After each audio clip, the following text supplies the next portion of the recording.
Chapter 551, 5 Evolvers. Translated by Kuan. Edited by ZNC. The Japanese were better than the Chinese.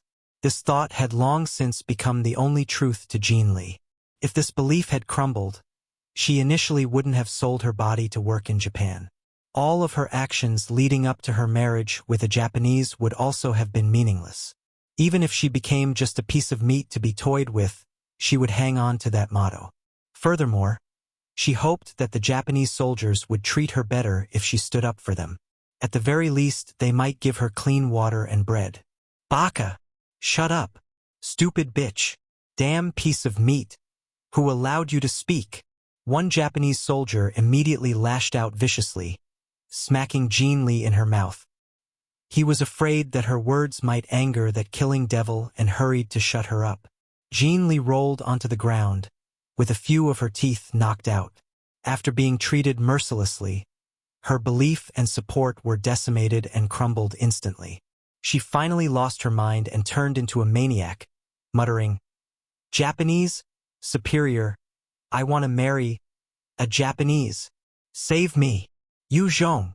I'm willing to follow you. I'm willing to swear loyalty. Save me." Those who were hesitating previously looked at Jean Li and her wretched state, and a chill came over their hearts. They hurried to beg for Yue Zhong to take them in. Yue Zhong looked at them indifferently as he left a statement. "I only give one chance. Since you guys didn't cherish it, don't blame me. Let's go." Yue Zhong turned around and together with Shimazumina, they led the survivors out. The survivors followed closely in fear of being abandoned. In Japan, they only have this one guy to count on. "Haha! Get down! Raise your asses!" The moment Yue Zhong and the rest left, the remaining Japanese soldiers immediately went straight to torturing the survivors that were left behind. They wanted to vent their frustration, fear, and anger of the deaths of their comrades on these damn Chinese people. Only by doing so would they feel like they have regained some form of control over their lives. Shimazumina was very efficient and quickly arranged accommodations for Yue Zhong and the other survivors. She even got people to send clean water and bread to the survivors. As the survivors bit into their food and drank their water, every single one of them shed tears. It was just simple bread and water, but to them it was the greatest meal they've ever had. After all, they had been at the mercy of the Japanese soldiers in the prison and were even forced to consume urine and expired dog food. Yue Zhong asked the first man who joined him, "What's your name? What's your occupation before the apocalypse?" The guy was an average-looking male with a knowledgeable look and scholarly aura. He heard Yue Zhong's question and immediately replied, "Sir, I'm called Yuan Tiangang. I used to be a senior engineer in the field of optoelectronics." Optoelectronics, branch of technology concerned with the combined use of electronics and light. A senior engineer in optoelectronics? Yue Zhong's eyebrows arched slightly. This was a rare talent. If he had this man on board his research team in Guining, the development of the laser gun technology would likely be propelled. Yue Zhong continued, "Amongst the rest of them, are there any men like you?" Yuan Tiangang pondered for a moment before shaking his head. "Not that I know of. There should only be me." Yue Zhong then spoke, "And I will assign someone to train you guys in combat. From now on, no matter what any of you were, that is in the past. Work hard towards becoming a soldier now. Go tell the rest and let them make their mental preparations." Yuan Tiangang replied with respect, feeling a chill in his heart. Yes. Yuan Tiangang was extremely clear that in this current society, scientists could not be compared with farmers. To a weak faction, a scientist was not as useful as a soldier. After hesitating for a while, Yuan Tiangang approached Yue Zhong. "Sir, there's something else. Speak." He was somewhat uncomfortable as he continued. "Among the people that were captured by the Shimazu clan, there's an expert in the field of kinetics and an expert in the study of composite armor. They were both taken by the Shimazu clan. I'm not sure if this news will be of any use to you. Kinetics. Composite armor. Did the Shimazu obtain some technological blueprint?" Yue Zhong came to a conjecture when he heard those words. Yue Zhong chuckled lightly and handed a vial of evolving liquid to Yuan Tiangang. "Good! This news was vital to me. I appreciate the loyalty, and I will definitely not disappoint those who are loyal. This is an evolving liquid. After consumption, you will become a powerful evolver. Many thanks, sir. I will definitely serve you with my life. Yuan Tiangang knew that Yue Zhong didn't need to resort to any tricks to kill him. Upon receiving the liquid, he saluted Yue Zhong, before dumping the contents of the vial into his mouth. The moment the liquid entered his body, he fell into a feverish state. Kyoko, this is an evolving liquid. Drink it and you'll become an evolver. Yue Zhong beckoned for Kyoko and handed her a vial as well. Kyoko received it and held it firmly, bowing once more to Yue Zhong before saying, "Thank you for your gift, master." In this apocalypse, immense strength was everything. Kyoko knew the value and preciousness of the evolving liquid in her hands. If she brought this out to sell, it would be enough to exchange for an entire city. Evolvers were, after all, in a different league compared to enhancers. After gifting Kyoko with the evolving liquid, Yue Zhong also gave 2 others to Shiroyuki and Asami, allowing them to also evolve. Yue Zhong lacked powerful subordinates now, and there were only 500 vials on his hand. However, in one night he gained 5 more evolvers at hand. Their loyalty was the only big question now. Yue Zhong was unwilling to squander this precious liquid on Japanese men. This was because he found it hard to trust them. Inside a room in the Arai clan, there were 2 pretty maids in kimonos waiting to serve. The moment Yue Zhong stepped into the room, he saw a number of beautiful lolas of ages, 9 to 15, kneeling and speaking in unison. "Welcome home, master." There were also a few other terms used such as brother, uncle, daddy, and big brother. These lolas were all kept by Arai Onigiri as play toys. They were all beautiful, and amongst them, there were 2 of his biological daughters. They had become Yue Zhong's spoils of war as well. Ogura Rhea wore a white shirt and yellow skirt, and a pair of white and pink shoes. She ran up to Yue Zhong and kneeled. "Master, you're back. Welcome home." Yue Zhong eyed the lolas, as his brows arched. "Dismiss them." Ogura smiled sweetly at him, before turning around and ordering the rest with a wooden expression. "Yes, all of you are dismissed." Under her orders, the rest trudged out somewhat unwillingly. Although they were young, they knew the cruelty of the current world. Without someone strong to rely on, their fates will most likely become unbearable. Yue Zhong walked over to the bed and saw a short-haired girl with beautiful features and fair skin lying on the bed. Yue Zhong frowned. "She's a girl." Ogura came up and replied, "Yes, she's a little girl." The girl struggled a while before she opened her eyes, somewhat disoriented. She then looked at Yue Zhong. Yue Zhong's sensitive perception could tell that the girl was different. His gaze narrowed and he asked, "I'm Yue Zhong. What's your name? Have you evolved? What's the skill you've obtained?" "My name is Feng Yubing. I've evolved, and I am a spirit-based evolver. My skill is ice manipulation." Feng Yubing looked at this man who helped her exact revenge over her father's murder and stretched out her hands to exhibit her ability. Yue Zhong looked at Feng Yubing with an excited look. "Good. Yubing, from now on you're my subordinate. I will train you up to become a proper soldier. You must know that in this world, those without strength will be trampled on. Only by obtaining strength would you be able to protect the ones you love and the things you treasure." Feng Yubing was a natural evolver, and her natural ability was stronger than the ones that used the evolving liquid.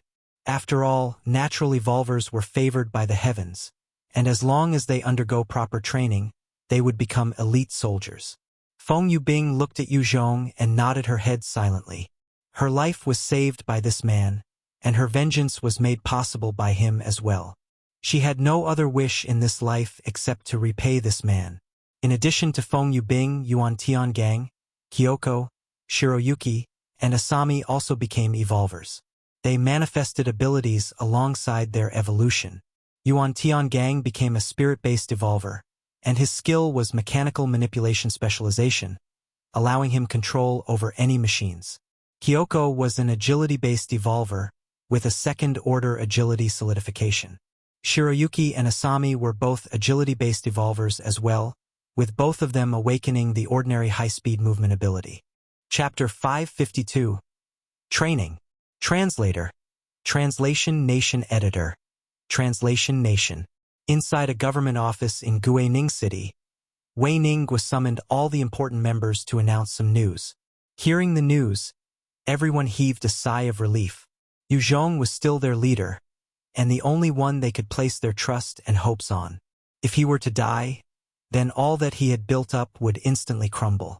When they heard that we was alive and well, all those with some ambitions quickly killed off their insidious thoughts. Yao Yao had an anxious expression as she asked, "How is Sis Qing Wu?" To Yao Yao, Yue Zhong was important, but Ji Qing Wu held a higher position in her heart. In order to save her, Ji Qing Wu had nearly sacrificed her own life. According to leaders' report, Ji Qing Wu had suffered life-threatening injuries and is currently recuperating by his side. In order to recover, she would need another 4 months' time. Wei Ninghua was after all a good soul, and due to his loyalty to Yue Zhong, he did not dare offend his women.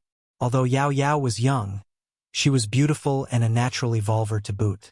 She was also one of the earliest comrades of Yue Zhong, and was already the vice-captain of the 1st Elite Battalion of Longhai City. He could not afford to brush her off. The apocalypse had shattered all forms of norms of the past society. As long as one had the wisdom and strength, even a kid could become a leader or a high-ranking officer. Yao Yao looked at Wei Ninghua and immediately said, "I want to go to Yama County." Wei Ninghua, "I want a thunder fighter to go there." Yao Yao's strength caused her to be more direct when handling matters, and she seldom beat around the bush. Even if Wei Ninghua was the highest authority in Guining, she was as blunt as ever. Wei Ninghua immediately agreed to her request. "Sure, I'll arrange for 4 of the thunder fighters to accompany you to Japan." Yue Zhong had obtained the 12 thunder fighters from the Kingdom of God, but he lacked the necessary manpower to drive them all. In the entire Guangxi region, there was only maybe 4 decent pilots. They were all enhancers with the vehicle driving specialization skill. These was why they could operate the mechanical beasts. Hui looked towards Wei Ninghua expectantly and asked, "What instructions did boss have for us?" After the huge expenditure of ammunition, they had stopped all forms of fightings. There were only small-scale assaults on the surrounding zombie groups around. This caused Hu Yi, Zhang Shuiwang, and Zheng Ming He as the commanders of their respective battalions to be bored. Only through fighting would military men show their might. They hoped for a huge fight to raise their merits. Wei Ninghua replied softly, "Leader told us to rest for 1 more month. After the ammunition is replenished, we will focus our attention northeast, to clear a way between Longhai City in the Hunan region and Guining City. Specific tactics to be decided by the army." Although Guangxi still faced the threat of over 1 million zombies, Yue Zhong's aim was to clear the northeast region. The moment they established the connection, Yue Zhong's faction would leap in strength, making using of the connecting rails and combining into a complete base. Now, the Hunan and Guangxi regions were still separated. By connecting them, the research and talents could be shared. Yes, not long after the meeting concluded, for thunder fighters lifted off from the underground city, and in a flash of light, flew towards the direction of Japan. Within the 4 thunder fighters, there were 100 enhancers, each of them at least level 40. At the same time, there were 20 evolvers among them as well. They were all elite and loyal soldiers that Yue Zhong had trained specially. This was a terrifying strength. With the 4 thunder fighters and the 100 fully equipped enhancers could raise an entire faction of 10,000 people to the ground. Yue Zhong had made use of the broadcast station to establish a radio communications back home and finally heaved a sigh of relief. He did not, however, squander his time on enjoying himself with the women. Instead, he got to work training the Chinese soldiers as well as the new evolvers by his side. Early the next morning, inside the accommodations, an alarm blared out incessantly. The moment the alarm sounded, a number of men and women rushed out from their rooms neatly within 20 seconds. Each of them carried large bags and swiftly gathered at the parade square. Ida Kyoko, Sakura Shiroyuki, Amano Asami, Yuan Tiangang, Mudo Shin, Ogura Rhea, and Feng Yubing stood amongst the soldiers and looked at Yue Zhong quietly. Yue Zhong stared at everyone present and ordered loudly, "Carry your equipment." Let's move out. After that, he hoisted a 100 kilograms bag onto his bag and started to run out. The rest hoisted their bags and followed quickly. This was the morning run of 10 kilometers in the wild. If it was before the apocalypse, not many would be able to withstand such an intense workout. However, because of the threat of death, everyone managed to tap into their potential and force themselves to the limit. Furthermore, most importantly, after training every day, he would allow them all to consume type 3 mutant beast meat, strengthening their bodies. After 15 days of rigorous training, every single one of the survivors had been pushed to the brink of death and back, yet their physique had swiftly soared, reaching levels that exceeded even special forces of before the apocalypse. This was possible only because of the intense training and the miraculous type 3 mutant beast meat. Ogura Rhea was different from the other Lolis. She could withstand the tough training. She did not detest the training unlike other women, and instead volunteered to take part. She knew that with just her strength alone, it was not enough to control her own destiny. Furthermore, Yue Zhong had given her the chance. Shiroyuki and Asami could not compare to Rhea. They were after all trained to be more feminine and to serve. If it wasn't for the fact that they had become evolvers, and Yue Zhong's forceful request, they would not want to be part of the hellish training. After the morning run, Yue Zhong would then lead the Chinese to hunt zombies. Yuan Tiangang, Mudo Xin, Feng Yubing, Ida Kyoko were appointed as captains, and they used weapons to weaken the zombies, allowing the other Chinese survivors to become enhancers. Yue Zhong had a number of equipment that he obtained from the corpses of the Takamejihara soldiers from the Liger hunt, and handed them to his men. Under such training and enhancement, the entire group of about 100 survivors rose to become enhancers of above level 15. Amongst them, Kyoko, Yuan Yangang, Shiroyuki, Feng Yubing, Asami and Rhea all become level 30. These 6 could level up faster was because Yue Zhong found a territory of a 100 type 2 evolved zombies, allowing them to train against them. That was why they could level up so quickly. Only with resources and the carry of an expert, a faction could easily make use of any group of high-level zombies to groom an enhancer of above level 30. Training these people to be level 30 was easy for Yue Zhong. However, the level 40, 50, and even 60 mark were extremely difficult. After all, the higher one went, the more difficult it was to level. This was why Takamejihara could only deploy a group of level 30 enhancers as a hunting team. Inside a small town, Kyoko led a number of soldiers in killing zombies. Yue Zhong was waiting quietly outside. The type 3 zombies inside had been annihilated by him, and the ordinary zombies were simply not a match for the 5 evolvers and their elite soldiers. One soldier suddenly ran up to Yue Zhong. "Leader, there's movement from the zombie horde." "What? The zombie horde is moving?" Yue Zhong's expression turned when he heard it, and he ordered, "Convey my orders. Everyone is to return and prepare to retreat." "Yes." The soldier quickly rushed off. At this time, propeller and motor sounds rang in the distance, as a number of thunder fighters rushed by overhead in the skies. "Those are thunder fighters. There are 12 of them. These must be an assault team of the Kingdom of God." Yue Zhong saw the aircrafts and his face fell. He already knew that Yao Yao was on her way with 4 thunder fighters. Yet the sudden appearance of 12 could only mean the Kingdom of God. Looking at the direction they were flying towards, he came to a conjecture.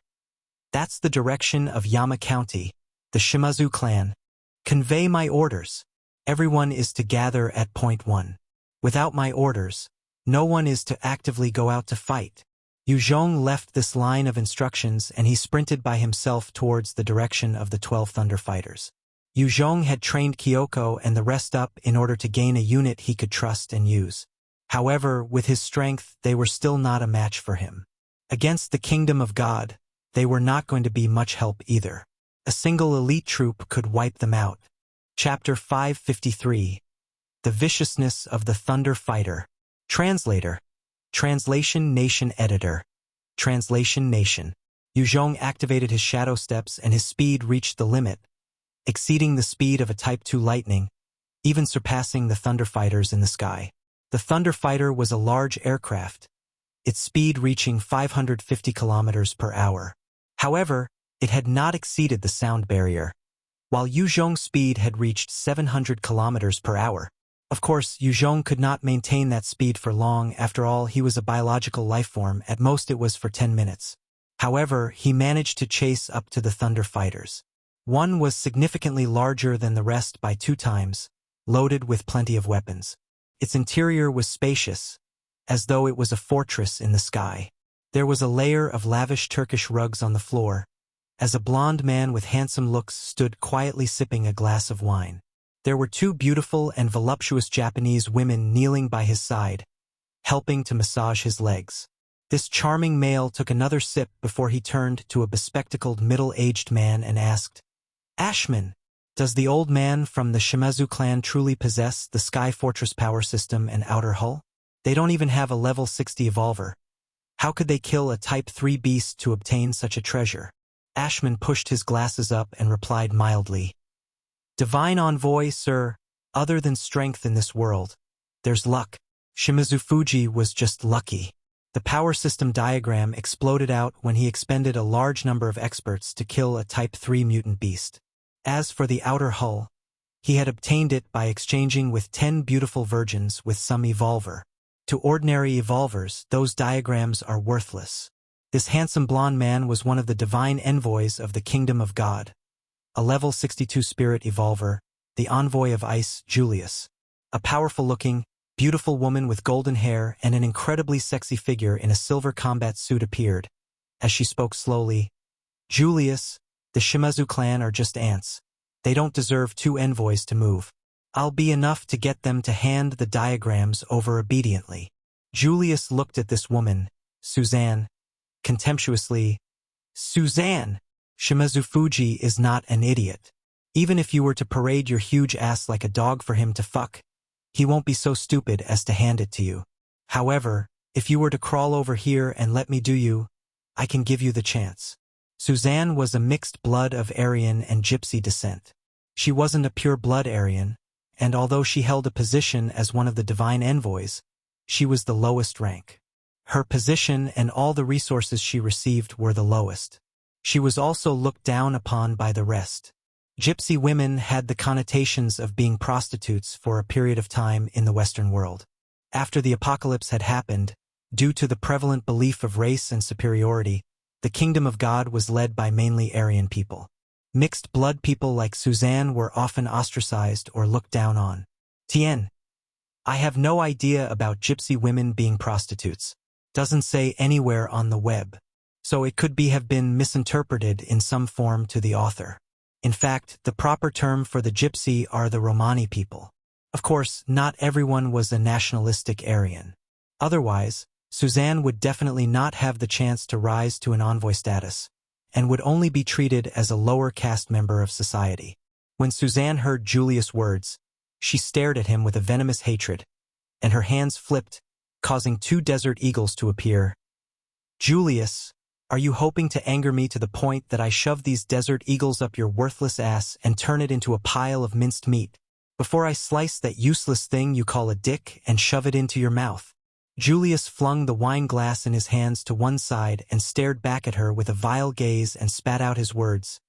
"Suzanne, you bitch, don't think that just because you got into the beds of those stinky old farts and you can prance in front of me. If you want your 4 limbs to be hacked off and become a sex toy for slaves, you can try pissing me off." When Suzanne heard that, a hint of shock flashed in her eyes, and she gritted her teeth, not replying. Julius was after all a pure-blood Aryan, and had plenty of envoys backing him up. Even if she was one of the envoys, as long as Julius set his mind to it, she would definitely be tortured till death. Her looks and figure would definitely be more than a treat to those stinky and lowly slaves. While those elders of the Kingdom of God who had enjoyed her body would definitely not step out to go against Julius. Ashman then spoke. "Envoys, please maintain your calm and control. Please work together to complete this mission. We cannot fail, otherwise, we will all suffer the consequences." Julius snorted coldly. "Humph! Bunch of ants. Not worthy of any attention." Soon, 12 assault helicopters flew out from the Shimazu clan to meet the 12 Thunder Fighters in the air. At the same time, the self-defense force of the Shimazu clan hurried to fire their anti-air missiles towards the threat in the air. The time came for the Thunder Fighters to showcase their prowess. They sent out a few missiles to intercept those from the assault helicopters. Fireworks bloomed in the skies, with resounding explosions, but not a single round managed to hit the Thunder Fighters. On the ground, a number of large anti-air rounds shot towards the Thunder Fights, but ricocheted off the exterior of those mighty mechanical beasts. The 12 Thunder Fighters then fired their own retaliatory rounds, hitting every single one of the self-defense assault helicopters, causing them to explode in huge balls of flames. The Japanese assault helicopters fell towards the ground, charred black, before exploding further when they crashed into the ground. The moment the 12 assault helicopters were destroyed, the Thunder Fighters had not even moved from their positions, with only 5 of them suffering small holes in their hulls from the attacks of the troops on the ground. After destroying the assault helicopters of the self-defense force, the Thunder Fighters then fired a number of rockets at the various air defense systems, resulting in multiple explosions. In that fearsome aerial attack, a number of anti-air cars and missile launchers were all turned into scraps of metal. A number of tanks and armored vehicles were also not spared from that volley of fire from the Thunder Fighters. Death rained down from the skies, causing them all to burst into flames. The Shimazu clan was instantly plunged into chaos, as many of the people scrambled around frantically. The Thunder Fighters remained in the air, while collecting the lives of the people like a death god, firing their cannons from time to time. As Yue Zhong hid in the forest, he looked at the destruction and death brought by the Thunder Fighters and his heart was filled with shock. What a terrifying weapon. This is the true strength of the Thunder Fighters. The Kingdom of God is truly a terrifying organization. Yue Zhong had snatched some Thunder Fighters from the Kingdom of God as well, and he knew the terrifying capabilities of these technologically advanced equipment. However, seeing it up close reminded him of the power that the Kingdom of God truly held. With just 12 Thunder Fights, the Kingdom of God was totally suppressing the Shimazu clan and its self-defense force, just like how the USA had kept Iraq in dire straits by using more advanced weapons. Yue Zhong eyed the Thunder Fighters and thought silently, the Kingdom of God wouldn't just act randomly. The Shimazu clan must have something they need. Is it me or blueprints of advanced technology? He had killed a number of people from the Kingdom of God, including one of their envoys. He had already been deemed an enemy of theirs, and it was likely that they had discovered his trace in Japan, and thus sent forces. He activated his stealth ability and quietly observed. Under the fearsome might of the Thunder Fighters, Yama County finally could not withstand it anymore, and raised a huge white flag. Ashman accepted a phone call. Before speaking mildly to Julius, "It's done." Julius laughed contemptuously. "These low-life Japanese monkeys are truly useless. Here I thought they could last longer." Of the 12 Thunder Fighters that came, 5 descended. A number of adjudicators in silver uniform as well as judges with golden lions and sword medals on their uniforms walked out from the 4 Thunder Fighters. They escorted Julius towards the Shimazu clan.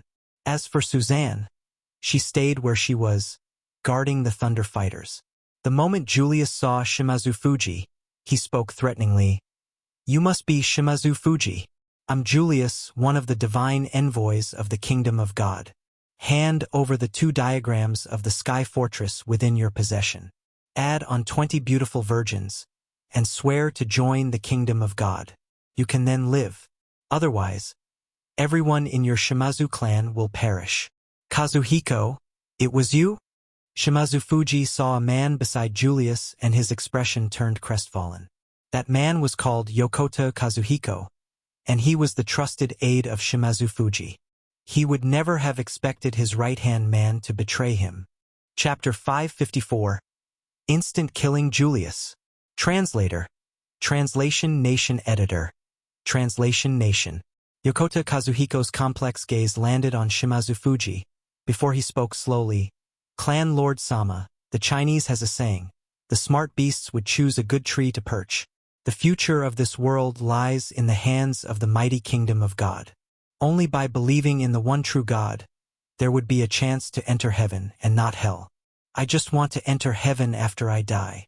When the world had transformed, every single person on earth had heard the notification of the one that called himself God, and many who had chosen not to believe were forced to accept otherwise. Under such an environment, the might of a religious power could shake the hearts of people. With the Heaven sect previously, as well as the Kingdom of God, such factions had the draw of faith. Of course, compared to the Kingdom of God, the Heaven sect was just a pile of mud. Be it the size of their faction, their influence, and the effort in their people, there was no comparison at all. Yokota Kazuhiko spoke up. Clan Lord Sama, it's impossible for you to resist the divine envoys of the Kingdom of God. If you continue to resist, Princess Mina, young Lord Shinsei, Princess Yuka, and young Lord Chuji would be affected by your decision. Your life and death doesn't allow you to retain those diagrams. When Shimazu Fuji heard those words, his face turned ashen, and his entire demeanor seemed as though he aged 20 years. He sighed helplessly and said, I got it. I will give you the diagrams. Shimazu Fuji came to a small room and tore open a tatami mat, revealing a safe requiring a fingerprint lock and password to unlock. He entered some numbers, pressed his finger, and the safe opened to reveal 2 blueprints. This should be fine, no? Divine Envoy. Shimazu Fuji had expended a huge amount of resources to lay his hands on those diagrams. He was clear, regardless of personal strength or military might, he had no mean to contend with Julius and his troops. His Shimazu clan would only face annihilation. In this apocalypse, the weak had to maintain the attitude of the weak. Julius received those, and an enormous amount of information flooded his brain. He smiled with satisfaction. Not bad. These are the diagrams. Shimazu Fuji continued respectfully. The 20 beautiful virgins will be arranged to be sent to you. Please wait patiently, Divine Envoy. Shimazu Fuji had over 20,000 survivors under him. However, it was truly hard to find virgins, even if there were a few. As a form of enticement, he had kept a number of virgins to be traded or gifted. Finding 20 wasn't too much of a problem for him. There's no need. You can go die now.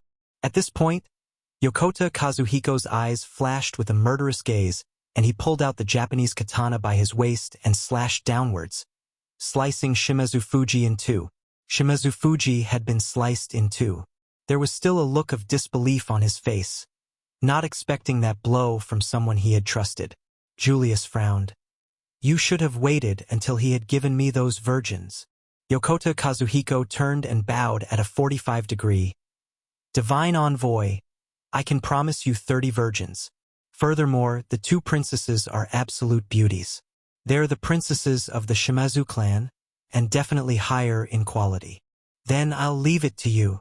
Julius spoke arrogantly, before turning and walking away. To Julius, it didn't matter it was Shimazu Fuji or Yokota Kazuhiko. As long as his demands were met, he would be satisfied. Compared to Shimazu Fuji, who he wasn't as familiar with, he trusted Yokota Kazuhiko more. When Julius stepped out of the villa, he suddenly felt a sense of extreme danger. Incredible killing intent billowed towards him. His heart was filled with shock, and he activated his ability at the first instant he could. Unfortunately, the speed of the blade that came slashing down was as swift as a meteor. All Julius saw was that beam of light, when his head was instantly separated from his body. There was a look of disbelief on his face. The assassin was naturally Yue Zhong. After disposing of Julius, he swiftly retrieved the 2 blueprints from the corpse, which were the parts of the Sky Fortress. Julius was strong, there was no doubt about that. If it were a frontal assault, Yue Zhong would definitely take some time to kill him, as well as expend a huge amount of spirit and stamina. However, facing a sneak attack from Yue Zhong, it was a different story.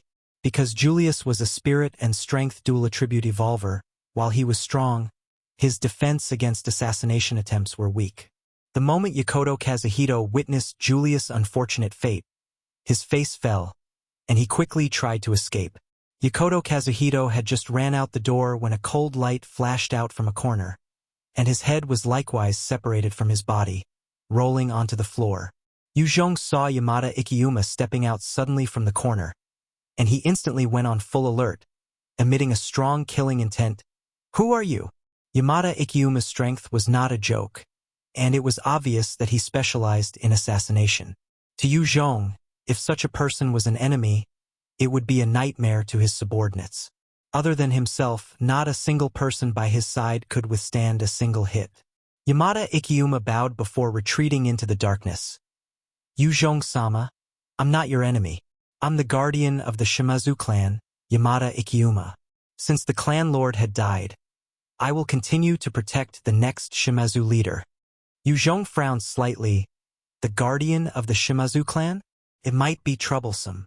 Ota-sama, Ota-sama. Shimazu Mina and the rest of the Shimazu children came rushing in, together with some of the essential members that had not yet fled. When they saw the two halves of Shimazu Fuji, they could not help but wail in sorrow. The Shimazu clan was a large clan prior to the apocalypse. Even after the apocalypse had happened, they made use of their prestige and strength to rescue a large number of people. It was you. You killed my father, didn't you? The 22-year-old, ordinary-looking Shimazu Chuji screamed at Yue Zhong with a crazed look and bloodshot eyes. Yue Zhong, you want to snatch all that our Shimazu clan has, isn't it? Let me tell you, you can forget about it. All that the Shimazu clan has belongs to it forever. You will definitely not take it away. Yue Zhong shot him a cold glare and pulled out his black tooth blade, intending to slash at him. What a fool! Since you think that it's the case, let me clear the Shimazu clan then. The first to die shall be you. When he was glared at by Yue Zhong, Shimazu Chuji immediately felt fear. His legs gave way and he crumpled to the floor. Yue Zhong-sama, please be appeased. A gust of wind blew by, and Yamada Ikkyuma appeared again, kneeling in front of Yue Zhong. Chuji-sama, the one who killed Lord Clan Head was Yokoto Kazuhito, not Yue Zhong-sama. That traitor had already thrown his weight in with the kingdom of God and betrayed the Shimazu clan. Yamada Ikkyuma knew the disparity of strength between the both of them. If Yue Zhong really set his heart on wiping them out, then the Shimazu clan would truly cease to exist. Shimazu Mina kneeled and also pleaded, Ado-sama, please be appeased. Chuji Niken was momentarily confused in his anger.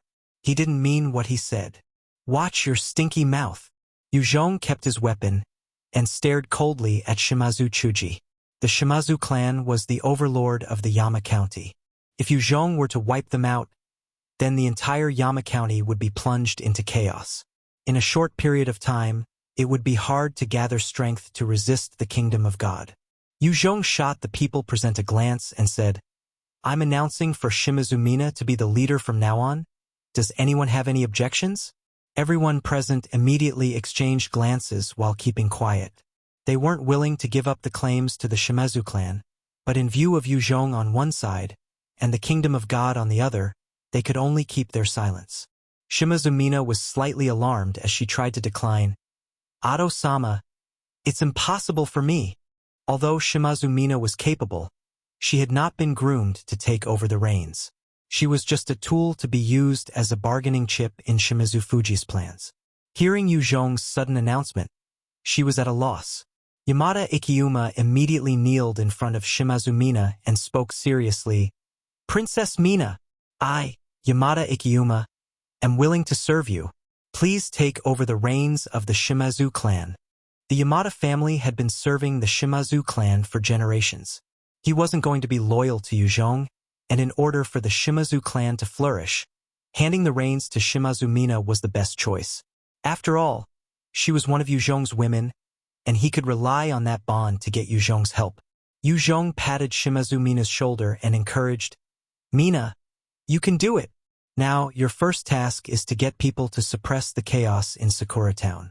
The rest, I'll handle for you. Hi, Shimazu Mina replied gently, and her eyes lit up before she proceeded to give a flurry of orders. Yue Zhong walked out. There were still 7 thunder fighters in the air and 5 on the ground. He had to take care of these terrifying metal beasts. Otherwise, Sakura Town was really incapable of facing against such might. Chapter 555. Cluster Bomb. Translator. Translation Nation Editor. Translation Nation. Near the thunder fighters, Suzanne pulled out a cigarette and lit it up. What is that idiot Julius doing? Why is it taking so long? Is he fooling around again? As the smoke rose, her beautiful features were covered in it. Suddenly, she felt her heart palpitate. as a dangerous premonition arose. Suzanne was an expert that had undergone the baptism of countless battles. The moment she felt that sense of danger, she had already activated her second-order divine speed, instantly reaching a speed 28 times of a normal person. After she cast it, she twisted forcefully, leaping towards the side. Had she been slower by a single second, her head would have exploded apart like a watermelon. Suzanne looked towards the direction where the stinger bullets came from, only to discover Yue Zhong's icy gaze fixed on her. At the same time, he had waved his hands to take down 5 of the adjudicators. Yue Zhong, this is the guy who killed Halyamanda. Suzanne looked at Yue Zhong and felt a chill over her body. She instantly lost all will to fight and leapt into the Thunder Fighter, shouting, "Go! Fly!" The pilot responded in shock. "Esteemed Envoy Julius has not yet returned." This small team of Thunder Fighter pilots were formed around Julius as the core, so while Suzanne was also a divine envoy, her position was lower. Many did not really view her with high regard.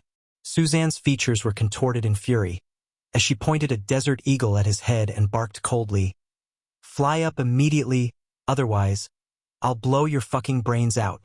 The pilot could feel the cold metal on his head, and his heart tightened, immediately controlling the Thunder Fighter to ascend. "You want to escape? Not that easy." Yue Zhong eyed the motors of the Thunder Fighters roaring to life and his eyes flashed. He activated his shadow steps and burst out with a 700 km/h speed. He immediately reached the midst of the clearing. Yue Zhong then blasted out with his Art of Fear, causing a powerful spirit shockwave to spread out. Under that oppressive force, the pilots of the Thunder Fighters were all frightened to death, blood flowing out of their orifices. The ascending Thunder Fighters landed on the ground again, having lost their pilots. On the ground, there were still a dozen adjudicators and judges, who were currently pointing their weapons at Yue Zhong and firing insanely. At the same time, a number of wind blades, fireballs and ice shards were all cast towards Yue Zhong. With his insane speed, other than Suzanne, not a single person could catch up to him. He became a flash of light that weaved in and out of the troops. Everywhere he went, there would a flash of his blade, and the numerous soldiers would be beheaded.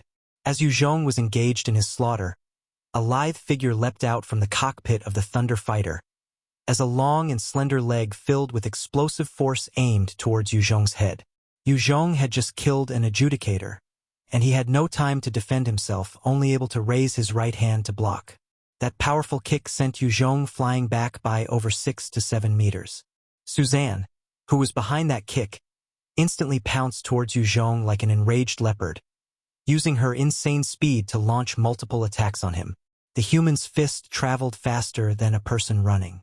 Having activated her second-order divine speed, Suzanne's speed had reached 28 times that of a normal person. Without holding anything back, her kicks reached Mach speed, and each blow of hers carried sonic booms with them. Yue Zhong had to deal with the blows raining on him after being sent flying back a few meters. He didn't panic, instead, relying on his abundant combat experience to negate the effects of each strike by Suzanne. With his endurance reaching 194 points, and his passive skill steel body, his defenses were not weak. Suzanne felt like she was kicking a metal board each time her blows landed. After lashing out over a dozen times, her legs were the ones that seemed to be bleeding. She quickly leaped back, eyeing Yue Zhong in shock. "Damn it! His body is too tough. What a fearsome opponent. Other than those divine envoys ranked 1st to 10th, no one is a match for him." Suzanne instantly abandoned everything and her subordinates and seeked to escape. In this short exchange, she had come to experience Yue Zhong's might for herself, and she wasn't willing to fall at his hands. Seeing that Suzanne wanted to escape, Yue Zhong immediately launched an Art of Fear attack towards her. She was an agility-based evolver, and her spirit wasn't high. She was instantly thrown into a hallucination, causing her to lose control of herself, and she crumpled to the ground. "Quick, run!" The moment they saw Suzanne fall, the faces of the adjudicators and judges drained of color, as they turned around to escape. Yue Zhong stepped forwards once, when he suddenly felt something amiss, and swiftly retreated backwards. The 7 Thunder Fighters in the air had flown over, as a number of rockets fired towards Yue Zhong's general position. Hong! Hong! Hong! Terrifying explosions blasted all around Yue Zhong, and the shockwaves and resulting shrapnel bombarded his body, having to bear the brunt of the aftermath.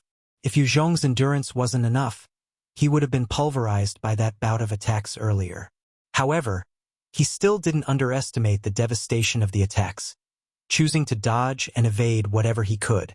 As long as a rocket landed on him, he would still be blasted apart regardless of his endurance. In the skies, the 7 Thunder Fighters then switched to their 25mm Gatling guns and began to spray at Yue Zhong. Fuck!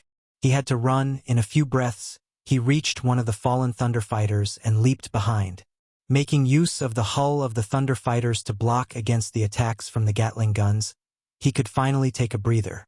After he managed to find cover, 8 guided missiles found their way towards that Thunder Fighter in a flash and caused it to explode in a ball of fire. Yue Zhong had leaped to one side at the first moment, but the Thunder Fighters were filled with countless weaponry. The next instant, he felt the shockwaves from the explosion and was sent flying out a few meters. His left arm was broken, and his outer clothing had been ripped to pieces, revealing the pitch-black Type 3 mutant beast hide underneath. Even the terrifying defense of the Type 3 mutant beast hide was laced with a few scratches and cuts from the countless hits Yue Zhong had just experienced. The Type 3 mutant beast hide was known to be impervious to knives and bullets. However, it could not block the impact of rockets. The powerful explosions were enough to tear the hide apart. Yue Zhong felt a stab of pain in his chest and he spat out a mouth of blood, his face pale. Strong! Too overwhelming. Such a weapon of war amongst humankind, it's still difficult to defend against. The Thunder Fighters were like tanks in the air. Even the Falcon sniper had no means of penetrating the hull. As for anti-tank rocket rounds, it was hard to hit the Thunder Fighters in the air. In this apocalyptic world now, they were seemingly invincible. The attacks of the Thunder Fighters caused layers of dust to cover the area, blocking the sight of the Thunder Fighters for a moment. At that moment, Yue Zhong immediately conjured up 2 devil flame spears in his hands and sent them shooting straight for 2 of the Thunder Fighters. The fearsome flame instantly incinerated the pilots of the 2 Thunder Fighters and combusted in the cockpits, destroying various vital functions. With the loss of pilots, the soldiers within those 2 Thunder Fighters immediately deployed their parachutes, moments before the 2 Thunder Fighters crashed towards the ground, although they did not explode. As a new generation aircraft, the Thunder Fighter had the capability to withstand rockets. They would be able to land safely even after receiving a few rounds. Having dealt with those 2 Thunder Fighters, the remaining 5 Thunder Fighters seemed to fire even more crazily at Yue Zhong. They continued to hover above his positions at all times as they sent cluster bombs down. Hong! Hong! Hong! A number of cluster bombs exploded powerfully, and the scorching heat wave enveloped the entire area, as the resulting shrapnel and flames obliterated everything in the blast radius. Inside the blast radius, the adjudicators, judges, and any other biological lifeforms unfortunate enough to be caught within it were annihilated totally. Even the unconscious divine envoy Suzanne had been blasted to pieces. The cluster bomb had been internationally prohibited from use in war prior to the apocalypse due to its devastating nature. However, in this apocalypse there was no United Nations, and hence no one would control the usage of such weapons. The cluster bombs were one of the weapons the Kingdom of God had approved to use against high-level evolvers. Because the might of these weapons were truly strong, even the 12 apostles might not necessarily be able to escape from the vicinity of these cluster bombs. Chapter 556. Destroy the Thunder Fighters. Translator. Translation Nation Editor. Translation Nation. The blast radius of the cluster bomb was extremely wide. Even someone as strong as Yue Zhong had no means of escaping from it quickly. He had instantly activated his shield of light. Amidst the explosions of the cluster bomb, the shield was only able to hold up for about 2 seconds before disintegrating. The moment it shattered, Yue Zhong had sent out another 2 devil flame spears towards 2 other Thunder Fighters in the skies. His attacks pierced through the pilot's cockpit and immediately killed the pilots. When the pilots of the 2 Thunder Fighters were killed, the metal killing machines also wobbled before crashing towards the ground. After the shield crumbled, Yue Zhong activated another shield of light, forcefully withstanding the explosions of the lethal cluster bombs. He made use of the chance when he was protected to quickly conjured yet another 2 devil flame spears, sending them shooting straight for 2 other Thunder Fighters. As the pilots were incinerated to death, the Thunder Fighters began to descend. Having destroyed 4 Thunder Fighters in 5 seconds with 4 devil flame spears, as well as the activation of the shield of light twice, Yue Zhong was nearly expended of all his strength. The pilot of the remaining Thunder Fighter saw his comrades shot down, and he finally felt a sense of fear and danger. He tried to maneuver the Thunder Fighter around in a bid to escape. "Get the hell down!" Yue Zhong conjured one final devil flame spear and threw it out with all his strength, as the spear shot towards the rotating blades like a shooting star, melting them. As the blades melted and started to deform, the Thunder helicopter lost its stability and began to plunge towards the ground. Yue Zhong watched the last Thunder Fighter fall to the ground and let out a long sigh of relief. The pressure emitted by the Thunder Fighters was truly suffocating. Fortunately, it had been a small team of 12 of them. If it were a fleet of 36 of them, then even someone as strong as him would be decimated in a second. Yue Zhong's might was steadily climbing. Even handguns and rifles posed no threat to him now. However, rockets, cannons, guided missiles, or any other heavy artillery for that matter could still threaten him. Seeing the Thunder Fighters crash down one by one, the survivors in Sakura Town also began to cheer in delight. Those machines were like Death Reapers with their powerful firearms. Under their attacks, the entire Sakura Town almost went into chaos, and various structures were in varying degrees of damage and destruction. Over 2,000 survivors had died at the assault of those Thunder Fighters, mainly because of the might of the cluster bombs. Even after the Thunder Fighters' fleet had been brought down, Sakura Town was still burning, and the Japanese survivors were naturally enraged and hated those weapons of destruction. Shimazu Mina demonstrated her capability and charm, swiftly organizing a team of enhancers under the Shimazu clan to quickly suppress the chaos and the soldiers from the Kingdom of God that had parachuted down. One by one, the adjudicators and judges were either captured or killed. At the same time, another elite troops entered Sakura Town to persecute those survivors that had tried to make use of the chaos to commit atrocities as well. These rioters were quickly killed. As the situation came under control this time, for Thunder Fighters appeared in the distance. The warriors of the Shimazu clan saw the Thunder Fighters and their faces fell. There were some people who even directly threw down their weapons and prepared to run. The hearts of the people that had just settled down were quickly riled up again, as a number of survivors tried to run out of Sakura Town. The Thunder Fighters were Death Reapers, and 4 were enough to wipe out the town entirely. Although there were a few experts who were capable of destroying the metal behemoths, the ordinary survivors were still afraid. Yue Zhong watched the approaching 4 Thunder Fighters and his expression turned ugly. The 2 shield of lights on his body had been expended, and he only had the bronze spiritual bell left. In order to destroy those 4 Thunder Fighters, he would be in extreme danger. Wait, 4? Could it be Yao Yao and the rest? Yue Zhong eyed those Thunder Fighters and swiftly made his way to the wall around Sakura Town and stood at a prominent spot. With the bronze spiritual bell as his final protection treasure, he didn't mind risking it to confirm the identity of those 4 Thunder Fighters. A strong gust of wind blew past, as a green eagle with a wingspan of over 80 m like something out of the legends flew out. With a single flap, it reached the city walls with a speed that broke the sound barrier. This massive green eagle was precisely greeny under the supplements of those nuclei.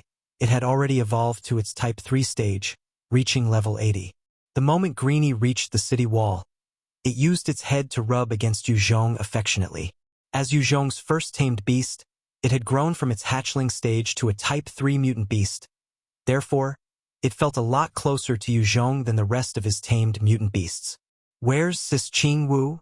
The moment Yao Yao leaped down from Greeny's back, she stepped forwards to question Yue Zhong. "She's heavily injured and is currently recuperating here." Yue Zhong pointed to the biological armor on his back, replying Yao Yao before asking a question of his own. "What took you guys so long?"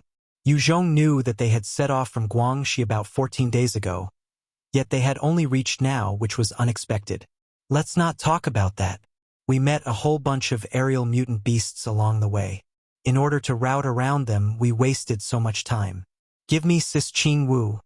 I'll protect her. Yao Yao just brushed off Yue Zhong's question and stared fixedly on the biological armor on Yue Zhong's back. Truthfully, the journey in the air over the seas had been a lot more difficult than what Yao Yao described.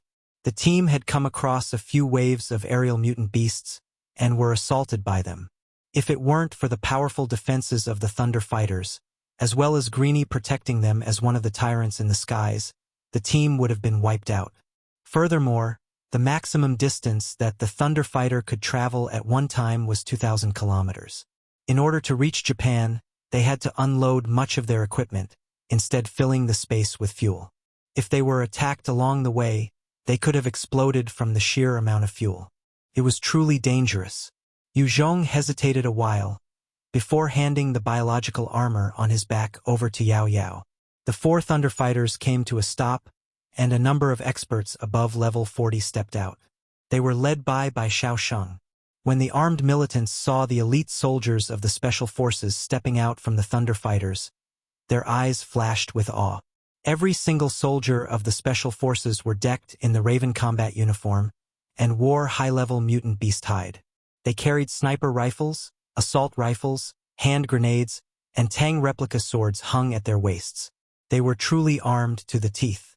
They emitted incredible killing intent, which was cultivated from their countless battles. Xiao Sheng came up to Yue Zhong with a grin on his face as he saluted. "Boss Yu." Xiao Sheng, reporting for duty. After saluting Yue Zhong, he reverted to his thick-skinned nature. "Boss, I heard that these Japanese beauties are really submissive. Give me a few." "Haha, are you sure you can handle so many?" Yue Zhong eyed him and replied dryly. Xiao Sheng was not known for anything but his love for beautiful women.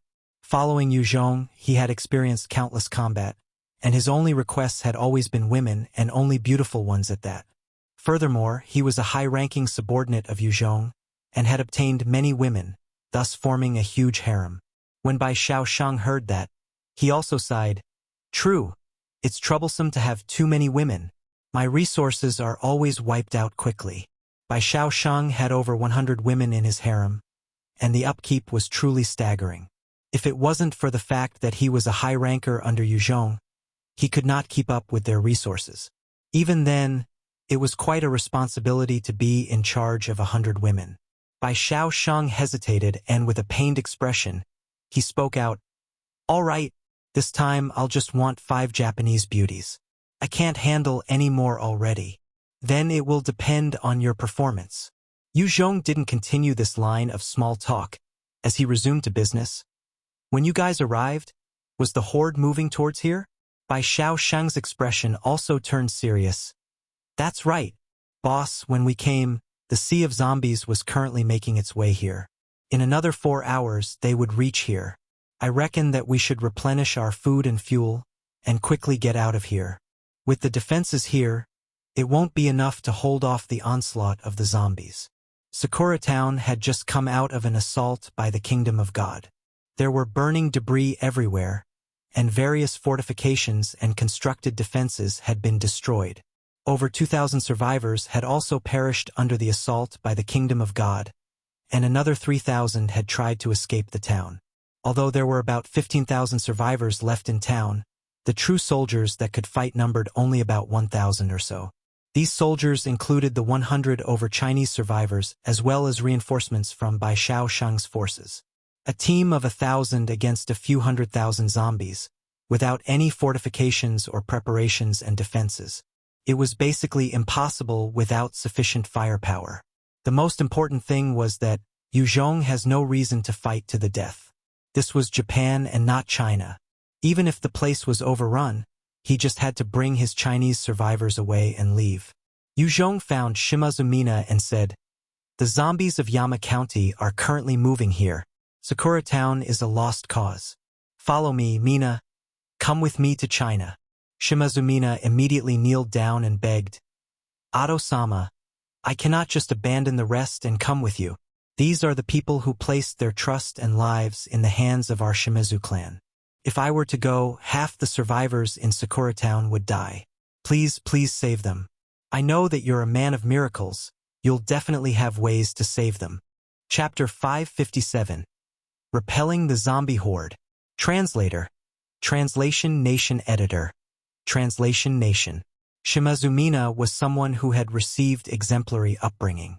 She was extremely clear that should Sakura Town fall, the survivors would either be killed by the zombies, starve to death, or even killing amongst themselves. Yue Zhong eyed Shimazumina and spoke softly, "Mina, I'm sorry. I really don't have a reason to stay back and fight a losing battle." A look of despair flashed past Shimazumina's eyes as she gritted her teeth and mulled silently. She suddenly lifted her head to look at Yue Zhong, standing up and motioned to him, "Ado-sama, please come with me." Yue Zhong followed Shimazumina silently as they headed out of the town. He knew his strength and wasn't afraid of Shimazumina trying anything funny. Under her lead, they came to a small hill behind Sakura Town. There was a huge cave entrance in the side of the hill, with a dozen enhancers of above level 30 standing guard. Shimazumina entered the cave and keyed in a code to reveal a bright and futuristic tunnel. They passed through an electronic gate before Yue Zhong came to a platform. Peering below, what he saw gave him a huge shock. Below the huge platform, there was a golden fortress in the midst of construction. It spanned over 20 meters and its height was about the same. This was precisely the sky fortress that Yue Zhong had seen in the blueprints. However, compared to the original version, this golden one was lacking 4 of the main cannons and 36 of the side cannons, as well as other large caliber guns. It was also slightly smaller in size. It looked just like a flying saucer. There were over 1,000 people working on it, and the difficulty in constructing this was apparent. Shimazumina pointed to that sky fortress and said, "This was commissioned by Otusama. He had the designs and thus he wanted to start work on what he could. This sky fortress can fly, but its combat ability is almost non-existent. We could only fit about a dozen 20mm caliber cannons. It is not finished yet, and would require roughly another 20 days. Once this is done, it would belong to you, Ado-sama. Please help me to defend Sakura Town." There were 7 parts to the sky fortress. Only by collecting all 7 blueprints would one be able to determine the proper procedures and materials to manufacture an actual sky fortress. However, each blueprint held advanced technology within themselves. Any single one would be enough for research to commence. Shimazufuji had only obtained 2 parts of the diagram and made leaps and bounds in his own research to begin construction of the sky fortress. In the end, he had died and only managed to develop a half-completed product. Yue Zhong looked at the spaceship-like structure, and a feverish excitement burned in his eyes. "Good! I'll help you. However, you must hand the personnel working on this to me, and let me bring them to China." Shimazumina smiled gently at Yue Zhong. "Of course. Everything of mine belongs to Ado-sama." Shimazumina was an intelligent woman. She knew that the sky fortress had taken up a lot of resources to construct. There was no way the Shimazu clan could build another one. Hence, by handing it all to Yue Zhong, not only would they be able to utilize it to escape, they could also further strengthen the alliance between Yue Zhong and themselves. Of course, in the long run, while they might have lost a team of excellent workers that might adversely affect the Shimazu clan's future, they had no choice. The other alternative was to face death right now. Between the 2 choices, Shimazumina chose the survival of her clan and people, and the preservation of their power. Yue Zhong came to a decision and began directing the defensive works. Under Yue Zhong's orders, a number of heavy machine guns were dismantled from the Thunder Fighters and fixed on top the city walls. Those heavy firearms could tear a person into shreds. After making a number of arrangements, Yue Zhong sat on a refueled Thunder Fighter, and under the defense of the other 3, they flew towards the direction of the zombie horde. For Thunder Fighters flew in the skies and soon reached the skies above the zombies. Yue Zhong looked down and saw a vast horde that stretched for over dozens of kilometers. Yama County had a few hundred thousands of people before the apocalypse. After the apocalypse set in, most of them became zombies, and they had gathered, moving towards Sakura Town. Yue Zhong ordered, "Search for the L4. Inform me when you've found the target." The 4 Thunder Fighters responded in a resounding voice, "Roger." Fly low. The 4 Thunder Fighters began to fly low, about 100 m away from the ground. It was a decent height to locate the L4. After all, the L4 was about 5 m tall, almost the size of a small house. It was a sight hard to miss among the ordinary zombies. Soon, Yue Zhong discovered 4 L4s and a number of L3s huddled together. Very obviously the personal guards of the Z-type commander. Utilize the cluster bomb to assault them. Yue Zhong pointed towards the L4 and ordered out. The 4 Thunder Fighters roared above the area where the L4s were, and dropped their cluster bombs. Hong! Hong! Hong! The moment the cluster bombs landed, they exploded wildly. The sounds of explosions continued to ring out incessantly. Everything within a few kilometers of the L4s as the center was enveloped in the explosion. The terrifying explosions instantly tore countless zombies apart. Other than the L4s, the rest of the zombies were all decimated in the explosion. The defenses of the L4s were, after all, exceeding even that of tanks. Under that assault, they suffered a number of injuries, and were enveloped by the heat. After struggling for a long while, their brains were finally fried under the heat. The cluster bomb displayed its maximum effectiveness against the zombies when they were all packed together. The moment one exploded, over 10,000 zombies were blasted into nothing. The zombies seemed to have been shocked by the might of the cluster bombs, as at the next instant, the remaining 100,000 zombies quickly fled in the direction they came from. Yue Zhong watched them and frowned slightly. We didn't manage to wipe out the Z-type, or in other words, the Z2 inside might still be alive. If the leader had been killed, the remaining zombie horde would definitely have split and fled in different directions. However, in this situation they had fled orderly. It was obvious that the Z2 was still in command. Leader, do we chase? The pilot beside Yue Zhong asked excitedly. Enemies that cluster together as foolishly as zombies were rare in the apocalypse, and it was the best target for the cluster bombs. That was why the pilot was eager to let the zombies have another round. Yue Zhong thought for a while before ordering, chase, but only maintain the pressure. Use the machine guns to fire at them. The Z2 already possessed intelligence. This time, they didn't manage to finish it off in one strike. To find it among the sea of zombies would be extremely hard. However, Yue Zhong knew that he could make use of its death-fearing nature. If the Z2 was safe, it would definitely not bother about anything else and command the rest of the horde to attack. However, the moment it felt danger, it would abandon everything else to run.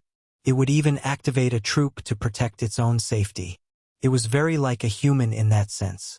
Under Yue Zhong's orders, the 4 Thunder Fighters continued to fire volley after volley into the escaping horde. From time to time, there would a cluster bomb that dropped on the zombie horde, obliterating a large number at one go. With their chase, the zombies continued to escape. Until the Thunder Fighters were about to run out of fuel, Yue Zhong then led the Thunder Fighters back to Sakura Town. Long live! Long live! Long live! When the news of Yue Zhong repelling the 100,000 zombies from Yama County broke, the survivors of Sakura Town instantly went into a joyful uproar. All the soldiers and people came together to celebrate the victory. At first, they had despaired and lost all hope. Hearing that the zombies have been sent back, they were once again filled with hope. In the evening, within the Shimazu clan, the upper echelons of the Shimazu family gathered together, with all sorts of sumptuous dishes on the table. These family members looked at Shimazu Mina and Yue Zhong sitting together with a complicated look on their faces. They had witnessed the fury and what this man was capable of. He was someone that had single-handedly dealt with 7 Thunder Fighters. He had also repelled the advance of those zombies.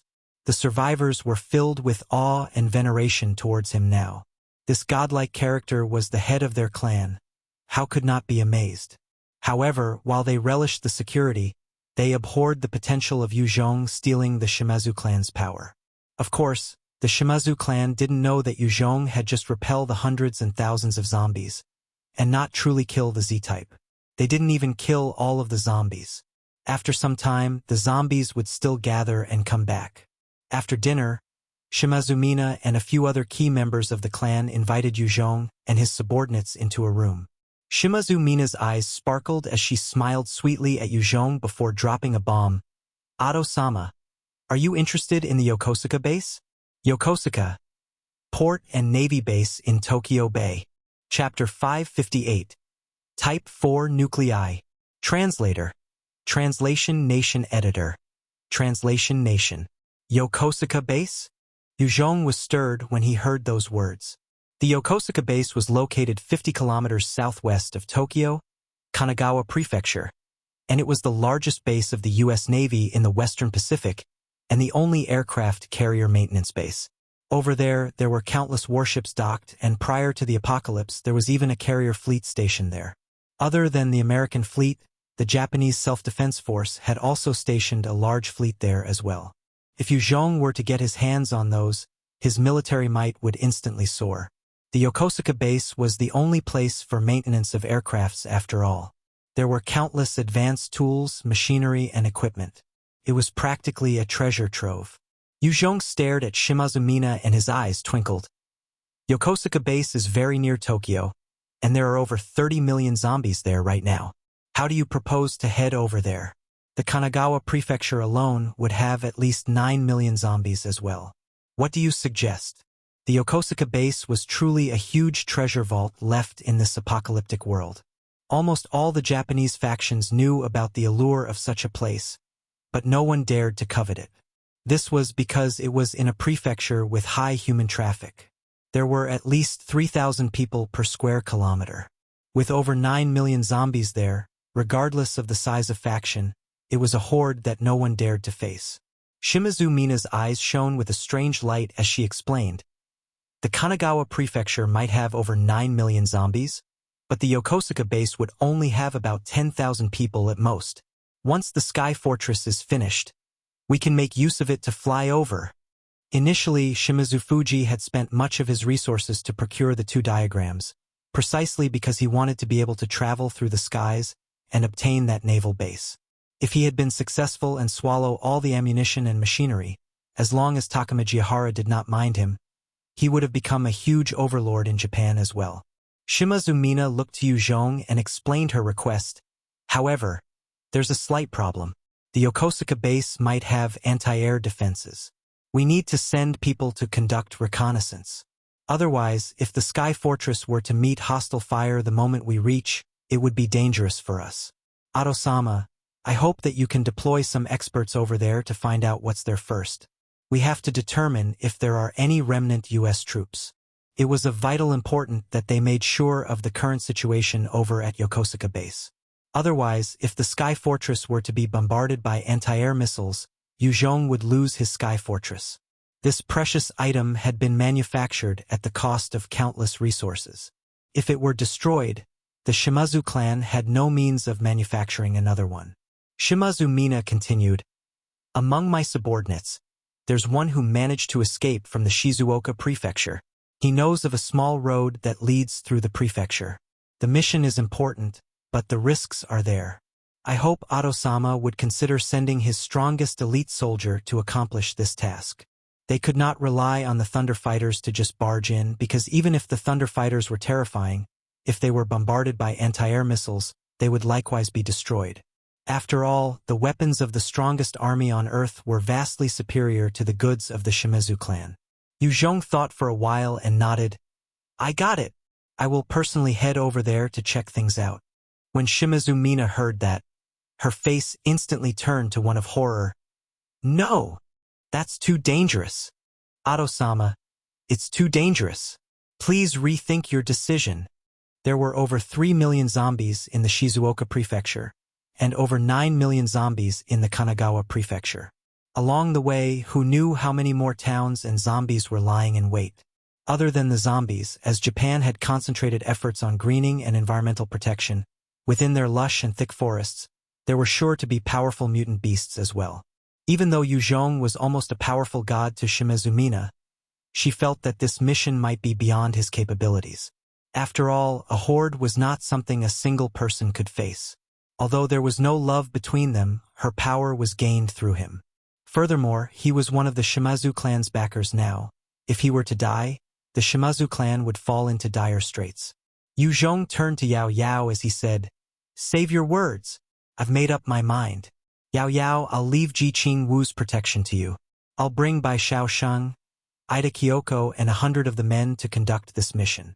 This place will be left to you to guard. Yao Yao was an agility-based evolver that awakened naturally. After consuming the snake birth fruit, she had gained an additional attribute, strength. As her level was 60, she was also one of the strongest expert under Yue Zhong. When she had faced the Type 4 flame bird, it wasn't that she wasn't strong, but the flame bird was simply too terrifying. This was why she was almost robbed of her life. Yao Yao gripped the biological armor tightly, as she snorted once in reply. Yue Zhong then spoke to Shimazu Mina. I want all the mutant beast nuclei on your hands. They're of use to me. Hi, she replied respectfully, and handed him a golden box. These are all the nuclei that our Shimazu clan had amassed. Although they didn't know what the usage of the nuclei was, they had kept a large amount of them. Shimazu Fuji might have died at the hands of a person he wrongly trusted, but it was undeniable that he was a far-sighted and capable man. Yue Zhong opened up the box and noticed there were over a few hundred ordinary nuclei, at least 30 Type 2 nuclei, and only about 3 Type 3 nuclei. Only one was through the sacrifice of countless experts to obtain. The other 2 was gifted by other survivors. Ah, that's not right. This is a Type 4 nuclei. Yue Zhong caught sight of a black crystal-like nuclei, and he was astonished. It was the size of a fist, and it was entirely black, as though light was sucked into it. Yue Zhong grabbed it tightly, and could feel the immense strength from within. This was a nuclei that was comparable to the terrifying flame bird that he had killed. Not many people could kill a Type 4 mutant beast. Obviously, some lucky chap had come across it and sold it to the Shimazu clan, before finally landing up in Yue Zhong's hands. I've got myself a treasure. Yue Zhong grinned in satisfaction, and kept them all. Yue Zhong then handed 4 evolving liquid to Shimazu Mina. This is for you. These are evolving liquids. Upon consuming them, you can become an evolver. There are 4 of them, as an expression of my thanks for the nuclei. What? You can become an evolver? Evolver.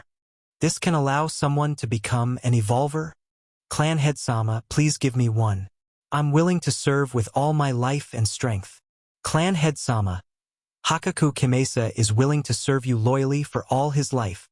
The numerous subjects under Shimazu Mina began to plead with passionate voices, proclaiming their loyalty. They hoped that she would bestow the liquid upon them. They knew the meaning of becoming an evolver, becoming stronger than others, learning more skills than others. Shimazu Mina kept those 4 evolving liquids and smiled with satisfaction. With these 4 tools, she could pull a few more experts closer to the Shimazu side. Her gaze towards Yue Zhong was now filled with gratitude, veneration, and respect. Early the next morning, Yue Zhong, led by Shaoshang, Ida Kyoko, Mudo Shin, and Yuan Tian gang together with 100 other subordinates, as they left towards the direction of the Shizuoka prefecture. Pong! Pong! Pong! As they moved through the forests, they suddenly heard dense gunshots. Bai Shaosheng frowned, and in a flash, he disappeared from his position. Not long after, he reappeared beside Yue Zhong. Boss, there are 2 factions engaged in a fierce battle in the northeast. The Japanese guide stepped up and spoke. Sir, we're near the Shizuoka prefecture. There are many small factions around these parts. Before I left, the largest organization was the Yarrow Group. They had over 30,000 survivors then, and 5,000 soldiers. Yue Zhong's heart stirred and he passed the order, "Go take a look." Under his orders, 100 of them quickly made their way towards the sounds of fighting. In a valley, there were 2 groups of people with a total number of 200 to 300 people engaged in slaughter. They were mostly wielding knives and baseball bats, and other melee weapons. Only a mere handful had guns. Japan's gun control was also strict, even more so than China. It was hard for the citizens to get their hands on guns. Hence, these people were fighting it out with melee weapons. Among the chaos, there was a 2 m tall person, who wielded a huge mace of over a few hundred genes. He would flatten anyone in his way, and it was obvious that he was a strength-based evolver. As he slaughtered his way through the crowd, it was like he was invincible. Chapter 559. Chaotic Battle in the Night. Translator. Translation Nation Editor. Translation Nation. Hi! Ida Kyoko, Muto Shin immediately responded and led their 50 subordinates over. The battle was entirely one-sided. Ida Kyoko and Muto Shin had already evolved to evolvers after using the evolving liquid. Their 50 subordinates were all enhancers of above level 20 as well. Together with their equipment, each and every one of them was strong.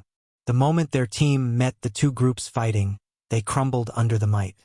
Even the mace-wielding giant fell to the ground with one kick from Ida Kyoko.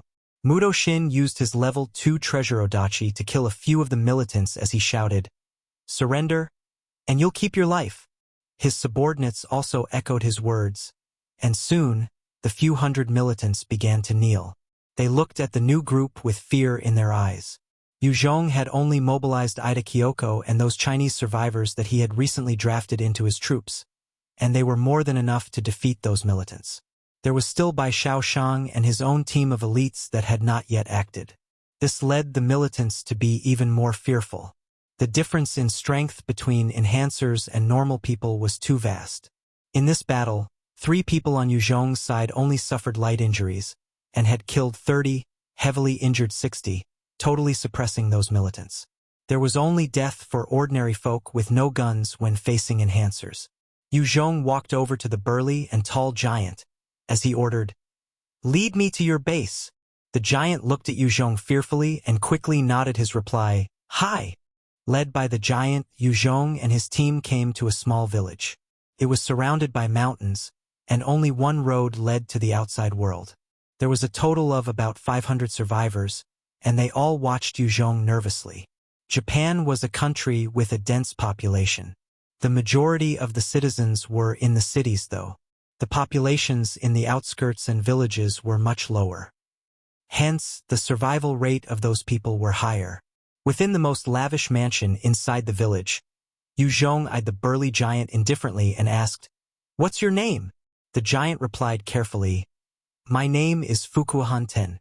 Yue Zhong asked, "Do you know the Yarrow Gang?" The moment the Yarrow Gang was mentioned, Fukui Hanten's eyes lit up. "I know. They're the strongest faction around the Shizuoka parts. They have over 40,000 survivors and 10,000 soldiers. No one is their match."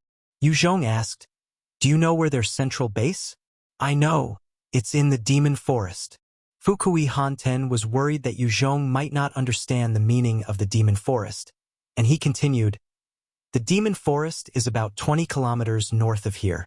It is the city of the Yarrow Gang, and had been termed as the Demon Forest. Anyone who gets too close, other than the members of the Yarrow Gang, would be caught and brought in slaves." Hearing Fukui Hanten's explanation, Yue Zhong was slightly clearer on the current situation. The Yarrow Gang had been an ordinary middle-tier Yakuza gang. Prior to the apocalypse, they weren't anything worth mentioning. Even within the Shizuoka prefecture, they were far from being the #1 gang. However, when the world changed, many of the upper echelons of the Yarrow Gang had fortunately been on holiday, and thus escaping the majority of the chaos. As the hierarchy and organization systems of the Yakuza were strict and efficient, they quickly arranged for a number of the survivors to escape and settled themselves. Following the passage of time, the Yarrow Gang began to expand and grow into a society that made use of slaves. Within the Demon Forest, only those in the Yarrow Gang were the upper-class society. Everyone else were deemed as slaves when captured. Yue Zhong pondered for a while and ordered, "So it was like that. Fukui Hanten, I'll assign you as the envoy to go seek an audience with the Yarrow Gang. Let them know that Yue Zhong requires a passage through." The moment Fukui Hanten heard that, he hurriedly kneeled down and pleaded, "Sir, please, spare my dog life. If you send me as an envoy, I'll definitely be killed. All the envoys sent to their territories have never made it back alive. Any factions would that had done so were also captured and swallowed by them. Please, let me off." That fierce. Yue Zhong frowned. He never imagined them to be that vicious, to the extent of killing all envoys even before actually meeting or negotiations. In most situations, other than a crazed slaughterer, most people would seldom kill the envoys. After all, any faction with the right mindset would seek to cooperate with other factions, even if there were no alliances. Any leader with the ability to think would definitely not just kill envoys. All right, you may go. Yue Zhong waved Fukui Hanten away and continued to think. As night fell, Yue Zhong left the town alone and moved towards the direction of the demon forest. He wanted to test the might of the Yarrow gang himself. In the dark of the night, Yue Zhong took to the darkness like fish to water. He didn't make a single sound as he moved, and his sight was further and wider than in the day. Even his hearing was enhanced. Hong! Hong! Hong! As he came to the outskirts of the city inside the forest, he saw a number of Eurocopters currently firing multiple rockets at the cities, destroying a number of structures. The city that the Yarrow gang had erected inside the forest was made largely out of wood. The houses were constructed with their bare hands, and as the 24 Eurocopters fired their weapons of destruction, the entire city was soon engulfed in flames. Countless Japanese survivors screamed out from within the flames as they were swallowed and burned. Their screams of agony rang out through the night. All of a sudden, a sniper bullet that had been enhanced by the enhanced bullet skill pierced the fuel tank of one Eurocopter. The resulting explosion rang out furiously as the unfortunate Eurocopter burst into flames and turned into a flaming ball that crashed towards the ground. Another sniper bullet pierced the pilot window of another Eurocopter and turned the two pilots into corpses. The Eurocopter wobbled as it spiraled downwards, out of control. Within the city, there were two high-level enhancers that had the enhanced bullet skills. At the next moment, multiple rockets were fired on their location, blasting them to oblivion. At the same time, a number of elite soldiers from the Kingdom of God leaped out from the numerous helicopters in the skies. They were equipped with night vision goggles, bulletproof armor, and were armed to the teeth. They charged towards the territory of the Yarrow gang and began their assault. The sounds of gunfire and heavy artillery rang out through the night. The city that the Yarrow gang built up painstakingly was being razed to the ground. The Yarrow gang had only simple firearms and lacked other powerful weapons. Hence they weren't a match for the Kingdom of God.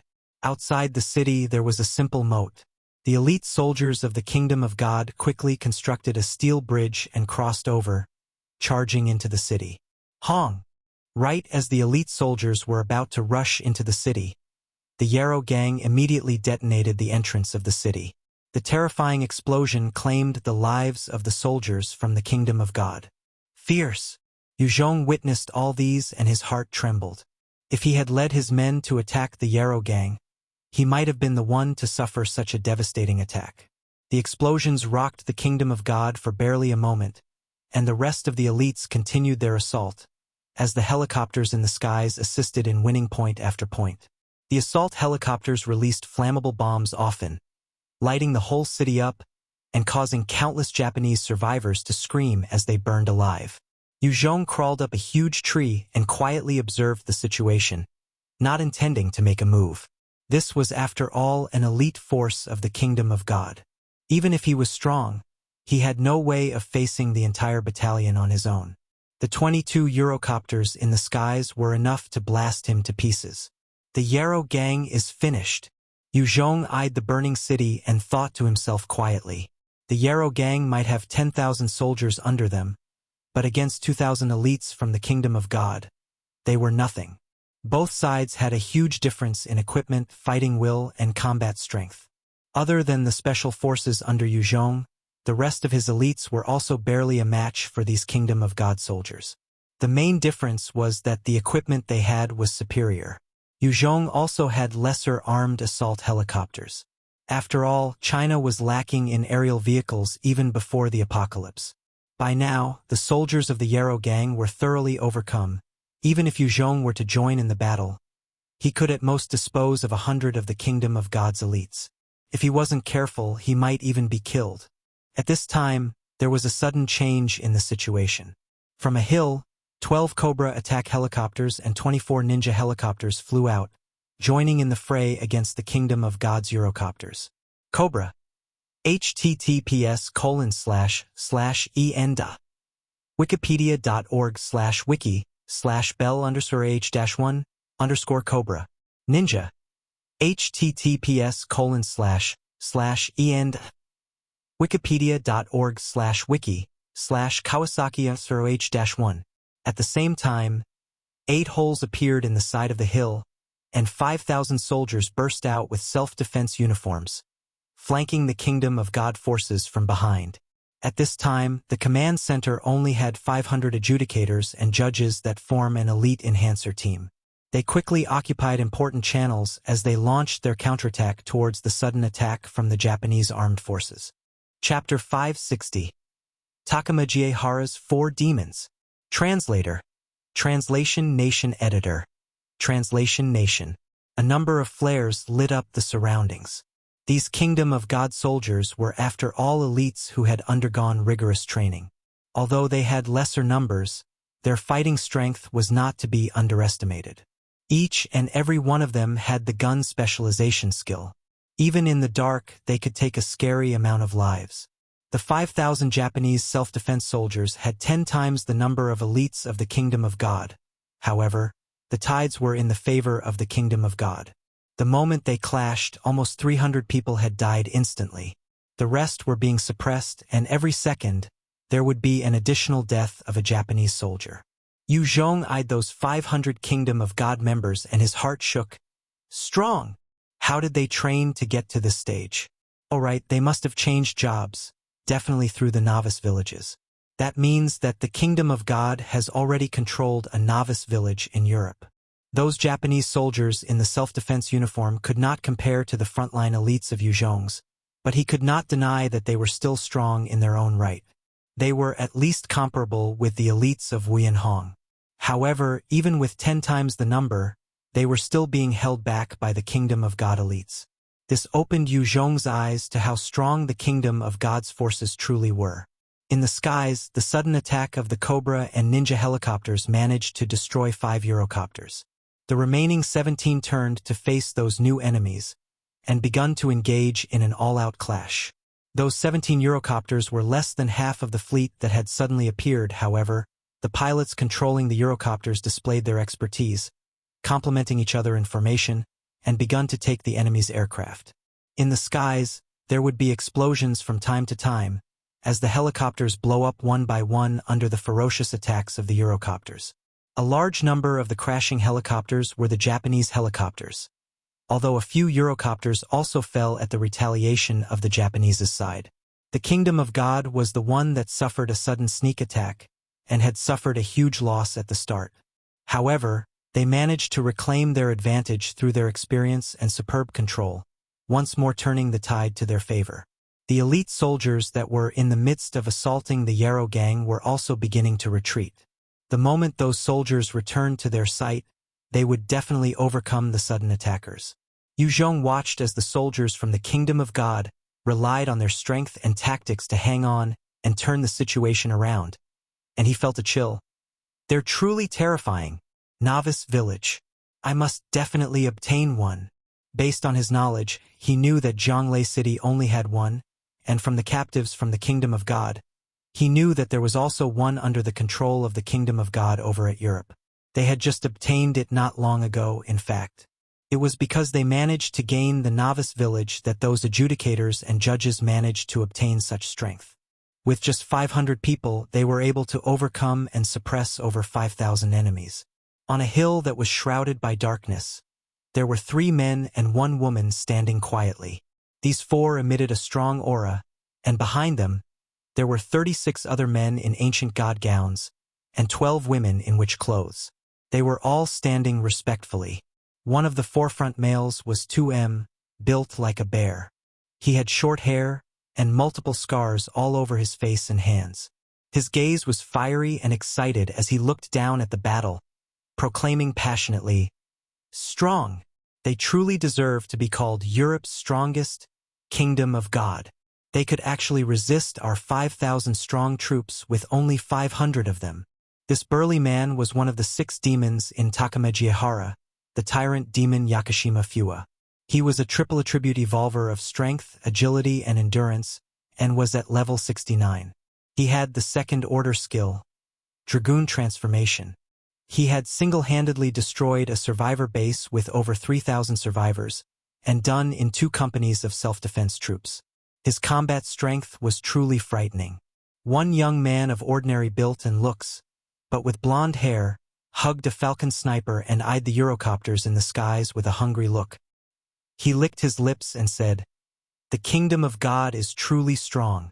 If we're just talking about the might of our factions, our Takamajihara is definitely not a match for them. However, this is Japan. Regardless of how strong they are, there's a limit to the amount of troops they can place here. Today, let's teach them a lesson. Let them have a taste of the true might of Japan. Hideo, do it. Kill them all. Let them witness the strength of the Takamajihara." This young man with the falcon rifle was also one of the 6 demons of Takamajihara, the gun demon Kanagawa Soma. He was a dual attribute evolver of spirit and agility. His level was 64 and he had the second-order sniper specialization, as well as the second-order strengthened bullet. He was the strongest sniper in Takamajihara, and with the assistance of the falcon sniper, he could easily destroy a tank from a 3 kilometers distance. Many enemies of the Takamajihara had fallen at his hands. A bespectacled, handsome young man with blonde hair and wearing a suit nodded slightly and turned to order, "Move out!"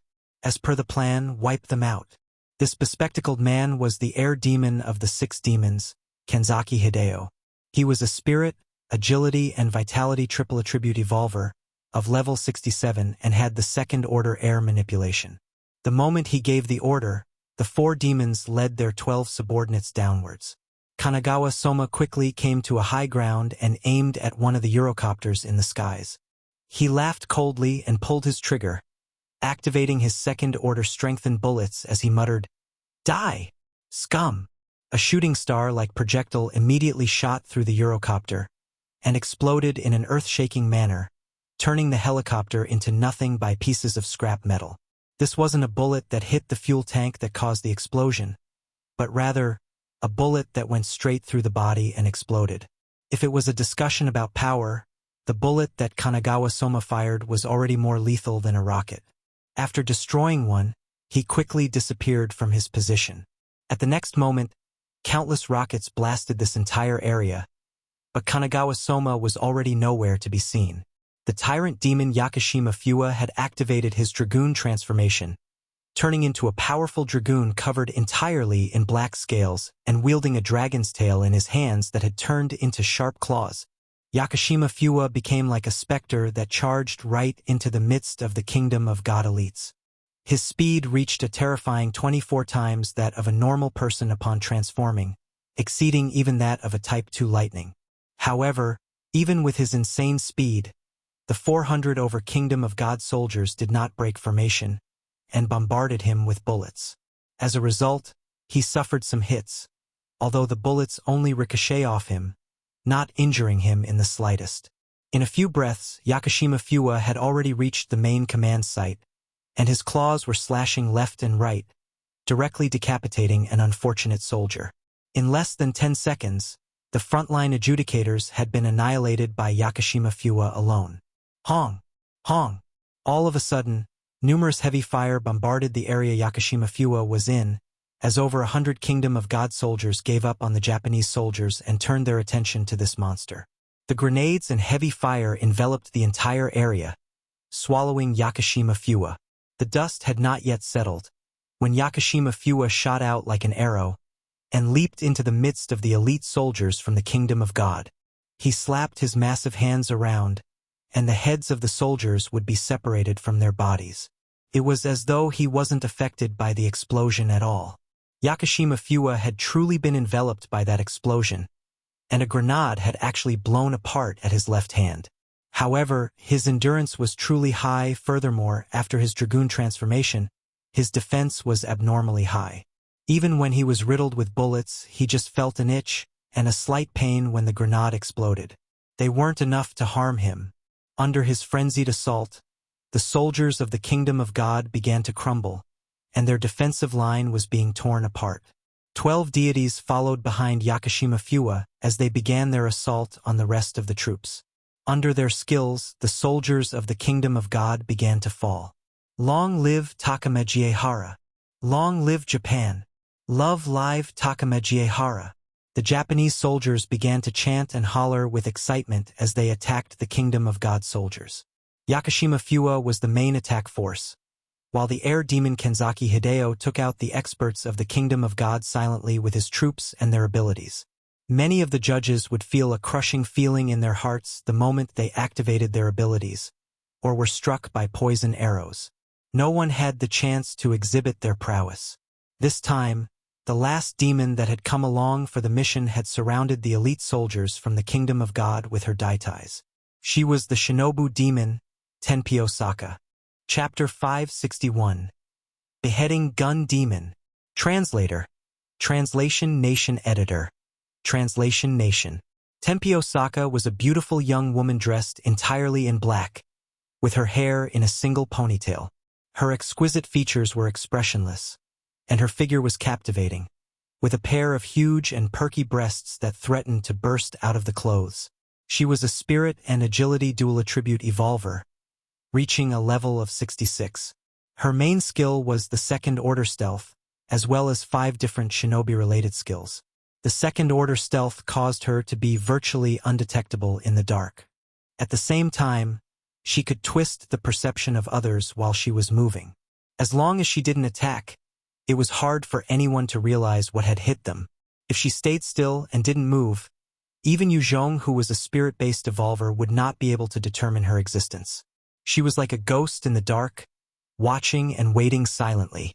From time to time, any unfortunate Kingdom of God soldiers that crossed her path would find their hearts pierced by a sudden sword, or their heads decapitated.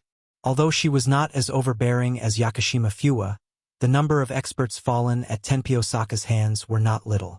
The 4 demons of Takamijihara were all apex existences among evolvers. The moment they joined in the fray, the Kingdom of God was basically suffering casualties one after another. The tides were once again turned, except this time, it was at the hands of these 4. Of course, if it were just them against the 24 assault helicopters and 3,000 elite soldiers of the Kingdom of God, they would also just be charging to their deaths. However, with the 5,000 Japanese soldiers behind them, as well as the 30 assault helicopters on their side, they absolutely possessed the means to win the battle. These guys are strong. These Japanese demons. Yue Zhong watched as the 4 demons slaughtered their way through their enemies, and his eyes were filled with shock. They were similar to him in terms of strength, and each one of them was more than enough to deal with a small troop. The world was vast, and experts were plenty. Every corner of the world boasted their own talents and pride. These 4 demons were the geniuses of geniuses in Japan. He eyed them, and a killing intent flashed past his eyes. They must be killed. The battle strength of these 4 Japanese demons were too strong. If they were allowed to live, they could become an obstacle to Yue Zhong in the future. After all, a mountain cannot hold 2 tigers. Yue Zhong still wanted more resources out of Japan. Hence, he could only snatch it from the hands of others. The most threatening one would be that sniper. Yue Zhong saw another assault helicopter in the skies being destroyed by a single bullet, and a killing intent arose in his heart. Gun Demon Kanagawa Soma's destructive abilities were too terrifying. Yue Zhong might die in one hit if he wasn't careful. He looked towards the direction where the bullet came from, and quickly flitted through the darkness. Yue Zhong had done his fair share of sniping, and he could tell the possible direction which Kanagawa Soma might flee in. He settled on a position and summoned a clone, sending the clone towards the other direction. With the clone, he would see what the clone sees, just that he would not feel any pain suffered by the clone. As he ran towards the location, he continued to observe the skies, watching out for the next shot. After 5 minutes, another beam of light shot out from another side of the hill, causing an Eurocopter to burst into flames and crashing into the ground. It's there. Yue Zhong eyed the part of the hill and activated his shadow steps. His speed was pushed to his maximum limit and he charged over. Yue Zhong's clone also made its way towards that direction. Very soon, the location where the shot came from was bombarded by countless projectiles. The hill was shaken, and bits of earth blew up all around. Got him! With his enhanced night vision, Yue Zhong saw the gun demon Kanagawa Soma leading a team of 12 subordinates towards a location. His eyes flashed with joy and he quickly shot after him. Enemy! Kill him. As one of the 6 demons of Takamajihara, Kanagawa-soma was strong and he had the night vision ability as well. Discovering Yue Zhong, he barked out an order and prepared his falcon sniper to aim at Yue Zhong. The moment he took aim, Yue Zhong felt an incredible sense of danger. He could tell that if he were hit, then even with his endurance of over 194 points, plus the Type 3 Beast Hide, Level 4 defensive vest as well as his passive steel body, he would not be able to block it fully. He immediately evaded to one side, hiding behind a tree, making use of the surrounding fauna to get closer to Kanagawa-soma. He's damn fast. He's actually faster than an agility-based evolver like me. Kanagawa-soma felt a chill creep up his back at the sight of Yue Zhong's speed. The 12 subordinates following Kanagawa-soma were his personal guards. Every one of them possessed a level 3 ability, their enhancement levels at least 40 and above. One of them quickly slapped the ground and activated his plant manipulation activity, causing a long vine to shoot out towards Yue Zhong. The rest of the 11 soldiers quickly fired their rifles. They knew that sweeping fire was a more effective method against a speedy existence like Yue Zhong. After all, they had no way of locking on his position and could only rely on a rain of bullets to hit him. Kanagawa-soma wielding his falcon sniper and took a deep breath to calm himself down. His eyes cold and his focus pushed to its maximum. He could tell that Yue Zhong was a peak-level expert like him, and he might only have one chance to fire a bullet. Powerful! Kanagawa-soma had not fired yet, but the pressure he emitted caused Yue Zhong to feel the danger. He had to maintain his own focus, otherwise if he was hit, he would definitely suffer. He forced himself to keep moving at a high speed. Yue Zhong was testing the waters, trying to get close to Kanagawa-soma. After all, snipers were weak in close combat. Most top snipers would allocate their precious skill points into their sniping abilities. That was why they would lose out in close combat. Yue Zhong had just gotten closer when he suddenly felt an intense danger. His heart turned cold, and he twisted towards another tree and leaped back. A beam of light shot past where Yue Zhong was just a millisecond and caused the tree behind to explode into pieces. Had Yue Zhong been slightly slower, he would have been pierced by that bullet, and his fate would have been sealed. Dodging that life-threatening shot, he pulled out his own assault rifle and fired a few bursts towards the general direction Kanagawa-soma was at. 2 level 40 enhancers with the telekinesis ability quickly conjured up psychic barriers to block the bullets. Since Kanagawa-soma was adept at far-range combat, his subordinates would cover his weaknesses. Should an enemy get close to their gun demon, any high-level expert could easily kill him. However, if he and his team could pull the distance apart again, even the tyrant demon would not be a match for the gun demon. Strong. Too bad, you have to die. Yue Zhong leaped behind, and his hands shone with the glow of the second-order devil flame, as 2 mighty devil flame spears appeared and shot towards Kanagawa-soma like shooting stars. Be careful! Kanagawa-soma's expression turned to one of horror as he rolled backwards, dodging behind a huge rock. The 2 devil flame spears collided with the psychic barrier erected by those 2 enhancers and instantly incinerated them, enveloping the 2 enhancers in flames. As they began to burn, they screamed out in spine-chilling agony and were soon turned to ash. Seeing this, everyone's face fell and they quickly dove for cover. Kanagawa-soma shouted loudly from behind the rock, "Friend, I'm the gun demon Kanagawa-soma from Takamajihara. Why are you attacking me? You shouldn't be someone from the kingdom of God. Most of the envoys and apostles should be in Europe, Africa, India, and the Middle East. As long as you join us, we're willing to confer you the title of a demon as well. Food and women will be yours. Whatever you want, the Takamajihara would provide. You'll get the best treatment in the world."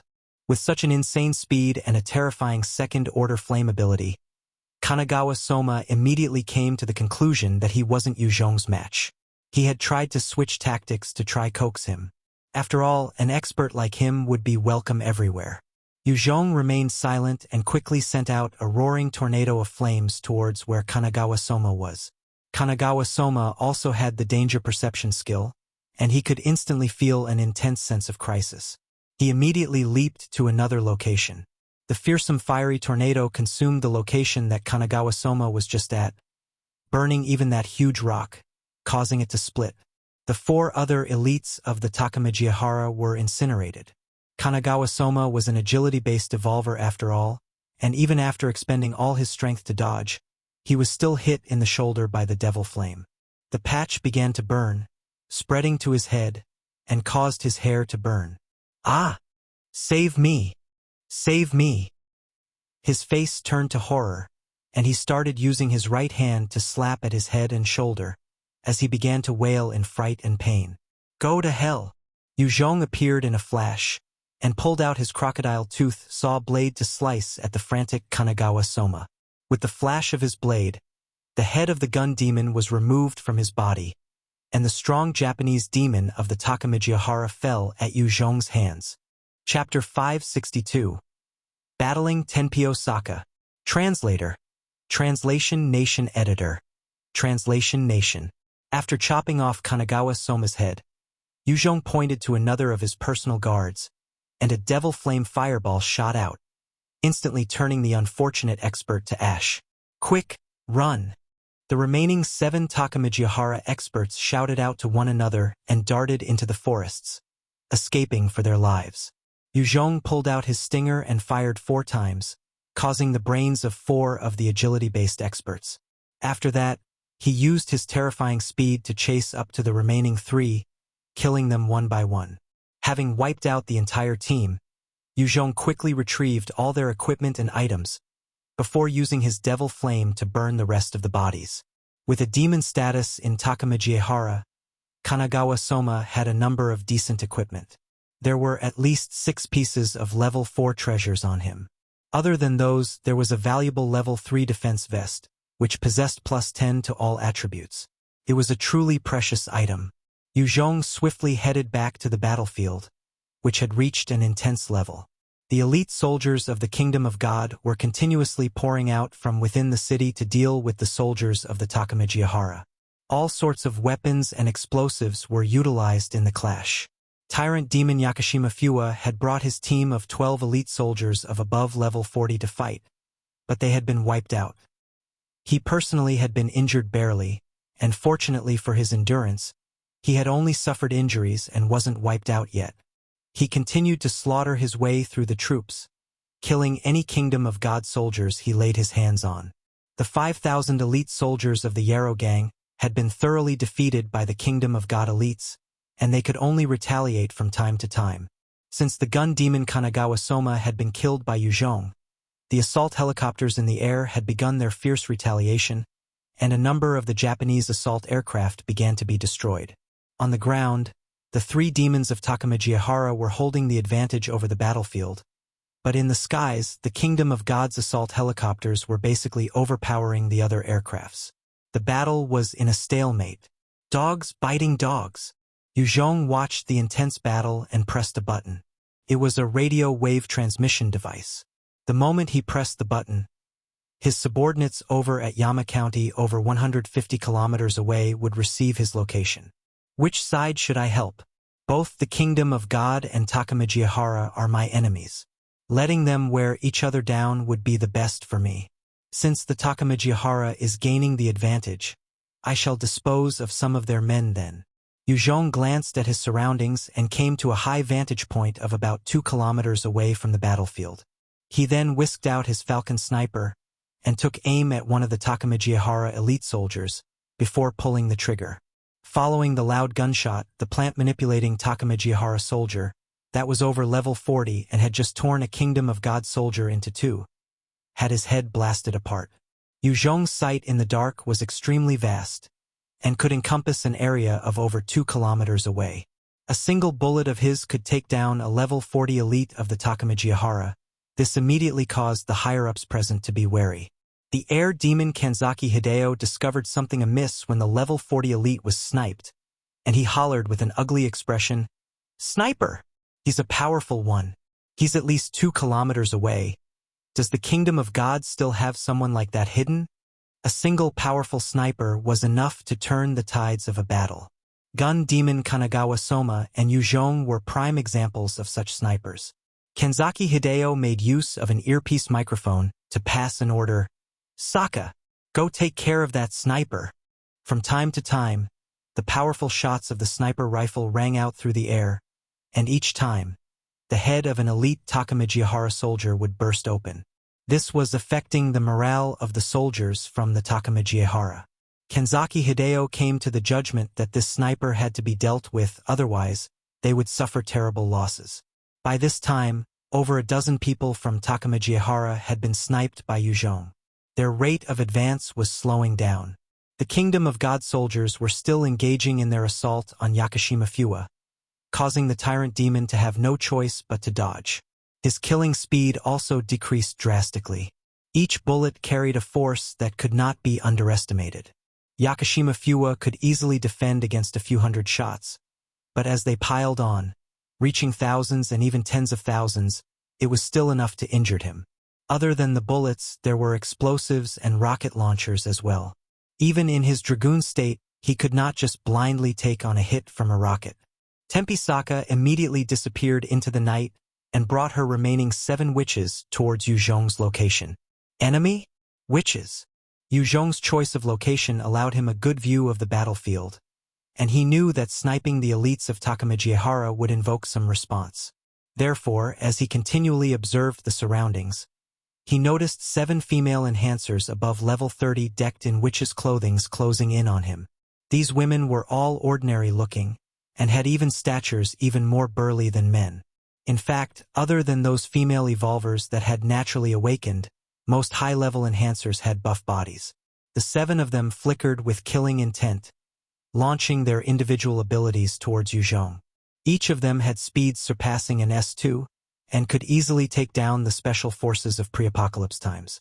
When they joined hands, they were more than enough to take down most snipers. Too weak. Yue Zhong watched as they drew closer with a cold light in his eyes, pulling out his black tooth blade and waved it in front of him, instantly slicing 2 of the witches in 2. The remaining 5 were unfazed by the tragic fate of their comrade. Instead, they became enraged and launched their attacks more fiercely. Yue Zhong's blade slightly quivered, and 5 blade beams shot out towards the 5 witches. Their bodies were instantly sliced into many parts, fresh blood splattering everywhere. Just as Yue Zhong slaughtered the remaining 5 witches, a sense of danger arose in his heart. He hurriedly activated his shadow steps and leaped to one side. He abandoned his blade while shooting for a wide area like a cannonball.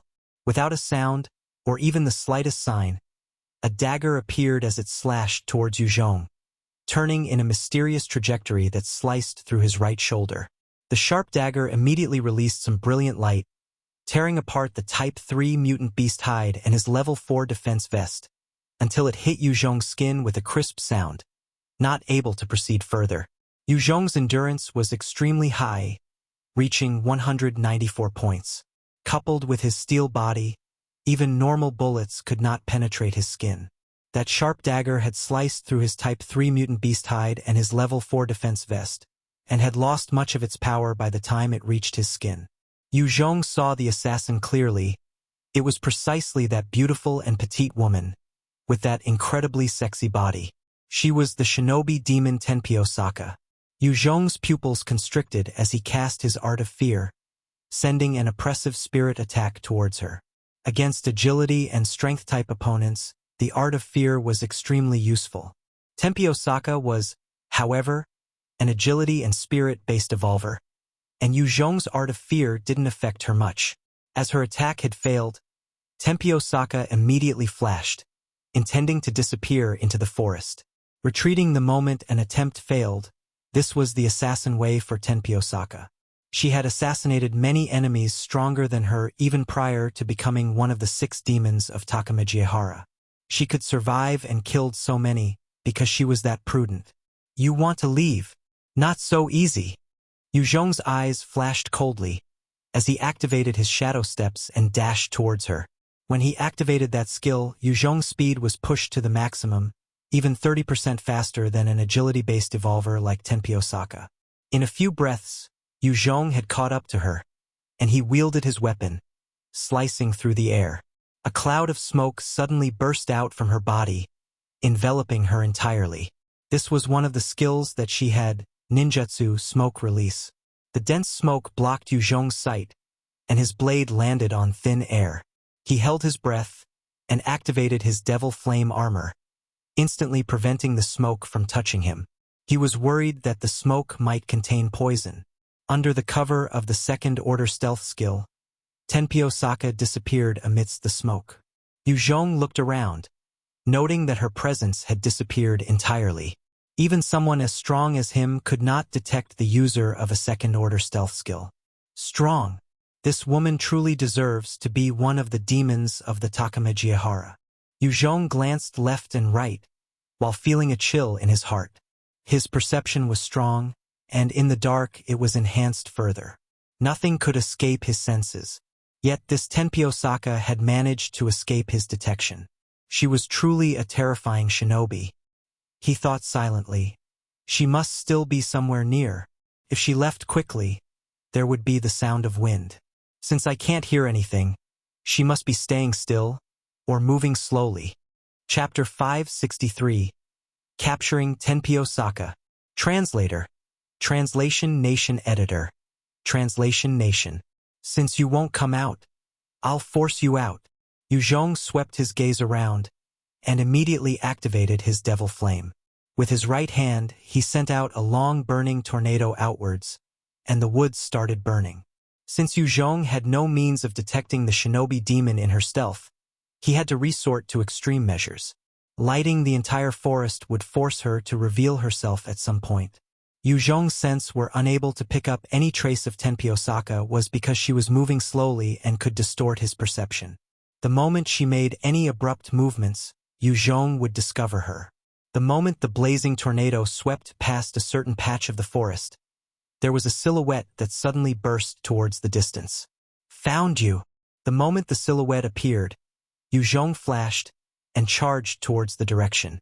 In a span of 10 breaths, Yue Zhong had caught up to Tenpyo Saka, and without mercy, he launched an assault towards her. From her body, a cloud of smoke billowed out, blocking his sense of sight. The same trick won't work twice. Yue Zhong laughed coldly and cast his devil flame, causing 10 fireballs to burst out through the smoke, aiming for Tenpyo Saka. Tenpyo Saka relied on the ninjutsu, smoke escape, and coupled with her second-order stealth to confuse Yue Zhong's sense. This would allow her to escape. Without the defensive cover of the smoke, it caused her to be unable to employ her escaping arts. Facing the 10 fireballs, Tenpyo Saka had no choice but to raise her hands to block her face. She twisted her body and managed to evade most of them.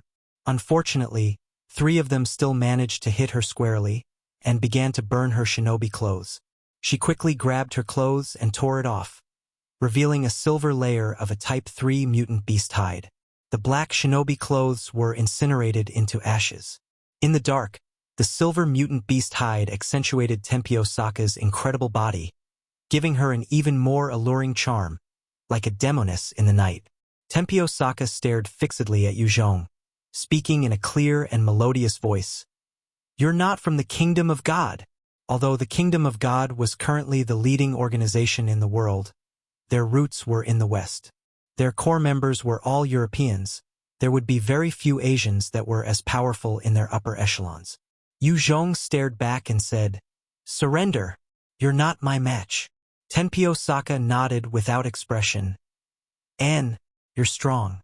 To deal with you, it would take the leader of Takamegahara Tetsuo Nendori-sama to handle you personally."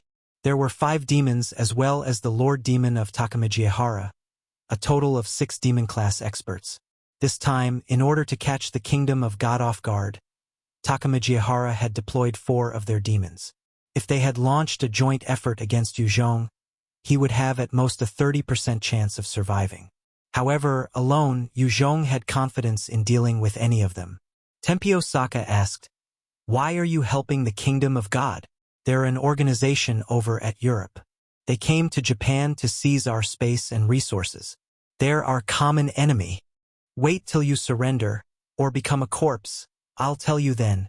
Yue Zhong's eyes flashed coldly and activated his gravity manipulation. A 2-fold gravitational force pressed down on Tenpyo Saka's body. As Yue Zhong's black tooth blade swung towards her, she continued to face him without any expressions. Instead, she raised a dagger to block, before her entire frame was sent flying back a few meters. She then tapped the ground lightly and changed directions to flee.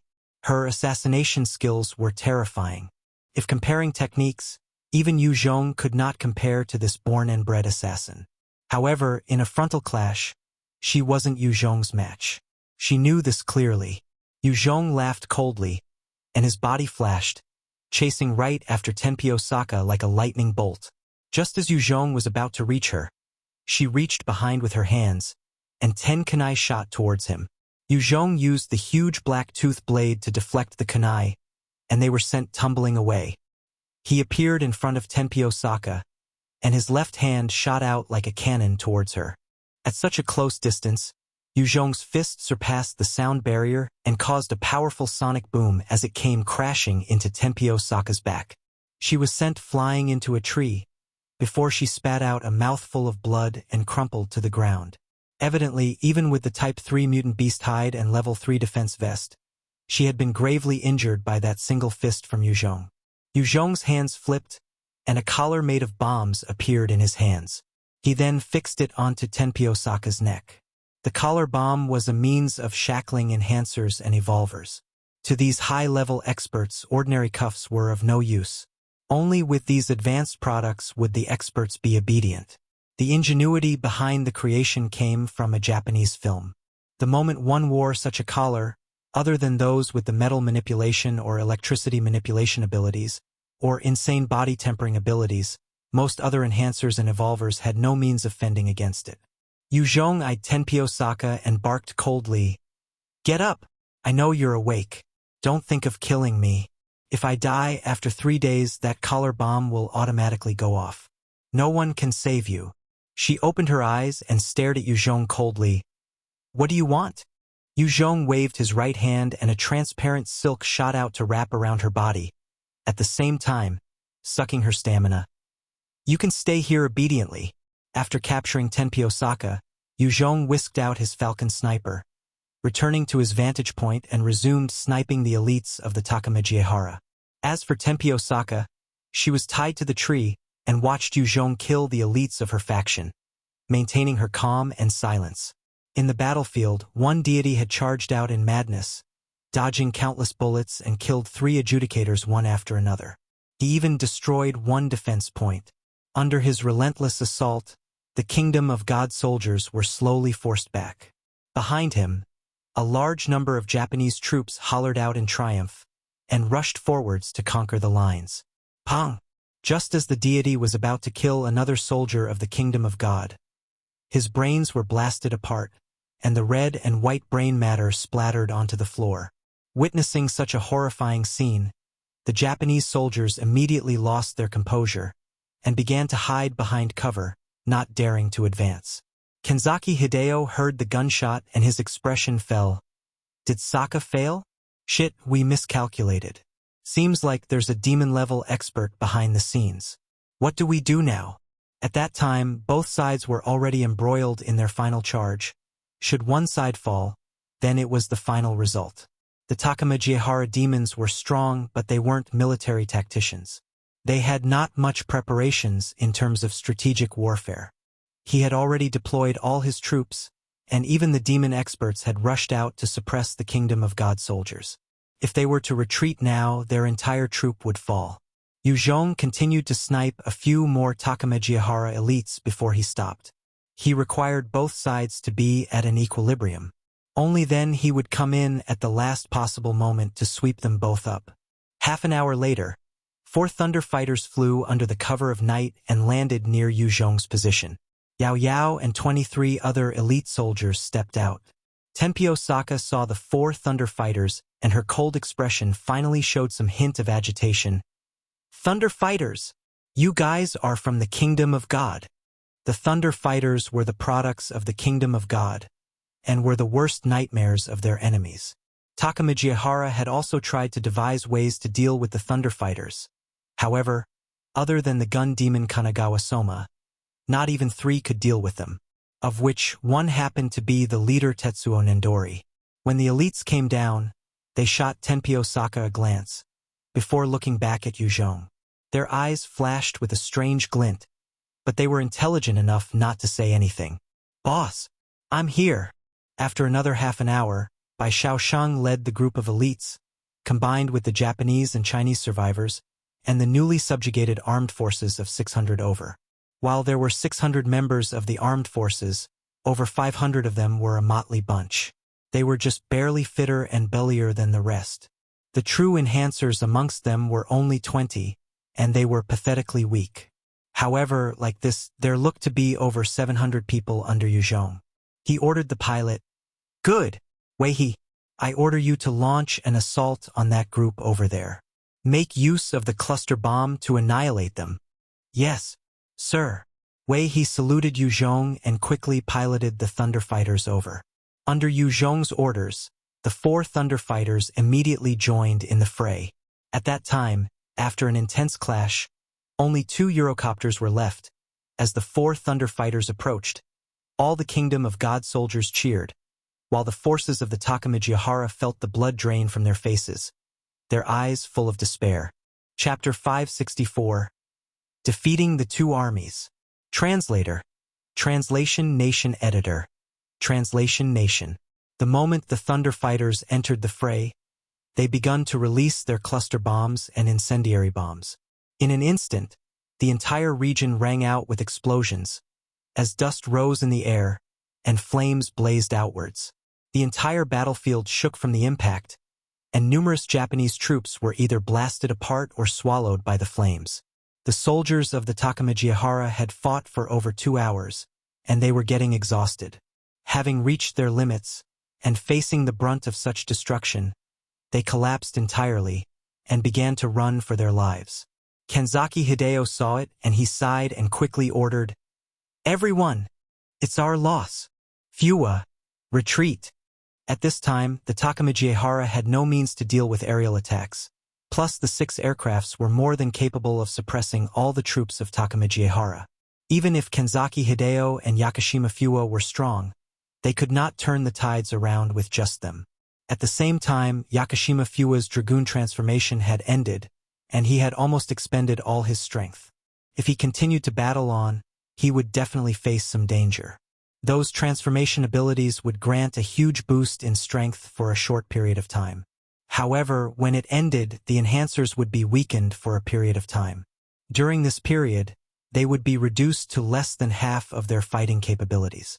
After receiving that order, Yakashima Fuwa immediately turned around and escaped into the darkness. Yakashima Fuwa, such a demon-level expert, actually abandoning his subordinates to run. This led the Takamijihara's already collapsing mentality to crumble even further. All the Japanese soldiers lost their will and began to escape in various directions. "Attack! Attack! Eradicate them!" The astute commander from the Kingdom of God saw the retreating Japanese and swiftly brought his troops to give chase. If they didn't annihilate these Takamijihara soldiers, in the future, this faction would definitely become an obstacle to the Kingdom of God. Hence, they had to go all out to wipe them out with this chance. As the soldiers from the Kingdom of God gave chase, a large number of the Japanese soldiers fell and died. "Do it!" At that moment, Yue Zhong ordered coldly. Under his orders, the 4 Thunder Fighters suddenly switched targets and gunned down the remaining 2 Eurocopters. Why? They had no chance to react, and were destroyed completely, becoming 2 flaming balls as they crashed to the ground. What's going on? Seeing the 2 Eurocopters being destroyed, all the soldiers from the Kingdom of God felt bewildered. At the next moment, the Thunder Fighters that were assumed to be the trump card of the Kingdom of God began to fire upon the ground without caring for sides, bombing the soldiers and blasting them. On the battlefield, the sounds of explosions rang out constantly, as many elites from both the Kingdom of God and Takamijihara were blasted to pieces. Many soldiers from both sides fell under the relentless assault of the 4 Thunder Fighters. Jonas, the commander of the Kingdom of God's Japanese arm, screamed out in anguish. "How did it become like this? How did it become like this? Aren't they our comrades?" The elites of the Kingdom of God had charged out from behind their cover to chase after the Japanese troops. Who knew, all of a sudden, the Thunder Fighters had suddenly unleashed carnage and rained destruction down upon everyone on the ground. The entire battlefield turned into a sea of flames, as countless soldiers screamed and wailed out, before being burnt to death. It was practically a scene from hell.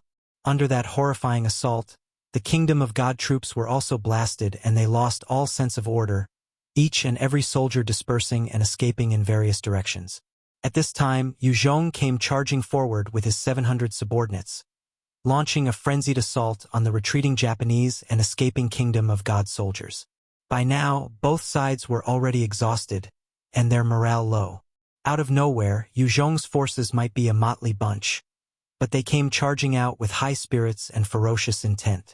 The intense battle continued for another 2 hours, before finally settling down. Yue Zhong had captured 2,000 Kingdom of God and Japanese troops. Many others had escaped into the woods, disappearing entirely. Having defeated both armies, Yue Zhong continued his assault towards the city built by the Yarrow gang. By now, there were many places burning within the city. Mobs and riots had broken out, and it was chaos everywhere. A large portion of the Yarrow gang's forces had been wiped out by the Kingdom of God. However, a small faction still held out in the inner parts of the city. Within a villa, numerous soldiers of the Yarrow gang were currently fortifying their defenses. If any power without enough firearms or heavy power, they would have to pay a steep price to attack this final stand. Yue Zhong gazed at the villa and gave an order. "Fukuihan 10, go now and advise the Yarrow gang to surrender to me. If you succeed, I will bestow rewards upon you." Fukuihanten's face fell, and he immediately got on his knees to beg. "Sir, please, spare my life. Spare my life. The Yarrow gang kill without batting eyelids. They will definitely take my life." Yue Zhong eyed him with a strong killing intent. "Do you think only the Yarrow gang know how to kill? Am I so merciful? This is an order, and orders are absolute. Those who disobey will be executed." Fukuihanten helplessly mustered his courage. "Yes, I understand. What are your conditions, sir? Tell them to surrender unconditionally. I will guarantee that their daily lives would not be affected." With the Thunder Fighters, he could easily destroy the villa. Having such a trump card, Yue Zhong was obviously confident of his chances. "Yes, I understand." Fukuihanten then gritted his teeth and raised a white flag as he walked towards the territory of the Yarrow gang. 2 soldiers quickly walked out and escorted him in front of a high-ranking officer, Kazuki Nobuhiko. The Yarrow gang member wielded a sharp knife and emitted a strong killing intent as he spat out, "Who the fuck are you?" Fukuihanten felt the killing intent and his face turned pale as he stammered, "I'm Fukuihanten. I was sent here as an envoy by the leader of the army outside, Yue Zhong." Although Fukuihanten was huge and burly, able to kill zombies easily, he was actually a timid coward. He was currently intimidated by Kazuki Nobuhiko's aura, and felt that he might be killed if he wasn't careful. Kazuki Nobuhiko frowned. "Yue Zhong? He's Chinese." Under the threat of death, Fukuihanten immediately bragged about Yue Zhong's power. "Yes, he's Chinese, however, he has over 3,000 elites under him, and 20 assault helicopters. The Kingdom of God and Takamajihara were defeated by him earlier. He even killed 2 out of the 6 demons of the Takamajihara and captured 1. The shinobi demon Tenpi Osaka is currently his captive. You see the helicopters in the skies? Those are his. They're called Thunder Fighters, and they're the more advanced aircraft weapons you will find. Each of them possess the power to raise a city to the ground. There are countless bombs, incendiary bombs, and even cluster bombs. Should you guys resist, then he would order the decimation of the entire region. By that time, you guys will only die without even knowing what hit you. On account that we're all Japanese, I tried to advise Yue Zhong-sama to spare you guys. I even volunteered myself as envoy to come and contact you guys. On one hand, Fukuihanten continued to brag about Yue Zhong's power, while earning some face for himself. He hoped that he could get out of Kazuki Nobuhiko's hands with this. The stronger they understood Yue Zhong to be, the safer Fukuihanten would be. He knew this, that was why he spared no effort in blowing Yue Zhong's trumpet. Hearing those words, Kazuki Nobuhiko's expression did not change, but his heart was shocked beyond belief. So the Takamajihara was really defeated by them. Even the shinobi demon was captured. Kazuki Nobuhiko wasn't some ordinary riff-raff of the Yarrow gang. He was the second in command and wielded great authority. He knew plenty of information that ordinary members wouldn't know.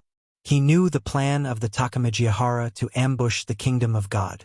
Since Yue Zhong's army could crash so easily, he knew that Yue Zhong must be more powerful than he could imagine. The 4 Thunder Fighters were manufactured by the kingdom of God as the latest in line for weapons. Under their might, even a town as established as the Yarrow gangs would be turned into tofu. Kazuki Nobuhiko grabbed onto Fukui Hanten's clothes and asked softly, "What did Yue Zhong offer?" Fukui Hanten knew that this Yarrow gang member was already faltering on surrendering. He quickly advised softly, "Yue Zhong wants you guys to surrender unconditionally. He would personally guarantee the safety of all of you." "Just that? No other sweeteners?" Kazuki Nobuhiko frowned slightly as he asked. Although he knew Yue Zhong truly meant for them to surrender with such terms, he had hoped that he could get something out of it. Fukui Hanten quickly advised, "Nobuhiko, sir, Yue Zhong is a man that dishes out his rewards and punishments accordingly.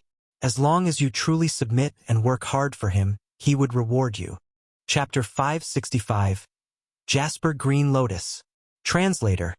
Translation Nation Editor. Translation Nation. Fukui Hanten did not know the background of Kazuki Nobuhiko, and could only use such words to try and coax him into surrendering. Kazuki Nobuhiko hesitated a while, before suddenly asking, "That's true. Once I contribute to his cause, I will naturally receive some rewards." "Oh yes. Does Yue Zhong-sama like beautiful girls?" Fukui Hanten pondered as he thought back to Ida Kyoko and the little lowly Yao Yao beside Yue Zhong, before nodding and replying, "Yeah, Yue Zhong-sama only likes top beauties. Most men like beauties," and Fukui Hanten was just using a common stereotype to support his conjecture. Kazuki Nobuhiko heaved a long sigh of relief and relaxed his frown. "All right," Fukui Hanten brazenly continued. "Kazuki-sama, the most important thing now is to complete what Yue Zhong-sama has ordered me to do. He's not a patient man, and I fear if we delay too long, he might rush in with his troops." Kazuki Nobuhiko immediately wore a warm expression and said, "Sure, come with me." On the way, many of the guards from the Yarrow gang looked towards Fukui Hanten beside Kazuki Nobuhiko and sighed in their hearts. After all, no one wanted to rush to their deaths blindly. In fact, many were in favor of surrendering. As led by Kazuki Nobuhiko, Fukui Hanten came to a lavish place within the city. "Who the hell are you?" A 1.6m middle-aged man in kimono with a ferocious aura stared at Fukui Hanten and barked coldly. This man was the leader of the Yarrow gang, Hajime Moto. He was a level 15 enhancer. As the leader of a faction, he could order his subordinates to capture all sorts of zombies, and he will kill them easily. This allowed him to raise his level to 15, although his fighting strength was really negligible. Even in the apocalypse, many leaders weren't actually strong experts. Instead, they held power over a large number of ordinary survivors. Fukui Hanten was intimidated by the aura of Hajime Moto that he trembled slightly, before gritting his teeth to say, "I'm Fukui Hanten, Leader Hajime. I'm the envoy sent by Yue Zhong-sama. He wants me to advise you guys to surrender unconditionally. He can promise that the lives of you and your subordinates will be intact. Otherwise, he will immediately charge in with his army and level the entire place, not leaving even a single chicken or dog alive." Hajime Moto frowned and asked coldly, "Yue Zhong, he's a Chinese?" Fukui Hanten had a bad feeling as he replied, "Yes." A savage look flashed in Hajime Moto's eyes as he bellowed out, "You want me to submit to a damn Chinese pig? Is your brain damaged?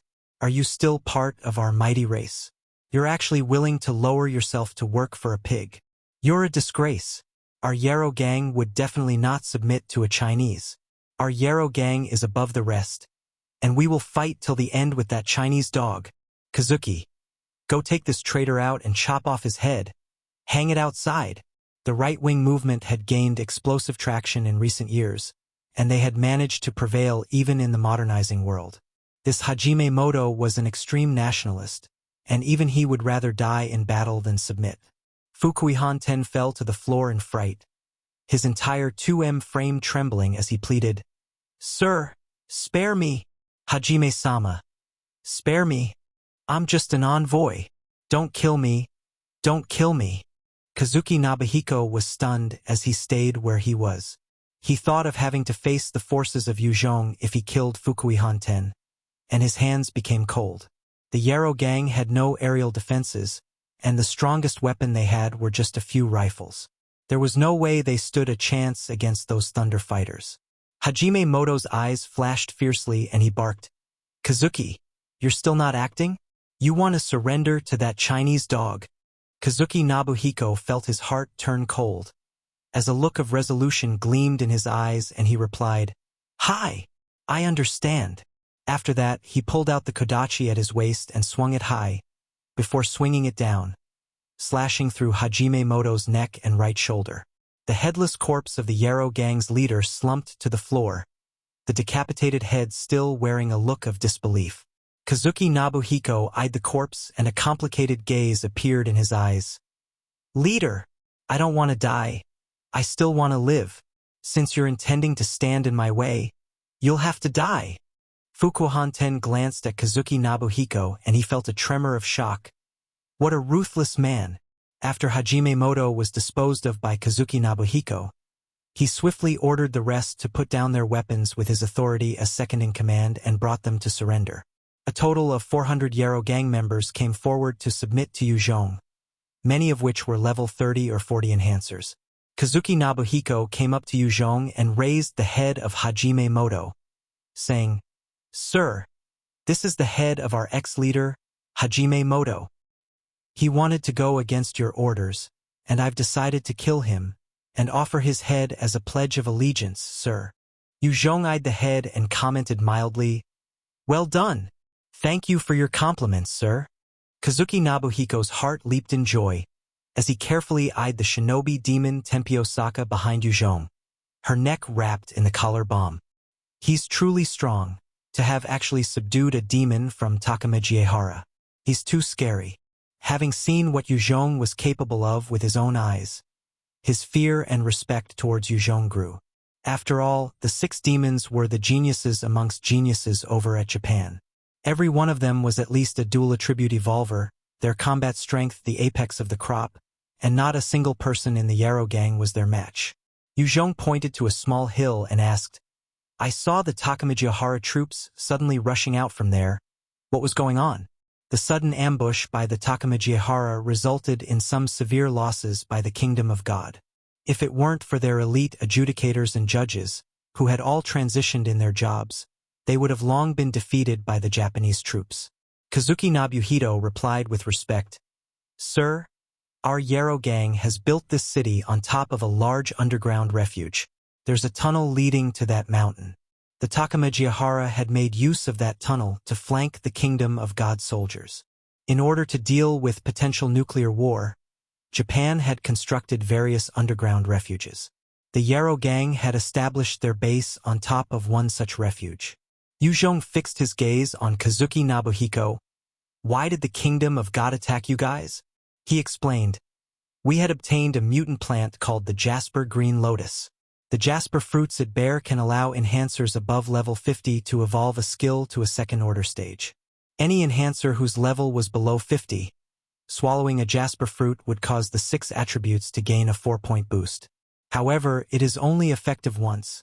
Consuming more than one would have no effect. The Kingdom of God had come specially for this Jasper Green Lotus." When Yue Zhong heard it, he immediately ordered, "Bring me to it." "Yes, sir. Please come with me."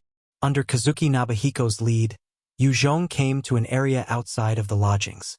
Within a pool of not even 20 centimeters deep, there was a 4-petal jade green plant, with a green flower blooming right in the middle. Within the flowers, there were a few jade-like fruits. It really looked like a mysterious lotus. Kazuki Nobuhiko pointed to the plant and said, "That's the Jasper Green Lotus." There were 8 enhancers of above level 30 guarding the place, obviously viewing the plant with great importance as well. Yue Zhong patted Kazuki Nobuhiko in satisfaction and praised, "Well done. You did well.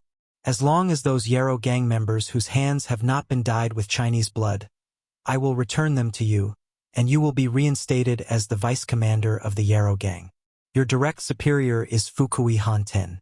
However, since the Yarrow gang sounds so vulgar, let's rename it to be the Wild Wolf Company. You're currently the vice commander and your rank is major. If it wasn't for Kazuki Nobuhiko's decisive and swift handling of the situation, the Jasper Green Lotus might have been destroyed in the chaos. Gaining such a treasure, Yue Zhong's view of Kazuki Nobuhiko also rose. Having been approved of Yue Zhong, Kazuki Nobuhiko felt extremely pleased, and he voiced his allegiance once more. Thank you, Yue Zhong-sama. Kazuki will definitely serve you with my life. Yue Zhong walked into the pool and took 3 of the fruits, before arranging for 8 evolvers to protect the pool.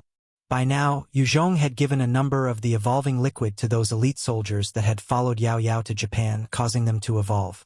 He had immediately gained over a 100 level 40 evolvers. Because of this troop, he could easily vanquish the 2 armies from the Kingdom of God and Takamajihara. Yue Zhong then eyed Kazuki Nobuhiko before giving him a task. Kazuki, I need people of talents in the following fields: optoelectronic engineering, mechanical engineering, electronic engineering, and biological sciences. Find these people and bring them to me. Being adjacent to Tokyo, the Shizuoka Prefecture was also a developed county. There should be a number of researchers, scientists, and talents in those areas. Yue Zhong needed them to work for him.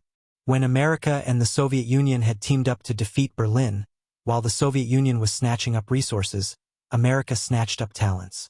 After World War II, America's technology had surpassed the Soviet Union. Yue Zhong was severely lacking in talents in the science field right now. Before gaining the capitals back in China, he could only rely on the geniuses of Japan to help him. Chapter 566.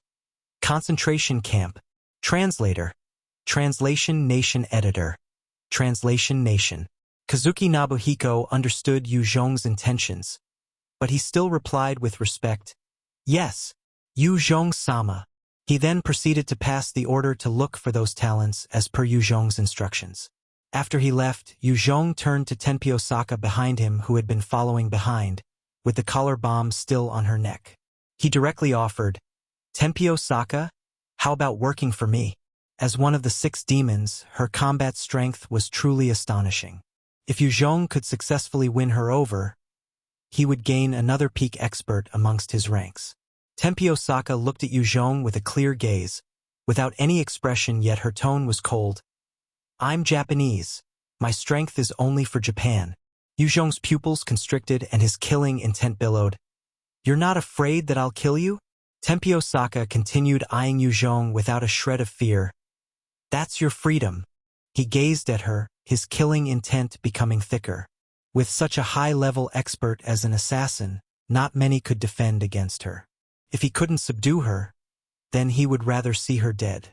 She could feel the murderous aura radiating from Yue Zhong and knew he was for real, and a chill passed her heart. "Yue Zhong, you can't dominate Japan.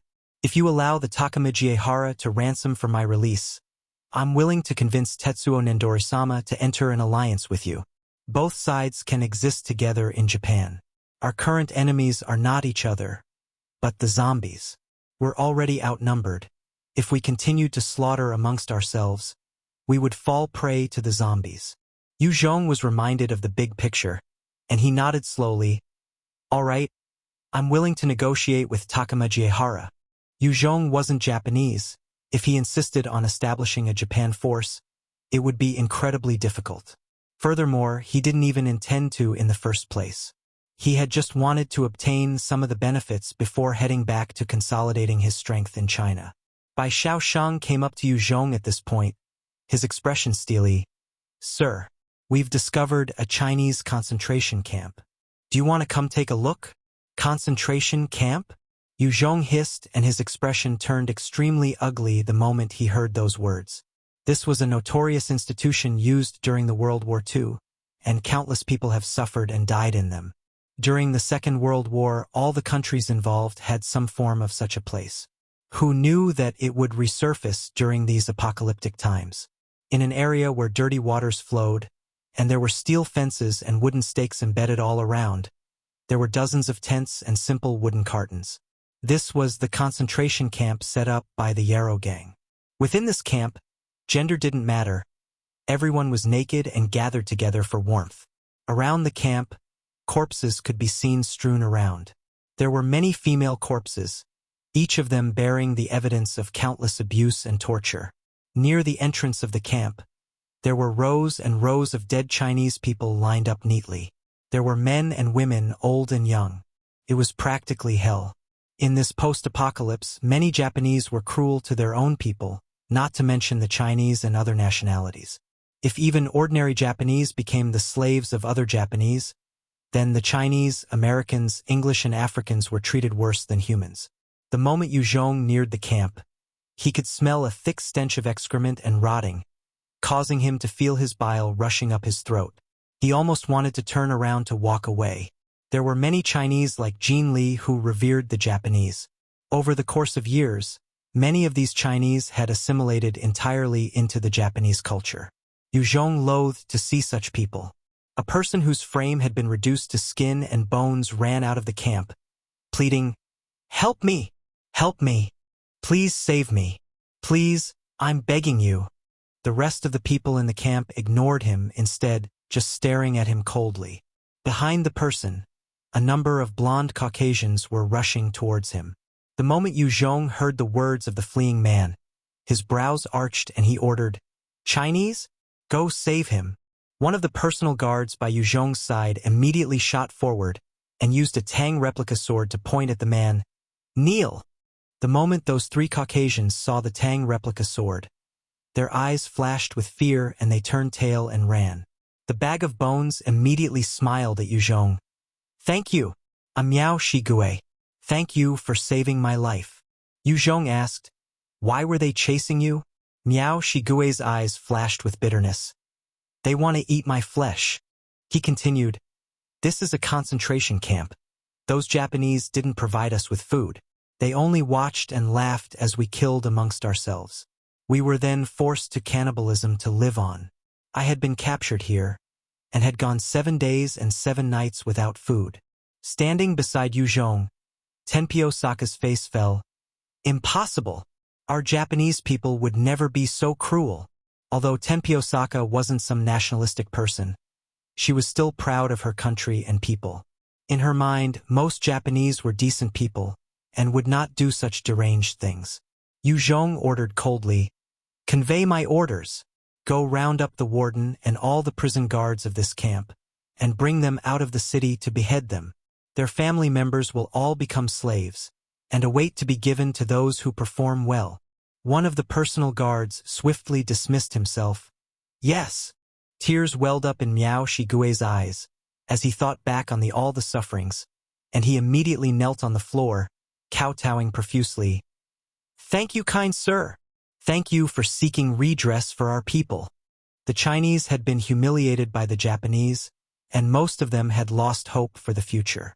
Although they were all filled with hate for the Japanese, they lacked the strength to do anything. Hence, they could only live on like pigs and dogs. However, they bore the grudge, and now that they had Yue Zhong to aid them, Miao Shigue could not help but sob emotionally. Yue Zhong then turned to Bai Shaoshang. "Go get some men to sweep them all. Those who had participated in the killing of any Chinese, execute them. If any Chinese inside are willing to join us, absorb them into our ranks. I only want Chinese who can speak our language, not those Chinese Japanese that had already forgotten their mother tongue." In order to integrate into the local community, there were many Chinese whose later generations had developed and assimilated into the Japanese culture. Many of them forgot their Chinese language and had totally become Japanese. Yue Zhong did not want these people within his ranks as well. "Yes." Bai Shaoshang then took 10 experts and entered the camp. That single order from Yue Zhong caused a bloodbath to be shed. 100 over Yarrow gang members were all dragged out to be executed, and their families were branded as slaves to be given as gifts to victorious people. Within the concentration camp, Yue Zhong discovered over 160 Chinese survivors. They were all excited about joining Yue Zhong and becoming part of his troops. As for the other foreigners within the camp, Yue Zhong directly executed those who had eaten Chinese people, whereas the rest were released. The Yarrow Gang city had a total of 50,000 Japanese survivors, and many were talents in their own fields of research and development. Many were sent back towards Sakura Town in preparation to be brought back to China. There were also various top-of-the-line machinery and manufacturing equipment, which were commissioned to be brought back to Sakura Town as well. Being in the Shizuoka prefecture, the Yarrow Gang city was like a bucket in a body of water. The moment the 3 million zombies launched an assault over here, the city was absolutely incapable of withstanding the onslaught. In Yue Zhong's hands, there were over 2,000 Kingdom of God and Takamajiehara captives. The ordinary Kingdom of God soldiers numbered about 700 Japanese. They were just normal people who fought to survive, and didn't particularly swear by any allegiance. Yue Zhong thus incorporated them into the troops belonged to Ida Kyoko, Muto Shin and Yuan Tian Gang, bolstering their strength. As for the 1,400 Japanese soldiers of the Takamajiehara, over 200 of them had weak wills and decided to switch loyalties, and were immediately sent to his 3 subordinates. The remaining 1,200 of the soldiers were unwilling. Working together with Kazuki Nobuhiko, Yue Zhong soon gained control over the Yarrow Gang city, and it regained its peace. Inside a particular master bedroom within a mansion, Yue Zhong pulled out one of the jasper green fruits and swallowed it. He only had the time now to consume this treasure. The moment it was absorbed into his abdomen, it transformed into a warm energy flow that spread throughout his limbs and nourished his body.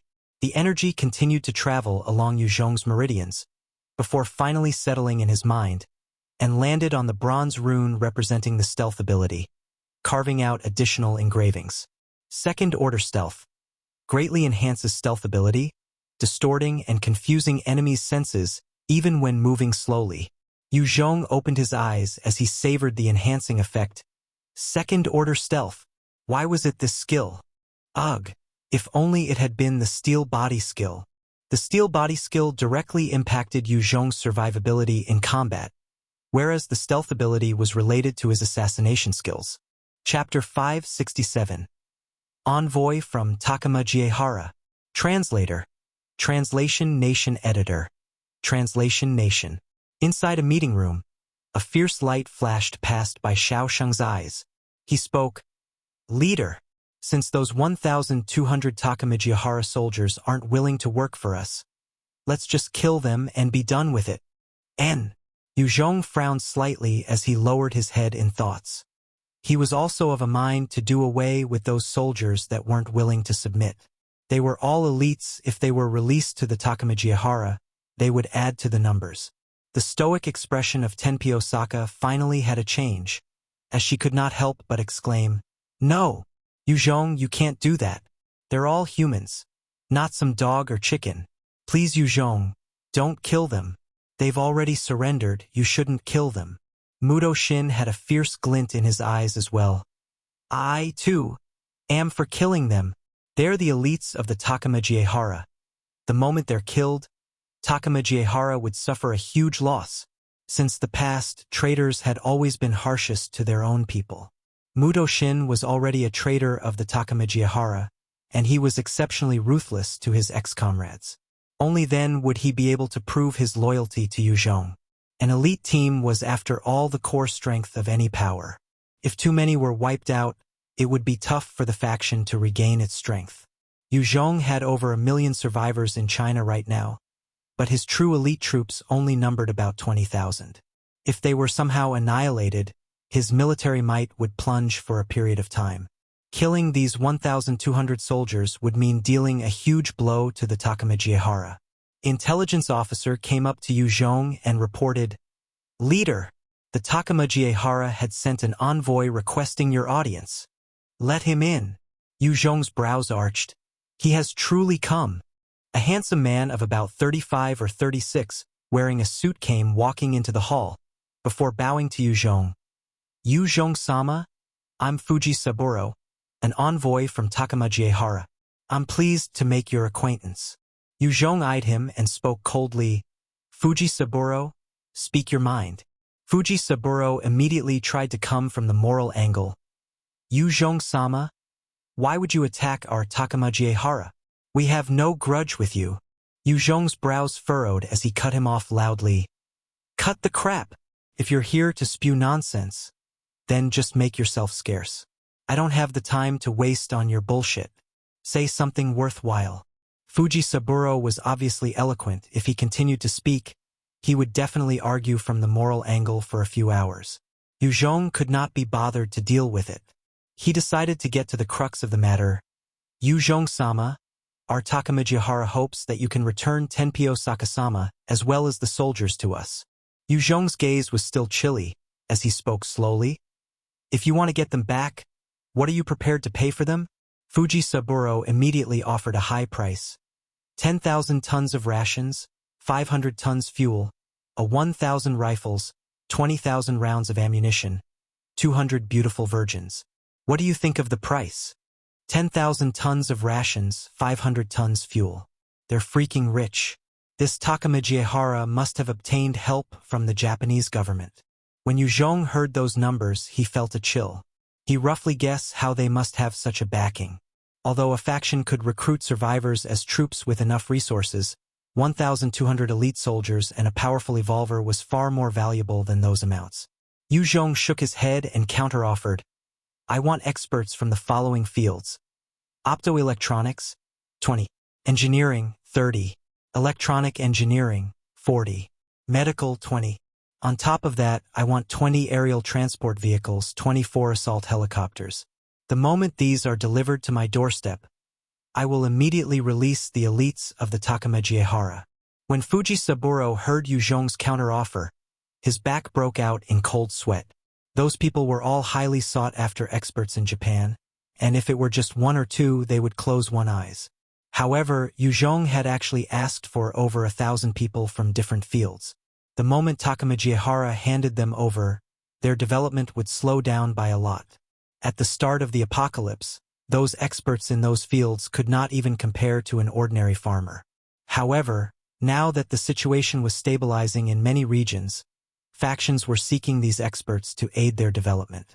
The Kingdom of God had been able to advance so quickly because they had managed to secure a large number of talents right from the get-go and obtained a number of blueprints. Thus, their rapid development. Other than the issue of talents, aerial transport vehicles and assault helicopters were all precious equipment. No one would give them up willing. Fuji Saburo stared at Yue Zhong and directly rejected him. Yue Zhong-sama, your appetite is too big. We can't bring out so many people nor that number of equipment. Yue Zhong stared back, as a huge pressure emitted from him, causing Fuji Saburo to feel suffocated. He then pointed to Tenpyo Saka and coldly replied, Fine, we can slowly exchange. As for Tenpyo Saka, she is your shinobi demon. I know that you have about 15 assault helicopters and 30 aerial transport vehicles. I want 12 assault helicopters and 15 aerial carriers in exchange for her. You guys won't say no to this, right? I don't have the time to bargain with you. There's only yes or no. Tenpyo Saka was a powerful evolver, and her combat ability was high. However, in terms of the battlefield, the destructive might of 12 assault helicopters was more potent than her. Yue Zhong had no plans to stay long in Japan, and exchanging her for some practical weaponry was much more beneficial. After all, she wasn't willing to work for him. Tenpyo Saka's gaze also fell on Fuji Saburo silently, her eyes flashing with anticipation. She wasn't willing to stay by Yue Zhong's side as his captive. She wanted to leave and return to Takamajihara. Fuji Saburo began to perspire profusely as he finally bowed to Tenpyo Saka. My apologies, Shinobi Demon-sama. He then turned to Yue Zhong. Yue Zhong-sama, your terms are too harsh. I can't promise those. Those assault helicopters and transport vehicles were the treasures of the Takamajihara, and although Tenpyo Saka was important to Tetsuo Nindori, her worth could not be compared to those advanced weaponry. Without those armored machines, the development of Takamajihara would be adversely affected. So it seems that I'm not as important as a bunch of machines. Tenpyo Saka's eyes flashed with disappointment and lowered her head silently, full of bitterness. Tenpyo Saka had helped contribute so much to the cause of Takamajihara and had assassinated countless experts. However, in the end, Tetsuo Nindori was not willing to exchange any machines for her, and she was filled with disappointment and bitterness. Yue Zhong took a final look and ordered coolly, "The rest of the soldiers can be exchanged with those talents that I need. Every person in exchange for a soldier. Get the hell out. Yue Zhong-sama, we can still discuss this." "Yue Zhong-sama," Fuji Saburo called out as he was dragged by men under Yue Zhong's orders. "Seems like you're not as important as those machines." Yue Zhong eyed Tenpy Osaka and mocked. Tenpy Osaka looked at him and lowered her head without any comeback. Bai Shaoxing asked, "Boss, what do we do with those soldiers then?" Yue Zhong replied, "Arrange for them to work on those fortifications at Sakura Town. Their wages will be issued as per the lowest." Those soldiers were all fit men and were perfect for fortification works. In this apocalypse, manpower was never enough. As the meeting ended, Yue Zhong brought Tenpy Osaka and Bai Shaoxing, as well as 16 other evolvers, and sat in a Hummer as they made their way towards the seaside, leaving the Yarrow Gang city. Tenpy Osaka's strength was truly fearsome. If it wasn't for Yue Zhong's control, she could easily assassinate many important people. He had to bring her along. About 10 kilometers away from the Yarrow Gang city, there was a seaside town, where the residential population was about a few thousand prior to the apocalypse. The Yarrow Gang had cleared the entire place out after the apocalypse had set in. The entire place was desolate, every room and building empty. Any item that could be used had already been transported away, and the entire place looked like a dead town. At the coast, there were 2 luxury boats docked, as well as 12 other small fishing boats. About 20 men stood near the coast.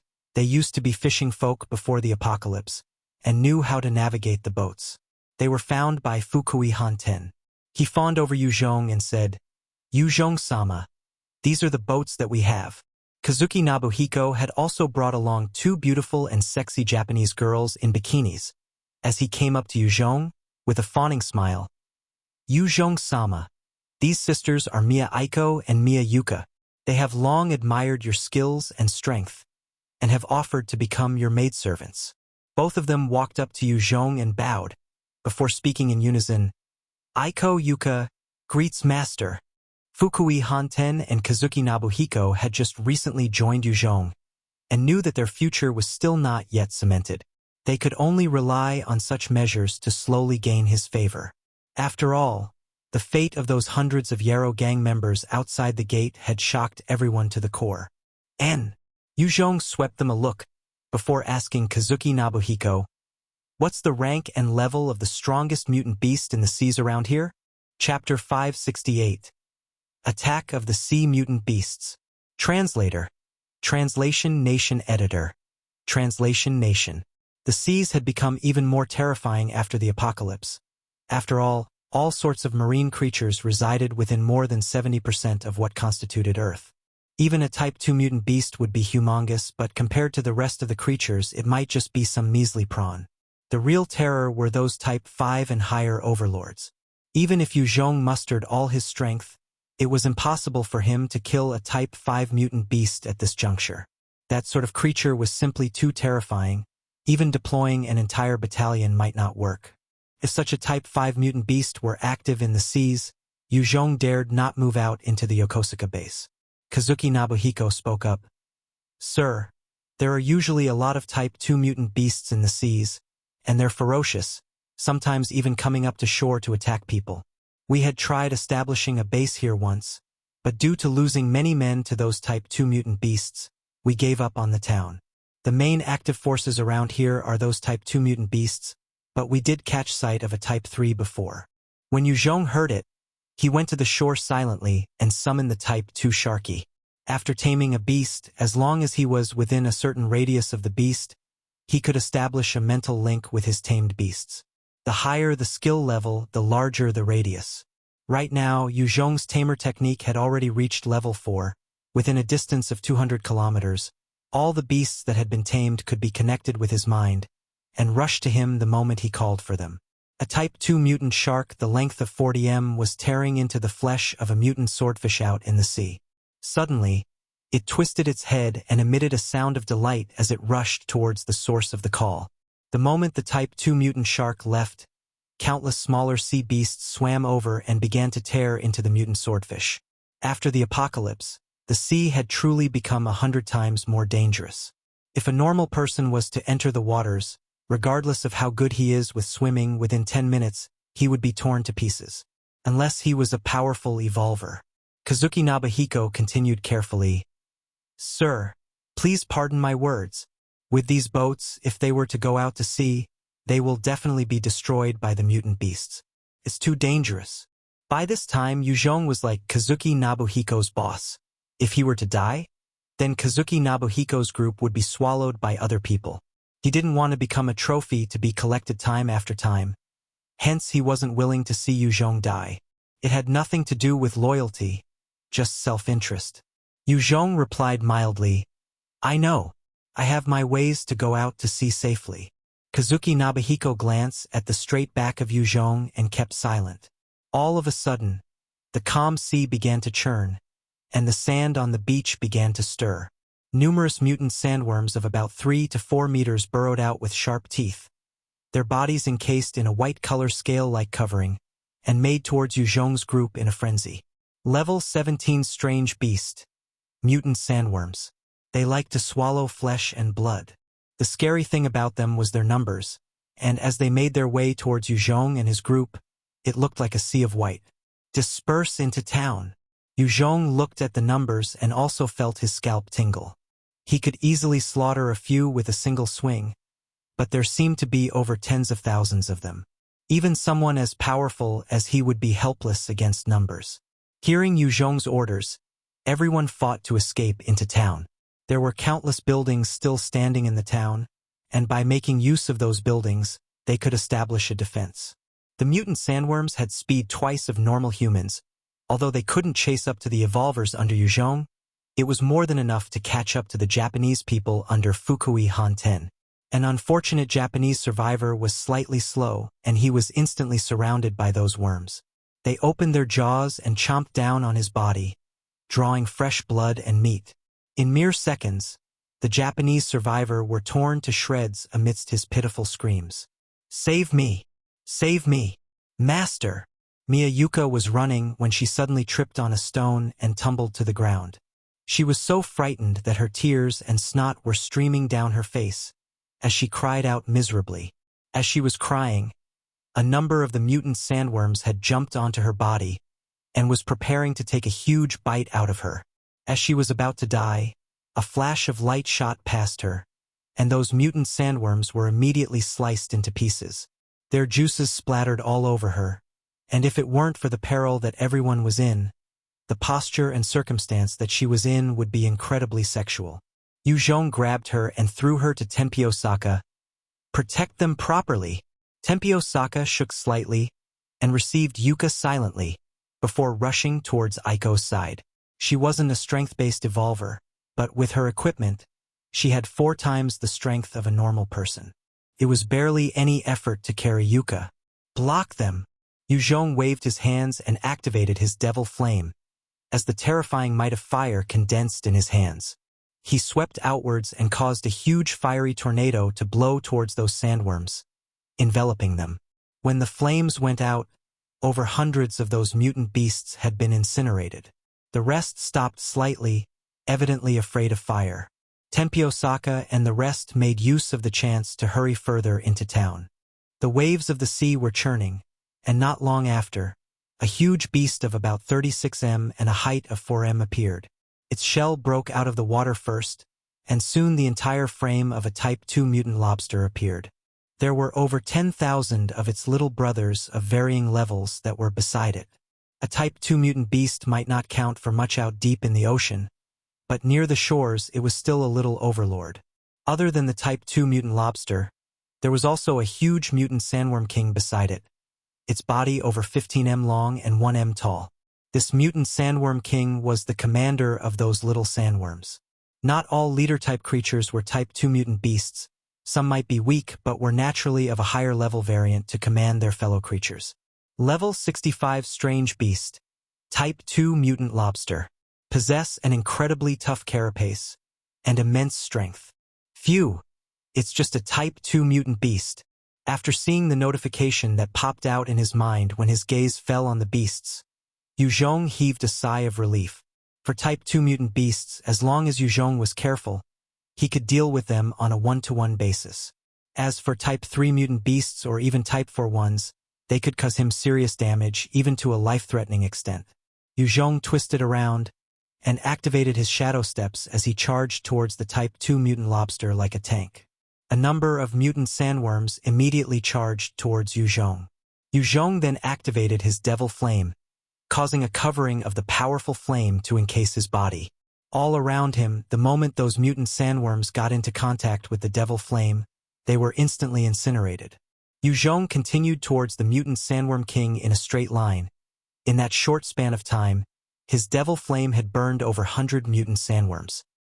He had reached the mutant sandworm king and immediately slashed out, causing it to be sliced in two, its juices splattering everywhere.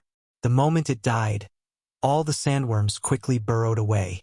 The Type 2 lobster stared at Yue Zhong, emitting a shrill screech. Under that scream, a huge number of mutant lobsters immediately lunged towards Yue Zhong. They had speed that were about 3 or 4 times of a normal person, and they were all large in size. It was like multiple cars charging straight for Yue Zhong. As Yue Zhong's blade lashed out, it hit the carapace of one mutant lobster and the sound of metal hitting metal resounded. He then applied his strength of 10 times a normal person, and with difficulty he sliced apart the mutant lobster. So hard! These mutant lobsters' carapaces are already comparable to steel.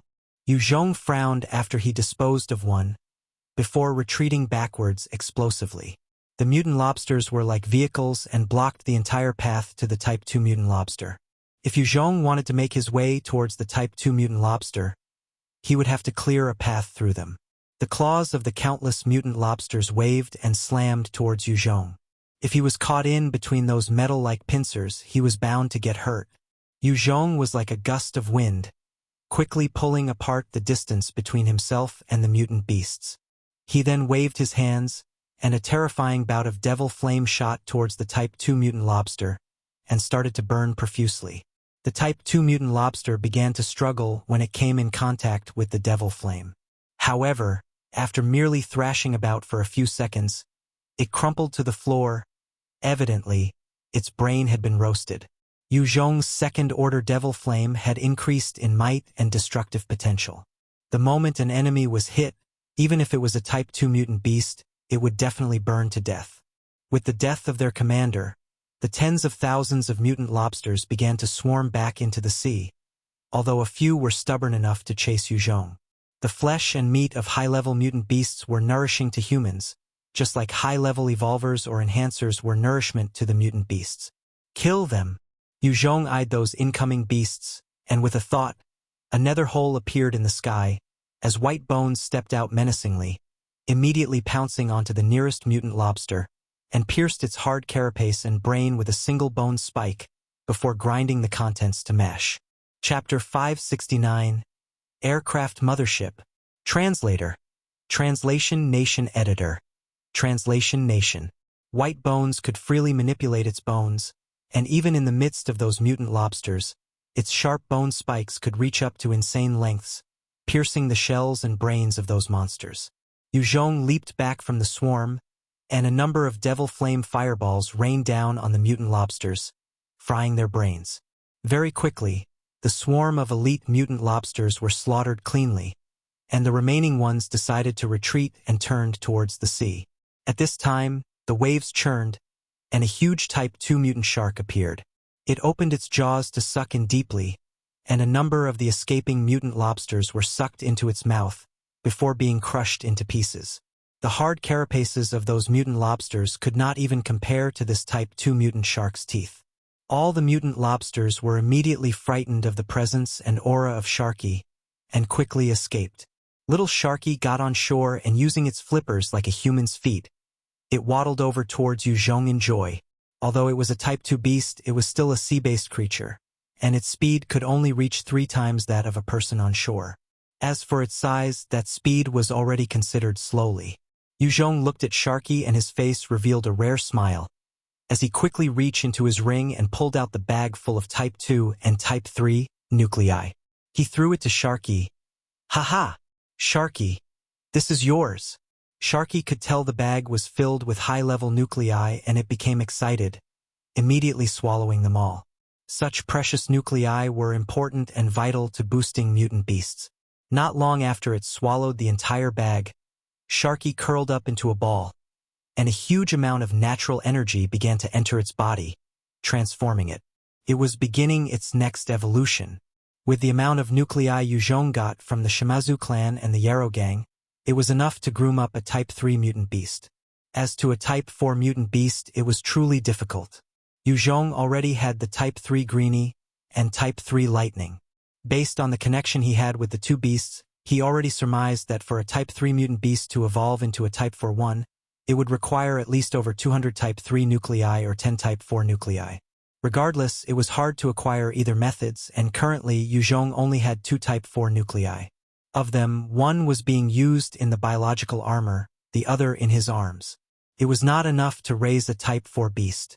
The natural energy continued to swirl and enter Sharky's body, constantly molding it, and with every breath it took, it seemed to grow larger. Mutant beasts had different paths of evolution. Some Type 3 beasts were as small as a normal person, while some were even smaller. The sea-based mutant creatures, on the other hand, tend to gravitate towards larger sizes. After all, there was an advantage there.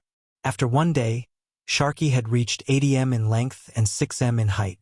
There was a long single horn on its forehead, and there were 8 fish limbs at its side, as well as 4 long limbs with sharp claws. Its entire body was covered in green-colored scale. It was truly a peculiar sight. Level 80 Strange Beast. Type 3 Mutant Green-Clawed Shark. Having swallowed a large number of nuclei, it is an evolved form of the mutant shark. Possesses the innate ability to command water. The next day, Yue Zhong brought his party to the shore. When Kazuki Nobuhiko and the rest saw the huge Sharky, their faces were filled with shock. "Is this your pet?" Miyuka and the rest were also filled with shock and fear. In front of such a terrifying beast, they were practically ants. "N." Yue Zhong replied indifferently, before stepping into one of the luxury boats. "Let's go. We shall set off for Yokosuka base." Tempio Saka looked at the Type 3 mutant green-clawed shark, and her heart was filled with shock. Powerful! He actually could tame a Type 3 mutant beast as his pet.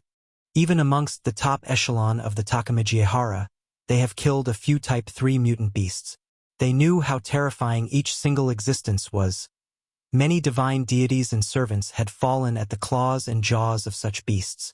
She had even witnessed a demon-level person having his head crushed in a single punch from a Type 3 metal ape.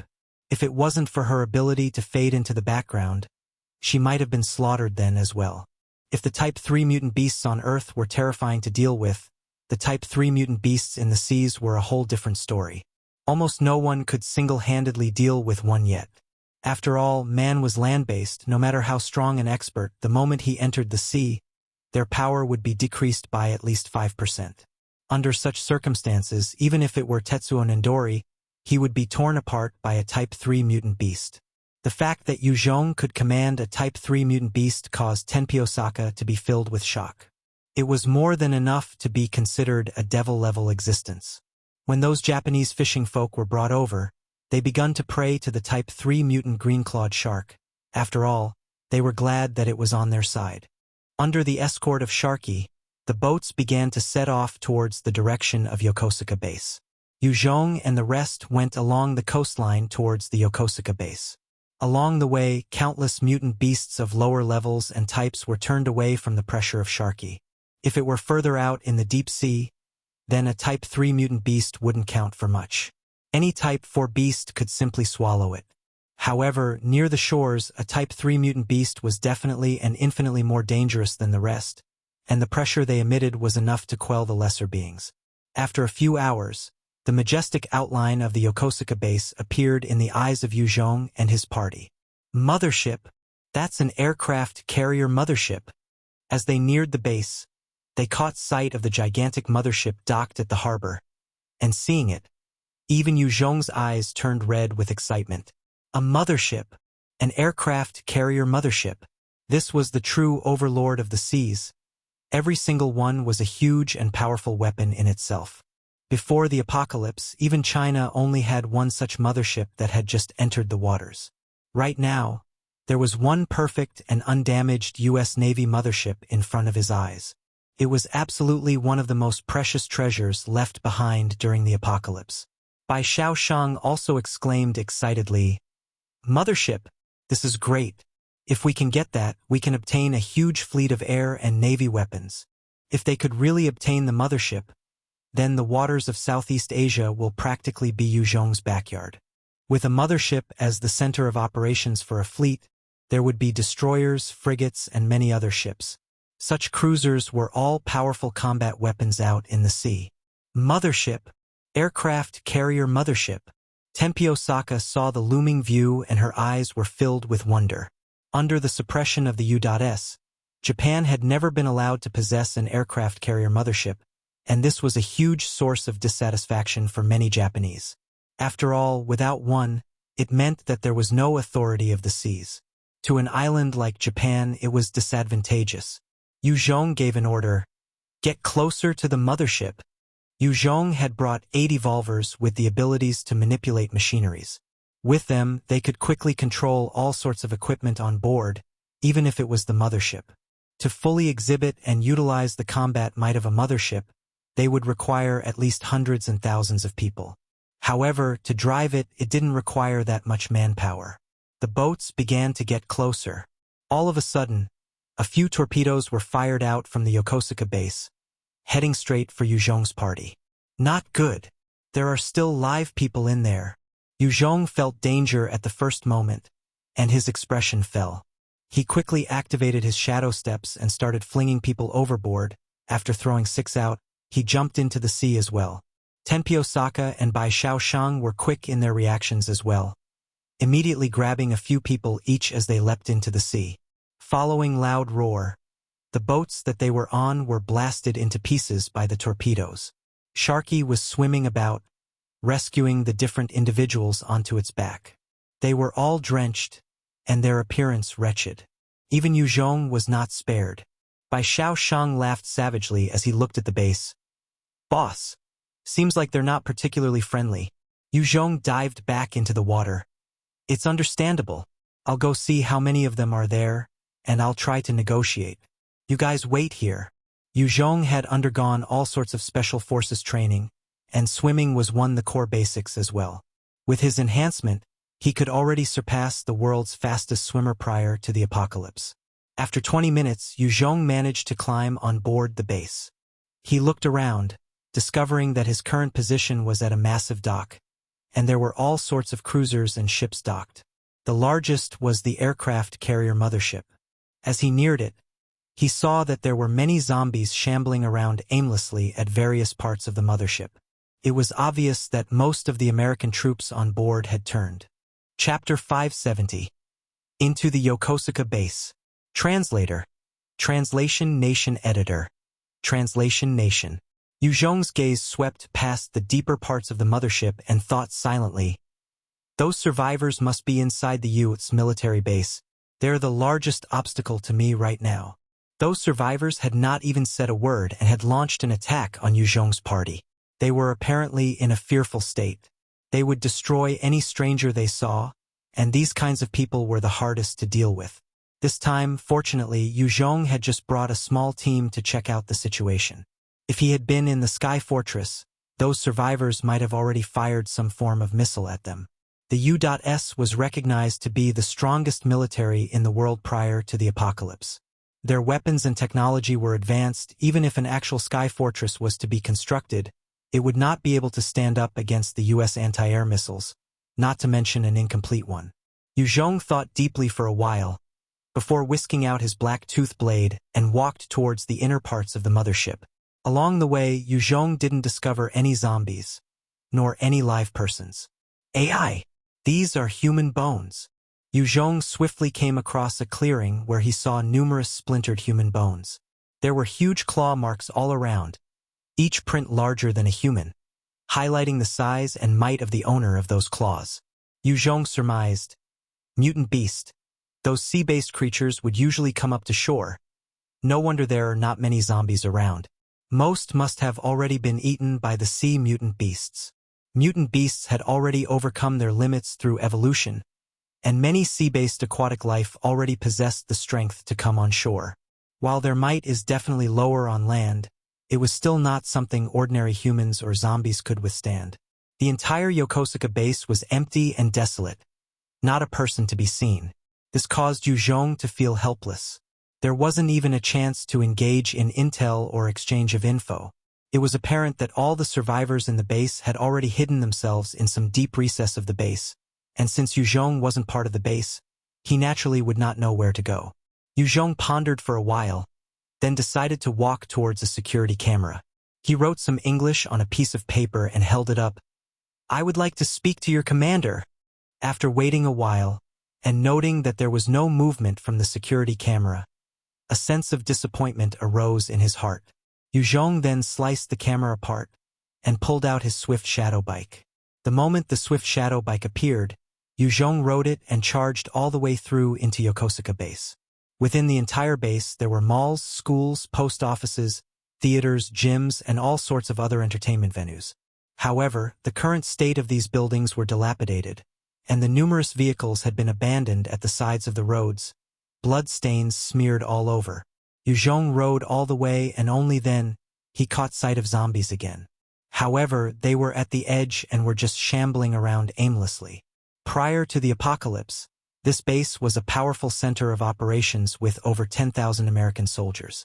When the apocalypse set in, many had turned into zombies, and people of the Kanagawa prefecture had escaped to this place, hoping for rescue.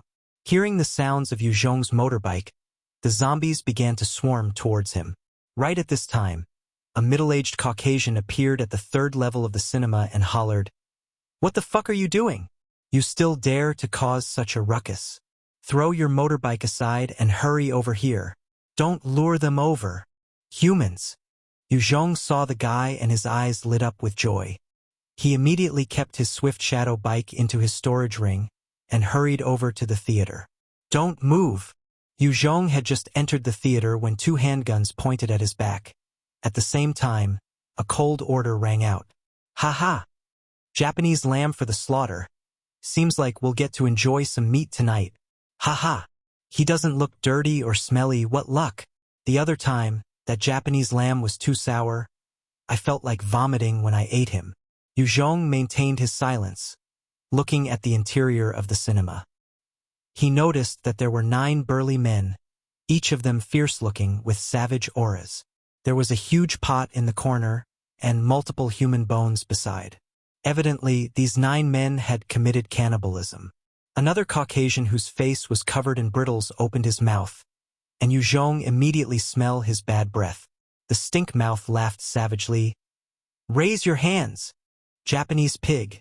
If you don't want your brains to be blown to pieces, you better do as we say." One of them, whose arms were basically trunks for muscles, had a lustful look in his eyes as he licked his lips and walked over to Yue Zhong. "This little Japanese pig is not too bad looking. Before we kill him, let me play with him. I want to split his ass so bad. Ha ha ha." The Europeans weren't particularly judgmental towards homosexuality. In fact, there were many homosexuals in the army as well. Having been cooped up in this place, and burdened by the state of the world, they had long been driven to the point of insanity. Another male laughed savagely. "Jet, just don't dirty him with your semen. It's too gross to eat. Are you fuckers done? If you are, time to die." Yue Zhong swept them a look of disgust, and he sent a fist blasting towards the gun-wielding militant beside him with 10 times the strength of a normal person. The man was sent flying into a wall and died instantly. After dealing with one, he then pulled out a dagger from another militant's waist, piercing the chest of that militant before the poor sod had the time to react. Oh my god! He killed Jet and Myers. Seeing how Yue Zhong had just killed 2 people, the expressions of the rest of the 7 survivors turned to horror. They quickly pulled out their weapons and charged at him. "Trash! Kneel!" Yue Zhong eyes them and barked out coldly, his art of fear spreading out with him as the center. The powerful spirit attack enveloped them. The 7 survivors were instantly stunned silly by the art of fear. their faces contorted in fear and shock. They crumpled to their knees, their bodies shivering. Yue Zhong eyed them and spoke coldly like an emperor admonishing his subjects. Other than you, where are the rest of the survivors? We know. With his high spirit of 246, the survivors basically could not withstand his pressure. Under the different hallucinations, the survivors could only answer helplessly as their minds reeled. Yue Zhong pressed on. Where are they holed up in? One of the survivors responded with an expression of fear. The military members are mainly in the 3rd and 4th shelter bunkers. They had brought a large number of Japanese citizens with them. On top of that, there are many Japanese survivors in the 5th and 7th bunkers. If you follow this path, past the group of zombies outside, you can see the 7th bunker. And you guys can go to hell now. After obtaining the info he needed, Yue Zhong mercilessly slashed out, and the 7 survivors crumpled to the ground. After all, they had crossed his threshold, and he definitely would not allow them to live on. Yue Zhong took out a radio device. You guys can swim over now. There isn't much danger on land at this moment. Sharky could possibly suffer under the torpedo attacks. Hence Yue Zhong chose for Bai Shaoshang and the rest to swim over. Upon receiving his orders, the rest of the team swam towards Yokosuka base. Near the shore, there weren't many zombies, nor any signs of mutant beasts. However, all the food and usable items within the various constructions had been swept clean. Yue Zhong and his team went towards a small room and rested. After all, most of them had been out at sea for the past few hours and were feeling tired. Bai Shaoshang sat at a window and played with his dark magic blade. The situation now isn't too good. The opponents are trapped in the midst of the zombies and are hostile towards us. Boss, what do you intend to do? Yue Zhong replied, I'll take a look later on. Bai Shaoshang stared at Yue Zhong incredulously. Boss, you crazy? There's at least hundreds of thousands of zombies out there. Even if you're strong, you can't kill them all by yourself. Yue Zhong looked towards Tenpy Osaka. I have my ways. Tenpy Osaka, you will go with me. A look of understanding flashed past her eyes and she nodded. With both of them possessing the 2nd-order stealth skill, as long as they were careful, they would definitely be able to get past the zombies. Of course, it was a risky operation, as the moment they were detected by any high-level zombies, they would be surrounded in an instant. After Tenpy Osaka came to possess the 2nd-order stealth skill, she had been able to weave in and out of hordes as well.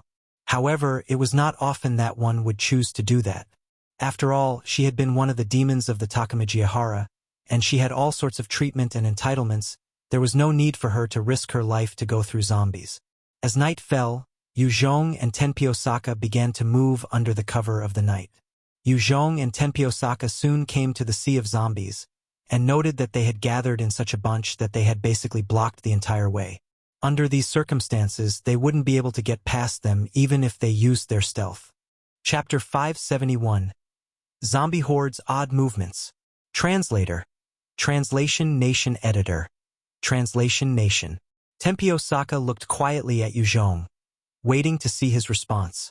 The 2nd-order stealth was only good to distort the enemy's perception of the user, and it was not full invisibility. Furthermore, while the ordinary zombies used their sense of smell and sound to discover the existence of people, and would be affected by the skill if they were touched or came into contact, they would still react. At the same time, if the user was attacked by accident while in stealth, the distorted perception would be dispelled. There were many zombies on the road, and they were squeezed tightly together. No one could pass the sea of zombies, and even Tenpy Osaka wouldn't dare barge in with her 2nd-order stealth. Yue Zhong pointed to a particular building and a long thin web shot out towards it. He then grabbed Tenpy Osaka by the waist and started to pull himself towards the roof of the building. She smells good. And she's so soft. Yue Zhong could detect a slight fragrance from Tenpy Osaka's body, and his heart stirred slightly.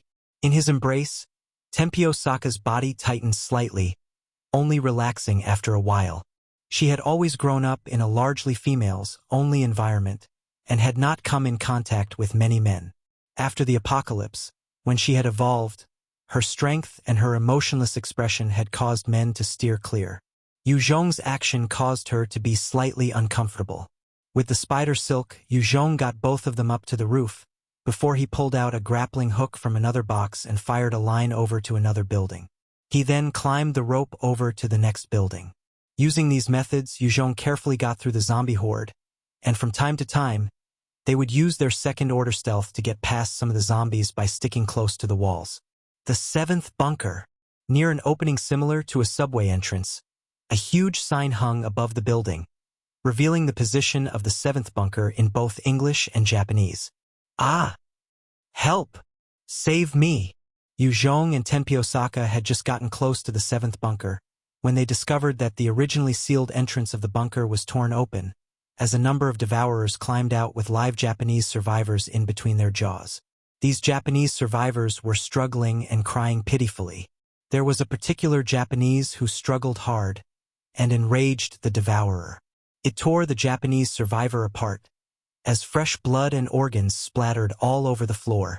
The devourer lowered its head and swallowed up the parts of the Japanese before climbing back into the seventh bunker. Soon after, another Japanese survivor was dragged out by that devourer. After having pulled out dozens of survivors, the devourers quickly disappeared into the night. Two L4S then stood by the entrance and sealed up the entrance. Numerous ordinary zombies all gathered around and let out roars at the entrance. When Yue Zhong saw all these, his heart turned cold. What the fuck is going on? The evolution of the zombies had already gone beyond what Yue Zhong had expected. According to their past movements, as long as the zombie could breach an area, they would swarm in to devour every living thing within. The seventh bunker was obviously broken into, but the Japanese survivors inside were not annihilated. This caused him to be taken aback. As Yue Zhong looked at the bunker, his eyes gleamed. There should still be many Japanese survivors within. Tenpyo Saka came up to Yue Zhong and stared fixedly at the seventh bunker and spoke. There are many Japanese survivors in there. Please lend them a hand. Yue Zhong replied coldly, No way. I have no way of getting them through this zombie horde safely. Plus, I'm not obligated to. With his current strength, he could kill those two L4S, but no matter what, he could not rescue everyone from the sea of zombies waiting outside the seventh bunker. Tenpyo Saka's gaze darkened when she heard it, and she bit her lower lip, not saying anything else. Yue Zhong glanced at the seventh bunker before he made his way towards the other bunkers. Hong! Hong! Hong! All of a sudden, a number of explosions occurred from the center of the zombie horde and broke the peace of the night. With a thought, Yue Zhong swiftly changed directions and made his way towards the source of commotion. He came to the entrance of the third bunker, which by now had been destroyed by the tank-like L4S. In response, countless bullets and projectiles were being fired at those L4S, causing explosions to ring out one after another. The L4S suffered numerous injuries. It was just that, at their evolution stage, their defenses were really at a sick level. Even after that bombardment, they were not dead, and their wounds quickly coagulated, forming new scales. Under the rain of fire, the L4S managed to breach the third bunker with difficulty. At this time, devourers appeared, firing poisonous fog into the entrance of the third bunker. The moment that poisonous fog entered the third bunker, miserable screams and wails rang out from within, and the heavy firepower seemingly stopped before gunshots from within rang out. The devourers then entered the third bunker as though having done this countless of times, and the moment they charged in, machine gun sounds rattled out. Hong! Hong!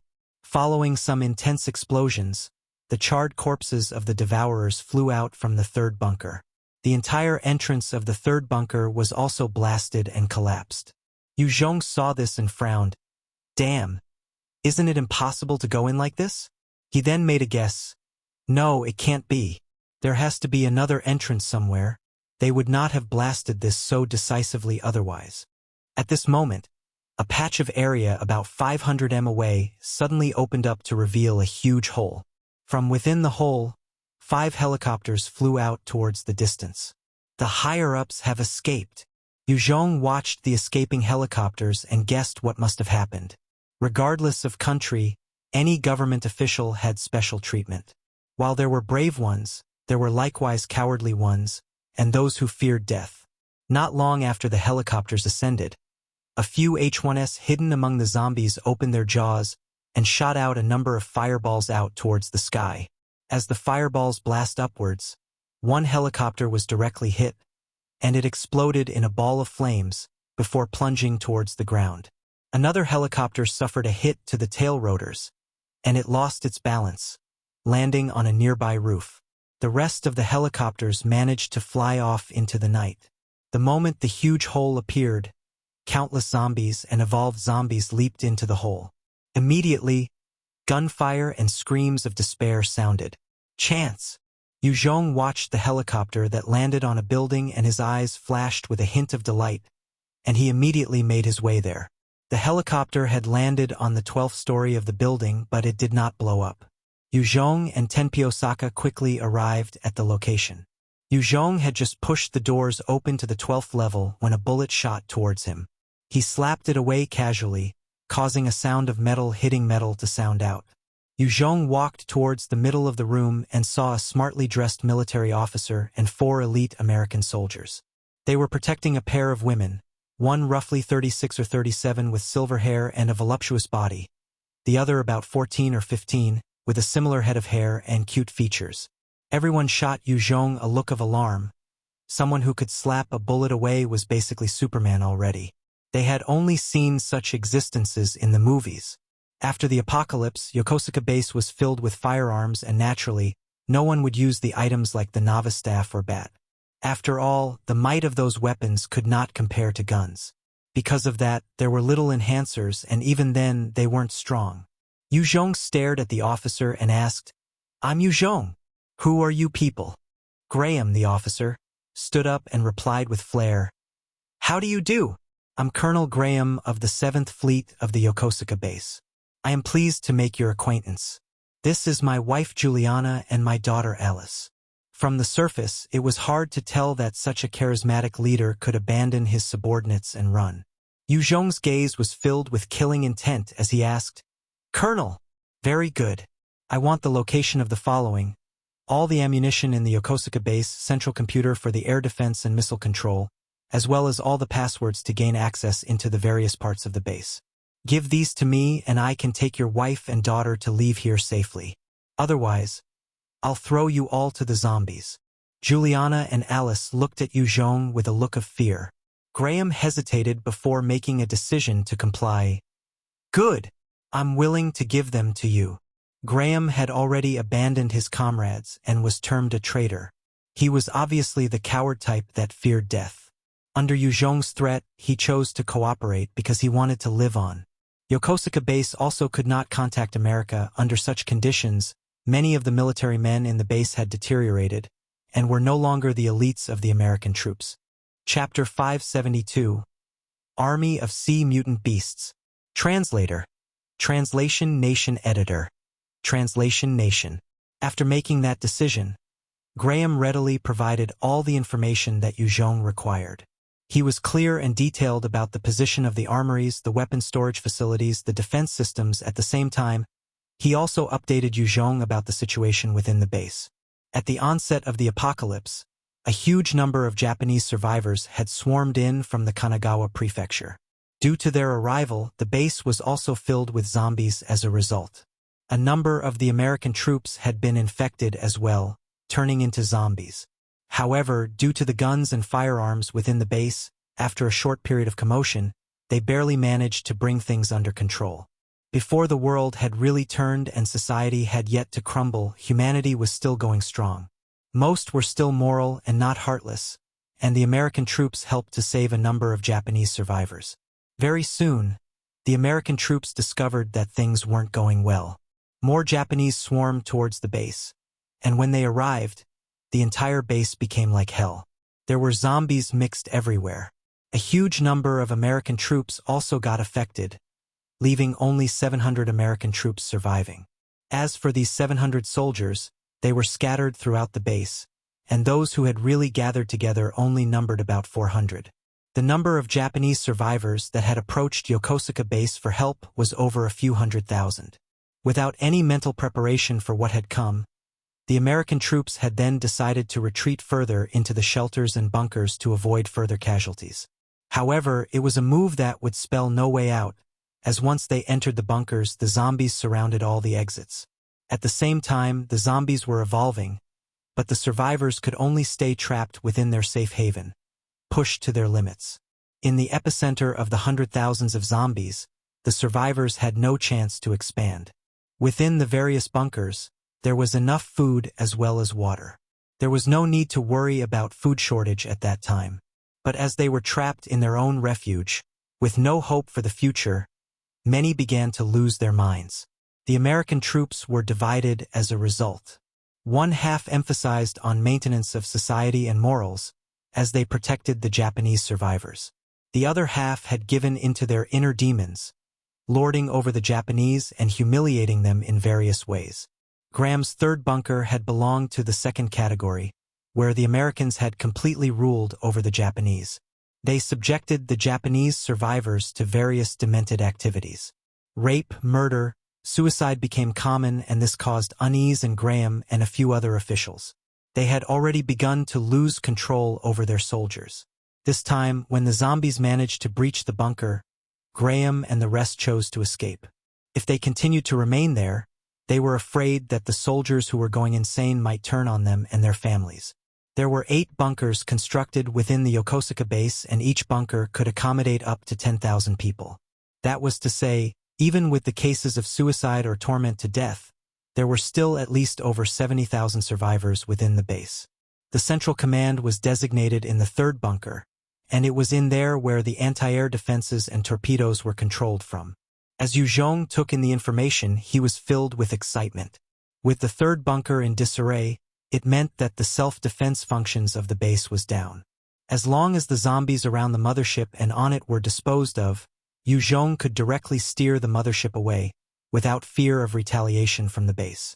Furthermore, there were armories and other military facilities not yet opened within the base. It was reasonable to expect that the resources within would be abundant, enough to stock a faction for war. If they could transfer everything, Yue Zhong would really have struck it rich. He might already possess the 3 manufacturing lines in Guangxi, Vietnam, and Hunan, but even with an entire year of production, they could not match the amount of resources that Yokosuka base already had. Yue Zhong got the information that he wanted and quickly came to a decision. Good, let's go now. Tenpy Osaka could not help but speak up. Yue Zhong, there are still many survivors inside. Please lend a hand to rescue them. In the various bunkers, there were tens of thousands of Japanese survivors. Other than Yue Zhong, no one had the capability to save them currently. Yue Zhong declined coolly. No, I have no reason to risk myself. There were over 70,000 Japanese survivors in the 8 bunkers. If they were Chinese, Yue Zhong would rack his brains to rescue. However, they were Japanese. Even if he saved them out, he would not obtain their support nor become their leader. Yue Zhong, born a Chinese, would be detested by the Japanese. Even when he captured Tenpy Osaka, she wasn't willing to serve him. He could not be bothered to save a bunch of ungrateful people. Tenpy Osaka gritted her teeth and said, "If you go and save them, I'll be willing to serve you and become your woman." Yue Zhong turned to eye this beautiful woman, and his heart stirred. He pondered for a while but still shook his head. It's impossible to rescue them safely from this sea of zombies, unless we have a sky fortress. The full sky fortress would be like an entire mechanized city in the skies, with powerful firearms and advanced weapons. Only with such a mighty piece of equipment would Yue Zhong have the confidence to rescue the 70,000 survivors. There was no other way currently. Tenpy Osaka became silent and her eyes downcast. She knew it was an unreasonable even for the strong. Even she herself would not throw herself into the mouths of the zombies on this suicide mission. The walkie-talkie in Yue Zhong's pockets lit up, and he immediately pressed the button to communicate with Bai Xiaoshang, whose voice sounded urgent. "Boss, there's trouble. Many mutant sea creatures are making their way to shore." Mutant sea creatures. They're coming ashore. Yue Zhong was jolted when he heard it, and he immediately told everyone present, "Come with me." The American troops followed Yue Zhong as they ran towards the roof. There were a few scattered zombies that they met along the way, but they were taken out quickly before they even had the chance to react. As they reached the roof, Yue Zhong immediately howled once towards the skies. Not long after, a huge gust of wind blew, and a gigantic divine-looking Type 3 greenie appeared, its wingspan over 80 m. Seeing the Type 3 greenie, Graham and the rest of his subordinates were all dumbfounded as they stammered, "Oh God!"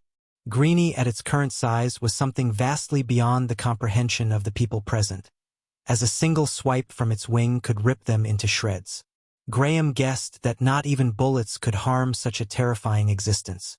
Greenie descended from the skies and lowered its proud head affectionately for Yue Zhong to pat. Graham and the rest were again shocked, and he asked carefully, "Mr. Yue Zhong, this is?" "It's called Greenie, my pet. Come on, everyone get on. If we want to leave from here, we can only sit on it." Yue Zhong leaped up agilely and threw down a rope. This was in the center of the horde, and while Yue Zhong and Tenpei Osaka could make use of the second-order stealth to escape, the rest didn't have that ability. With Yue Zhong's help, Graham and the rest quickly got onto Greenie's back and grabbed onto its feathers fearfully. With a single flap, Greenie rose quickly, and strong gusts of wind blew all around, and it shot towards the skies like an arrow. High up above, Yue Zhong could see the shore, and he saw that the situation at coastal line was as by Xiao Shang's report. Countless mutant beasts were crawling out from the sea, forming a swarm of creatures making their way further inland. There were many Type 2 and Type 3 mutant beasts as well that were as large as houses, and the scene was truly hair-raising. Sharky was already a Type 3 mutant beast and could be considered an overlord, but amongst this army of beasts it was just an ordinary creature. Equals. Other than the Type 3 mutant beasts, Yue Zhong caught sight of 8 Type 4 mutant beasts. One of them was a gigantic turtle over 200 m long, and it had a long, dinosaur-like neck with a huge shell. Another was like a deformed fish, with a long, slender neck and powerful fins for limbs. It was covered in scales. Another reached 40 m tall in height, and it had a pair of powerful claws. It was a carb with a green color hue throughout its body. The fourth beast was an enormous mutant lobster over 150 m long with spikes all over its body. The fifth was a huge transparent jellyfish with countless tentacles. The sixth was a huge water snake of over 200 m in length, with a single black horn on its forehead. Its body was covered in thick scales. The seventh was a dragon-like whale beast, over 300 m in length, 8 limbs that possessed sharp claws. The final was a strange beast that seemed a mix of a shark and some reptile, as it possessed a shark's head with powerful jaws, and fins as well as shark's tail. The rest of its powerful body was covered in thick shells, and it had powerful limbs with claws instead of fins. Type 4 mutant beasts represented almost the top of the food chain, each and every one of them a terrifying existence. This time, having 8 appear, it was truly a devastating sight. Chapter 573. Appearance of the entire marine biology. Translator. Translation Nation Editor. Translation Nation. All sorts of mutant sea lions, seals, sea centipedes, sea lice, sandworms, and various other mutant beasts with the 8 colossal Type 4 in the center made their way towards shore. "That's terrifying." Yue Zhong looked at them and his heart shook. Mutant beasts possessed crazy armor, and their life force was strong. A Type 2 mutant beast was more than enough to decimate a company of soldiers that lacked heavy weapons. By now, the Type 2 mutant beasts were barely above the rest of the ordinary mutant beasts, as they marched on in their swarms. There were over thousands of them. This was a number that was more than enough to annihilate an army of more than 100,000. Greenie flapped its wings and caused a great gust of wind to rise, as it landed gracefully on the building by Xiao Shang and the rest were on. At this time, the building was being surrounded by the mutant beasts. Yue Zhong immediately leaped towards by Xiao Shang and the rest. Currently, the entire place looked right out of hell. There were the dismembered corpses of mutant beasts lying everywhere, as Bai Xiao Shang and his team fought off the mutant beasts with all their might. Yue Zhong had just arrived by their side when 8 mutant beasts with base heads, bodies full of scales, with fins, gills and claws opened their jaws and fired numerous bubbles. This pressurized bubbles blasted towards 2 evolvers, sending them flying against a wall. The 2 unfortunate evolvers spat out a mouthful of blood, and it was evident that they had suffered grievous injuries. Yue Zhong shot through his troops and waved his crocodile tooth saw blade 8 times quickly, chopping those 8 beasts into 2. "Boss, you've finally made it." Bai Xiaoshang grinned at Yue Zhong and shot out from beside Mia Aiko, waving his dark magic blade as he weaved in about the swarm of mutant beasts, slicing numerous beasts in 2. Yue Zhong eyed the surroundings and noted that Fukui Hanten, Kazuki Nobuhiko, and the Mia sisters had not yet died. The rest of the fishing folk and survivors had lost about 7 or 8 of their people. Had Yue Zhong been slightly later, other than Bai Xiaoshang, the rest would likely have perished. Yue Zhong ordered deeply, "Retreat to the roof." "Yes." 6 evolvers replied and swiftly brought their injured comrades in the direction of the roof. All of a sudden, there was the sound of glass breaking. A huge snakehead broke through a window and opened its jaws to snap at Yue Zhong. Level 65 Strange Beast. Type 2 Mutant Sea Snake. Ferocious and violent creature. Yue Zhong's gaze turned cold and he activated his devil flame, causing a fireball to shoot towards the mouth of the Type 2 Mutant Sea Snake. With a huge explosion, the head of the mutant sea snake was instantly blasted into pieces. Bits and pieces of brain and flesh rained from the skies. At the same time, a skill book burst out. Yue Zhong picked up the dropped skill book and quickly shot back. Although the entire body of the Type 2 mutant sea snake was a treasure, he could not spare the time to slowly take it apart. Quang Lang, Quang Lang. Following the sounds of glass breaking, a number of strange beasts with the heads, scales and fins of fish but standing upright on their legs that had evolved, climbed in from the windows. Level 23 Strange Beasts. Low intelligence warriors of the sea. Possess a constitution 5 times that of normal humans. Their natures are bloodthirsty and violent. Yue Zhong looked at the sea warriors and a look of shock flashed past his eyes. Marine clan! Marine clan lifeforms. Shit, even the mutant beasts have evolved to an intelligent stage? If they continued like this, will humans even have a chance? Since the world changed, there were zombies and mutant beasts everywhere, and humanity was slowly forced to seek refuge in various corners. They could hold their own mainly because of the treasuries and legacies left behind before the apocalypse. At the same time, the zombies and mutant beasts were driven by their bestial instincts, rather than intelligence. The moment zombies and mutant beasts developed intelligence, then with their advantage in numbers and constitution, humanity would most likely lose out. Especially for those of the sea, Earth had twice as much water as land. Furthermore, there were over 100 more times the diversity of life. Should the terrifying Type 5 overlords of the sea get on land, only nuclear and guided missiles might have the possibility of destroying them. Beyond those, all tanks and armored vehicles were likely to be toyed around with. A fierce glint appeared in the beady eyes of those sea warriors as they pounced towards Yue Zhong. Trash! Fucking beasts! You won't stand a chance!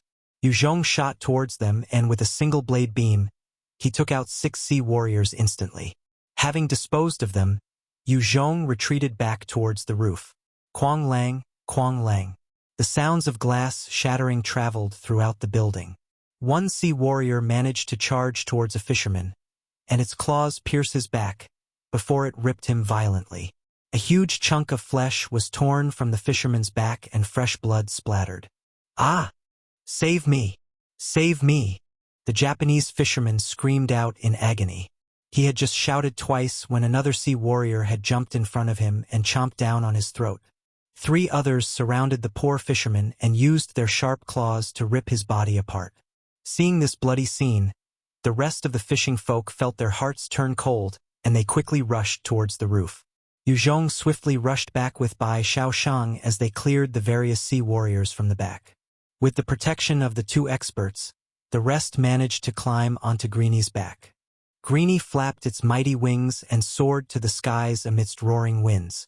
In the sky, Yue Zhong looked down and saw the mutant sea warriors swarming all over the building like ants. Compared to those numbers, the ones that they had just killed seemed like a single hair of 9 oxens. While these mutant sea warriors did not possess similar combat strength compared to the mutant beasts, their numbers were simply uncountable. From the skies, it just seemed like the entire place had been overrun by those sea warriors. They were strange in appearance. Some had swordfish heads, others had octopus heads. Their bodies were scales, some had shark heads, and their bodies were all burly. The numerous sea warriors and the ferocious mutant beasts did not get in each other's way, nor did they engage in any conflict. This caused Yue Zhong's heart to sink. He patted Greenie lightly, and it began to fly towards the mothership. Since the defenses of the base had been resolved, Yue Zhong planned to obtain the mothership and leave the place quickly. The zombies and mutant beasts horde wasn't something their small party could handle at this point. After all, their numbers were really too huge. Greenie landed on the mothership and the party leaped down from its back. On the deck, the wandering zombies began to shuffle towards Yue Zhong and his party. Seeing the state of the bodies of those American troops, the Mia sisters as well as Alice felt fearful and backed a few steps towards Yue Zhong. In this world, there were people who constantly fought on the front lines against zombies, while others hid behind for safety. The Mia sisters had survived like that for so long, and hence, their price was like that of goods traded around as gifts. Yue Zhong eyed the incoming zombies and ordered Tenpyo Saka, "Eliminate them!" She was after all a demon-level existence within Takamijihara, her battle strength high. In a flash, she shot towards the zombies and decapitated all of them. In 20 seconds, all the zombies had been wiped out by her. After dealing with that minor disturbance, Yue Zhong and his party continued further into the mothership. Yue Zhong turned on his flashlight and under the guidance of Graham, they began to walk towards the control room. Along the way, many zombies would appear and try to attack them. However, before they got too close, Yue Zhong had taken them out easily. They managed to proceed smoothly into the control room of the mothership. The 8 evolvers that had followed Yue Zhong immediately stepped forwards to get accustomed to the controls. They had the vehicle operational specialization, and with that, even without any prior experience in controlling, they soon caused the mothership to move. One of them came up to Yue Zhong and spoke excitedly, "Leader, we have already gained control of the mothership. We're awaiting your next orders." Mothership. It was something that many Chinese longed for. It was the pinnacle of power on the seas. Without it, a country was of no threat. Since the beginning of the apocalypse, China only owned one, and the one they had could not compare to the current U.S. navies. Yue Zhong frowned slightly, looking at the distance, before saying, "Go! Bring the mothership towards Shizuoka Prefecture." Chapter 574. Escape the base. Translator. Translation Nation Editor. Translation Nation. The evolver immediately replied, "Roger, leader." The 8 evolvers immediately got into action, and they begun to operate the controls as though they had been part of the crew for years. Under their deft control, the ship began to light up, and following the sounds of whirring, the huge carrier left its port and started to move. Yue Zhong looked at Tenpyo Saka. "Tenpyo Saka, I'll leave the zombies on the ship to you." She was after all an assassin that walked in the dark, and with the night vision ability as well, she was more than enough to handle the zombies within the mothership. She glanced at Yue Zhong before turning around to go hunt down the zombies.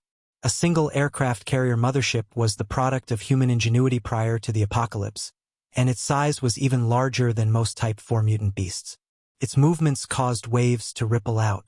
Many of the sea warriors and mutant beasts were attracted by the movement and begun to swim over. The powerful defense systems of the mothership were activated and began firing at the surrounding mutant beasts and sea warriors. The resulting blasts tore the enemies apart. Blood dyed the sea red, and the corpses of numerous mutant beasts and sea warriors floated on the water. Yue Zhong stood on the deck and brought out a single 12.7 mm heavy machine gun, and begun to fire it at the sea warriors that survived. On the other side, Sharky drew close, and opened its jaws to suck in all the sea warriors. Its sharp jaws then closed tight, tearing the sea warriors into bits and their blood splattered everywhere. The speed at which Sharky was slaughtering the sea warriors was even faster than Yue Zhong.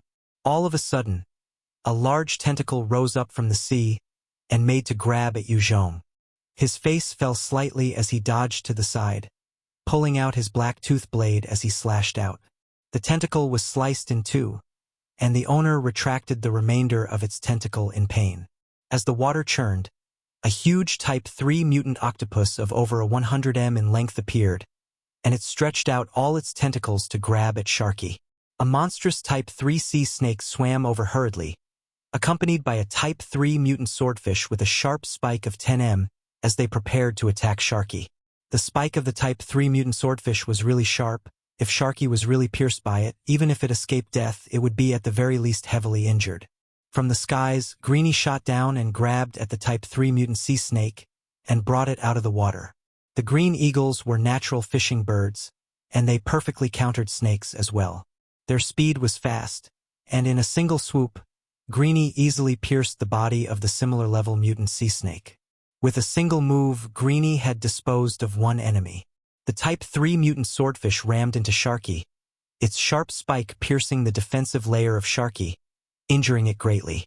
Yue Zhong's eyes flashed with a chill as he immediately conjured a devil flame spear expending 20 points of spirit, and fired it at the Type 3 mutant swordfish. The devil flame entered the water and caused steam to billow upwards. However, by the time it reached the body of the mutant swordfish, it had lost much of its power, not injuring it in the slightest. The devil flame was terrifying on land, even able to cook an L4 that a rocket could not possibly damage. However, the moment it met water, it was basically useless. In truth, most abilities were less effective in the water. Only body constitutions would not be affected. The Type 4 mutant swordfish shot Yue Zhong a cold glare and twisted its body, causing the sharp spike to gouge a huge wound out of Sharky, fresh blood dyeing the sea red. Sharky bore its pain and reached out with one of its evolved claws to tear the tentacles restricting it, before it turned around to chomp down on the body of the Type 3 mutant swordfish. Its violent attack also caused the Type 3 mutant swordfish to suffer greatly. The mothership continued to traverse forward, as the mutant beasts and sea warriors continued to pursue. The moment they caught up, the swarm would become a huge nightmare for Yue Zhong and his party. Sharky and the Type 3 mutant swordfish continued to engage each other, tearing and ripping into each other. Right at this time, Greenie suddenly swooped down again and pecked once violently at the head of the mutant swordfish, causing a huge gaping hole. The Type 3 mutant swordfish was killed instantly.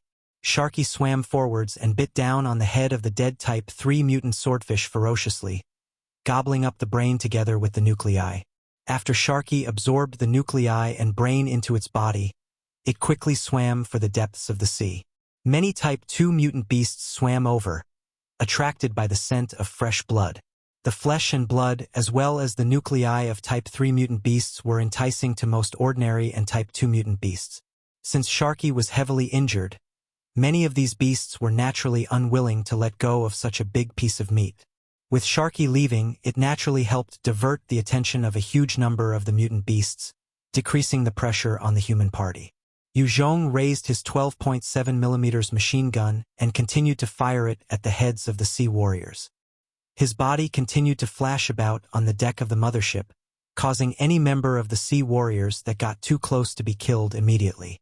After 20 minutes, the sea warriors were left behind by the speed of the mothership.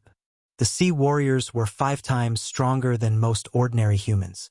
In a short span of time, it was possible for them to burst with speed exceeding that of the mothership. However, it was a short acceleration. Over time, it was impossible for them to maintain that speed. After all, they were biological life forms and not machines. After being on the sea for 30 minutes, there was a strange movement amongst the pursuing beasts. The Type 3 and Type 2 mutant beasts begun to attack the weaker mutant beasts, killing many of them. Numerous weaker life forms were consumed by the larger ones, while others escaped, and in a short span of time, the entire mutant beast army seemed to fall apart. "We're safe for now." Yue Zhong saw the sudden collapse of the mutant beast army, and he heaved a sigh of relief. In the seas, the law of the jungle always ruled. The strong preyed on the weak, and they would often kill each other. This time, the organization of such forces was definitely due to some beast possessing the strength. However, even absolute strength would have a limit, and in this case it was the radius at which the control was present. It seemed that the moment those mutant beasts got out of range, they immediately fell apart.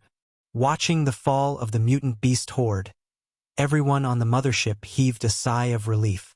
The pressure from those mutant beasts and sea warriors had been too exhausting. Not even the self-defense systems on the mothership could fully keep them at bay. Furthermore, while the might of the weapons were terrifying, The expenditure of ammo was likewise as shocking. Yue Zhong had not yet obtained the resources from the base itself. He directly asked an evolver, Xian Yuming, how many people is needed to run this mothership? Xian Yuming was one of Chinese that had followed Yue Zhong and was already a level 44 strength-based evolver. He was also one of the pilots of the Thunder Fighters, possessing the vehicle maneuver specialization ability, and he was the captain of the small elite group of the 8 evolvers that had come on this operation. Xian Yuming thought for a while before replying, 4. It will require 4 to navigate it and control the defense systems. This was mainly thanks to the advanced development of the US, allowing for much of the ship to be automated. Due to this, the ship just required 4 well-versed crew members. Yue Zhong gazed at them and said, Good, I need just 3 of you to go command it. Who amongst you are willing to follow me to go get the flagship of the 7th Fleet? Leader, I'm willing. Leader, I'm willing. Chun Yifei is injured. Let him rest.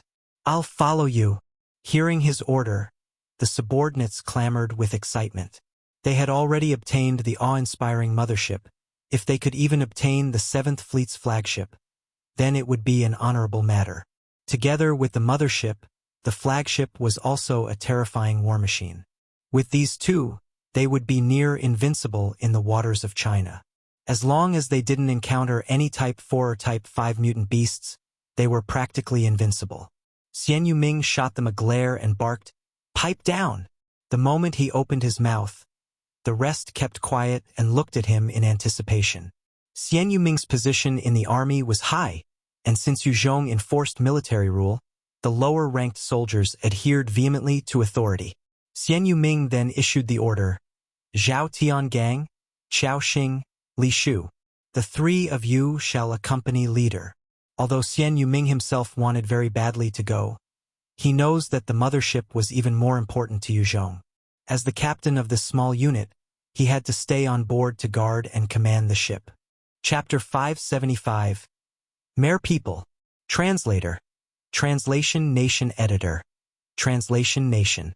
The 3 of them cheered when they were selected as they went to get on Greenie's back. The rest of them who weren't selected had envious expressions as they watched Greenie fly off with Yue Zhong and his team. Greenie's speed could exceed the sound barrier, reaching Mach 1.2, which was even quicker than the Type 3 Lightning.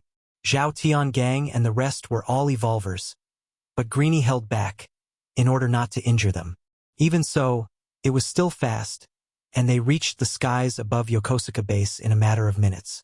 Yue Zhong looked down from his position and saw the zombies and mutant beasts already engaged in an all-out slaughter. Ordinary zombies were not a match for the mutant beasts and sea warriors. They were torn and ripped into pieces when they clashed, and the zombies were at a disadvantage. The 8 Type 4 behemoths were like mystical beasts right out of myths and legends, squashing large number of zombies in their path. With every casual step, they would stomp at least a few dozens of zombies. It was even more gruesome than the Godzilla of Japanese film fame. Yue Zhong looked at the 8 monstrous Type 4 mutant beasts and felt a headache. They had incredibly tough flesh and immense strength, coupled with gigantic bodies. This made their bodies practically impervious to even rockets. If there were a barrage of rockets and missiles launched at the same time, then there was a possibility of blasting them to oblivion. However, even Type 2 mutant beasts had their own innate abilities. It would be wishful thinking to hope that the Type 4 mutants beasts would lack any, or not employ their abilities. If they did use their abilities, Yue Zhong guessed that not even rockets could damage them. If there were any weak points of the Type 4 mutant beasts, it would be that their speed wasn't fast enough. Compared to the flame bird that had a speed of Mach 2, the speed of these 8 Type 4 mutant beasts was pathetic. Even Yue Zhong's movement was many times faster. After all, they belonged to the sea. On land, their speed would suffer. As the countless mutant beasts and sea warriors slaughtered the zombies, a number of evolved S-types suddenly launched an assault. One tank-like L4 smashed out with a powerful fist, shattering the skull of a Type 2 mutant beast. The might of an L4 was not to be taken lightly, as it was comparable to the peak of Type 3 mutant beasts. The speed of the S4S also exceeded that of a Type 2 Lightning. They became fast shadows that weaved in and out of the battlefield, slashing the throats of the sea warriors. In the chaos, There were still the Devourers, whose strength far surpassed the S4S, and their speed surpassing the L4S. They could easily crush a sea warrior in their jaws, dismembering the bodies with their claws. With 6 L4S leading the charge, countless sea warriors and weaker mutant beasts were ripped apart. 7 to 8 huge Type 2 mutant beasts had their skulls utterly crushed by the L4S. As the sea warriors and mutant beasts were taken out, the zombie horde surged forwards again, consuming all that was on the ground. Swallowing the meat of those sea warriors and mutant beasts, many ordinary zombies began to evolve, their bones strengthening, their flesh hardening. Some even evolved to possessing claws and powerful thighs and legs. On the other side, the mutant beasts were also evolving, having consumed such a large number of zombies. The virus within the zombies was also something vital to their evolution. However, the majority that evolved were low-level beasts. The higher-level ones needed a larger volume to evolve. As Yue Zhong watched both sides battle it out, he thought, no matter the outcome of this battle, the victor would gain an unshakable position here. Seems like Japan is in trouble. The victor of this all-out clash would reap the corpses and flesh of the opponent. Consuming those would grant the victor more opportunities to evolve. Should there be over 1,000 L4S evolved within the Kanagawa prefecture, it was enough to sweep the entire Japan region. Even someone as strong as Yue Zhong could only defeat a dozen or so L4S. Facing 100 at one time would force him to retreat. He would have to find other means. There was no way he could handle a frontal assault. Ah, what is that? Mermaid. Yue Zhong looked down and suddenly saw something strange. Within the group of sea warriors, there was another group of fish heads that were over 8 m long, and their bodies full of rippling muscles. There was a group of top half-human, bottom half-fishes. The males were handsome, the females exceptionally beautiful. At their feet, or where their feet would be, there were waves flowing, making it seem as though these mermaids were riding the waves. Level 73 Strange Beast. Killer whale fighters. Powerful warriors of the Sea Clan. Mermen. Biological life forms with high intelligence. What's going on? Could they really be similar to us humans with intelligence? Yue Zhong's mood sunk further. After the world had changed, Yue Zhong had used his eyes of perception to get information even on Type 5 mutant beasts. The only times when he could not get the levels were on ordinary beasts that did not mutate or other humans. The information on these mermaids and mermen were actually withheld from Yue Zhong's eyes of perception, and he was strongly suspicious. At the same time, a huge sense of pressure weighed down on Yue Zhong. The number of humans were decreasing since the apocalypse. After all, they had only been able to survive so far in the midst of zombies and mutant beasts was because of their advantage in intelligence. If a high intelligence being evolved among the zombies or mutant beasts, then they would definitely pose a greater danger to humanity. Not to mention an entire race of intelligent beings. It was unclear how the Mare people could control the masses of sea warriors on top of the mutant beasts. This strength caused one to be fearful. Yue Zhong was a top-level expert that could control 3 Type 3 mutant beasts, but the horde that was attacking the Yokosuka base had over hundreds of them, and 8 of those seemingly invincible Type 4 mutant beasts. Compared to them, Yue Zhong's might was pitifully weak. Yue Zhong pointed to one Type 3 mutant sea snake in the battlefield and said, "Go kill that fellow."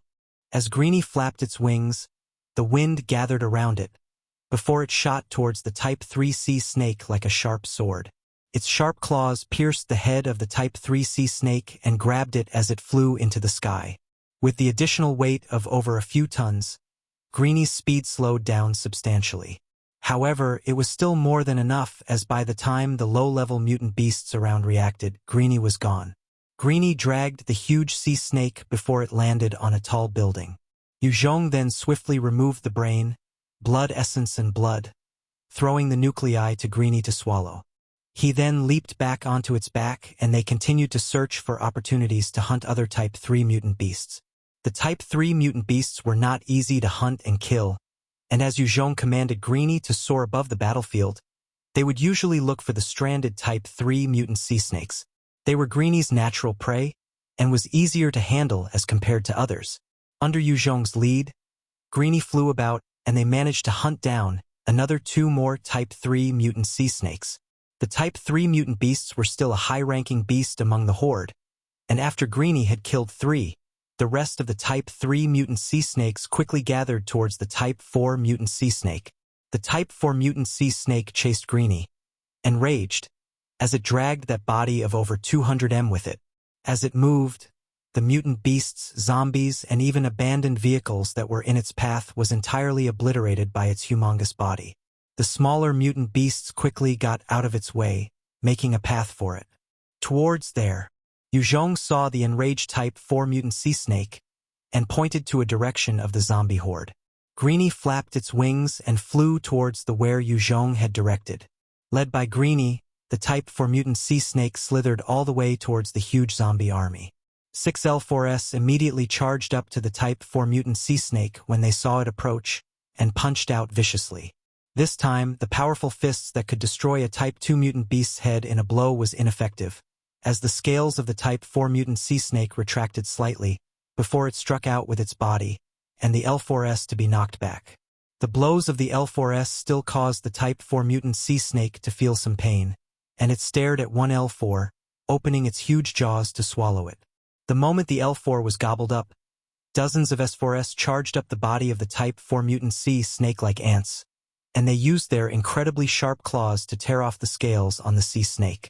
Although the S4S did not have the strength of the L4S, nor the defenses, they had extremely sharp claws for weapons, which could pierce even the tough scales of the Type 4 mutant sea snake. Chapter 576. Corpse Amaterasu. Translator. Translation Nation Editor. Translation Nation. The S3S and S2S were like ants that crawled all over the massive body of the Type 4 mutant sea snake. They used their claws and jaws to tear into the meat of the behemoth. Every one of these evolved zombies could cause a little harm to the Type 4 mutant sea snake. If the damage was accumulated over time, then even an invincible being like it would succumb to its injuries and die. Facing the combined assault of the evolved zombies, the Type 4 mutant sea snake opened its huge mouth to release large amounts of poisonous gas. The huge poison cloud surrounded the zombies, which continued to climb all around the huge Type 4 mutant sea snake and bite it. Many of them inhaled the gas and some changes began to happen, as they grew some lesions on their backs. The innate ability of the Type 4 mutant sea snake was poison, and the poison it spat out was strong enough to even poison other Type 4 mutant beasts to death. If Greenie were to come in contact with just a little, it will definitely die of poison and drop out of the sky. However, the poison that this Type 4 mutant snake released was not the dissolving type. Hence it was ineffective against the zombies that were basically carrying a deadly virus on themselves as well. When the wind blew, the poisonous gas was dissipated outwards, and with the Type 4 mutant sea snake in the center, every single mutant beast within a 1-kilometer radius crumpled to the ground, their faces turning black. Within that radius, one Type 3 mutant lobster and Type 3 mutant redback crab died instantly. Many of these mutant beasts had powerful resistance towards poison and viruses, but the poison from the Type 4 mutant sea snake was on a whole different level. When the zombies consumed the innate ability of the Type 4 mutant sea snake, they begun to ravage the body of the behemoth with renewed vigor. In its pain, the Type 4 mutant sea snake thrashed about, hoping to shake the little critters off. With every twist of its massive body, the zombies would be sent flying, and at the same time, the zombies that were around were crushed beneath. Even without its innate ability, the Type 4 mutant sea snake possessed a terrifying strength. Its huge body contained a strength that not even evolvers were capable of withstanding. As the Type 4 mutant snake continued to swing about, most of the zombies were sent flying. Only those S4S continued to grab on tightly with their claws embedded in the body of the sea snake. The S4S were like ants to the gargantuan Type 4 mutant sea snake, and it was able to ignore the remaining S4S on its body. Instead, it turned its attention towards a L4 and opened its huge jaws to swallow it. When it was done, it opened its jaws again to suck in, and a powerful suction caused many of the evolved zombies around to be sucked into its jaws. As it continued to suck in the hundreds of smaller evolved zombies like a vacuum cleaner, only the L4S, L3S, and Devourers were able to withstand. The rest were all sucked into its body. When the mutant sea snake was done sucking in hundreds of evolved zombies, it then closed its jaws and coiled its body, causing the zombies within its body to be crushed into bits and pieces. Seeing that, Yue Zhong immediately felt his heart turn cold, and he abandoned the idea of fighting his way out from within if he was ever caught. The moment the Type 4 mutant sea snake twisted its body, he would definitely be crushed to death. A number of the S4s which were still on the body of the mutant sea snake quickly climbed along its body. The moment they moved, the sensitive mutant sea snake discovered them, and once again, it began its violent thrashing in a bid to shake them off. Right at this time, a white line shot out from within the zombie horde, piercing a hole directly in the body of the Type 4 mutant sea snake. The Type 4 mutant sea snake had not been injured too greatly by the surrounding zombies earlier, but this single blow dealt a huge blow to it. A single young man stepped out from the horde, his hair long and flowing down his shoulders. He wore a kimono, and his looks were extremely handsome. His muscles were ripped and lean, but his eyes were entirely blood-red, and he was covered in a layer of bone armor. Corpse, a different evolution of the virus infection, possesses terrifying strength and intelligence that do not lose out to humans. A being with high intelligence. Yue Zhong's eyes of perception kicked in when he glanced at that corpse, and the notification shocked him. Looking at that corpse, his heart was filled with killing intent. Damn it! There's such a freak. I need to eliminate it right here. This sort of life form cannot be allowed to live on this earth. After the world had changed, there was less than 1 in 10 humans who survived, and yet the zombies' population was at least 100 times of that. Any single large city would be occupied by at least 1 million zombies now. Yue Zhong had been able to obtain victory in the past was because the zombies were stupid. Even the Z-types could not compare to humans in terms of intelligence. However, the fact that there was an evolved being that had high intelligence, this was definitely the nightmare for humanity. Even if it was just one smart high school student that could control all the zombies, he or she would be able to wipe out all the factions on Earth. As of now, the Kingdom of God was the strongest faction that Yue Zhong had come across, but he knew that if they were surrounded by 1 billion zombies, they would also collapse. Nuclear bombs might not necessarily annihilate 1 billion zombies. The corpse was like an emperor that had control of the world, as it pointed to the Type 4 mutant sea snake, and 4 sharp bone spikes came out from its body to pierce the body of the Type 4 mutant snake. The spikes that begun to drill furiously, causing for huge gaping holes as copious amount of the precious Type 4 mutant sea snake's blood flowed out. The corpse then begun to suck, absorbing the blood of the Type 4 mutant sea snake into its body. Having been injured, the Type 4 mutant sea snake became even more violent, as it twisted towards the corpse in a frenzy. The blood-red eyes of the corpse flashed with scorn. The bone spikes beneath its feet sent it retreating backward speedily, its speed faster than the Type 4 mutant sea snake by over 2 times. As the corpse retreated, it continued to use huge bone spikes to pierce the body of the Type 4 mutant sea snake, aggravating its injuries, and continued to absorb its blood. The Type 4 mutant sea snake opened its huge mouth to spit out a large amount of poisonous gas towards the corpse, enveloping the entire area. The corpse did not panic. Instead, it shot out a huge bone towards the brain of the Type 4 mutant sea snake, intending to pierce its brain. Pong!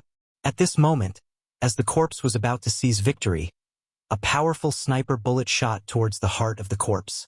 At that instant, the corpse twisted its body slightly, and the bullet blasted its left shoulder, causing the bone armor to shatter into pieces.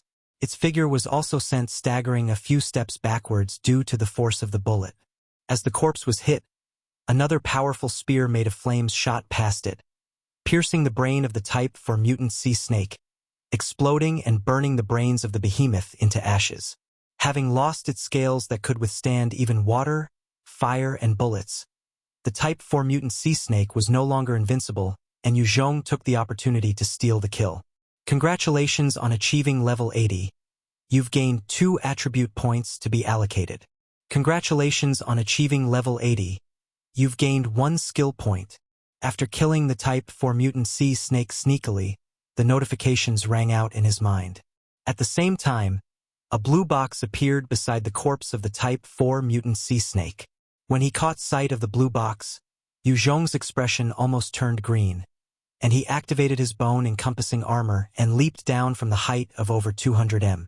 He reached out towards the ground and shot a bone spike into the ground before pulling himself towards the corpse quickly.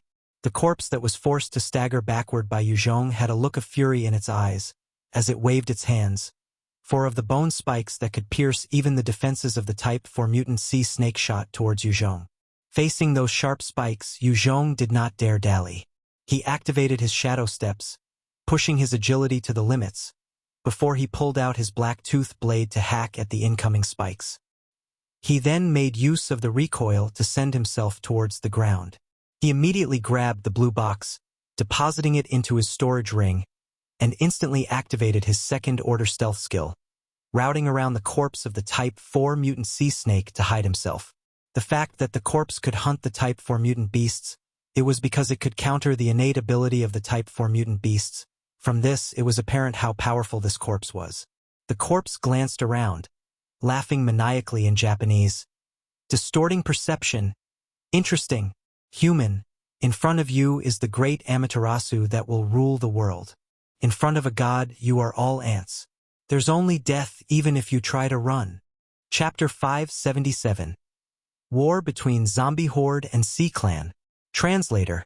Translation Nation Editor. Translation Nation. The corpse that referred to itself as Amaterasu waved its hand, and a dark red blood liquid came out of its body, as it swept across the general area towards Yue Zhong. An overwhelming sense of danger arose in Yue Zhong's heart, and he immediately conjured a dragon with his devil flame and fired it at the incoming blood river. When the devil flame dragon came in contact with the blood river, there was a sizzling sound as the blood was burnt upon contact, turning into a bloody fog that dispersed into the sky. The corpse saw its own blood river being incinerated by Yue Zhong's devil flame, and its eyes flashed with unhappiness. A fire user! Damn it! The dark blood river was a special skill that amounted from the corpse's absorption of blood from living things. Under its control, the river could change size and shape, and the moment it congealed, it could even pierce the scales of a Type 4 mutant beast. It was the own blood essence of the corpse as well. The moment it was destroyed, the corpse would suffer a backlash and become weak.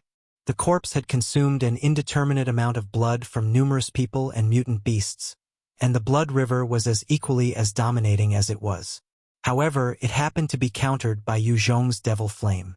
As the devil flame died down, and the smelly bloody fog had lifted, Yue Zhong had disappeared from his position.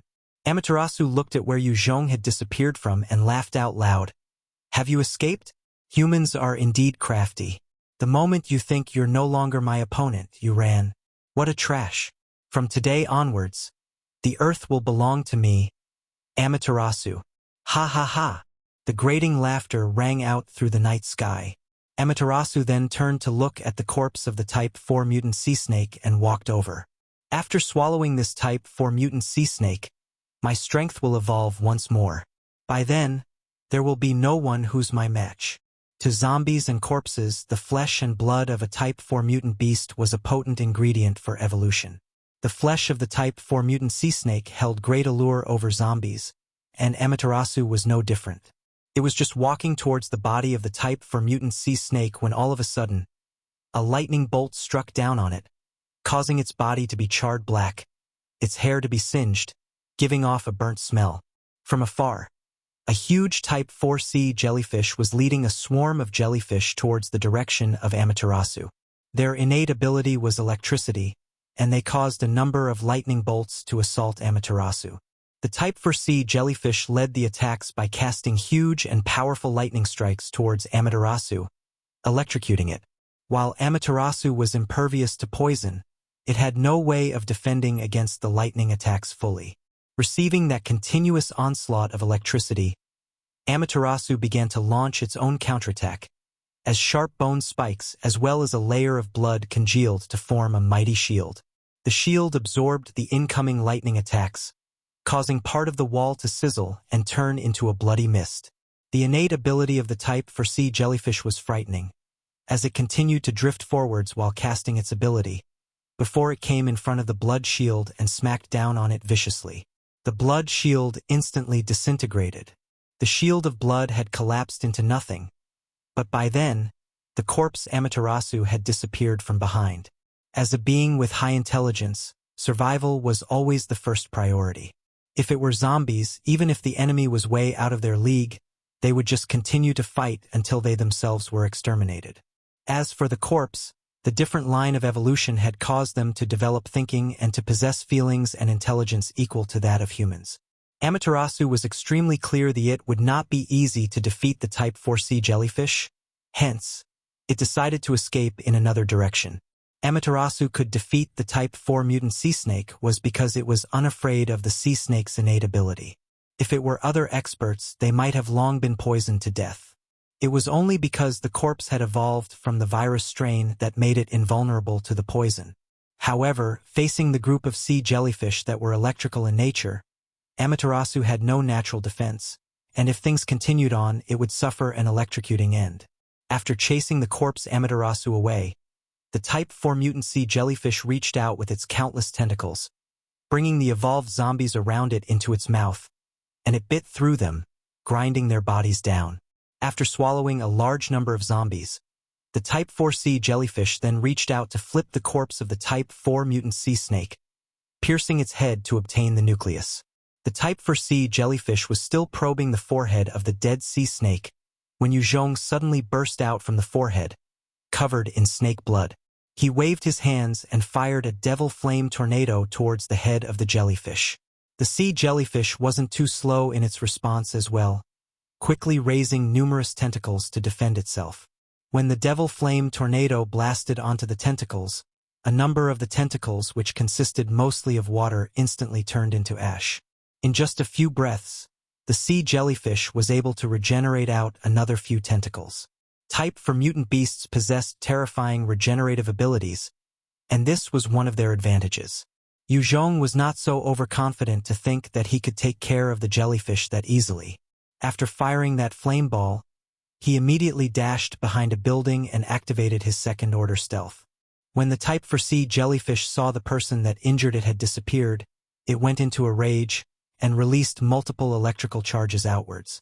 The rampage caused many zombies to be instantly electrocuted to death, and the region where it was had turned into a nightmare of electricity. Over thousands of zombies were instantly wiped out. Damn it! These overlords are sure hard to deal with. Amaterasu watched as the Type 4 sea jellyfish continued to consume the evolved zombies around it, and it quickly gave an order to the evolved zombies to retreat. To Amaterasu, the death of the countless ordinary zombies would not cause it much ache, but any evolved zombie of Type 2 and above were elite soldiers, and had consumed a large number of people and mutant beasts to get to where they were. They were its cards to use in conquering the world. A large number of evolved zombies began to retreat, while ordinary zombies surged forwards, swallowed up by those mutant sea jellyfishes. The corpse Amaterasu might be wild and crazy, but its intelligence wasn't low, as he thought of the crux of the problem. The Sea Clan, those mare people, are the cause of this. As long as I wipe them out, these mutant beasts would naturally collapse. Many of the mutant beasts followed the law of the jungle, where the strong preyed on the weak.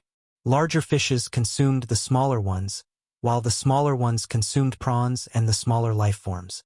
It was a cruel world. If it wasn't for the strange power that held control over them, then they couldn't possibly coexist or even gather together for this joint assault. If the power controlling them was done in, then these beasts would naturally fall. The moment Amaterasu came to this conclusion, it closed its eyes and started to sense for the existences of the Sea Clan.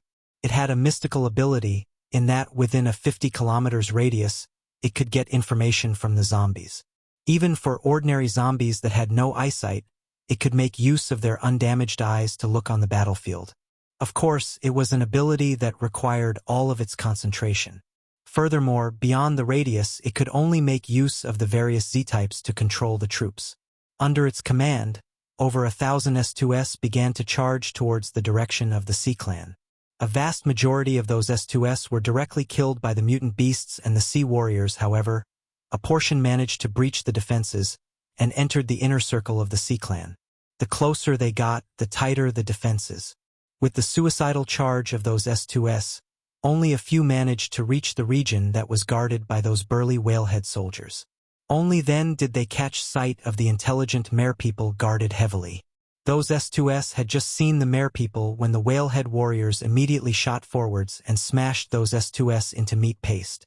Right before the moment the S2S were turned into meat paste, the corpse Amaterasu opened its eyes with delight, and a savage smile broke out on its face.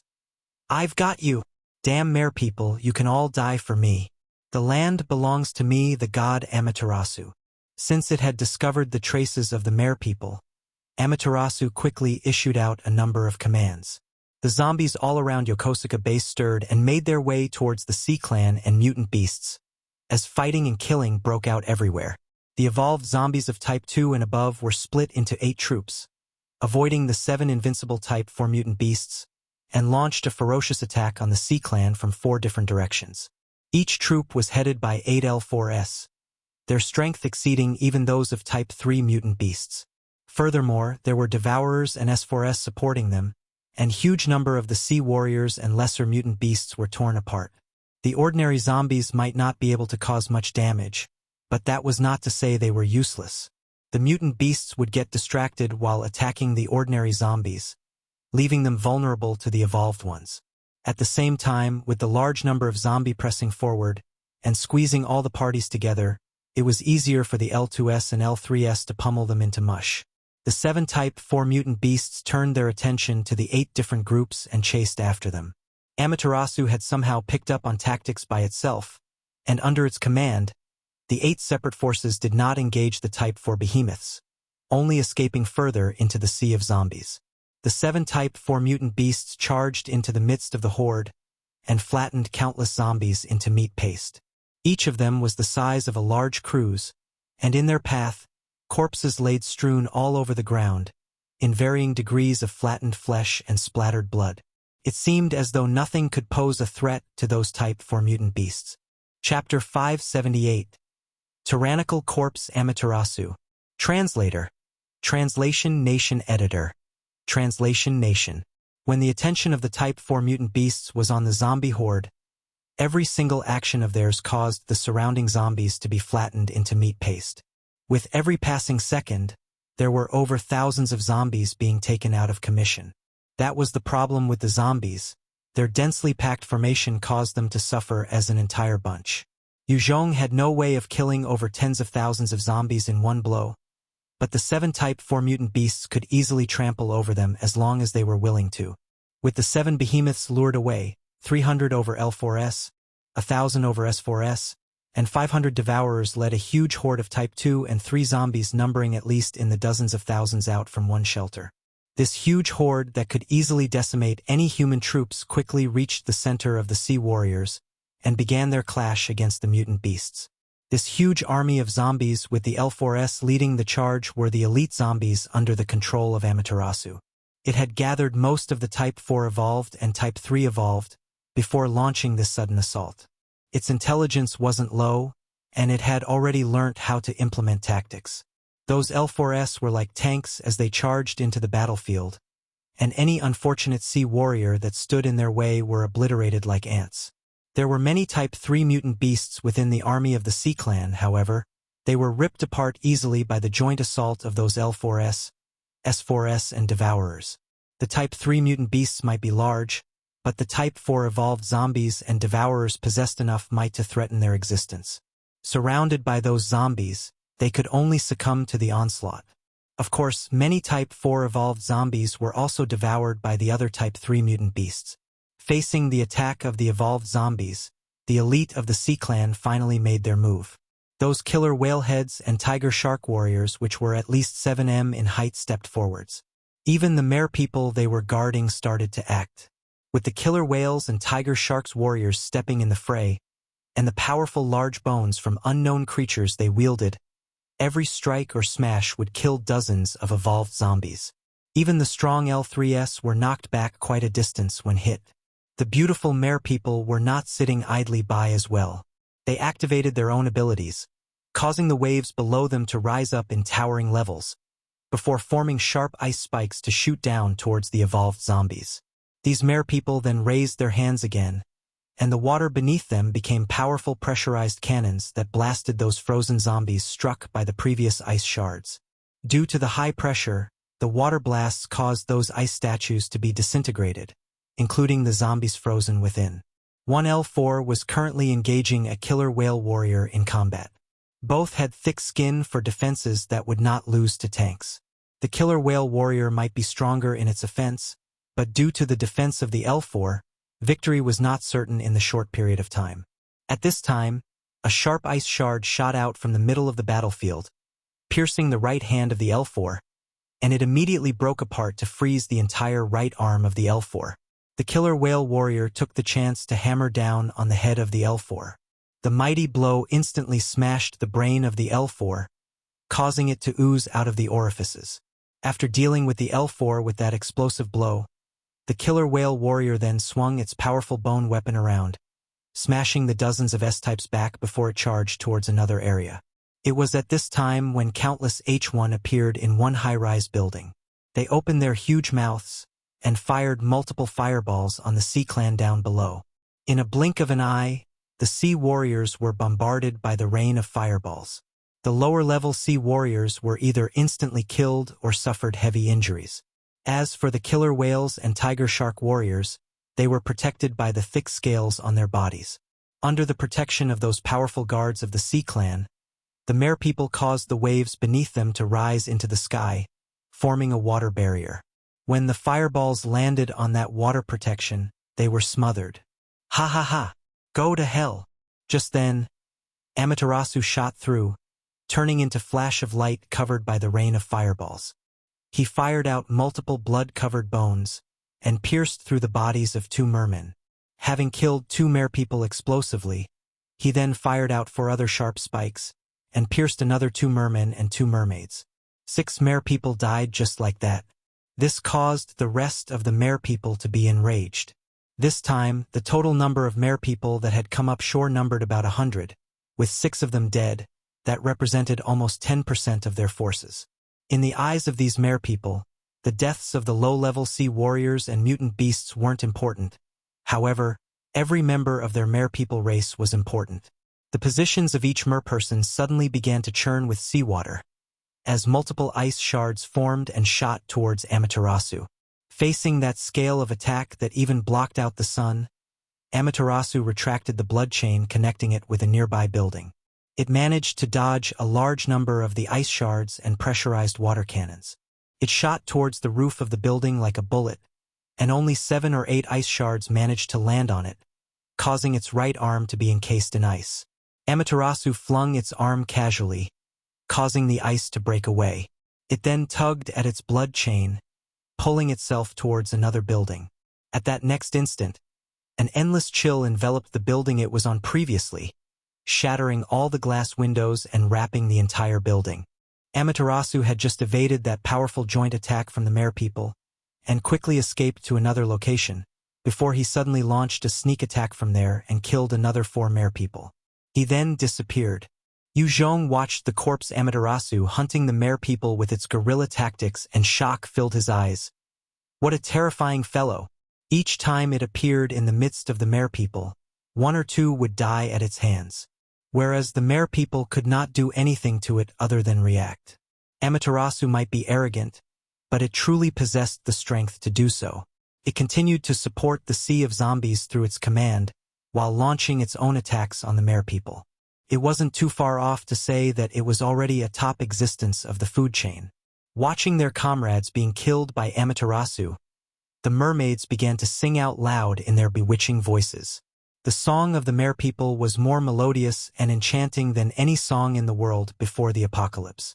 When Yue Zhong heard the song, his killing intent and combat state started to dissipate. The 7 Type 4 mutant beasts were already filled with bloodlust, and their eyes were red after slaughtering such a large number of zombies. These evolved zombies were all delicacies to them. After all, being overlords in their own parts of the ocean, it was hard for the Mare people to fully control them. Therefore, when the song resounded across the battlefield, the Type 4 mutant beasts which had almost lost control began to calm down, slowly retreating and moving towards the Mare people. Amaterasu's eyes were bloodshot as well, and it let out a shrill shriek. The countless ordinary zombies immediately followed the charge of dozens of thousands of Type 2 zombies to launch a kamikaze attack on the Type 4 mutant beasts. The H1s that were all hiding in various buildings opened their mouths and began to spit out fireballs after fireballs on the Type 4 mutant beasts. The rain of fireballs fell on the scales of the Type 4 behemoths, exploding on their scales. Among the 7 of them, the Type 4 sea jellyfish was the weakest. It could control electricity and generate powerful lightning charges, with huge potential for destruction, considerably high among the 7 of them. However, its defenses were the weakest, and the fireballs from the H1s could damage it. Facing the hail of fireballs, the sea jellyfish could not help but stop and covered its head with its tentacles. When the dense barrage of fireballs exploded on its tentacles, they were blasted apart, mucus and slime splashing everywhere. However, it was still a Type 4 mutant beast in the end with powerful regenerative abilities. Each time it lost a tentacle, it would quickly grow back one. That was not to say that the attack was ineffective though, as the pain was enough to cause the mighty sea jellyfish to scream out in pain. As the H1s were focused on assaulting the sea jellyfish, the thousands of S2s shot towards it, using their sharp claws to tear into its skin, causing its slime and mucus to ooze out from the wounds. The sea jellyfish endured the pain and began to channel its innate ability, as thousands of lightning charges fire out from it, enveloping the zombies all around it, and instantly frying over thousands of the Type 2 evolved zombies. Under the command of Amaterasu, the evolved zombies continued to launch their attacks of the sea jellyfish. The H1s atop the buildings also began to concentrate their firing on the sea jellyfish, suppressing it at its location. Facing the swarm of zombies, the Type 4 sea jellyfish had no choice but to continue and fire its innate ability, as lightning charges continued to electrocute thousands of Type 2 zombies into charred beings. The Type 4 sea jellyfish had countless subordinates, but they were likewise being held up by the other zombie groups, unable to render their leader any help. Chapter 579. Merepeople Royal Family. Translator. Translation Nation Editor. Translation Nation. The Type 4 sea jellyfish was surrounded by the countless zombies, and it could neither advance nor retreat. Its strength whittled away slowly. The remaining 6 Type 4 mutant beasts were being assaulted on all sides by the sea of zombies as well. It was just that they had tough and resilient scales. The fireballs of the H1s were only mildly painful to them, and could not actually damage them. However, there were about 50 devourers amidst the sea of zombies attacking the 6 Type 4 mutant beasts, and as these devourers possessed high offense and combat ability, they were stronger than ordinary zombies by countless times. The 50 devourers did not engage the 6 Type 4 mutant beasts in direct combat. Instead, they leaped about from building to building, from time to time, firing their toxic bile at the behemoths. As long as the toxic bile hits any of the Type 4 mutant beasts, countless zombies would rush over and try to tear into the scales of that Type 4 mutant beast. Under the coordination of the corpse Amaterasu, the zombies were able to exhibit a terrifying combat strength. Although it wasn't enough to instantly kill a Type 4 mutant beast, it was enough to suppress them and cause them have difficulty sweeping or killing the zombies. Each blow or strike from those behemoths could easily obliterate thousands of zombies, but by minimizing their movement, it was an effective tactic. The horde of zombies managed to keep the Type 4 mutant beasts at bay, preventing them from providing aid to the merepeople. Amaterasu then went all out, waving its right hand, and sending 4 blood-like bone spikes to pierce the heads of 4 singing mermaids. It then twisted the bone spikes, sucking up the life force of the mermaids, turning them into shriveled mummies. The merepeople roared out in rage, and sent yet another mighty wave of ice shards shooting towards Amaterasu. Amaterasu did not try to dodge or escape to another area. Instead, its blood river appeared once again, pouring out of its body and surrounding itself. The blood river became some sort of a protection, and Amaterasu then continued its charge into the group of merepeople. The countless ice shards and the incredible cold enveloped the blood shield, and the powerful freezing ability turned the blood rock solid. Seeing the shield of blood being frozen, delight flashed past the eyes of the merepeople. The corpse Amaterasu was simply too overbearing, and it was more threatening than even the Type 3 mutant beasts. Kacha! With a loud crack, the frozen blood river burst open, and a pale-faced Amaterasu leaped out, jumping into the middle of the group of merepeople. As it stood on a piece of frozen blood shard on the waves, Its right hand shot out a 100 long sharp bone blade, and it slashed outwards at the merpeople. The faces of the merpeople fell, and some controlled their waves to send themselves into the sky. Some retreated into the waves, while others controlled the waves to turn into ice shields to block the incoming assault. With a single slash, Amaterasu caused 6 beautiful merpeople to be sliced into 2. It then took the chance to shoot out bone spikes and pierce the bodies of 4 others, before it started absorbing their blood essence, leaving them empty and void of blood. After absorbing the blood essence of those 4 merpeople, Amaterasu regained a little of its life force, and its pale face regained some color. The blood essence of you merpeople is not bad. Give me your knowledge and intelligence. Amaterasu laughed savagely, before it shot in front of a beautiful mermaid with an incredible body, and suddenly opened its mouth beyond what was normally capable, and covered the head of the mermaid. It then bit it off in one bite, chewing gruesomely. Although the corpse Amaterasu looked like a human on the surface, it was a terrible existence. It had the ability to absorb intelligence and knowledge by ingesting the brain of certain life forms, hence, gaining and growing its own capabilities and intelligence. Amaterasu laughed savagely and appeared behind another member of the Sea Clan, before piercing its body and absorbing its blood essence. The language of the Sea Clan. I'm a genius. Ha. It became even more courageous, and its momentum built up the more it killed and absorbed. Finally, it became a sort of blood-red flash. Every time the blood figure flashed by a mermaid or merman, an emaciated corpse would be all that remained floating on the sea. After continuously absorbing the blood essence of dozens of merpeople, Amaterasu caught sight of a 1.45 m little mermaid, looking about 12 or 13, wearing a crown with a mysterious pattern and inlaid with a number of crystals. The little lady was childish-looking, but she had an exceptional aura to her, and her figure was explosive, and Amaterasu immediately roared in excitement. Mermaid Queen, it's you. Become part of me. It then turned into a flash of light and shot towards the little mermaid. The 8 personal guards around the little mermaid roared out in rage and activated their abilities as countless ice shards fired at Amaterasu.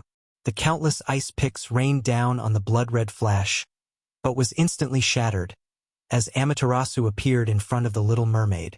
For bones with a tinge of blood pierced 4 of the female guards and sucked them dry. After absorbing them fully and breaking their defenses, Amaterasu reached out and grabbed towards the little mermaid's heart. The little mermaid stared back at the ferocious-looking corpse, and a strange rune flashed brightly on her chest, as she opened her little mouth and blew out a dense and powerful mist that enveloped Amaterasu. The white fog instantly turned Amaterasu into an ice sculpture.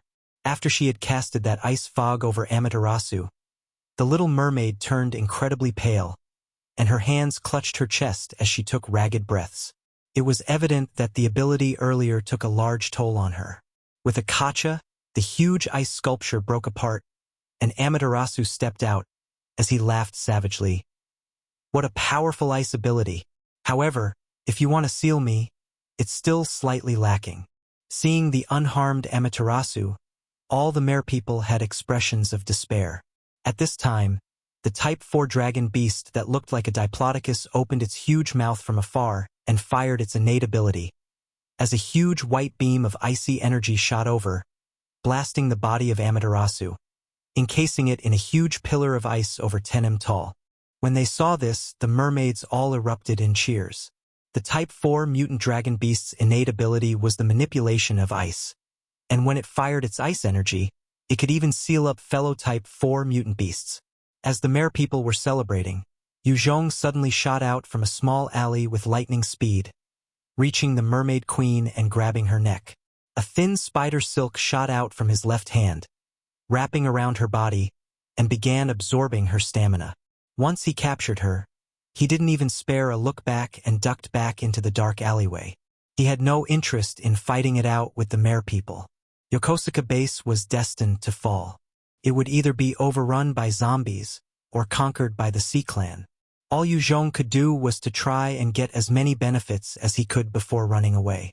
When the Mermaid Queen was captured by Yue Zhong, she let out a sharp scream, at the same time using an unrecognizable language.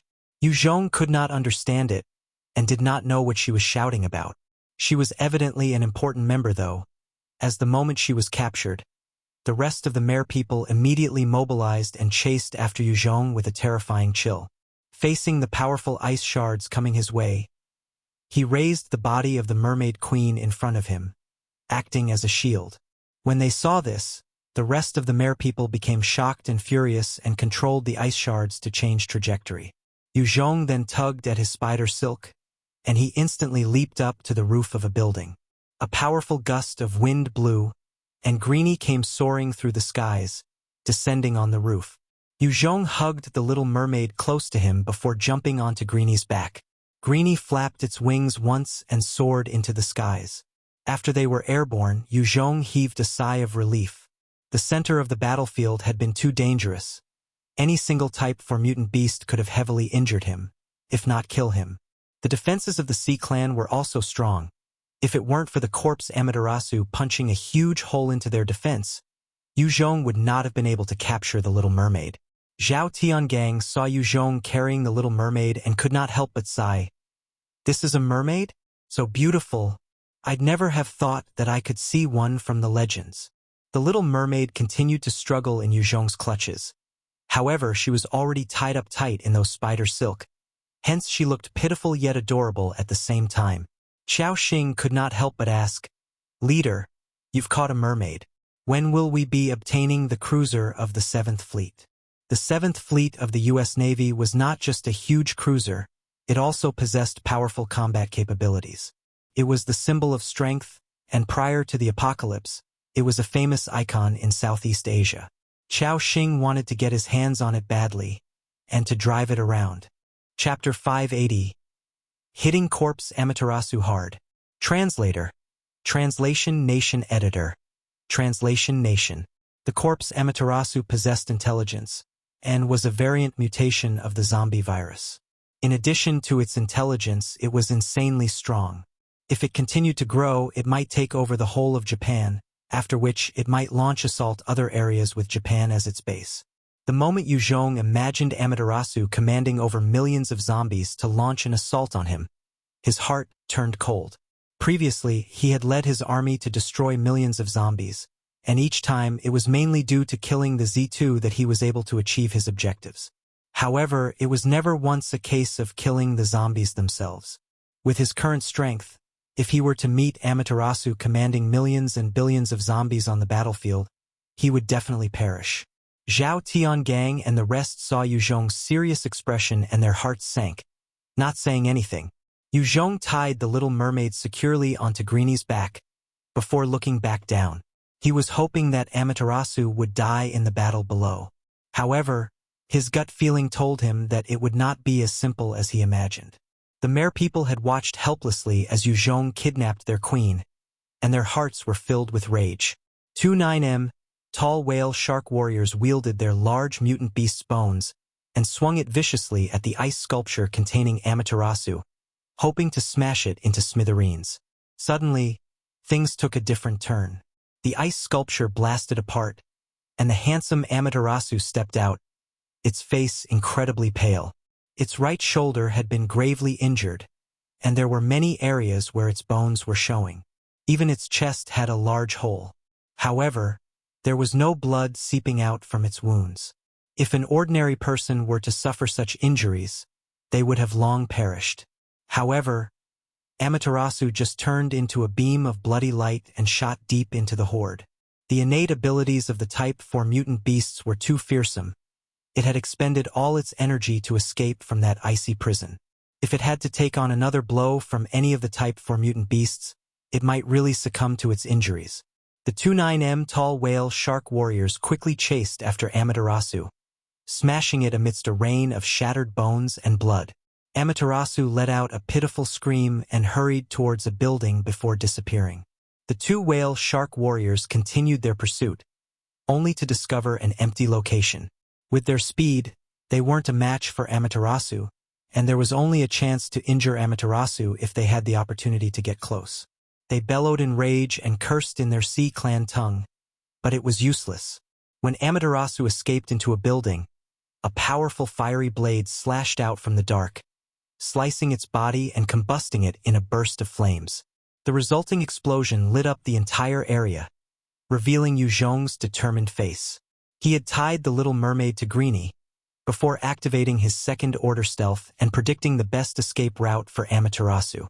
He had waited patiently till Amaterasu appeared and finally launched his fearsome attack, hitting Amaterasu hard once more. Amaterasu roared out again in agony before shooting out 4 sharp bone spikes towards Yue Zhong. The crocodile tooth saw a blade in Yue Zhong's arms flashed and shot out a few blade beams to counter Amaterasu's bone spikes, but was forced a few steps backwards from the might of the clash. "It's you, human?" The heavily injured Amaterasu stared hatefully at Yue Zhong, spitting out, "The mantis stalks the cicada, unaware of the oriole behind. You have already snatched the type for mutant beast and the mermaid queen from my hands, and now you want to kill me."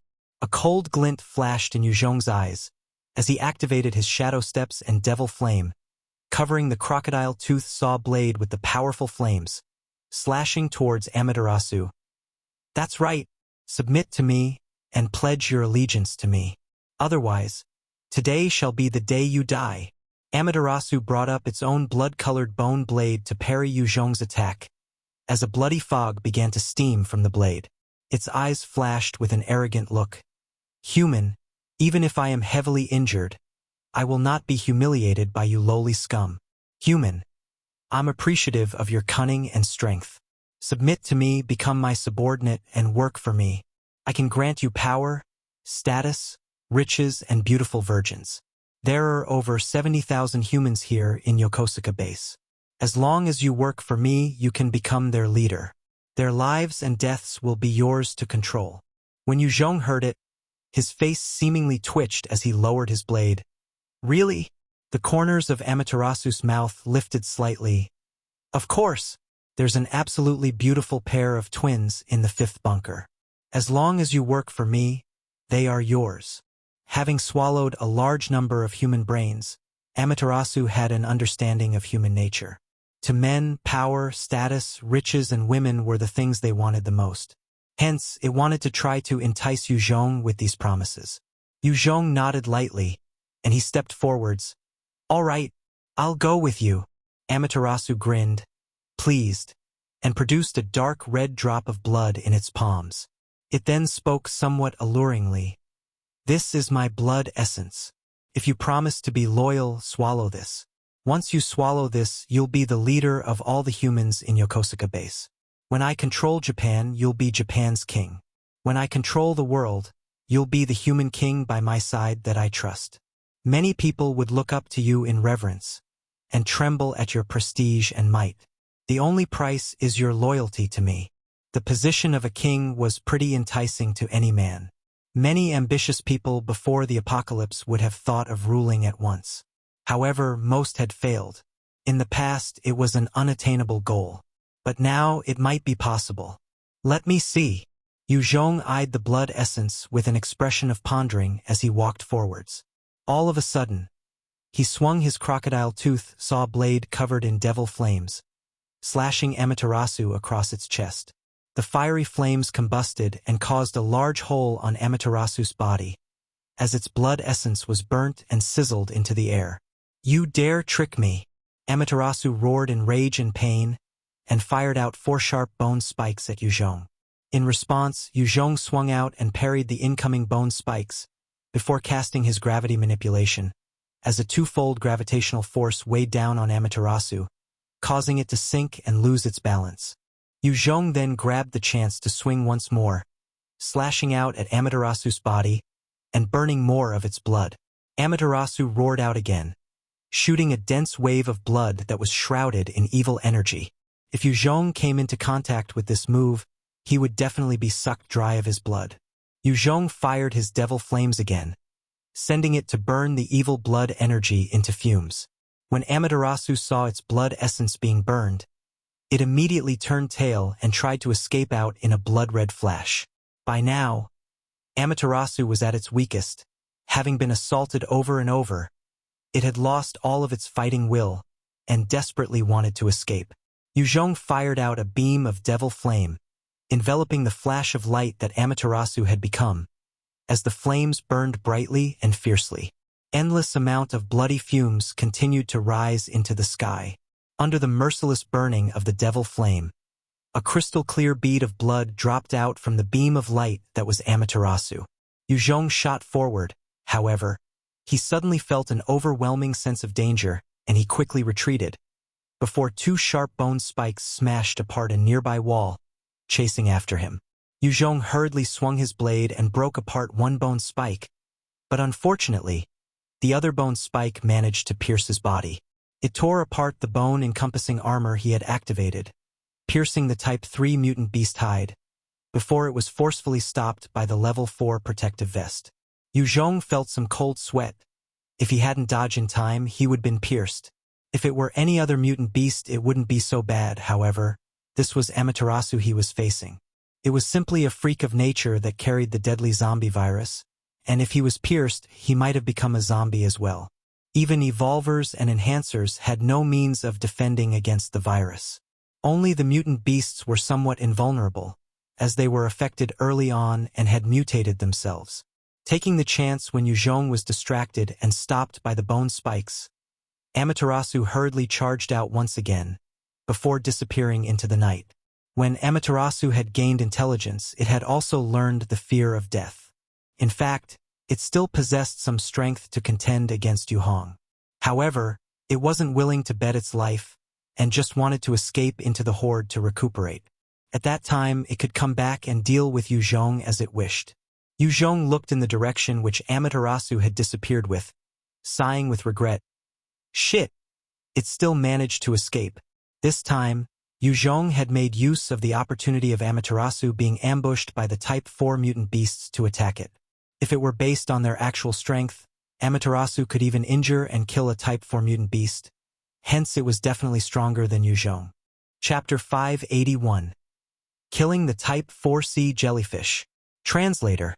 Translation Nation Editor. Translation Nation. What is this? Yue Zhong came up to the blood-red crystal-like bead, and used the crocodile tooth saw blade to poke it gingerly. Nothing happened. He hesitated a little before reaching out for it. The blood-red crystal-like bead was as smooth as jade, and it radiated a brilliant red color, as though it was capable of drawing any gaze that was cast upon it. Yue Zhong held it, and could feel a warm flow of energy circulating into his body. His blood essence seemed to quicken, and his muscles seemed to strengthen as well. As he held it for 20 seconds, a notification sounded in his mind. Congratulations, you have gained an enhancement of +1 in strength. When he heard that, delight flashed in his eyes. This is a treasure, definitely a good treasure. Yue Zhong's body was enhanced to a terrifying degree at this point. Most ordinary treasures were ineffective to him. The meat of a Type 4 mutant beast was extremely nutritious and could boost vitality. If it were to be given to an ordinary person after training, their bodies could be strengthened to about 3 or even 4 times of their original state. However, for Yue Zhong, it would at most enhance his stats by a little because his body was simply too strong. The vitality of mutant beast meat can no longer enhance him. The higher a biological life form evolved, the harder it would be to take the next step. It was true for the mutant beasts, and it was true for humans as well. The blood bead that dropped from Amaterasu's body was some unknown treasure. From the way it could strengthen Yue Zhong by just holding onto it for 20 seconds, it was apparently something very god. With a thought, he kept the blood-red bead back into his storage ring. Upon seeing it enter successfully, he heaved a sigh of relief. The storage ring could not accommodate living things, and if the bead had been a biological thing, it would be impossible to store it in the ring. After hesitating for a moment, he did not wear the blood-red bead, and instead chose to open up the blue box that had dropped upon killing the Type 4 mutant sea snake. Level 7 Treasure. Sea Mask. Wearing this allows the user to breathe freely underwater. Swimming speed will be boosted, and the mask also negates the resistance and pressure of water. The mask can withstand damage from 25mm caliber bullets and below. Accompanying skill, Water Jet. Description of skill. Fires a high-powered torrent of water so that the user can travel in a straight line at high speeds. Lasts for 10 minutes. The sea mask was a sky blue colored mask that was engraved with countless runes, and it seemed capable of covering a person's face. There were holes where the eyes, nose, and mouth were supposed to be, and it was enveloped by a layer of transparent film. He took it and thought while eyeing it, "This is a treasure for sea combat." This sea mask was like some diving gear, except that it was much stronger and better. However, it didn't add much to ordinary battles. He kept the sea mask into his ring and activated the second-order stealth, carefully making his way back into the battlefield. At the center, countless mutant beasts were engaged in an all-out slaughter with the zombies. There were corpses of both sides littered everywhere. He relied on his stealth to slowly carve and dig out all the blood essence and nuclei from the various high-level mutant beasts' corpses before keeping them. Within the Yokosuka base, there was a large number of Type 2 mutant beasts and a decent number of Type 3 mutant beasts. Even these powerful life forms were being killed by the Type 4 zombies. Soon, Yue Zhong managed to gather about 20 nuclei and blood essences from the Type 2 mutant beasts, and about 4 nuclei and blood essences from Type 3 mutant beasts. My chance is here. His eyes suddenly lit up as he charged towards the Type 4 sea jellyfish. At this time, the Type 4 sea jellyfish was dragging its large body backwards, and the surrounding electrical charges were dimming. Behind it, there were plenty of charred corpses. Over 50,000 zombies had been electrocuted to death by it. Countless fireballs blasted multiple wounds on the Type 4 sea jellyfish's body. The ant-like S2S were crawling all over it while tearing and ripping its body, causing more injuries. A number of devourers continued to fire corrosive bile at the mutant sea jellyfish, corroding large gaping holes in its body. The mutant sea jellyfish might be able to regenerate from the wounds caused by the S2S and H1S, but the corrosive damage from the devourers prevented any form of healing. Furthermore, there was an intense stench that was being emitted by the wounds. Evolved zombies were like ants to the Type 4 sea jellyfish, and it could easily flatten or crush any of them. But even it would suffer under their swarm and continuous onslaught. It reached out with its massive tentacles to either slap away or bring some S2S into its mouth, as it attempted to make its way to the sea. It had no more strength to activate its innate ability, and it wanted to escape badly to recover. However, it was as though the zombies could feel the vulnerability of the Type 4 sea jellyfish, as many of them rushed over to surround and attack it. Countless zombies were blocking the rest of the mutant beasts from providing any assistance, and both sides were thus locked in battle. The tentacles of the Type 4 sea jellyfish flew about, smashing numerous S2S and S3S into smithereens. However, more S-types continued to crawl all over it, tearing into its body. They even dug into the exposed wounds, further threatening the Type 4 sea jellyfish. In response, it would emit out some electrical charges from time to time, lighting up the area and charring any unfortunate zombies within a kilometer of it. As the storm died down, the charred black corpses of the S-types fell from the body of the sea jellyfish. However, the sea jellyfish was in no better shape. It slumped to the ground and seemed to be out of energy. The sea jellyfish's innate ability was one of the strongest defensive abilities among the 8 Type 4 mutant beasts, but it also was one of the most energy-consuming abilities. The Type 4 sea jellyfish made its final charge before slumping to the ground, exhausted. Countless evolved zombies rushed towards the sea jellyfish. It didn't matter what level the zombies were, the flesh and blood of a Type 4 mutant beast were extremely tempting. Just then, from within the horde of zombies, Yue Zhong with his body wrapped in bone armor reached out with his right hand, and a sharp bone spike shot out and supported him all the way to the head of the sea jellyfish. The H1S that had been hiding in the various buildings fired their fireballs at Yue Zhong. They were afraid that he would steal the precious blood essence and nuclei. A bright shield appeared in front of Yue Zhong, blocking those incoming fireballs. Yue Zhong wielded his black tooth blade and slashed down viciously at the head of the sea jellyfish. With a strength of over 10 times a normal person, the strike caused a large gaping wound, and mucus started to flow out. Yue Zhong then swiftly put on the sea mask that he had just obtained, and burrowed directly into the body of the sea jellyfish. It was a mask that allowed the user to breathe freely in liquid. Hence Yue Zhong was able to dive inside the body of the sea jellyfish that was 95% water. He then pulled out his crocodile tooth saw blade and slashed about randomly, tearing flesh and nerves. As he continued to wreak havoc in the body of the sea jellyfish, he noticed a blue nucleus, as well as a bright red blood essence. They were surrounded by a number of white pearls amidst the nerves and tissues. Yue Zhong reached out to grab the two of them, before pulling hard. He then used his blade to sever the different nerves and muscles, causing the brain of the sea jellyfish to immediately shut down. Congratulations on achieving level 81. You've gained 2 attribute points to be allocated. The moment the brain of the sea jellyfish was mutilated by Yue Zhong, he received a large orb of experience, directly causing him to level up. These should be all precious treasures. I shall keep them for now. Yue Zhong eyed the mass of white pearls, and encased them in a glass container before keeping it into his ring. Even the flesh and blood of the Type 4 sea jellyfish was a hard-to-come-by delicacy. Yue Zhong quickly sliced some off, and kept them into his ring, before hurriedly burrowing out. He had just emerged from the body of the Type 4 sea jellyfish when a gust of wind blew towards him, as a sharp claw made grab at his body. It was an S4 that had just climbed onto the body of the sea jellyfish and was intending to attack him. Yue Zhong swung his crocodile tooth saw blade.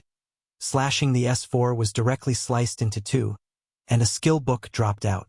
Yue Zhong looked down and saw the sea of zombies crawling all over the body of the Type 4 sea jellyfish, devouring its body. The blue-colored box had landed in the sea of zombies.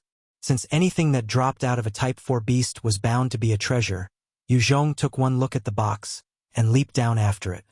Chapter 582, Electromagnetic Gun. Translator. Translation Nation Editor.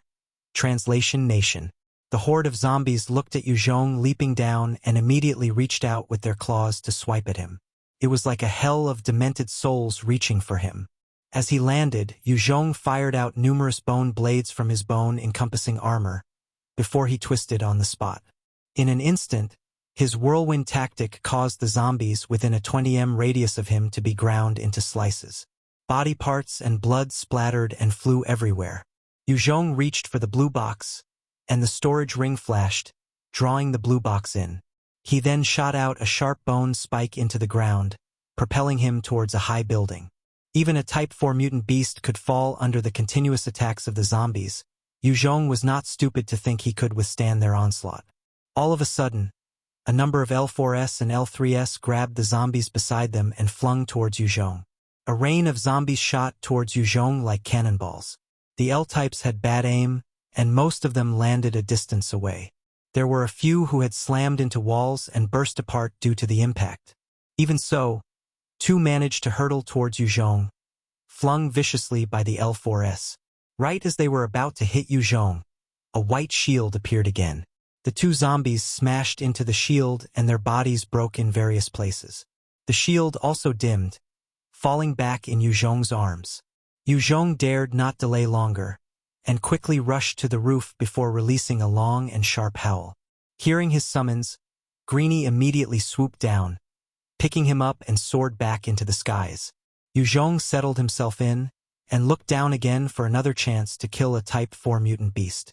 If he was facing a Type 4 mutant beast at its tip-top condition, Yue Zhong would find it incredibly difficult to kill it. However, with the horde of zombies unwittingly assisting him, there might be a chance. There were still 6 of the Type 4 behemoths. Every one of them had incredibly thick armors, their defenses astonishing. The H1S fireballs could not do anything. The L4S were helpless as well. Only the sharp claws of the S4S as well as the corrosive bile of the devourers could do some damage to those thick scales. Yue Zhong observed for some time, noting that there was no opportunity. He then signaled for Greenie to fly towards the 7th Fleet in the Yokosuka base. Currently, on the deck of the 7th Fleet, there were countless 1 m long mutant sea lice with sharp teeth and their bodies covered with tentacles assaulting the American zombies. The powerful tentacles of the mutant sea lice propelled them like cannons, latching on to the different American Navy zombies, taking huge bites out of their brains. Greenie descended and dropped Yue Zhong on the deck, and their attention swiveled towards him. Facing the hundreds of mutant sea lice, Greenie flapped its wings powerfully, its innate tornado ability blasting out, sending the little critters flying away. Yue Zhong covered Zhao Tiangang and the rest as they made their way to the control room, and they quickly got to wait. Following the whirring of engines and the lighting up of some buttons, The cruiser began to come to life and quickly made its way towards the sea. There were over 70,000 survivors in the Yokosuka base, but the place was swarmed with mutant beasts and zombies fighting each other. It was hard for Yue Zhong to attempt a rescue. Furthermore, they weren't Chinese, and he didn't feel particularly bad about leaving them behind. The moment the cruiser moved, a number of mutant beasts started to chase. However, because the cruiser was made for battle, unless the Type 3 or Type 4 mutant beasts made a move, the rest of the mutant beasts could not possibly block them. However, the Type 3 and Type 4 mutant beasts were all locked in a crazy fight with the zombies, and the ordinary beasts could do nothing to hinder the 7th Fleet cruiser.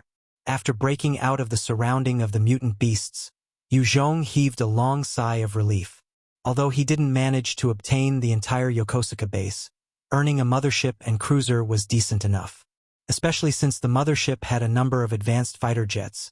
Once Yue Zhong gained full control of the mothership, he would have gained a huge boost in might.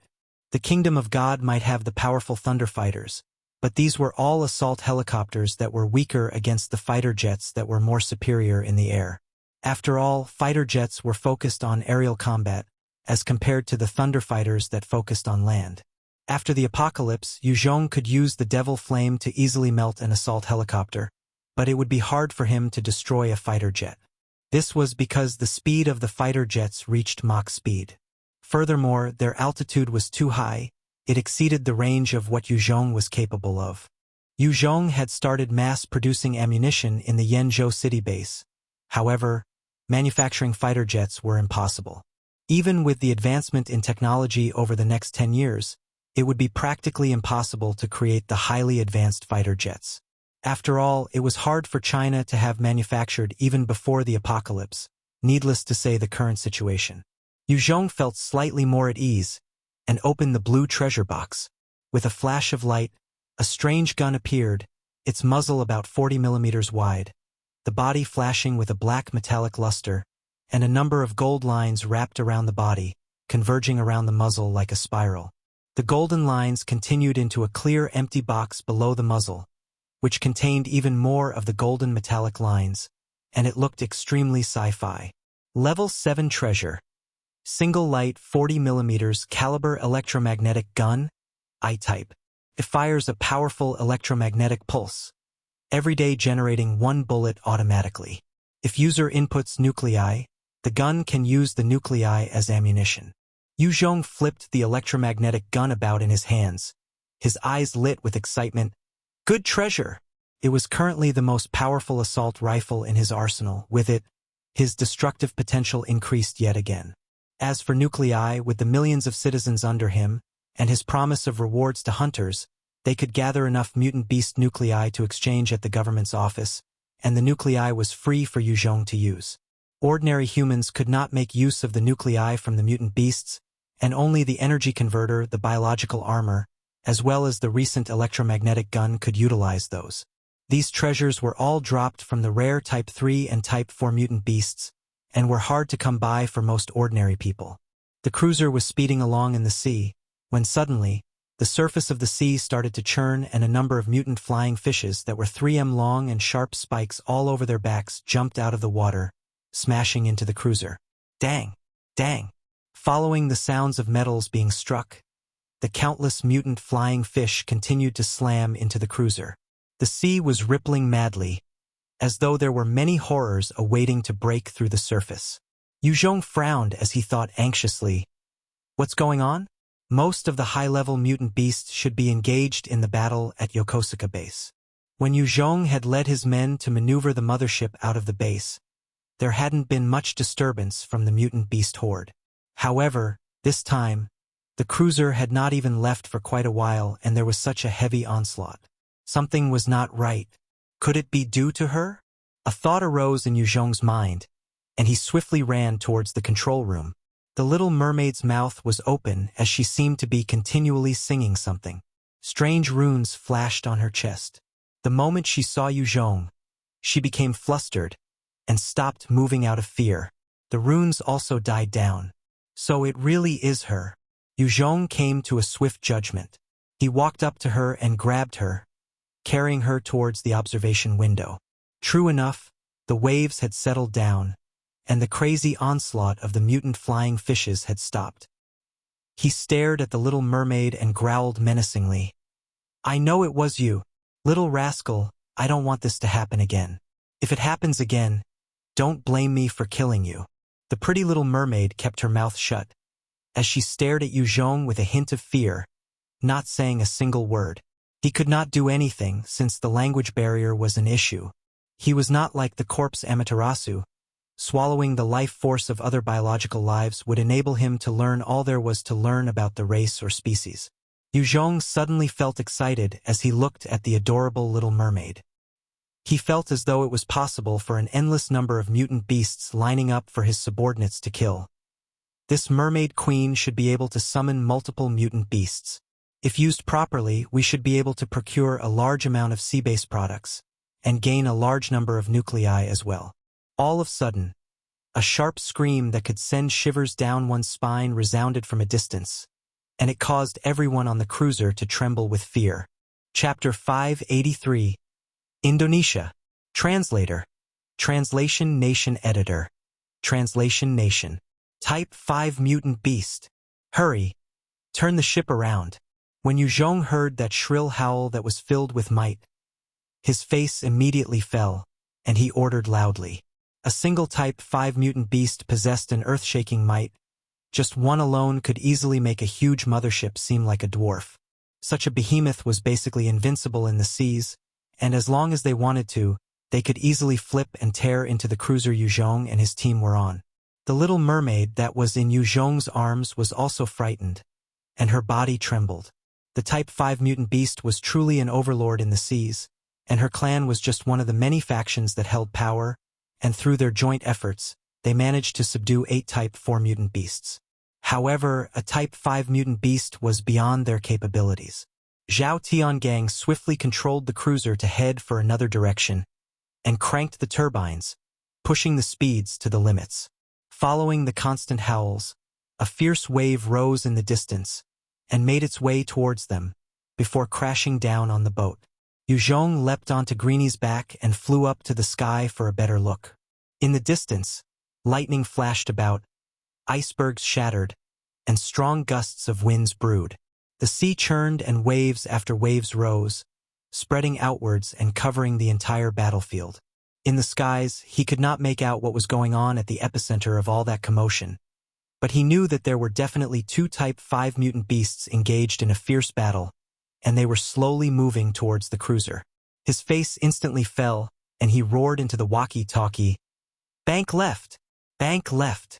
The people on the cruiser could not care about what was going on, and just followed Yue Zhong's orders as they tried their best to escape from the vicinity. Yue Zhong stared fixedly at the battle in the distance, praying that the cruiser wasn't the aim of the 2 Type 5 mutant beasts. If it had been on land, Yue Zhong could still try to engage one of them in order to be a distraction. However, in the seas he was helpless. Even with the sea mask, he was simply powerless against the behemoths and their natural advantage in water. Fortunately, the 2 behemoths did not seem to place the cruiser in their eyes. The storms they created just happened to blast their way. Even so, the force of the storm was enough to raise some powerful waves, causing some to slam into the cruiser, rocking it side to side. The cruiser was still a precious piece of technology that humanity had come up with, and even with the rocky seas, it still managed to stay afloat. As the powerful storm blew past, Yue Zhong heaved a sigh of relief. However, he noticed that the cruiser had already deviated from the channel they were supposed to be at by over 100 miles. All of a sudden, the surface of the sea started to churn, as a huge tentacle broke through the water and wrapped around the cruiser, intending to drag it below the surface. Level 77 Mutant Beast. Type 3 King Squid. Looking at that ominous tentacle, Yue Zhong immediately took out his new electromagnetic gun and fired a single shot at the Type 3 King Squid. A hot pulse blasted the tentacle, severing it into 2, while the electrical discharge from the shot covered the surface of the king squid, shocking and paralyzing it. The moment the Type 3 King Squid went into shock, Zhao Tiangang came back to his senses and activated the defenses on board, firing the various powerful weapons at the tentacle of the Type 3 King Squid. Under that dense barrage of firing, The Type 3 King Squid's tentacle was blasted full of holes and broke apart. The torpedoes on the cruiser also fired and exploded on the body of the king squid beneath the surface of the sea, causing it to bleed. Dense clouds of blood spread outwards in the sea, dyeing the water red. The king squid immediately gave up in fear and retreated out into the sea. Yue Zhong looked at the tentacle floating on the surface, and his eyes flashed with pity. If it had been on land, a heavily injured Type 3 mutant beast was the best to hunt. However, in the sea he had to think twice. Yue Zhong returned to the command room, when Zhao Tiangang had an ugly expression. "Leader, there's a situation for huge mutant beasts are making their way here. One of them is just slightly smaller than this cruiser. I think that it might be a Type 4. Yue Zhong frowned and replied, "Immediately divert us away from their path." Zhao Tiangang then replied with difficulty, "But leader, we have already veered too far from our original course. If we try to avoid this swarm of mutant beasts, we will be even further away. There is not enough fuel for us to make it back should we decide to go further off course. We will have to make a stop at another island." Yue Zhong immediately made a judgment. "Then let's stop somewhere so that we can refuel." The Type 4 mutant beasts were practically impossible to fight out in the sea. While the cruiser did possess the means to injure some Type 4 beasts, they had the ability to flip it over and sink it into the sea. He did not want the cruiser that he worked so hard to get be destroyed that easily. Zhao Tiangang received his order, and his heart eased a little. Yes! Under Zhao Tiangang's control, the cruiser managed to speed off into the distance, far from the path of the mutant beasts. There were all sorts of dangerous entities in the waters in the current world, however. Since the cruiser was the renowned 7th Fleet's treasured ship, it possessed powerful devices and sonar equipment to detect any biological life form, allowing it to adjust its course whenever needed. A huge land mass soon appeared in the distance. Yue Zhong looked at that foreign place and asked, "Where's that?" Zhao Tiangang reported, "That's Indonesia, sir." A look of loath flashed past his face. "It's actually that place." Indonesia was a place with a history of anti-Chinese sentiments. In recent history, there were points in time where the Chinese had been slaughtered like livestock. Men were killed, women were raped, and kids were grilled over fires. Some of the locals had no feelings whatsoever towards their deeds, and their cruelty knew no boundaries. It was almost comparable to the rape of Nanking by the Japanese and the Nazi genocide of the Jews. In 1998, there was a huge anti-Chinese movement in Indonesia. Over thousands of Chinese had been killed, their properties and belongings were seized, and even little kids were not spared. When Yue Zhong was studying in university, he had seen the photos of that period and could not forget the cruelty. In front of them, he noticed a small boat docked near the shore, and on it were a few survivors in tattered clothes.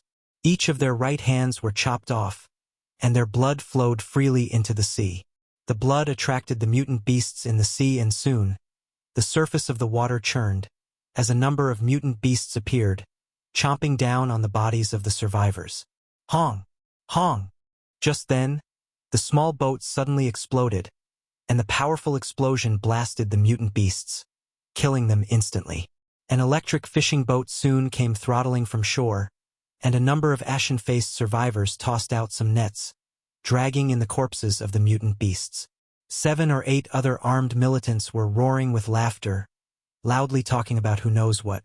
One of them casually raised his gun and fired it at one of the survivors, causing the rest to tremble with fear, and their movements quickened. The rest of the militants continued to laugh. When Yue Zhong witnessed this, his brows furrowed. He whipped out some masking tape and sealed the mouth of the little mermaid, who stared furiously at him, before putting on the sea mask and swimming towards that fishing boat. The moment he put on the sea mask and dove into the water, he felt like he had become a fish, easily slicing through the water without resistance. At the same time, under the enhancement of the mask, he could even see a fish scale the size of a palm floating about 2 miles away. He swam easily towards the boat, before suddenly jumping out from the water and leaping onto the boat. He punched out mercilessly at one of the militants with his 10 times strength, and the militant's brain was instantly pulverized. The rest of the militants immediately cursed out in their native tongues as they raised their guns to fire at Yue Zhong wildly. He whipped out his crocodile tooth saw blade from his waist, and in a flash, he evaded their attacks and coldly separated their heads from their bodies. In just a short span of time, all of the militants had been exterminated by Yue Zhong. During the process, the rest of the survivors who had been watching coldly felt a tinge of fear. They immediately got down on their knees and trembled, not knowing what Yue Zhong would do.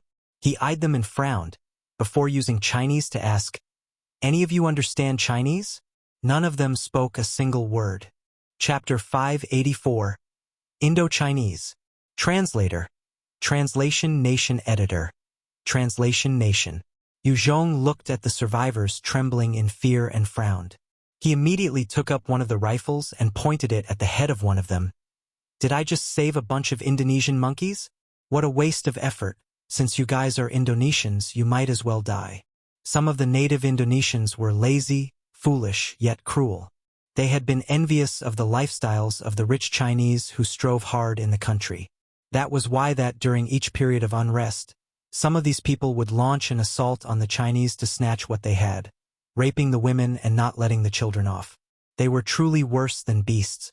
When Yue Zhong thought that he might have rescued some of these very people he loathed, he felt unhappy. After the apocalypse, he had already slowly grown to become extremely vicious, and he truly wouldn't have second thoughts about killing them. The survivor who was held at gunpoint began to wet his pants in fear as he tried to kowtow profusely, trying to speak in some barely understandable form of Chinese. "Don't kill me! I'm Li Jingren. I'm Chinese, they're all Chinese as well. Please, sir. Thank you for saving us. Don't kill us. We're willing to do anything for you. Don't kill me. I'm Chinese." The rest of them began to kneel and hurried to kowtow. Not all of them could speak Chinese, and didn't even speak, just kneeling and kowtowing. In this apocalypse, any expert that possessed strength was someone who had killed mutant beasts and zombies before. They're well known to be decisive and vicious, and would definitely not be soft-hearted. These survivors did not want to die. Yue Zhong pointed at a few of them and coldly drawled, "Why aren't you guys speaking in Chinese? Are you Indonesians? Colluding to trick me?" Those survivors turned pale when the gun was pointed at them, and they just kowtowed even harder. Li Jingren immediately responded in a small voice, Sir, they're truly Chinese, but their families have been in Indonesia for a few generations. They have already lost their understanding of the language. They're really Chinese people. It was usually hard for Chinese to assimilate into other countries. Hence, many Chinese families would choose not to teach their kids Chinese, and instead, use the local language to raise their children, in the hopes of integrating better. Many countries were usually more open to their own locals, and less so for foreigners. As for countries like China that usually cared more about foreigners than their own, there were little of them. Yue Zhong pointed to the various corpses floating on the sea surface and asked, "What's going on here?" Li Jingren chuckled bitterly as he spoke out in a solemn manner. "They were live bait. The Indonesians captured a few Chinese to be live bait, tying them with explosives, purely to deal with the mutant beasts in the sea. It's how they fish. There were many fierce beasts in the seas, and the Indonesians had devised the trick of tying explosives with bloodied survivors to lure the mutant beasts in, before blowing them up. It was cruel but effective." Yue Zhong frowned. "I heard that their intelligence weren't high. How could they have thought of this idea?" Li Jingren laughed bitterly again. It was an idea proposed by a Chinese called Wu Liang. A strong killing intent flashed in Yue Zhong's gaze. This Wu Liang. I must kill him. Someone like that who betrayed his own race to help others. Yue Zhong hated these sort of people the most. He would kill any that he came across. "There's no need, sir, he's already dead." Li Jingren saw the confusion in Yue Zhong's eyes. After proposing this wicked idea to the natives, he was soon captured and thrown as the first bait. His wife and daughter had then been raped before killed and cooked to be eaten. When Yue Zhong heard that, he turned silent. Their depravity and cruelty far exceeded his imagination. He then asked, "Any of you know how much firepower their base has?" "Not entirely sure," Li Jingren replied. "I know they do possess many guns. Other than that, we don't know much. We have been kept in pig pens all the time." Yue Zhong pointed to the corpses of the Indonesian militants and told Li Jingren, All right, I'm giving you guys a chance for revenge now. Take those guns. Follow me to eradicate those bastards. No. No, sir. No. Sir, we can't fight. Sir, they're too fearsome. The moment you go against them, once you're found out, your limbs will be chopped off, and you will be nailed to a cross to suffer till your death. The moment they heard Yue Zhong wanted to take them to fight it out with the Indonesians, they immediately kowtowed furiously, begging not to. They were already broken by the cruelty and viciousness of the methods the Indonesians employed. The only way they knew how to survive was to endure. Regardless of how suppressed, humiliated, or even how many of their loved ones were killed, they only knew how to endure. To them, the moment they retaliated, they would suffer much worse. Most of the Indo-Chinese people only sought to advance their own causes and could endure tough times. As long as they weren't pushed to desperation, they wouldn't just lash out. That was why they didn't dare to antagonize the Indonesians. They might be capable figures in their respective fields, like business, engineers, farmers, architects, all sorts of occupations, but they weren't warriors. However, even the most pitiful had a threshold. Even after suffering so much, these Indo-Chinese survivors in front of him were all trembling and actually dared not rise up to take arms against their tormentors. Yue Zhong eyed them furiously and barked, "What a bunch of useless trash!" They lowered their head in shame, but continued to kneel there, looking like curled-up worms. Yue Zhong eyed Li Jingrun and spoke coldly, "Get up! Bring me to where you guys were held. Sir, please spare us. It's hell there. On account that we're fellow Chinese, please spare us. I don't want to go back to that hellhole." Some of the Chinese began to wail and plead. Yue Zhong's eyes flashed coldly, and he raised the rifle, firing once into the head of one survivor. An additional hole appeared in the head of that survivor's, and he crumpled to the floor with a look of fear on his face. Seeing this, the rest of them were frightened out of their wits and fell back. Yue Zhong was like a killing demon as he eyed them, speaking icily. "This is not a negotiation. This is a fucking order. Those who don't abide will die. Get up. Lead me there, or you can die here like trash." He had no choice but to employ different means to deal with different people. Since these Indo-Chinese had been broken by their overwhelming fear of the locals, he had to use their blood and lives to inform them of a greater threat, him. Otherwise, he would have to blindly search for the base himself. Seeing their comrade killed, the rest of them finally felt the true extent of Yue Zhong's nature. They didn't dare plead any longer, and began to control the ship back to base. From his walkie-talkie, Zhao Tiangang's voice sounded, "Leader, is there anything wrong over on land?" Yue Zhong's expression was as calm as the water surface. "I'm going to clear some trash and look for some fuel. You guys stay where you are and await my orders. Call for reinforcements." Since the fleet was advanced, its communication equipment was easily top-notch. They could contact their forces over at Shizuoka Prefecture and Sakura Town. Zhao Tiangang responded, "Yes." On a small hill, Li Jingren was pointing to a base in the distance as he reported to Yue Zhong fearfully, "It's right there." Yue Zhong looked at the base and noticed that it sat on a flat terrain, its design extremely simple and surrounded by wooden fences. Surrounding it were wide fields that once used to grow crops, but was now barren. On those wooden fences, there were numerous corpses of men, children, and women hung up on them. At the entrance, there were even over hundreds of heads stacked up. It was truly a gruesome scene. Yue Zhong eyed Li Jingren and the rest of them, saying indifferently, "You guys stay here." These bunch of people were too weak to do anything, and might even become a burden to him. "Thank you, sir. Thank you." Li Jingren and the rest immediately kneeled down and kowtowed in thanks. At the entrance of the base, there were 4 Indonesians standing guard. They were currently riding on top of a pretty Chinese woman, as they roared with laughter. The female survivor had her hands broken, her snow-white skin carved with the words, "Kill all Chinese pigs," her tongue sliced off. One of her eyes had also been dug out. Currently, one of the soldiers was carving into her body, causing more blood to spill, as she squirmed and moaned in agony. The 3 other soldiers were excitedly raping her in whatever hole they could fill, the sight of her bloodied body exciting them further. As they raped her, They bit down viciously on her flesh, sucking her blood. The moment Yue Zhong arrived at the entrance, he had to witness such a gruesome scene, and it was even more depraved and sick than the image of the 98 riots. Chapter 585. Hell on Earth. Translator.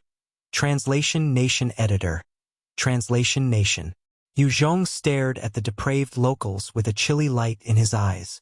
In this apocalypse, he had seen all sorts of depravity and inhumanity, but this was something else. His killing intent billowed, and he shot towards one of the militants, his hands reaching out for his throat and twisted forcefully, instantly crushing the windpipe of the unfortunate militant.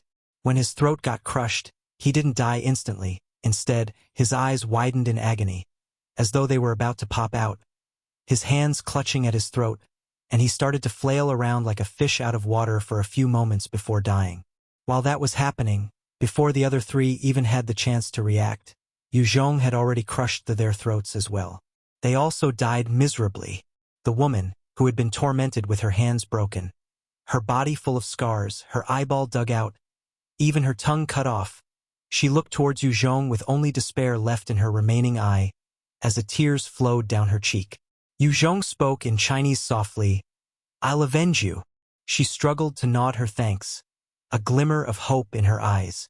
After killing the 4 Indonesians, Yue Zhong tossed their corpses into a room, before heading further into the base. As he ventured in, he came across a chilling scene. A bunch of kids were using forks to poke at a decapitated human head.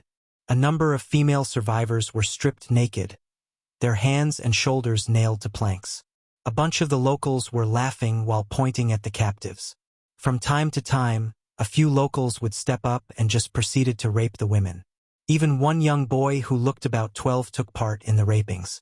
In a muddy area full of feces by the road, there was a pit. On top of it, a number of children had been pierced through on sticks and were being roasted. The entire place was like hell on earth, and when Yue Zhong came across the scenes, it was as though he was surrounded by ghosts and demons, not human, and his stomach threatened to heave. Beasts! Bunch of fucking beasts. They truly deserve death. Why didn't the 2004 Indian Ocean tsunami wipe them all out? The donations to them were truly for naught. Ah! Right at this time, there was a scream from afar. Yue Zhong turned his head to look. He discovered a pregnant woman who seemed to be due for delivery soon, being dragged by a bunch of locals towards a huge pot of boiling water. One of them drove a blade into her belly and tore it open, before grinning evilly and digging the unborn child out. He then threw the fetus into the pot of boiling water. The rest of the locals immediately roared with laughter, as though possessed by demons. In front of the huge pot, there were a number of children of ages 8 to 12, and when they saw this spine-chilling scene, they trembled in fear, some beginning to cry. One of the locals made to grab a small boy, intending to throw him in to cook. He had already done this countless times. Right as he was about to throw the boy in, Yue Zhong finally snapped. His eyes flashed with a cold light, and he shot forwards like an arrow, his blade swinging down on the right hand of the local, before he grabbed the local and threw him into the pot. The moment the local was submerged in the boiling water, he let out a piercing scream of agony, his entire body instantly turning red as he struggled and thrashed about. The moment Yue Zhong made the move, he had no intention of showing mercy. He began to grab all the spectating locals and threw them into the pot, as they all screamed and flailed about. With a flash of his blade, he cut the bindings of the Chinese children who were tied up. He eyed them all and threw a number of blades and .54 guns onto the ground, saying, "I'm Yue Zhong and I'm here to save you. If you have the guts, pick up the weapons. Come with me to kill these fucking monkeys. Those who are scared, you can hide yourself. There are no saviors in this world. Only guns and weapons are your salvation." If these Chinese kids were in China, Yue Zhong would have assigned someone to come protect them. But they were in Indonesia now, a huge bunch of them were already sheep. What Yue Zhong needed were hungry wolves. The more wild they were, the better. Kind and passive people would find it hard to survive in this hell-like world now. The kids eyed the weapons, and one particular 12-year-old stepped forward with a resolute look in his eyes, as he picked up a gun and blade, walking towards Yue Zhong. His voice was filled with a raging killing intent as he spoke. I'm Li Ying. I'll follow you. As long as you can take me to kill these bastards. I'm yours to command. Whoever you want me to kill, I'll kill.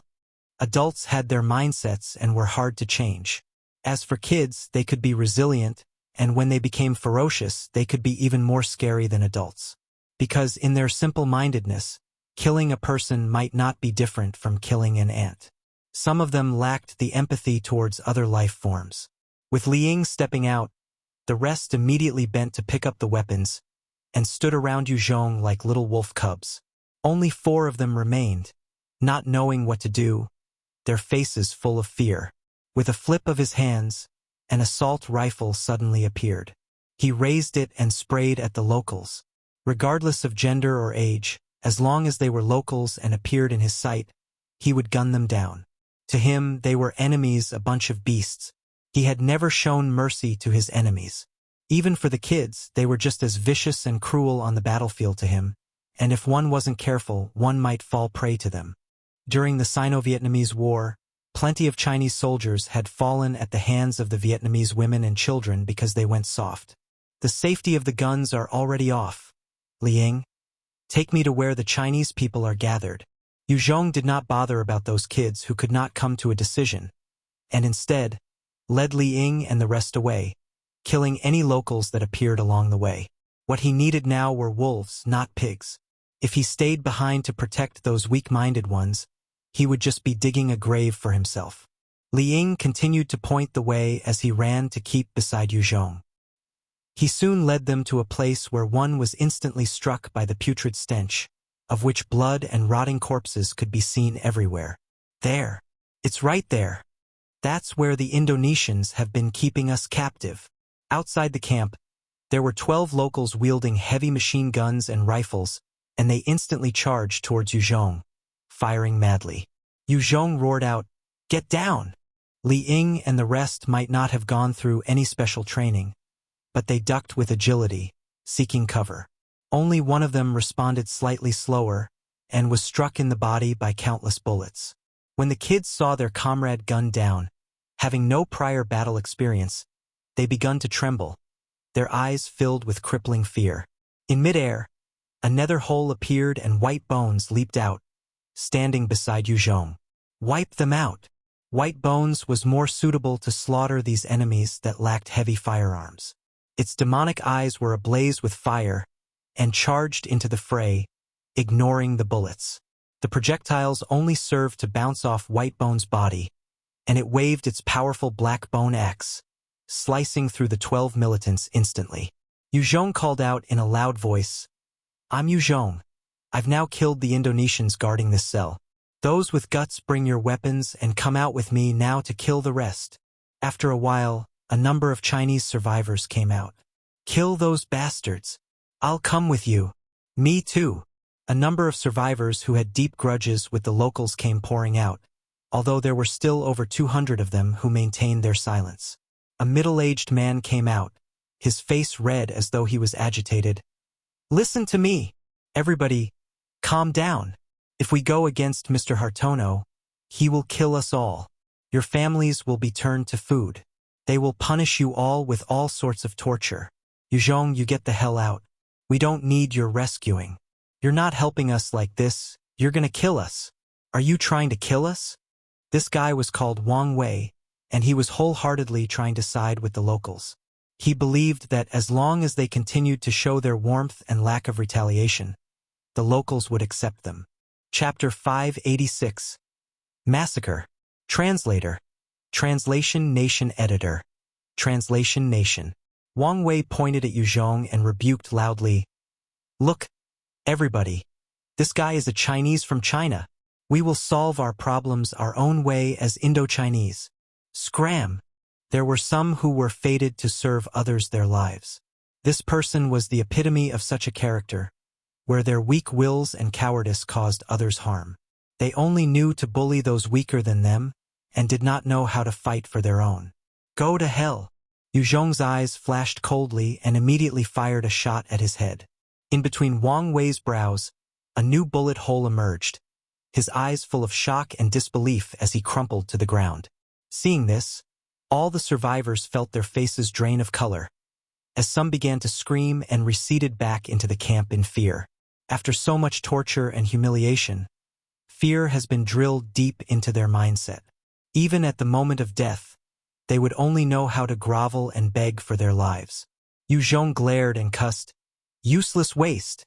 However, not all of them were utter trash, as a few women with multiple scars all over their bodies came out silently, picking up the guns on the ground. There were a few men that had tattoos over their bodies who looked to be ruffians prior to the apocalypse, that came forward as well, picking up the blades that Yue Zhong had given out. Their eyes shone with a bloody light. These hoodlums would have been considered the cancer of society during peaceful times. However, in such a chaotic world now, they dared to fight and risk their lives, and would survive better than ordinary people.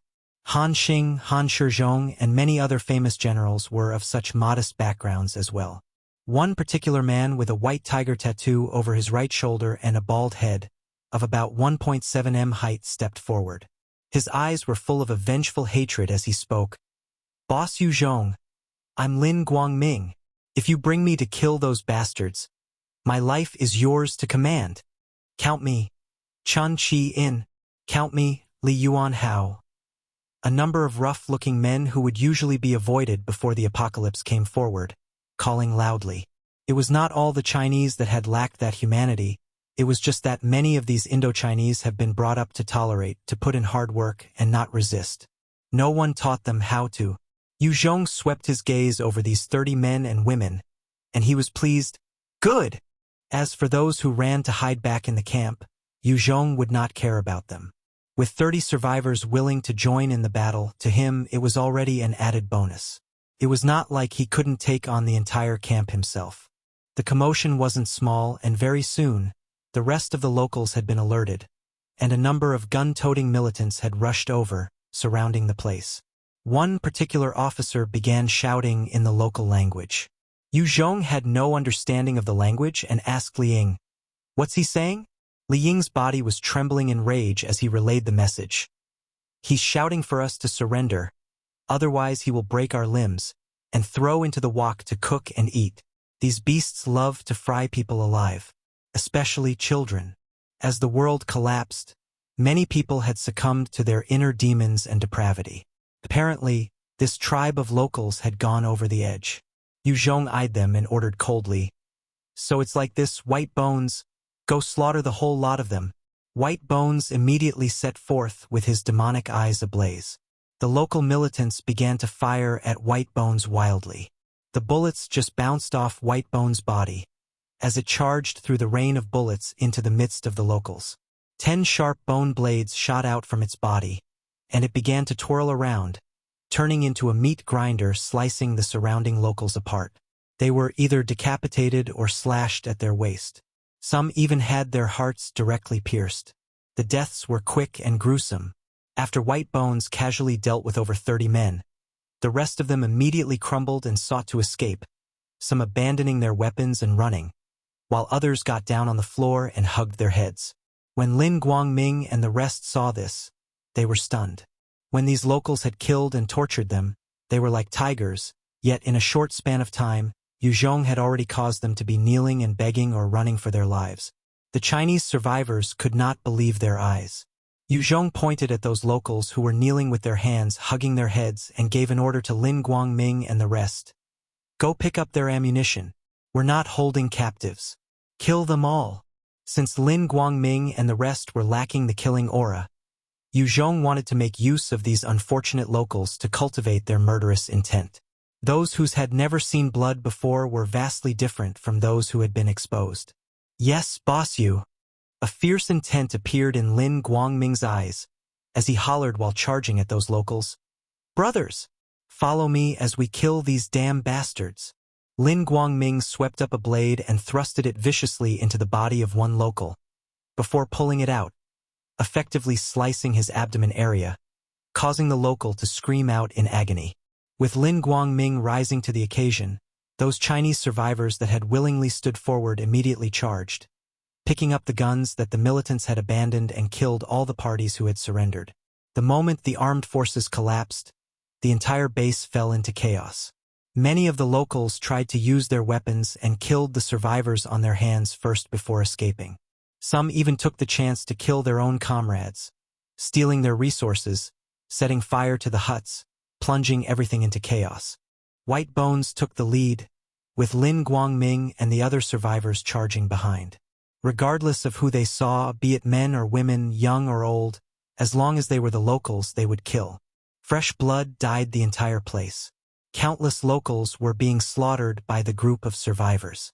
They begged and shrieked for their lives, hoping for mercy. However, Lin Guangming and the rest were overcome by bloodlust and their unforgettable memories of the treatment they had received, using their weapons to end the lives of all these people. Yue Zhong watched all these from behind. It was something he had done himself as well.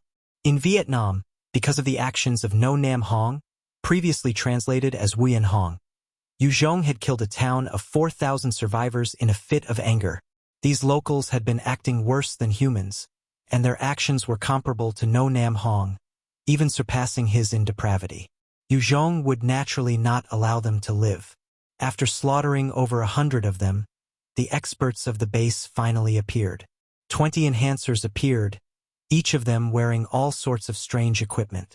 When Lin Guangming saw them, his face fell as he called out, "Not good, boss, these are all experts with powers. They're the strongest experts in Indonesia. Even special forces aren't a match for them. I've had a special forces friend who had died at their hands. Please tell Boss White to be careful." A look of fear also flashed past the faces of the dozens of Chinese survivors behind Lin Guangming. To them, enhancers were people way above them, more so those with special abilities. They could not hope to stand up to them. Even with guns, there was no assurance they could live. Yue Zhong eyed them and called out coldly, "Just a bunch of ants." He then pulled out his stinger and flashed forward like a shadow, firing 6 times consecutively. Following those shots, 6 of the high-level enhancers immediately crumpled to the floor, their heads blasted apart in a shower of flesh and blood. When the other 14 experts saw this, their eyes were filled with shock.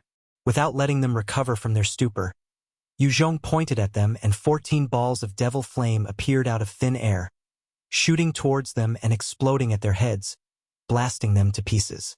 Lin Guangming could not help but stammer with his mouth wide open, "Strong, strong, too strong." A look of amazement was in his eyes. Those survivors who had chosen to follow Yue Zhong could not believe their eyes as well. They were now filled with not just gratitude and respect. Now there was a sense of awe and reverence. Such a killing god was their leader, and they believed strongly there was a chance for them to survive in the future. Those 20 enhancers possessed the greatest might out of the 2,000 over people in this base, and with their deaths, no one else dared to step out to stop Yue Zhong. Many tried to make a run for it.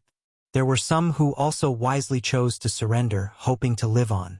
After all, there were no cases of Chinese committing genocide overseas, and they prayed with all their might Yue Zhong was the same. The entire base was soon under Yue Zhong's grasp. He had captured a total of 1,300 locals and 200 over sheep-like Chinese survivors.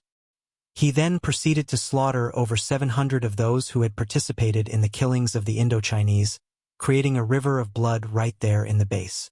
After controlling the town, he gathered everyone in the wide open area. "From today onwards, I'm your master, your king. I will announce now, Li Ying is now the commander of the Youth Guard's Indonesian branch. Lin Guangming is the commander of the Indonesian 1st Battalion, Chun Chi, the commander of the 2nd Battalion, and Wang Chi, the commander of the 3rd. As of today forth, under my authority, Li Ying, Lin Guangming, etc., these 47 people are the first-grade citizens. They're protected by the law. As for the rest of the Chinese survivors, you will be considered 5th-grade citizens. All the locals are slaves." Chapter 587. Slavery. Translator. Translation Nation Editor. Translation Nation. Only citizens possess the right to copulate and build families. 5th-grade commoners and slaves have no rights. They must bow when they see citizens. Slaves must kneel. The official language will be Chinese. Anyone found conversing in other languages in public areas will be punished accordingly. Citizens will be downgraded, and fifth-grade commoners will become slaves. Slaves will be put to death. Yue Zhong swept his gaze coldly across the field, announcing this cruel and harsh rule. Li Ying stood beside Yue Zhong and translated for everyone present. I have something to say. At this time, a Chinese survivor stepped up, speaking in a self-righteous manner. Yue Zhong, it is an era of human rights. By implementing slavery, it's going against the very fiber of society. The best method is to establish a democracy now and allow us citizens to select our own leaders. We mixed Chinese will forever remember your favor. That's right, Yue Zhong. Indeed, you have saved us, and for that, we're grateful. However, if you want to implement this slave system, what joke are you trying to pull? We want our rights and freedom. Democracy. We Chinese must have a position on the council, Yue Zhong. As long as you establish one and allow us to be members, we will support you fully. The weak-minded Chinese began calling for blood and got excited. Under their agitation, some of the locals also began to stir. Yue Zhong eyed these people coolly. They had been reluctant to fight against the locals for their lives, yet were willing to challenge their own race for their own benefits, and he laughed coldly, with a billowing killing intent. Are you done? Seeing that cold smile and feeling his killing intent, the mixed Chinese felt a chill in their hearts, and immediately clammed up. Yue Zhong waved his hand. Since you're done, it's time for you to be on your way. Li Guangming and Li Ying swiftly brought men and rounded up those who called out the loudest. What are you doing? Release me. I'm Chinese, you hear? Your fellow countrymen. You can't do this. What are you doing? No. No. Those that were dragged out began to cry for help. Yue Zhong looked at them coolly and spoke. Fools! Here my word is law. My words shall be obeyed, and those who disobey will only have one outcome. Death. Execute them. Li Ying brought the members of the youth corp and eyed those troublemakers coldly. They held guns to their heads and pulled the triggers. Pong! Pong! A number of corpses crumpled to the floor. When they witnessed this, fear flashed past the faces of the mixed Chinese survivors. They had dared to cause unrest because they had assumed Yue Zhong was a fellow Chinese and would not kill them. They never thought that he would snap and kill them like livestock without batting an eyelid. This resulted in a renewed respect and fear towards him. Yue Zhong then turned his attention to the locals. Some of you slaves had dared to move earlier. Kill those who moved, including their entire families. Drag them out and execute them now. Li Ying and Lin Guangming turned towards the locals. The locals immediately surrounded Li Ying and Lin Guangming tightly, sealing their movements. They were evidently more united than the Chinese. Yue Zhong looked at them and ordered, Kill those who resist. Open fire. 10 light machine guns who were already aimed at the locals immediately fired, and a rain of bullets fell upon the locals. As the bullets fell, a number of them were punched full of holes with blood splattering everywhere. Those who had tried to block Li Ying and the rest immediately fell in pools of their own blood, groaning in agony. The subordinates then stepped forward and used their blades to end the lives of those locals. The rest of them shivered uncontrollably and eyed Yue Zhong on the stage, while their faces drained of color. Let me make myself clear for the last time. Those who disobey will face death. He eyed them all coldly before continuing. Those who perform well and gain merit will have the chance to be rewarded. If you want to be a first-grade citizen, killing the enemy is the fastest way. For each enemy killed, you will gain 1 merit point. 5th-grade citizens require 2 merit points to upgrade to a 4th grade. Each grade is the same. Therefore, a 5th-grade slave will have to kill 40 enemies to convert to a 5th-grade citizen. 5th-grade commoners will have to kill 20 to become a 5th-grade citizen to be able to have access to mates and ensure your family line. Before exchanging your points to become a citizen, 1 merit point can be exchanged for one-time copulation. Resources will be handed based on your classification as well. Yue Zhong then said indifferently, I'm now giving you a chance to turn your lives and situation around. I'm selecting 20 soldiers from the commoners and 50 soldiers from the slaves. Those who want to change their destinies, go report to Li Ying and Lin Guangming. A young Chinese immediately charged over to Lin Guangming and exclaimed loudly, "Me! I'm willing to be a soldier and kill our enemies. Me. I used to be a farmer. I have strength. I'm a carpenter. My body is sturdy." After hearing what Yue Zhong said, a number of Chinese survivors who initially had no interest in joining the army immediately volunteered. They surrounded the subordinates of Yue Zhong, as they knew that it was truly a chance to turn their fates around. If they missed it, they would have to live like ants without any capacity for pride. Yue Zhong's words were translated by Li Ying for the locals, and they scrambled to be picked as well. Yue Zhong then ordered, "Li Jing, run. Bring some people to teach the rest Chinese." Seeing that Yue Zhong had conquered the base, Li Jing ran and the rest decided to stay. After all, there were zombies and mutant beasts out there, and without food or water, they wouldn't survive beyond a week. Li Jingren responded by bowing and replying respectfully, "Yes, boss you." After settling things down, Yue Zhong came to a luxurious spring nearby and got in. Ah, comfortable. His entire body was submerged in the hot water and felt his blood circulating. He let out a long breath before whisking out the Type 4 mutant sea snake blood essence and swallowing it. The moment he gobbled it, it turned into hot currents of energy that looked like snakes, and they began transforming his body from within. It was fortunate that his endurance was extremely high, and hence could withstand the might of that blood essence. A normal person might explode from the forceful energy. The energy kept on rushing within his body, as it was slowly absorbed and converted into his own strength.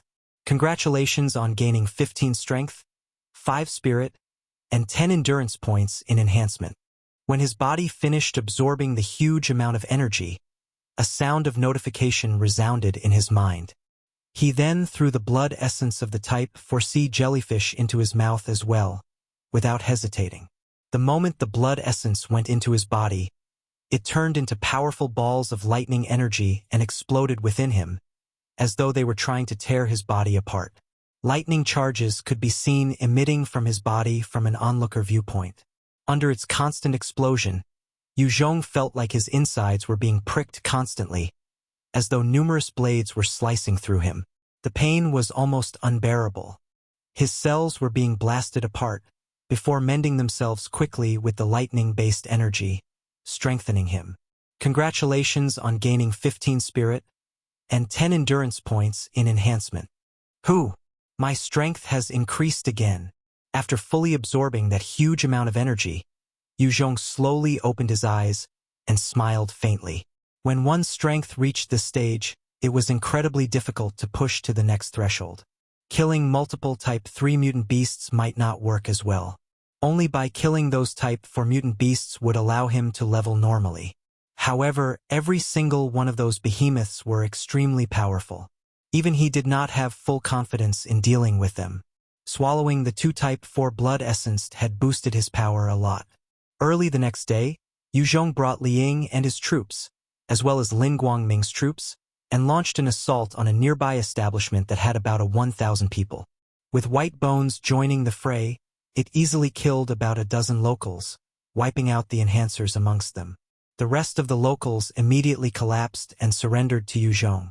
After killing yet another 400 locals who had participated in killing of Chinese, he continued to sweep through the nearby bases and factions, thoroughly swallowing them up and bringing them under his control.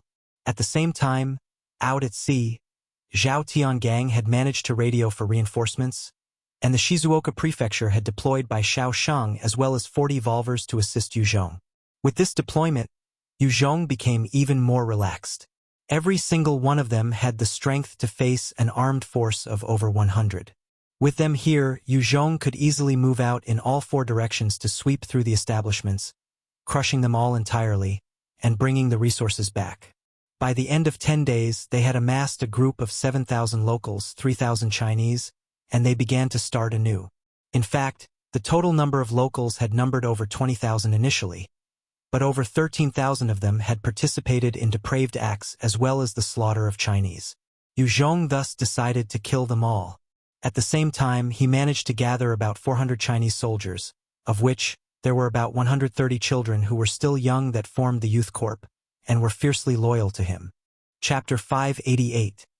Country A Northern Coalition. Translator, Editor. By the sea, Yue Zhong ordered the Little Mermaid, "Summon the sea mutant beasts." The little queen mermaid stared back at him with a stubborn look, and her lips pursed tightly. Right now, she was wearing a blue dress, and her fins have transformed into legs. She looked just like a beautiful loli, without a hint of the myth-like mermaid traits. Yue Zhong eyed her coldly and said, "You're not willing to listen? Good. Masako, come over here and make sure to guide her properly." "Hi." Beside Yue Zhong, the sexy and mature female instructor bowed, before walking towards the Little Mermaid. When the Little Mermaid saw Masako approaching her, an expression of fear came over her face, as she began to squeal in some broken Chinese. "No, no." The Little Mermaid was the queen of her race after all, and her talents were naturally astounding. Her intelligence was superior, and she had quickly picked up some simple Chinese. However, even so, she was still filled with dread towards the instructor Masako, and her fear towards her surpassed even that towards Yue Zhong. As a personal instructor, Masako had no tenderness or care towards another female. She was extremely harsh and strict, which caused the Little Mermaid to be scared of her. Yue Zhong ordered coldly, "Summon the mutant beasts. Only call the lower-level ones." The mermaid dared not disobey any further, and opened her mouth to croon in a mystical but strangely soothing sound. The voice continued to spread out towards the sea. After a period of time, the surface of the water churned, and a number of mutant sandworms and mutant sea lice began to swarm out of the water. Yue Zhong nodded in satisfaction when he counted over 100 of them, and said, "All right, that's enough." In response, the Little Mermaid stared hatefully at Yue Zhong, while her fair and exquisite face crunched up. She was pissed at Yue Zhong's demand of her, but she had no choice. After all, she was his captive, and if she disobeyed, the alternative was scarier. Yue Zhong pointed to the mutant beast horde and told Li Ying, and the rest who were wielding Tang replica swords, "Eliminate them." These mutant beasts were precisely intended to hone the people under him to become enhancers. Li Ying, who had cut his hair short and wore a small military uniform, held a dark magic blade as his voice rang out clearly above his comrades. "For the leader, charge!" The youth corps immediately charged forward with high spirits as they all shouted out, "For the leader!" Bai Shaoshang, White Bones, and 20 other revolvers stood aside to watch over the youth corps, ensuring that they weren't in any mortal danger. The beasts that the Mermaid Queen had summoned were basically Type 1 monsters. Those that were dangerous enough that could threaten the youth corps had been dealt with by Xiaoshang and the rest. With the protection of those elite soldiers, Li Ying and the rest of the young soldiers began to rise quickly in level, reaching level 10 within a short span of time, and their momentum wasn't stopping. Yue Zhong looked at the stubborn Little Mermaid and the corners of his mouth lifted slightly.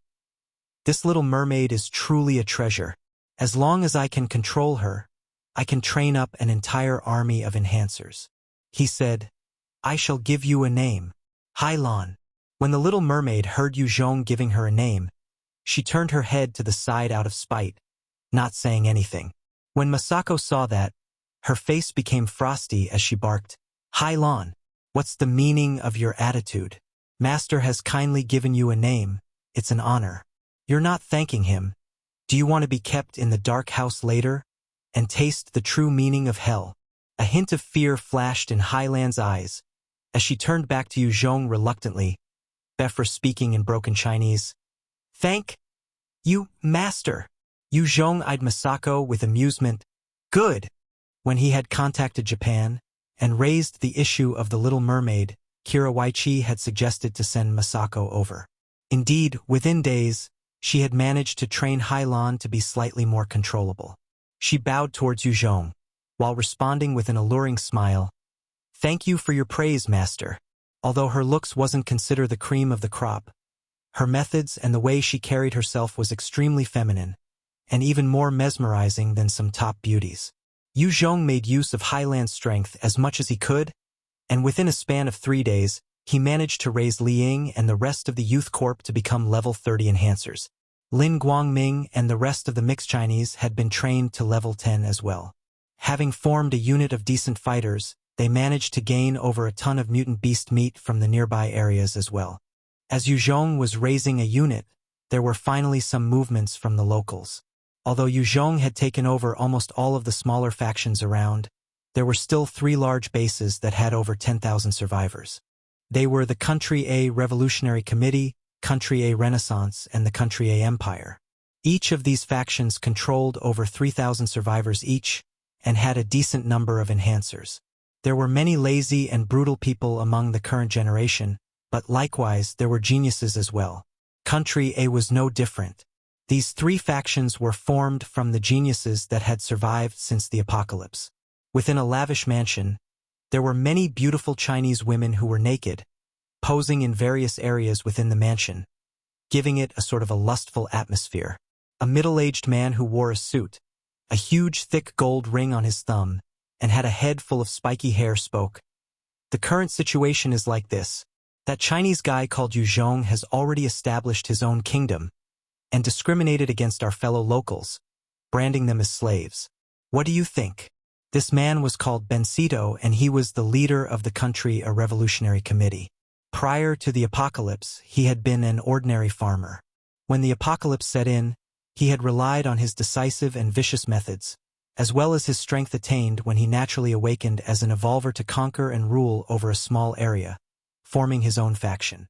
On the other side, there was a burly man with gold hair that snorted, "Kill him!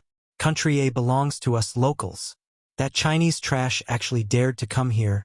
He truly doesn't know death." Country A had been a Western colony in the past, and this burly, gold-hair man was called Paulos, and he was a mixed blood of Western and Country A descent. He was the leader of the Country A Renaissance and was a powerful evolver in his own right. Bencito gazed at the remaining young handsome man, who looked about 23 or 24, with an absolute beauty in his arms, as he said, "My sentiments exactly. That Chinese pig is truly arrogant, and even the Europeans dare not treat us like slaves. He dared to kill our people and brand our people as slaves. He truly is a beast. Lenny, if you don't join us, then you're our enemy. Paulos and I will definitely not let you off." Lenny was the leader of the remaining faction, the Country A Empire. When he heard that, he chuckled and said, "Good, I'll join you in eradicating Yue Zhong. However, all the virgins under him belong to me. Other than that, I want 1/3 of the spoils as well." As the leader of the Country A Empire, Lenny had kept many beautiful women into his harem after establishing his faction. Right now, there were over 500 women in his harem, and his favorite pastime was to toy with beautiful virgins. "All right, fine." Both Paulos and Bencito agreed to his request. With these 3 heads coming to an agreement, they began to deploy large number of weapons in preparations for combat. Each of these 3 factions had an elite troop of over 1,000 soldiers each, as well as numerous cannon fodder. The 3 factions mobilized quickly, and when they gathered, their total strength numbered 3,000, and together with the even larger group of slave troops, they marched towards Yue Zhong's base. This was the largest and most powerful troop right now in the whole northern side of Country A. They had 20 tanks, over 100 armored vehicles, and 20 self-propelling rocket launchers. This sort of strength was enough to quell any enemy faction. From a high location, Yue Zhong had brought Lin Guangming by Shaoshang, and the rest of his subordinates as they looked toward the distance. Seeing the large army marching towards them, there was a severe look in the eyes of Lin Guangming, Chan Qi, Li Yuanhao, and some of the new commanders. They had only 400 subordinates, and many of them were enhancers but had not yet truly experienced war. They had no prior training, and were considered to be a motley crew out there on the battlefield. How would they be a match for this incoming army? Yue Zhong looked at those enemies and he laughed coldly. "Are they finally coming here?" Lin Guangming suggested. "Leader, why don't we spread out into the forests and fight them with guerrilla warfare? After the troops have enough experience, we can fight back." Yue Zhong declined. "No need. We will thoroughly crush them today, and let them experience our might." Lin Guangming retreated without saying any more, as his eyes flashed fiercely with a look of excitement. As long as they could slaughter these locals, he was willing to risk his all, even if he had to die at the end. He had made the suggestion not because he was scared, but he just wanted to live on to kill even more of the locals. The huge country a troop followed the major road, and their spirits were high, as though they weren't afraid of being ambushed. With their strength, anyone who did so was just courting death. Chapter 589. Defeating the Country A Northern Coalition. Translator. Editor. Attack! Yue Zhong shouted into the radio communications.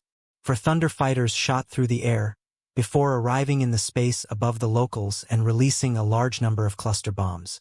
Hong! Hong! Hong! Following the earth-shaking explosions, the locals' troops were instantly engulfed in flames, as a large number of them were blasted apart, with their limbs separated from their bodies. Some even burned as they ran, without any way to extinguish the fire as they screamed in pain.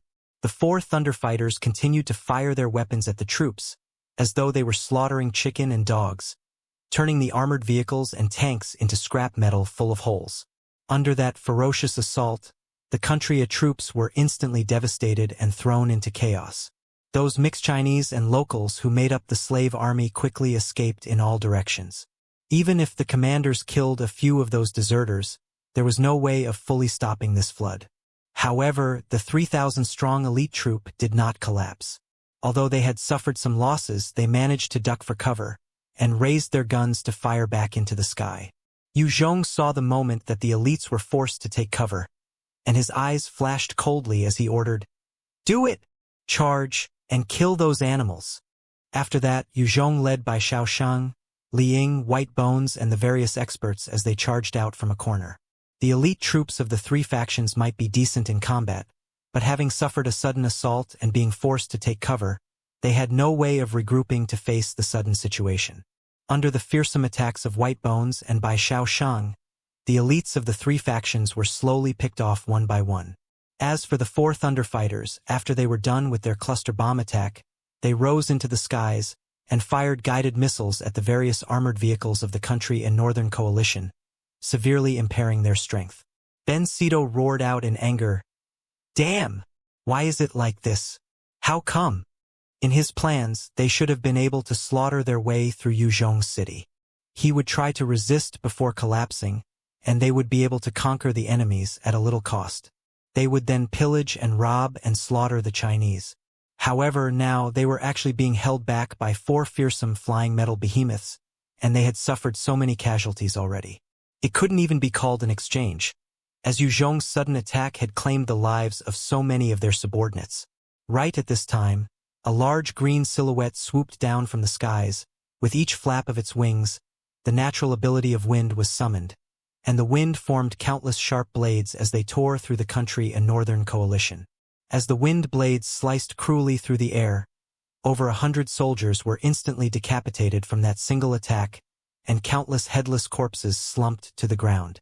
Ben Sito took a look at the Type 3 greenie in the sky, his eyes flashing with fear and shock. Type 3 mutant beast. Why is there such a terrifying beast on their side? Who is that Yue Zhong exactly? How can he tame such a monster? Any Type 3 mutant beast was a fearsome existence. Just one could easily smash through an entire rifleman battalion. The aerial ones were the hardest to deal with, though their defenses might not be much. Their speed and their natural advantage in the air made it near impossible for the humans to hurt them. Even the gun demon from Takamajihara only had the ability to threaten them, but it was not a guarantee that he could face them on his own. As for other people, it was naturally harder. Greenie did not stop to rest at all. Instead, it continued to flap around furiously, slicing apart numerous soldiers. Lenny's eyes were bloodshot, and had lost all of his swaggering manner from earlier. He was like an injured wild beast as he roared at Ben Sito and Paulos. "What do we do? What do we do? What do we do now?" Lenny had never faced an aerial attack before, and he wasn't some military expert. He had just been relying on his own strength to conquer other people. However, facing the terrifying thunder fighters, he was helpless. These's aerial beasts were simply not something Lenny could handle. The expressions of Ben Sito and Paulos were also ugly, as they were similarly at a loss.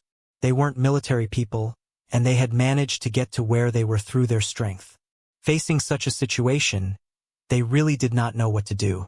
As they were contemplating their next move, the situation on the battlefield changed drastically. Under Yue Zhong's lead, Bai Shaoshang and White Bones charged out with numerous high-level evolvers, slaughtering hundreds of the country's soldiers. They started to collapse as they tried to escape. They didn't possess high fighting wills in the first place, and their combat sense was even weaker, their equipment was lacking, and their combat strength was almost non-existent in the face of the Thunder Fighters and superior elite soldiers under Yue Zhong. In fact, it was hard to compare them with those from the Kingdom of God and Vietnam as well. They were only used to lording over common citizens. After they lost hundreds of their comrades, their will crumbled, and they abandoned everything as they tried to run. Yue Zhong looked at the scrambling forces of the country and Northern Coalition, and his eyes flashed with a little surprise. He had not expected them to actually collapse so quickly. However, he did not let go of the opportunity as he hollered, "Kill!" Li Ying, Bai Shaoshang and the rest followed close behind him as they charged at the soldiers, killing any they came across. These soldiers were already broken in spirit, and were only fleeing for their lives, with their backs towards Yue Zhong and his team. There were some who even got down on the ground and begged for their lives, but were immediately slaughtered. Bencedo spoke in a low voice, "I'll go reorganize some resistance. You guys quickly think of a countermeasure." "Fool. You truly are a farmer, fool. You still want to think of resisting. Running right now should be the priority. But just as well, with you blocking, we can escape better." Lenny thought coldly in his heart, but his face still wore a sincere expression. "Bencedo, then we'll rely on you. We'll definitely think of a way to defeat them." Bencedo nodded and swiftly left the command center. The moment he left, Lenny and Paulos began to gather their troops. They wanted to gather as much as they could before they retreated. Although there was nothing they could do to Yue Zhong, but against the other country factions, these soldiers were still necessary. Bencedo had not left the command center for long when an officer ran in hastily to report to Lenny. Liege Bencedo had escaped. He also brought his trusted aides with him. What? That damn bastard ran. Lenny and Paulos almost threw up blood when they heard the news. With Bencedo's escape, they were at the mercy of the soldiers of Yue Zhong. Lenny hastily ordered, "Scatter! Scatter! Convey my orders! All of you have to flee now." With such an order, Lenny and Paulos quickly brought their men and abandoned their forces as they ran. This order was conveyed, and the entire country and Northern Coalition crumbled. It was every man for himself, as the soldiers abandoned their stations and weapons, not caring about anything else but their lives. The 400 soldiers under Yue Zhong, on the other hand, grew braver with bloodlust as they chased down the soldiers. While these soldiers might have also collapsed if they were on the losing end, they were now winning, hence they went all out to assure their victory. Furthermore, their bodies had been enhanced since becoming enhancers, and it was a breeze to them. Yue Zhong led them in killing over 3,000 members of the country and Northern Coalition, and managed to capture a number of the locals as well as mixed Chinese. Yue Zhong did not stop with the advantage, and led them on a conquest towards the nearest country, a revolutionary committee. Within the territory of the country, a revolutionary committee, there was an old rundown building, surrounded by a layer of wooden fence. There were no city walls, nor any moats. There weren't even any fortifications. The few guards outside the fence were instantly taken down by White Bones, and Yue Zhong commanded his troops as they charged into the territory. All the troops had been eradicated from the country, a revolutionary committee, and what was left was just a bunch of untrained soldiers. The place was easily taken over by Yue Zhong in a short while. One military officer ran towards Bencedo with a pale face. "Sir, Yue Zhong had brought his troops and they're killing their way in." Bencedo stood up in rage. "What? He dared to bring his troops here. Damn bastard, you think I'm easily to bully? Come, let's go wipe them out." This country, a revolutionary committee, was after all Bencedo's base. He had no place else to go, and could only choose to face Yue Zhong.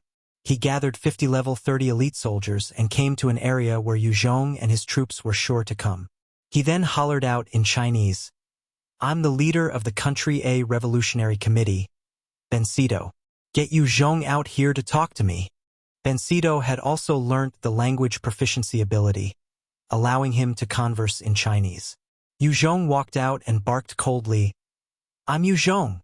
What do you have to say? Spit it out. Bencedo immediately spoke. Yue Zhong, as long as you take your troops and leave here, I can forget about what transpired here today. On top of that, I will send you a 100 virgins, a 1,000 tons of food, and a 100 tons of fuel. I'm willing to become your ally and eradicate the other two country A factions with you. Chapter 590. Swallowing Two Cities. Translator, Editor. As long as he could live, Bencedo was willing to compromise anyone else, even the friends and allies that he had forged relationships with. Yue Zhong's tone was cold. You only have two choices, surrender unconditionally or die. Bencedo's face fell, his expression ugly. Yue Zhong, don't push people too far. With my military strength, if we were to resist with all our might, your subordinates would suffer as well. If I want to escape, you can't stop me at all. You should consider having one more friend than one more foe. Is that so? A frosty voice suddenly appeared by Bencedo's side, and his heart was filled with an unprecedented sense of crisis. Just as he was about to activate his skill, a blade flashed past his neck. Bencedo's head flew through the air, his eyes filled with shock and disbelief. There was only the silhouette of Yue Zhong in his eyes. Yue Zhong had used his clone technique and stealth ability to fool Bencedo's eyes, and slaughtered this genius expert easily. Bencedo was not weak, but unfortunately, in the face of Yue Zhong's attack, he was helpless. Attack!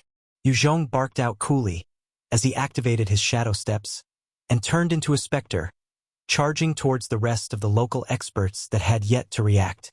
With a flash of his blade, the experts fell like sheep as Yue Zhong killed them easily. Kill! Bai Xiaoshang and the rest of the elite evolvers activated their own abilities and surged forwards, drowning the rest of the country A experts. The moment Bencedo was killed, the rest of the experts felt a chill down their spines as they tried to escape. Unfortunately, there was no way to escape from the clutches of those evolvers under Yue Zhong, and within 5 minutes, the entire place had been wiped clean of any country or revolutionary committee members. Had Bencedo immediately lead his troops away from the location and hide within the forest to fight against Yue Zhong, it might have caused some problems. However, in a frontal clash, Yue Zhong could easily annihilate the faction. With Bencedo's death, the rest of the base started to crumble in spirit, and many directly escaped into the surrounding forests. A number of the locals and Chinese that had been kept captive remained. There were 50,000 members of the Country A Revolutionary Committee at first. After this battle, with the majority of the committee members fleeing, there were over 40,000 left, of which many were still locals, and Yue Zhong had no choice but to deploy some men to keep watch over them. After swallowing the Country A Revolutionary Committee, Yue Zhong began to mete out judgment on the crimes and sins of the locals. Those who had participated in killings or torment of the Chinese were all immediately executed. In a short while, over 10,000 of the locals were killed, their bodies thrown into the sea, feeding the sea mutant beasts. As Yue Zhong was cleaning up the base of the Country A Revolutionary Committee, he assigned Bai Xiaoshang and 400 other soldiers to march on towards the Country A Renaissance. At this current point, as all three factions had suffered greatly in the earlier march, both the Country A Renaissance and Country A Empire had yet to catch their breath. It was the best time to launch an attack. Bai Xiaoshang led the men towards the territory of the Country A Renaissance. The base was a small city in Country A, with only a small fence surrounding the place, an indication of the laid-back nature of the locals. Many factions all over the world had already begun construction on city walls and moats, and yet the locals here had only used a simple wooden fence. The moment any horde launch an assault, the fence would not be able to hold up. A number of the soldiers of the Country A Renaissance were hiding behind cover, their fear palpable as they watched the incoming troops of Bai Xiaoshang. A number of their elites had been wiped out by Yue Zhong earlier, and these soldiers were the remaining cannon fodder. Bai Xiaoshang eyed those local soldiers lazily and said, "Mr. White Bones, please do your thing." For the sake of victory in the operation today, Yue Zhong had transferred temporary command of White Bones over to Bai Xiaoshang. White Bones already possessed intelligence and could understand human speech. Its demonic eyes flashed with fire, and it pulled out its iconic huge axe as it charged into the defensive line of the country a Renaissance. The locals were frightened out of their wits when they saw their bullets being ineffective against White Bones. White Bones rushed to the wooden fence, when suddenly, a depression in the ground appeared out of nowhere. White Bones fell into the hole. The hole was about 5 m deep, and there were countless steel spikes in it. The locals had actually laid a trap to deal with enemies. Seeing that White Bones had fell into the hole, the country as soldiers immediately cheered in delight. However, the celebrations did not last long, as White Bones leaped up lightly and exited the trap before shooting forwards like an arrow. It swung its axe and 2 soldiers lost their heads in an instant. The cheers immediately turned to wails of horror. After White Bones had slaughtered dozens of them, the rest of the locals immediately began to flee. Charge! Zhao Xiong! Bai Shaosheng pointed towards the city and ordered, kill! Zhao Xiong was a level 43 evolver under Bai Shaosheng's team, and his strength was truly terrifying. He bellowed and led a number of evolvers and Chinese soldiers into the city. The fleeing locals were slaughtered like sheep. Since the majority of them weren't actual trained soldiers, their fighting spirit crumbled quickly, and many sought to flee from the city itself. One of the locals rushed to Paolo's and shouted hastily, "Sir, we've lost our front lines. We're truly losing now. All of the men have been defeated. The city is in chaos now. What do we do?" Paolo's had a look of disbelief. "What? So fast? I thought General Jean Benton had at least 3,000 men with him. How could he be defeated so quickly?" When they had lost the march, Paolo's had forcefully gathered his troops of 3,000 to defend the city. He thought that with that number of soldiers, he could at least cause Yue Zhong to suffer before he stepped out to renegotiate. He never imagined that the troops had actually been eliminated within an hour, barely holding up. The local shouted, "Sir, General Jean Benton had escaped." It was precisely because of the desertion of Jean Benton that the troops of the country a Renaissance were defeated so easily. Of course, it was also partly due to the difference in strength. Paolo's cursed before turning around to run. "Jean Benton, you bastard. Raven, come with me." "Yes," the local replied before following. With Paolo's escape, the country a Renaissance lost their ability to resist. However, there were many who had heard of Yue Zhong's cleansing of those who had participated in the killing and torturing of Chinese, and over 20,000 fled out of fear for their lives. There were numerous forests in Country A, and these forests housed plenty of ferocious mutant beasts. Not everyone could survive within such an environment, and the moment those locals escaped into the forests, many became prey for the mutant beasts, and they suffered greatly. In the end, the Country A Renaissance also fell into Yue Zhong's hands. When Lenny from the Country A Empire witnessed the fate of the Country A Revolutionary Committee and Country A Renaissance, and how easily Yue Zhong had captured them, he immediately brought his troops to flee towards the south of Country A. Having swallowed 2 out of 3 major factions in the north, Yue Zhong became the ruling party of the north. There were no factions that could stand up to him. After swallowing the 2 factions and settling things, Yue Zhong summoned Bai Shaosheng and told him directly, "Bai Shaosheng, are you willing to stay here and lead them here? As long as you stay here, the women here are free for you to choose." According to Yue Zhong's calculations, he thought Bai Shaosheng would jump up in glee to accept this post. After all, it was a chance to govern. However, Bai Shaosheng actually revealed a hesitating look as he shook his head. "Boss Yue, I know what kind of a person I am. I'm good at killing enemies, mutant beasts, and having fun with women. But the pressure of governing is too much. I can't do it. It would be too tiring, and I would have to consider too much. The moment things get busy, there would be no time to play or slaughter. It would be a torture to me. I still prefer being your guard and engaging in fights out there, till the day I die." However, not within 1 minute of his seriousness, he revealed a lecherous smile as he asked, "Of course, I still want the beauties of Country A.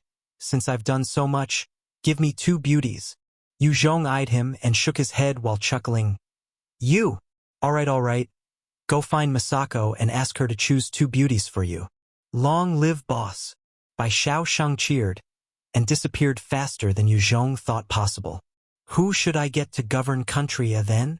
By Xiao Sheng left, and Yue Zhong was left to his thoughts again. Currently, even after slaughtering over 40,000 locals, he still had over 60,000 people relying on him. It was a sizable number, and he needed someone trustworthy. I should pass it to her then. Yue Zhong closed his eyes, thinking for a while, before ascertaining the person in mind, his eyes flashing open. Li Ying came marching in front of Yue Zhong, wearing a small military uniform with a short crew cut.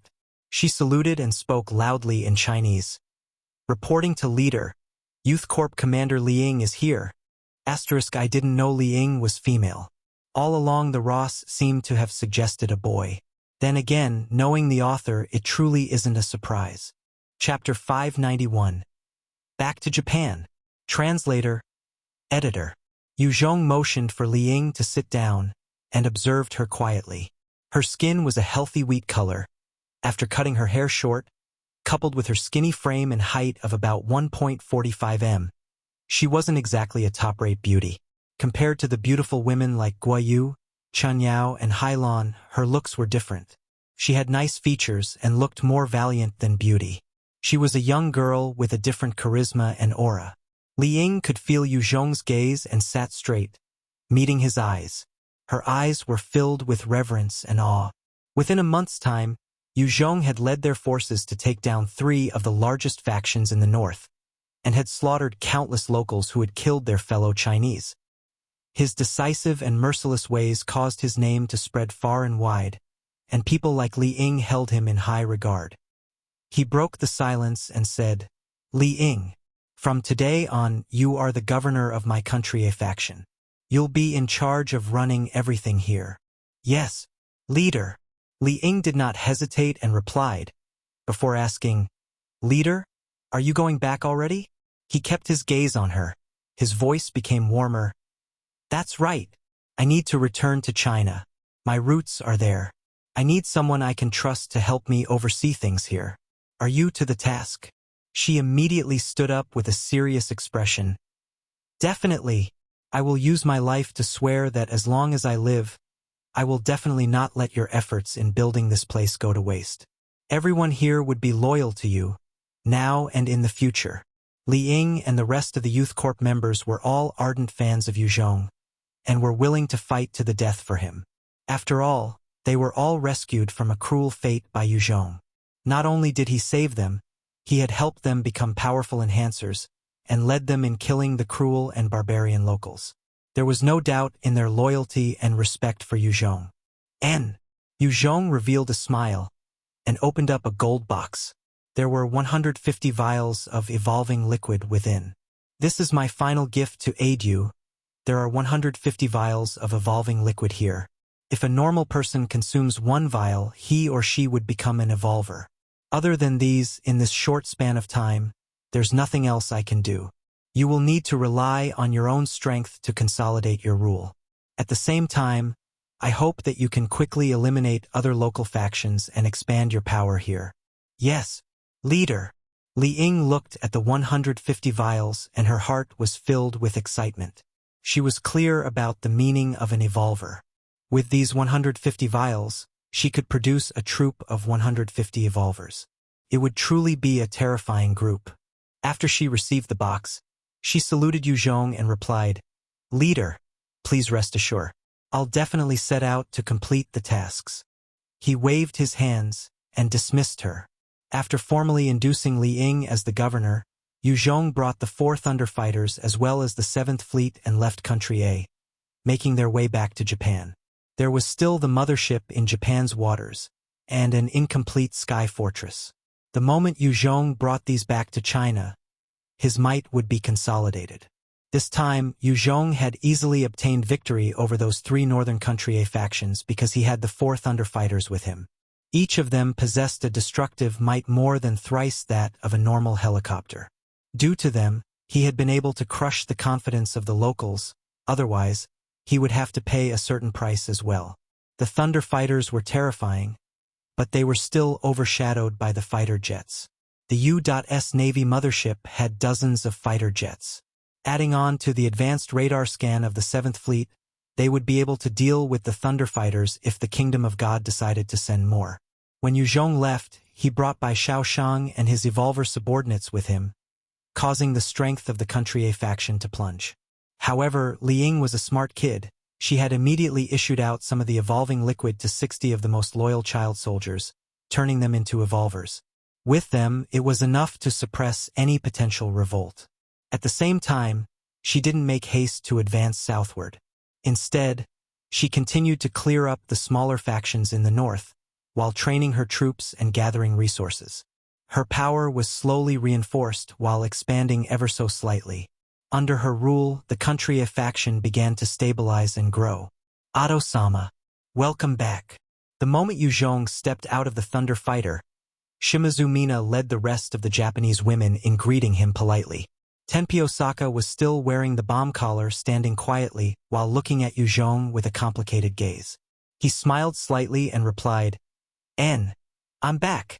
Muto Shin came up to Yue Zhong and reported, Leader, Takama Jiehara had sent an envoy to request an audience.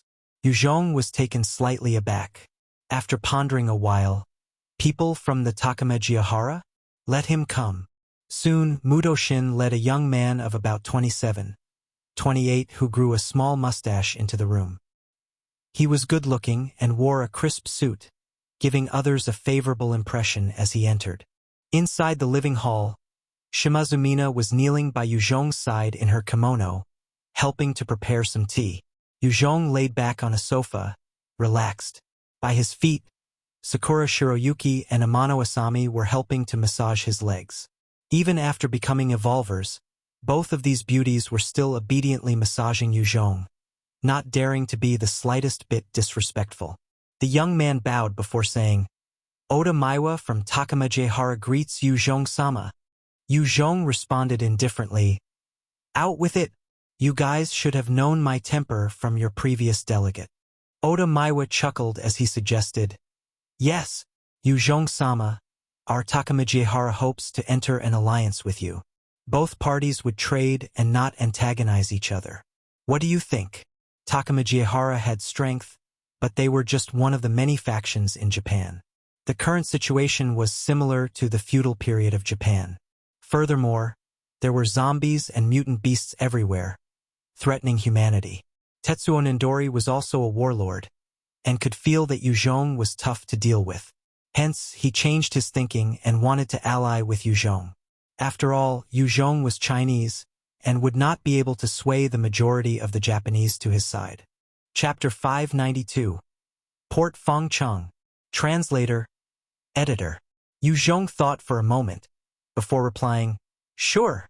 Initially, Yue Zhong had wanted to deal with Takama Jiehara because he felt their strength to be a threat to him. Now that they had suffered some losses, the threat level had receded somewhat. He wasn't willing to be engaged in an all-out fight against them as well. After all, it was Japan here, not China. He did not intend to stay here for long. When Oda Maiwa saw that Yue Zhong was agreeable, he could not help but sigh in relief. Tetsuo Nindori might not necessarily have let go of his hatred of Yue Zhong. It was just that he needed time to retrain and raise up his troops. It was not wise to fall out with Yue Zhong at this point. After coming to an agreement, Yue Zhong sent Oda Maiwa away. Yue Zhong looked at Shimazu Mina and asked, Is the Sky Fortress ready? She looked at him with a complicated gaze, while responding respectfully, The construction is done. Bring me there. Yes, Otto-sama. Under her guidance, Yue Zhong came to that underground factory. This time it had thoroughly transformed into a city, with lights flashing at its sides. The whole body had a metallic luster, and there were a number of heavy cannons mounted on it. These cannons had been salvaged from the remainder of the unusable Thunder Fighters. In addition, there were other heavy machine guns, semi-automatic rifles, and the entire sphere looked like something right out of a sci-fi film. This was the main structure of the Sky Fortress. The Shimazu clan had spent a large amount of resources to bring it to fruition. The fact that such a colossal thing could fly was a feat in itself. Shimazu Mina pointed at it and said, The manufacturing of the laser cannons have not been smooth. If we want to add in those side laser cannons, it might take another half a year, as well as more resources. Right now, other than the capability to fly, the Sky Fortress does not possess much combat strength. If you want to gain a huge warship, you might need to wait for another half a year. Constructing the Sky Fortress had cost the Shimazu clan huge amount of resources and manpower. They simply could not divert more to develop the laser cannons. Shimazu Mina had promised that because she had hoped Yue Zhong would help to lead her troops to attack the city and get resources. That way, she would be able to complete the rest of the Sky Fortress. Yue Zhong looked at it with satisfaction, saying, "It's okay. I'll be returning to China tomorrow." He then asked, "Mina, are you willing to come to China with me?" As long as the Sky Fortress could fly, Yue Zhong would be able to bring it and the manpower on it back to China. From there, he naturally would be able to use the blueprints to finish the rest and manufacture more. Shimazu Mina's eyes flashed with some hesitation, before they shone with a resolve.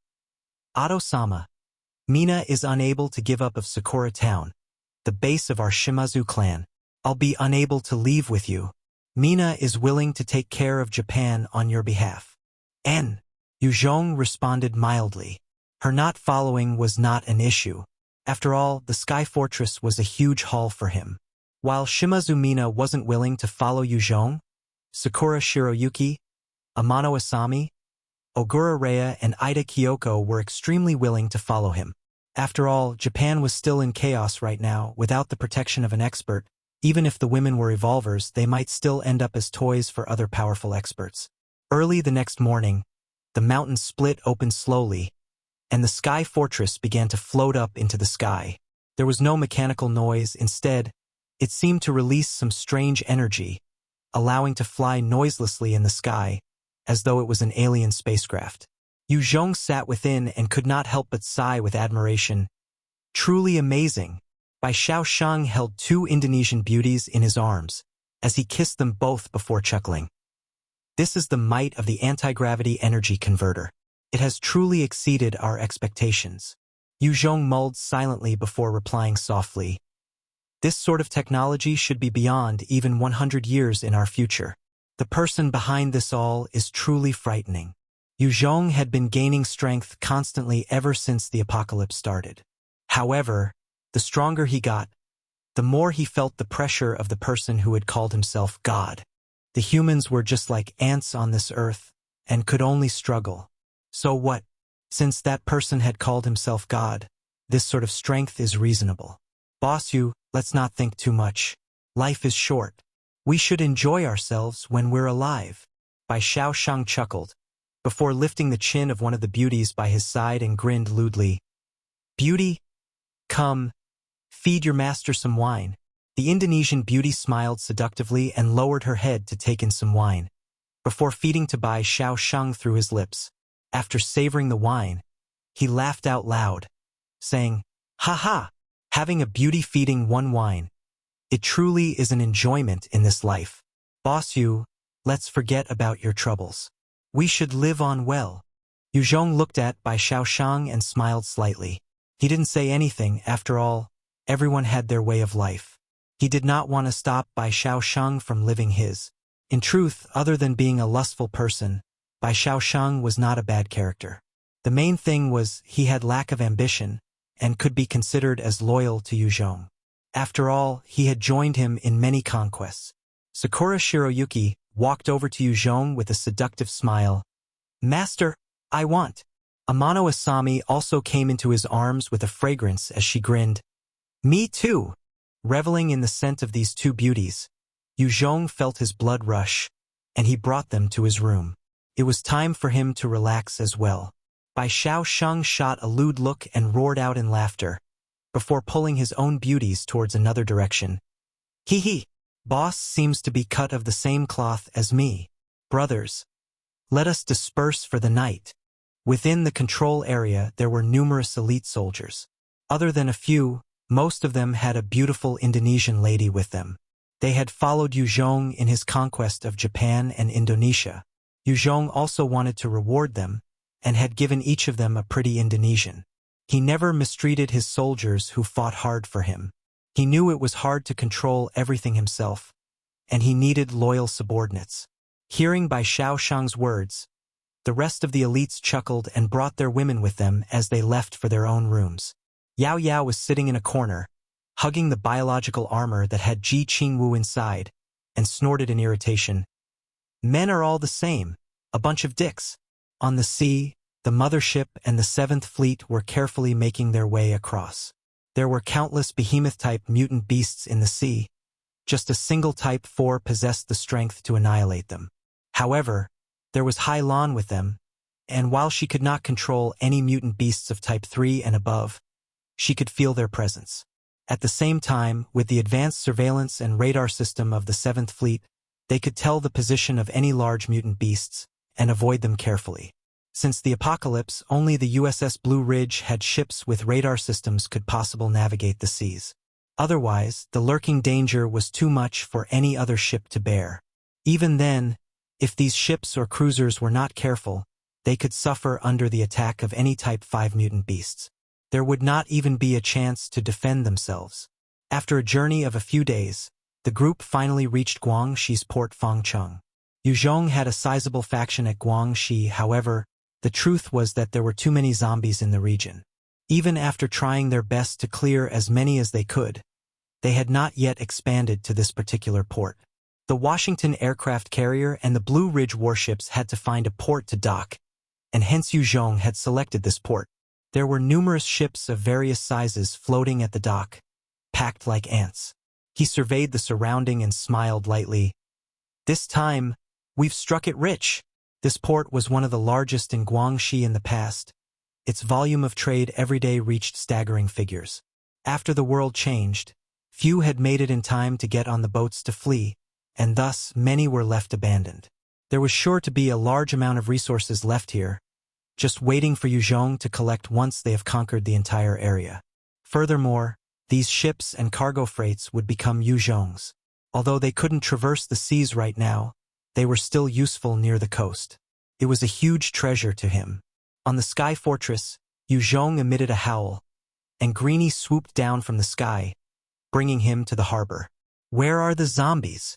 When Yue Zhong landed, he surveyed the surroundings and frowned. There should have been a large number of zombies around these parts according to their last report. However, the entire place was empty, and the lack of zombies gave Yue Zhong a bad feeling. Is it because of the sea mutant beasts? He walked around a bit and could see traces of sea mutant beasts having come ashore. However, it didn't feel right. It felt as though all the zombies of the port had disappeared. He pondered a while before using his walkie-talkie to give an order. Zhao Tiangang, bring the Sky Fortress back to Guining City. Ensure that the experts are settled in. Understood. Zhao Tiangang replied respectfully, and the Sky Fortress began to move towards Guining City. It was filled with the experts of various fields that Yue Zhong had collected in Japan. Adding on to the talents already under his wing, he would be able to produce a technologically advanced equipment like the Sky Fortress. Chapter 593. Pressure. Translator. Editor. Yue Zhong's aim was to make use of good talents regardless of who they were. Even if they were from other countries, he would still accept them under his wing. Under his orders, Zhao Tiangang led the experts from Japan, as well as the different ladies towards the direction of Guining City.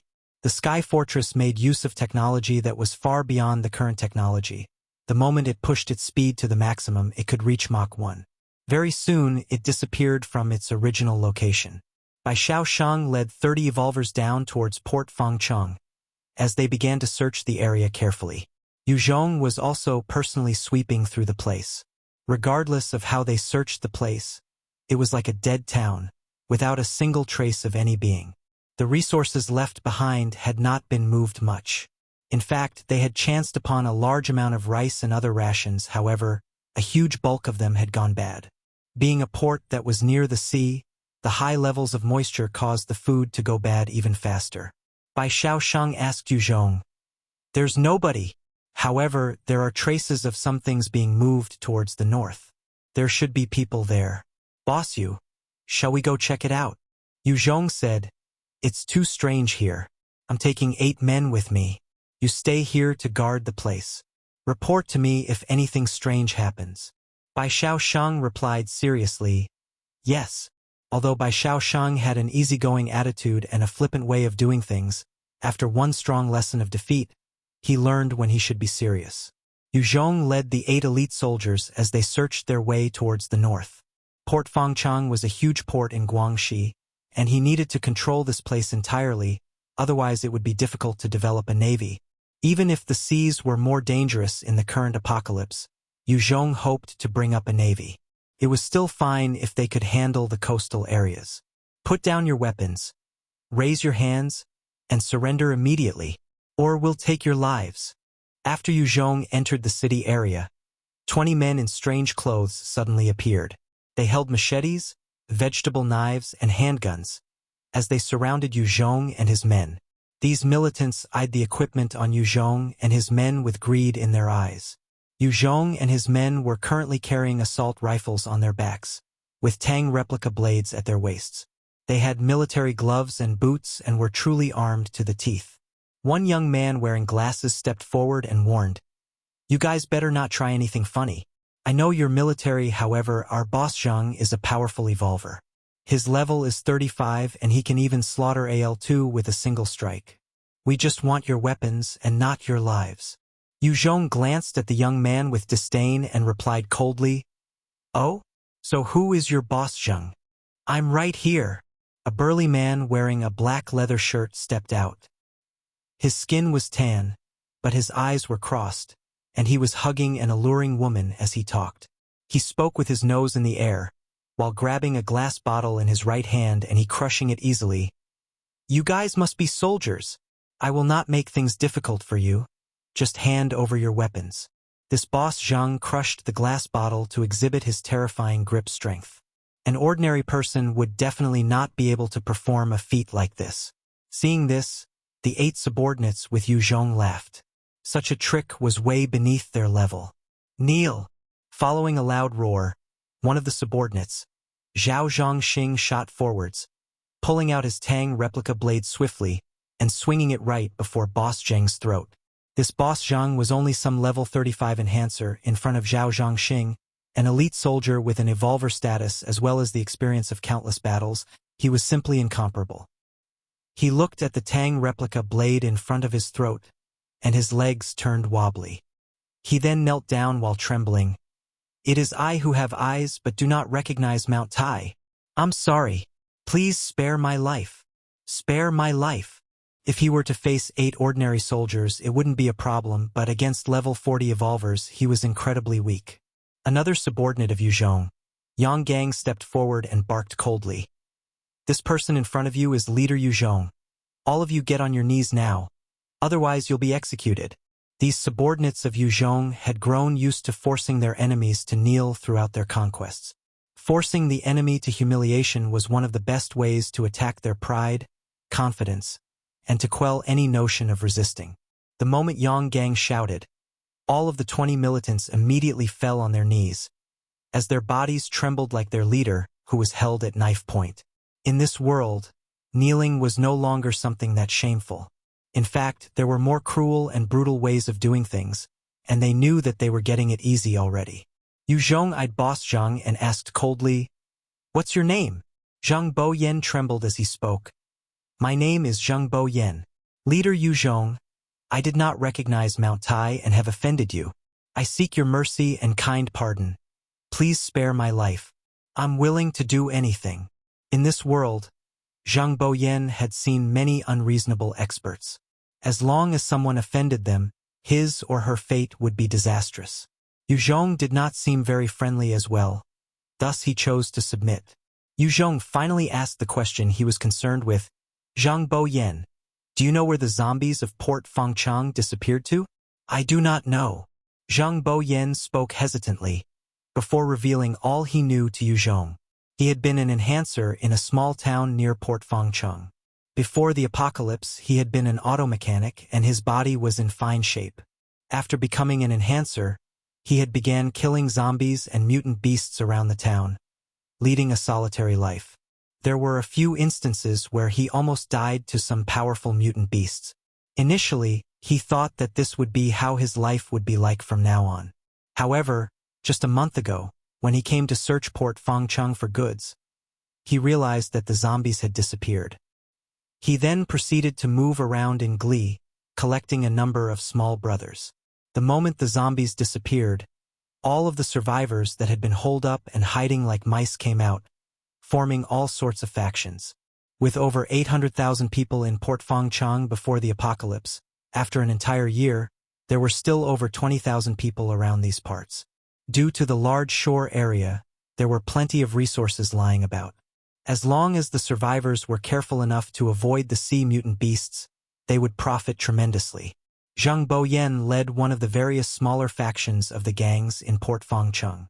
The largest group was actually a triad that called themselves the Tianyang Gang, with over 5,000 people. Their chief was a powerful warlord, and the rest of the factions were just small-time gangs. Yang Gang asked, "Leader, what do we do now?" Yue Zhong pondered before replying, "Let's collect the smaller gangs first." With over 5,000 people in the Tianyang Gang, it was a sizable faction. If Yue Zhong wanted to conquer them, he would need to deploy some troops. Right now, he had only 60 evolvers above level 40. It was still too risky to make a move on them. Of course, the Blue Ridge warships had the ability to just destroy the whole of Port Fangning, but Yue Zhong did not want a wasteland. He was naturally unwilling to utilize his navy might. If it was in Indonesia or Japan, then Yue Zhong would not have hesitated to blast his enemies out of the way. He came to a decision and 40 evolvers were assigned to come over. They were split into 4 teams and went to contact the rest of the gangs littered all around the city.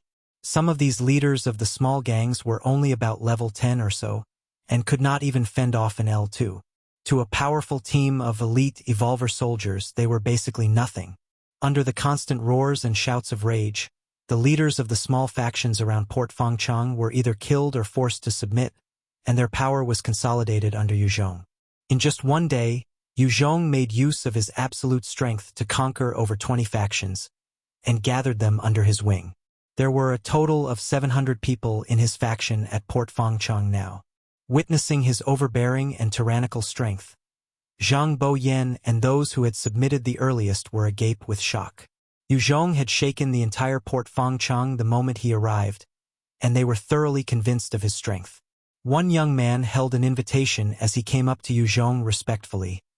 "Sir Yue Zhong, this is the invitation from my young master. We hope that you can attend the banquet that he's hosting." "Got it." Yue Zhong received it, as his eyes flashed coldly before dismissing the youth with a wave of his hand. "Seems like you want to act against me, eh? Fine, let's see what capabilities you have." Yue Zhong held the invitation and laughed coldly. Night, as darkness encroached the land, within a lavish 4-star hotel, a number of handsome young waiters and beautiful waitresses were weaving in and out the crowd. Chapter 594. Forceful Integration. Translator, Editor. In that hotel, the guests were all leaders of the various factions of Port Fangcheng. They had been farmers, fishermen, sailors, and other ordinary characters. None of them had class, and their demeanor was boorish while their behavior was crass. Even for someone like Yue Zhong, his very being radiated an intense killing aura, but his etiquette was lacking when compared to science. After all, those socialites and sons of the famous and rich had a specific form of education, whereas he lacked that type of knowledge. One particular tanned, middle-aged man with a bald head and swollen eyes looked at another man with an eye patch and 2 claw scars running down his face, and asked, "Brother Fong, do you think this Yue Zhong will come?" The bald, middle-aged man was called Long Jianen, and he was the chief of the Rainbow Gang, one of the 8 prominent triads of Port Fangcheng. As for the scar-faced man, he was called Fang Zhen, the leader of the Whale Gang. Fang Zhen spoke somewhat savagely. "He will definitely come. If he wants to join our alliance, he will come. I've made it clear that if he doesn't, our alliance will make sure to eradicate him. He's too dangerous." The 8 main triads of Port Fangcheng were the Rainbow Gang, Whale Gang, Sea Sand Gang, Sea Waves Gang, Sea Wolf Gang, Coral Gang, Sea Fork Gang, and the Sea Soul Gang. As Port Fangcheng was close to the sea, the leaders all opted to use sea-related names for their gangs. Yue Zhong had appeared for only one day, and had already gained control over 700 survivors. If he was allowed to continue like this, the rest of the factions in Port Fangcheng would be swallowed by him. One skinny man that looked like a monkey, Chan Sha, who was the leader of the Sea Sand Gang, frowned and quipped, "What's the background of this Yue Zhong? How come there would be someone like this all of a sudden?" Zhan Tianyi, the leader of the Sea Waves Gang, furrowed his brows and said, "Could it be the leader of Guining City, Yue Zhong?" Hearing those words, the faces of the leaders immediately turned dark. Every day there would be a broadcast from Guining City, inviting survivors to head there, at the same time, summoning the various factions in the Guangxi region to submit to Guining City. Port Fangcheng had received those transmissions as well. It was just that these 8 leaders were living comfortably and did not want to give up their power and control over to Guining City. Chen Guihe, the leader of the Sea Wolf Gang, spoke slowly. "It could just be a coincidence. The world is vast. It's not strange for people to share names. It might not necessarily be him." Hearing Chen Guihe's words, the 8 leaders slightly relaxed. They really didn't want to come to blows with the leader of such a huge faction. Yue Zhong arrives. As Yue Zhong stepped into the hotel, the waiter at the entrance called out loudly. Hearing the announcement, everyone swiveled their heads to look at Yue Zhong. In just one day, Yue Zhong had swallowed over 20 factions in Port Fangcheng. This caused everyone to be apprehensive. One vicious-looking man laughed savagely, before pulling out a gun and swiftly aiming at Yue Zhong. "So you're Yue Zhong? You've got guts. You actually dared to come alone. Good. Your guts are something else, but too bad you lack brains. Today will be the day you die." The vicious-looking man had a speed that exceeded a normal person by 6 times, and to the normal people present, his speed was incredible. However, Yue Zhong's speed was even faster than his, and he grabbed the man's hand casually, before twisting it. He then turned the man's hand and placed the gun into his mouth before pressing the trigger. With a loud gunshot, the fierce man's head was blasted, and his brains and blood splattered behind him. Such a scene would have invoked countless screams and shouts from the witnesses. However, in this apocalypse, everyone had grown used to seeing death and conflicts. When the corpse crumpled to the ground, 2 waiters stepped forward and carried his body out. At the same time, the gazes of the leaders present were filled with apprehension. The fierce man was a fast shooter, and there had been 15 leaders that had fallen at his hands. He was also a well-known expert in Port Fangcheng. Such an expert was actually taken down by Yue Zhong in a second, and they were filled with shock. Long Jian and tried to bark at Yue Zhong with a self-serving tone. "Yue Zhong, I'm Long Jian and the leader of the Rainbow Gang. You came in here and immediately killed a leader. What the hell are you up to? Do you want to go against all of us here?" His words immediately riled up the strong feelings in all of the leaders, as they stared at Yue Zhong with hate and prepared to attack. "Fuck off!" Yue Zhong stepped forward and shot Long Jian in a glare, with his killing intent billowing towards the skies, pressuring Long Jian and instantly cowered, and he retreated a few steps involuntarily as his face was full of fear. After forcing Long Jian back with his gaze alone, Yue Zhong walked towards the stage under the gaze of everyone present, and stared down at all of the leaders of Port Fangcheng like an emperor. Yue Zhong gazed coldly at the leaders and spoke in a matter-of-fact tone. "I'm Yue Zhong, the leader of Guining City with 1 million survivors. You have 2 choices now. Submit or die." When they heard his overbearing announcement, all of the leaders immediately became silent. It turned out to be actually him. One middle-aged warrior with a full beard shouted, "Even if you are Yue Zhong, so what? This is Port Fangcheng. It's not Guining City. Your father, I'm not convinced that you can do whatever you like. If you have the guts, you can kill this old one. Sure, go to hell." Yue Zhong pulled out his stinger and immediately fired a shot at the burly warrior. Before the warrior could even react, his brain exploded, as red and white matter splattered all over the ground. The woman in his grasp turned pale, as the body crumpled to the floor, and brain matter dripped all over her clothes. Seeing this, the faces of the leaders changed terribly. Yue Zhong's speed had exceeded the sound barrier. Almost everyone only saw a quick shadow. With this single move, Everyone knew that they were no match for him in speed. Who else is still not convinced? Yue Zhong viewed them with contempt as he drawled icily. Long Jian and shouted out in a frenzy. Do it, everyone. Let's join forces against him. We have nothing to fear. Before he even finished, Yue Zhong waved his hand, and the stinger fired once more. Long Jian's head then exploded like a watermelon. However, his words had riled up the fighting spirit of the leaders in the hall, and they began to exhibit their skills, charging towards Yue Zhong. Many of the leaders of the small and mid-sized factions were summoned by Long Jian and his help. If Yue Zhong was not willing to join the alliance, then they would all act against him. However, they didn't expect him to be this strong and forceful, wanting them to submit to him. Of the skills and abilities revealed, most of them gained strength type and agility type books. Hence, most of the leaders enhanced their respective stats and attacked Yue Zhong. What a bunch of fools, you truly do not know death. Since you guys are looking to die, I'll grant your wish. Yue Zhong looked at the leaders and laughed coldly, before reaching out with his right hand to fire his devil flame. In an instant, dozens of fireballs appeared out of thin air. He then pointed at the leaders swiftly, and the fireballs shot towards the leaders. The moment the devouring fire came in contact with any of the leaders, their heads were instantly turned to ashes.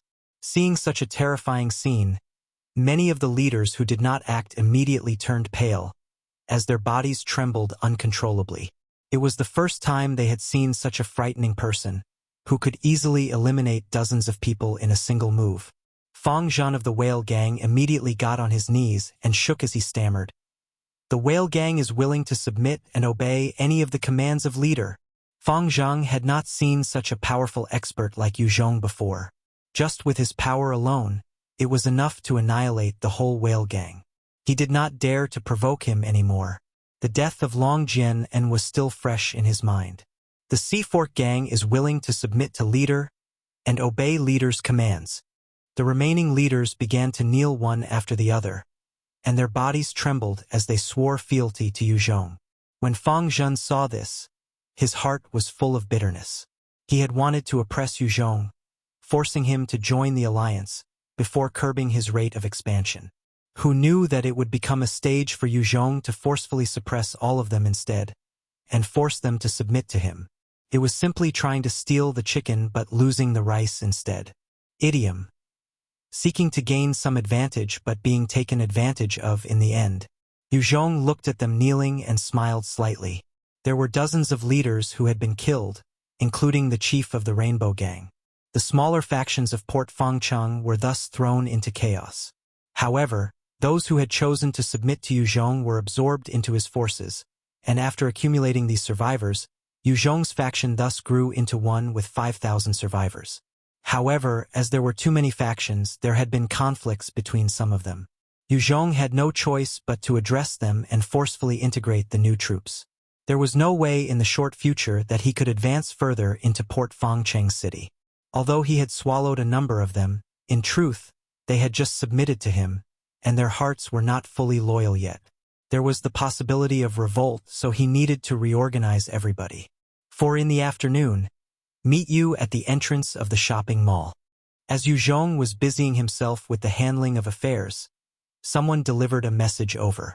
It was an invitation from the head of the largest faction of Port Fangcheng, Lai Ming-yi. At 4, Yue Zhong went alone towards the shopping mall of the city. At the entrance, there was a man in black leather clothes. His stature was average and his hair was short. He was good-looking and sat under a large umbrella. There were 2 beautiful serving girls beside him, and he sat in front of a glass table with a plate of fruits on it. Yue Zhong came up to the table and sat down before looking at the man. He could feel a slight sense of danger from the man, one that could threaten his safety. It was evident that this man was also a high-level evolver, and could be comparable to the weakest member of the Takamajihara. Lai Ming-yi, Yue Zhong, both of them uttered out at the same time, before exchanging looks, with their eyes filled with slight amazement. Lai Ming-yi fixed his gaze on Yue Zhong as he slapped his hands lightly. Yue Zhong, Port Fangcheng is under my territory. Can you leave? In exchange, I can send you 2 absolute beautiful virgins, 200 other virgins, 10,000 tons of rations, 1,000 tons of fuel, 1,000 tons of metal, and 500 tons of cotton. You troops can also move freely within Port Fangcheng. 2 absolutely beautiful women with snow-white skin and stunning figures came up beside Lai Mingyi. Yue Zhong shook his head and rejected. No way! I have to gain this place. Lai Mingyi, you had best find someplace else to expand. I have set my sights on this place. Soon, my troops will come over to start running this place. The moment Yue Zhong gained Port Fangcheng, he could start training up enhancers. With the port, his navy could also dock there. This was extremely important to Yue Zhong, and he could not let go of it no matter what. Lai Mingyi frowned slightly before sighing. All right, I'll leave then. He had only 5,000 men with him, and knew that the Tianyang gang had no means of dealing with Yue Zhong or his troops. Even he himself had no confidence that he could take out Yue Zhong alone. Yue Zhong saw that Lai Mingyi was willing to give in, and did not push for anything else. He knew that Lai Mingyi was a powerful expert. If he were to run, Yue Zhong did not know if he could kill him easily. Should Lai Mingyi escape, then Yue Zhong would have an additional headache. He had a strength that Yue Zhong could not ignore, and thus he did not force Lai Mingyi like how he did the other smaller factions. Lai Mingyi suddenly spoke. Yue Zhong, I know a place where a novice village exists. Do you want to join forces and go check it out? Chapter 595. Recruiting Lai Mingyi. Translator. Editor. Yue Zhong's brows arched, his eyes flashing with surprise. Oh, there's a novice village around here? Where exactly? The novice village had opened only about a month after the world changed. It can only exist if a person were to discover and own it. Other than Leijiang City, Yue Zhong only heard of another in the grasp of the Kingdom of God over at Europe. That was how they trained up a large number of soldiers. As long as one could nurture an ordinary person into a level 10 enhancer, they could do a job change at the novice village and gain the gun specialization skill as an elite soldier. They were much stronger than ordinary soldiers. In Japan, the elite troops of the Kingdom of God holding off over 5,000 soldiers of the Takamajihara had left a deep impression on Yue Zhong. If Yue Zhong could control a novice village, he could mass-produce top-notch soldiers. Other than turning people into soldiers, he could groom talents in other fields as well. In fact, he had considered bringing his troops to conquer Leijiang City the first thing once he went back to China. However, he never expected to gain some news on a novice village here at Port Fangcheng. Lai Mingyi chuckled lightly. Ningxi City, there's one over there. I had gone through the job change there with some friends. Yue Zhong frowned. There should be many zombies over there, right? Ningxi City was about 50 kilometers away from Port Fangcheng. Before the apocalypse, there had been a population of over 1 million. After the apocalypse, all the major cities suffered the largest number of zombies. The smallest horde had numbered about 500,000. With such a horde, without a strong troop, there was no way of fending them off. Even if Yue Zhong managed to gather all 5,000 survivors of Port Fangcheng, he was not blindly arrogant to think that he could use them to eradicate the zombies of Ningxi City. Even if he added on Lai Mingyi's troops, it would be impossible. Lai Mingyi replied mildly, Yeah, the horde there is no joke. The hundreds of thousands zombies that used to be here had marched on towards there. There should be over 2 million zombies now. 2 million? When Yue Zhong heard this figure, he frowned as he tried to do some calculations mentally. The moment the size of a horde exceeded 1 million, it would be incredibly difficult to eradicate them fully. Even a faction like Yue Zhong would suffer a terrible price while doing so. However, he had already obtained Yenzhou as one of the heaviest manufacturing industrial city before the apocalypse. After providing a huge supply of manpower, the entire city had produced a large number of ammunition. At the same time, during Yue Zhong's absence, his people had discovered 3 armories. Now, he possessed enough manpower and equipment to fight against 1 million zombies. Yue Zhong's tone became slightly heavier as he said, I admire you very much, Lai Mingyi. Are you interested in joining me? By now, Yue Zhong had over 1 million survivors, and his elite troops numbered more than 20,000. He could be considered one of the biggest warlords. Although Lai Mingyi was strong individually, in Yue Zhong's eyes, he was still barely a local thug leader. He wanted soldiers, but there were no soldiers. He needed military fire, but lacked them. The only thing that was worth evaluating was his personal strength. In this world, a single person's strength was minuscule. Even a level 81 expert like Yue Zhong could not possibly handle a horde of hundreds of thousands of zombies. The only way was for humanity to work together to form an army. That way, they can eradicate the zombies and restore some form of stability. When Lai Ming-yi heard Yue Zhong's proposal, he hesitated before asking, "If I do join you, what kind of treatment will I get?" By now, the notoriety of the tyrant Yue Zhong of Guangxi had spread far and wide. His exploits and defeated enemies were broadcasted every day. Lai Ming-yi had also gotten word about Yue Zhong from an escaping survivor. The number of experts under his wing numbered like clouds. His troops numbered over 20,000. It wasn't a force Lai Ming-yi could hope to contend with. When Yue Zhong proposed recruitment, he really had the thought of relying on him. However, it would depend on the price Yue Zhong was willing to pay. Yue Zhong immediately offered a position of major and battalion commander to entice him. "If you join me, you'll gain the post of a major rank. Of course, everything of the Tianyang gang has to be handed to me. As for your brothers and your own possessions and women, they can be kept." Yue Zhong had established his power, and any battalion commander post was extremely precious. It was a post where one could command a large army. Furthermore, with Yue Zhong leading, everyone would ride the wave with him. In the future, they would stand to gain much. Guining City had attracted numerous evolvers to join and fight for Yue Zhong's cause. Even then, they would at most be lieutenants and captains. One could see the worth of a major. Lai Ming-yi was tempted. He had been ambitious and tried to raise the Tianyang gang, only to feel exhausted as time passed. Even a small gang had its troubles, the various power struggles within the gang itself. There was also the community of survivors that had to be looked after, as well as the problem with issue. After Lai Ming-yi's faction had hit 7,000, it was hard to expand further. Just the consumption of ration was a troubling headache for him. Much of the food from Port Fangchang had gone bad, and the amount he had left was only enough to last for another 3 months. Once he was forced to leave Port Fangchang, he might have to abandon some of the survivors. He was passionate about fame and wealth, and decided to bargain. "Lieutenant Colonel, a lieutenant colonel post. I'm a dual attribute evolver, and my level is 63. As long as you give me that post, I'll serve you. Tianyang gang will be all yours.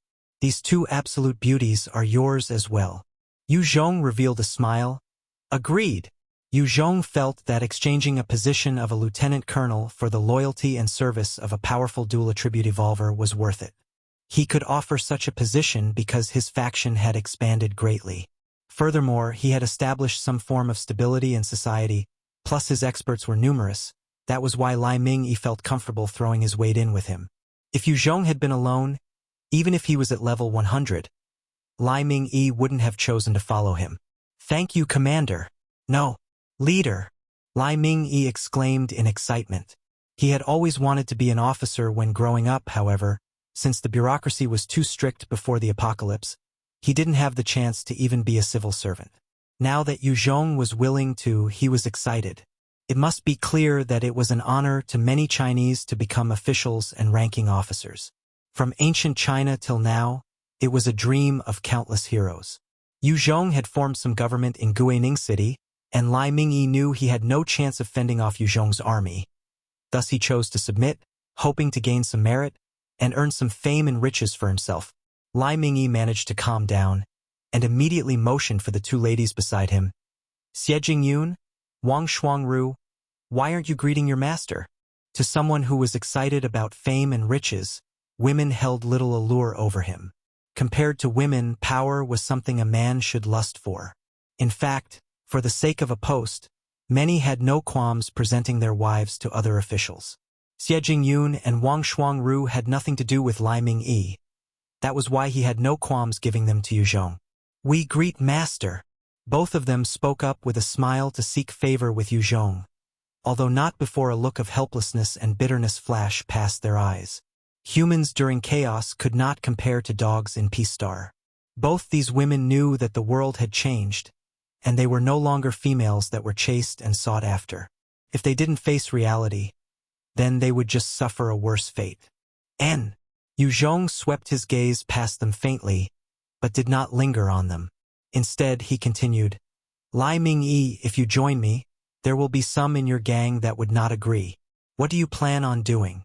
Lai Ming-yi chuckled in response, his handsome face revealing a slight killing aura. Leader, rest assured, I'll handle it well. Those who aren't willing will definitely not live to see tomorrow's sunrise. Lai Ming-yi might have been able to converse nicely with Yue Zhong, but for someone like him to establish a gang like the Tianyang gang in this apocalyptic world, he wasn't some pushover as well. He would only speak courteously to Yue Zhong because of his strength. There was no way he could fight back. He was also a man of actions, as he swiftly returned and announced his decision. Immediately, chaos ensued. Not everyone was willing to follow, as some preferred their current lifestyles of drinking and eating, toying with women as they liked. They vehemently opposed joining Yue Zhong.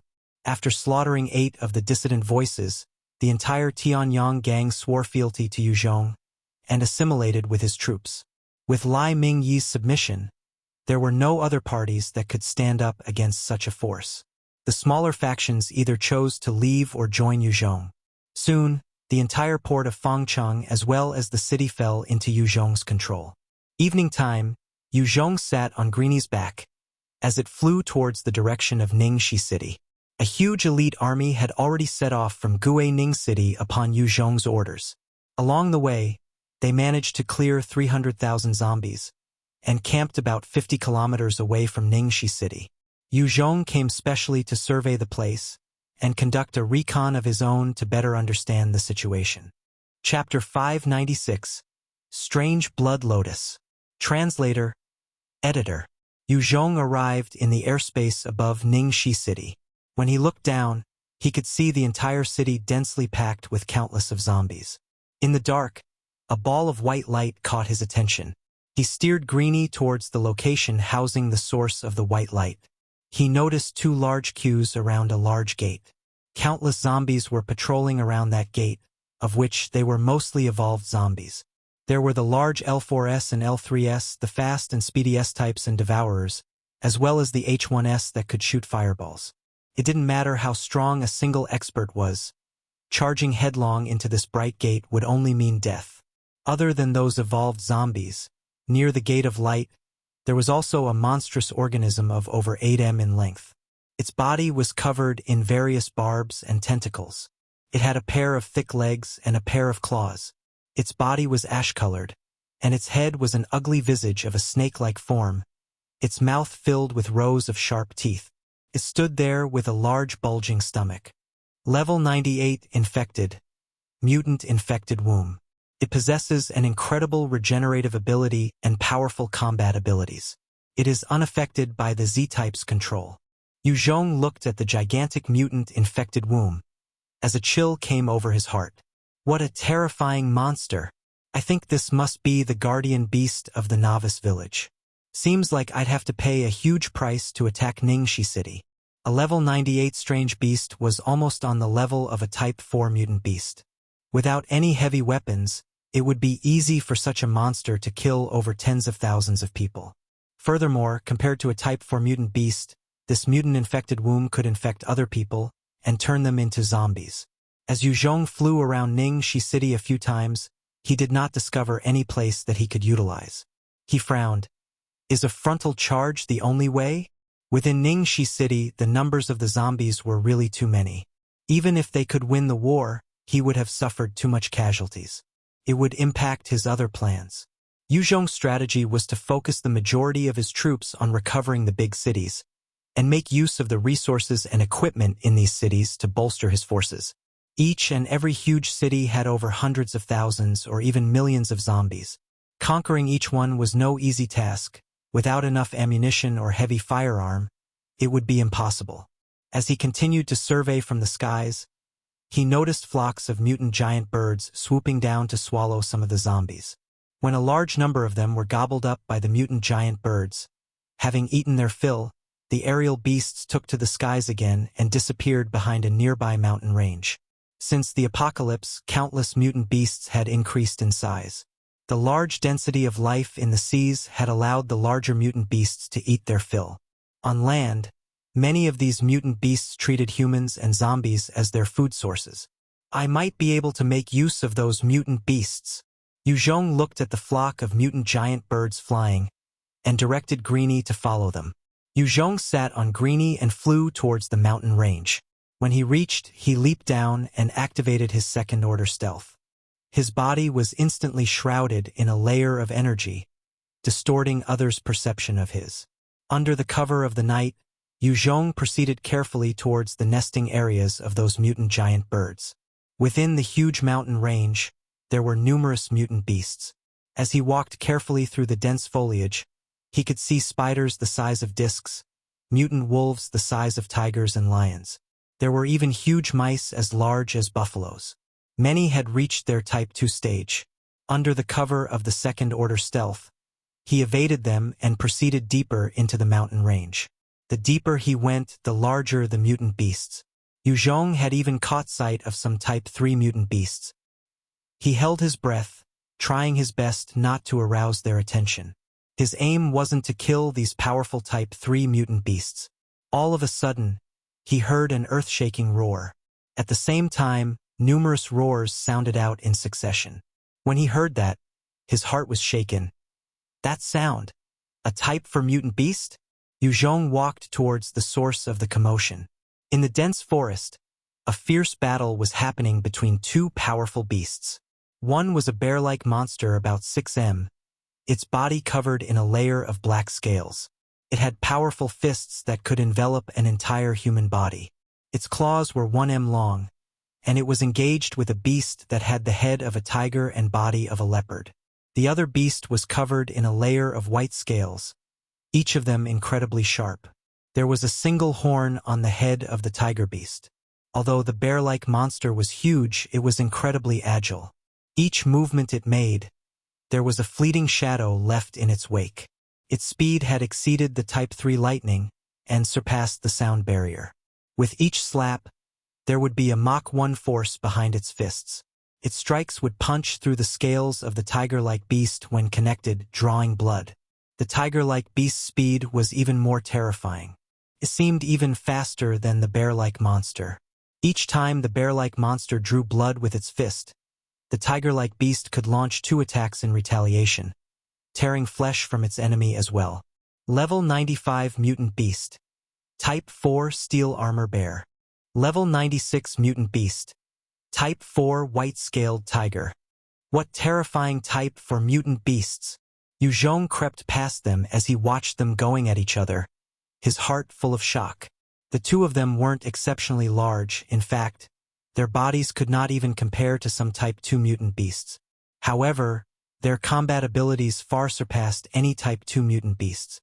If Yue Zhong had to go against either of them, he would not last more than 10 rounds. His defenses would be destroyed utterly by them, before being killed. Yue Zhong looked at the two of them and held his breath as much as he could, not daring to make any rash move while in his stealth mode. The recovery of those two Type 4 beasts was simply too sick. Each time they dealt blows to each other, their vitality would cause the flesh and wound to recover at an incredible pace in front of their eyes. The battle got even fiercer the longer it lasted. Ah, is that the lair of one of them? Yue Zhong gazed about, surveying the surroundings, when he suddenly caught sight of a large den about 200 m away from the Type 4 white-scaled tiger. Yue Zhong gazed at the two beasts tearing into each other in a frenzy, and knew that the outcome wouldn't be decided so quickly. He decided to go check out the den of the Type 4 white-scaled tiger. He was extremely careful, as both beasts had their attentions on each other. He could make his way towards the den under the cover of his second-order stealth. When he entered the den, he was hit by a strong stench. It was evident that the mutant beast lacked any hygienic habits. There were countless mutant beast bones littered all over the den. Some were even from Type 3 mutant beasts. Yue Zhong's heart raced, and he immediately took all the sharp claws and bones into his storage ring. Such leftovers, if turned into weapons, the sharpness could exceed even the black tooth blade of Yue Zhong. However, the only thing was that those who used such handmade weapons would not be able to absorb the experience from killing any mutant beasts. Even so, their claws and teeth were incredible treasures. Yue Zhong absorbed over dozens of such claws and teeth before he arrived at the deepest recess of the den. Within the deepest part of the cave, there was a blood-filled lake, and right in the middle, there was a blood-colored lotus that radiated. There were 4 blood-like lotus seeds budding, as the lotus flower continued to emit an alluring fragrance. It was apparently a precious item. Not far from the lotus, there was a patch of grass, where a giant egg the size of a human laid. There were strange runes carved all over the giant egg, which was glowing and shimmering ever so slightly, as though it was breathing. Beside the egg, there was a pile of nuclei.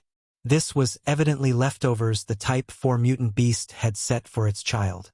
Eyeing the blood lotus, the huge egg as well as the pile of nuclei, Yue Zhong's eyes lit up in joy. Treasure! These are all incredible treasures. I've really struck it rich.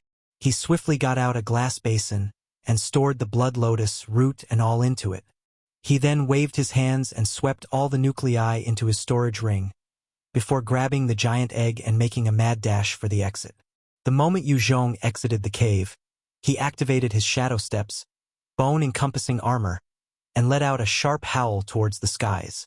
The blood lotus and huge egg in his hands were biological lifeforms, and could not be kept in the storage ring, hence he could only escape. The moment he exited, the Type 4 white-scaled tiger could smell the blood lotus. It turned to face Yue Zhong, and leapt through the air, shooting for Yue Zhong with a terrifying speed. It reached out with its claw and swiped at Yue Zhong's head with the speed of sound. Chapter 597. Mutant Infected Womb. Translator, Editor. The speed of the Type 4 white-scaled tiger exceeded the Type 3 lightning. Even after Yue Zhong had undergone so many enhancements, he could not match its speed. When the Type 4 white-scaled tiger moved, Yue Zhong's danger perception was pushed to the max, and a strong threat of death overcame him. With a thought of his mind, a shield of light materialized in front of him. The Type 4 white-scaled tiger's claw smashed into the shield of light, and with a kacha, the shield disintegrated, falling to the ground in pieces. Yue Zhong was horrified, and he quickly activated the other shield of light in front of the Type 4 white-scaled tiger. With another swipe, the other shield of light was also destroyed, and only managed to obstruct it for a mere second. In that second, Yue Zhong activated his devil flame, and a powerful flame that could devour everything spread out towards the Type 4 white-scaled tiger. A light flashed past the eyes of the Type 4 white-scaled tiger, and it leaped above the terrifying devil flame tornado. Just as it was about to launch another attack, the Type 4 steel armor bear suddenly appeared behind it and sent a claw smacking into its body, tearing a huge chunk of meat. The Type 4 white-scaled tiger let out a piercing howl of rage, and its eyes seemed to burn with anger. It turned to smack the Type 4 steel armor bear once, leaving a huge scar on the body of the Type 4 steel armor bear. In the air, Greenie turned into a shooting star and shot down, grabbing Yue Zhong, before shooting back into the skies. The Type 4 white-scaled tiger saw this and bellowed in rage. Its single horn shone with a white light, before firing a single beam of light at Yue Zhong and Greenie in the skies. Yue Zhong's face fell, and activated the bronze spiritual bell, covering himself and Greenie. The white light slammed into the green shield from the bronze spiritual bell, penetrating the protection, and pierced past Yue Zhong's leg, causing it to disintegrate. The white light continued past Greenie's body, causing a large hole, as fresh blood dripped. When Yue Zhong's right leg was disintegrated by that white light, he almost fainted from the pain. Greenie howled out in anguish, activating its innate ability, as it controlled the winds around it to reach the speeds of Mach 1.8, sending them towards the direction of Ningxi City, disappearing in a flash. The Type 4 white-scaled tiger howled out once more, but it was helpless towards Greenie in the skies. It was a tyrant of the land, and while it was a fearsome entity on the ground, it couldn't do anything to those in the skies. Greenie bore the pain and landed nearby Ningxi City while wobbling. Yue Zhong jumped down with his remaining leg. He saw the gaping hole in Greenie, and was filled with heartache and fear. He had really risked too much and underestimated the might of the Type 4 mutant beasts. Without Greeny's help, even if there were 10 of him, they would have been killed by the Type 4 white-scaled tiger. At Yokosuka Base, Yue Zhong had met many Type 4 mutant beasts, and their strength and power innate abilities had opened his eyes. However, they all had a weakness, which was when they came onto shore, they were not as powerful as in the seas. That was how he had managed to use the opportunity to kill 2 weakened Type 4 mutant beasts. However, the Type 4 white-scaled tiger was still an absolute overlord on land, its speed having exceeded the sound barrier. While its strength could not match up to those Type 4 mutant beasts of the seas, it was still something humans still couldn't contend with. It was a terrifying existence, and Yue Zhong was still lacking. With Yue Zhong's current strength, he could easily kill a Type 2 mutant beast against a Type 3 mutant beast. He would still be in slight danger. It was basically impossible to face against a Type 4 mutant beast at this point. Yue Zhong quickly pulled out a handful of Type 3 nuclei to give to Greeny. "Eat them!" After Greeny swallowed those nuclei, it curled up into a ball and focused on recovery. Type 3 mutant beasts also had powerful regenerative abilities. It was just that the blow from the Type 4 white-scaled tiger had injured it greatly, and it needed to rest for some time to regain its strength. Yue Zhong pulled out a number of Type 3 mutant beast meat as well as Type 4 mutant beast meat and began to consume them. As the large amount of high-level meat disappeared in his mouth, his regeneration skill kicked in, and he felt an itch at his right leg. Flesh began to grow back at a visible rate as a new leg grew out slowly. After a day's time, Yue Zhong's right leg had regenerated. Greeny had also recovered from its grievous injury from consuming those Type 3 nuclei. I wonder who was the winner of that battle. After recovering, Yue Zhong jumped on Greeny's back and directed it to fly over the mountain range. Good. Seems like the Type 4 white-scaled tiger won. Quick, lower and fly towards Ningxi City. When they neared the mountain range, they saw a huge horde of mutant beasts galloping towards their direction. A terrifying killing intent was fixed on them, originating from within the horde of mutant beasts. Greeny was also extremely fearful of the Type 4 white-scaled tiger. It hurried and flapped its wings as it flew towards Ningxi City. Among the beast horde, the Type 4 white-scaled tiger let out an enraged roar, and the beast horde increased its speed towards Ningxi City. Type 4 mutant beasts were considered overlords on the land and could control other mutant beasts. Having lost its treasure and its child, the Type 4 white-scaled tiger was thoroughly enraged, riling up numerous mutant beasts in a bid to kill Yue Zhong and to kill the rest of the puny humans. The horde of beasts continued to charge towards the direction of Yue Zhong. Yue Zhong leaped down from Greeny and hopped onto his swift shadow bike before charging towards Ningxi City. He needed to leave behind a trail for the mutant beasts to follow. At the entrance of Ningxi City, a large number of zombies were attracted by the blood lotus in his grasp, and they begun to move towards him. Within the glass basin, there were also numerous Type 2 and Type 3 blood essences, and these were important evolving nutrients for the zombies. Yue Zhong shot those staggering zombies a look and activated his bone-encompassing armor, reaching out with his right hand, and shot a bone spike into the ground, sending him up onto a building. The mutant beast horde that was chasing after Yue Zhong had also arrived, and as they charged through the zombie horde, they tore the zombies apart. Yue Zhong saw that his plan was coming to fruition and began to rush towards the center of Ningxi City. He needed to create the perception that he was hiding within Ningxi City and cause the Type 4 white-scaled tiger to attack the center of the city. Watching Yue Zhong escape, the mutant beasts became furious. A number of Type 2 black-scaled boars charged through the zombie horde like tanks, sending them flying, as they continued to rush straight for the deeper parts of the city.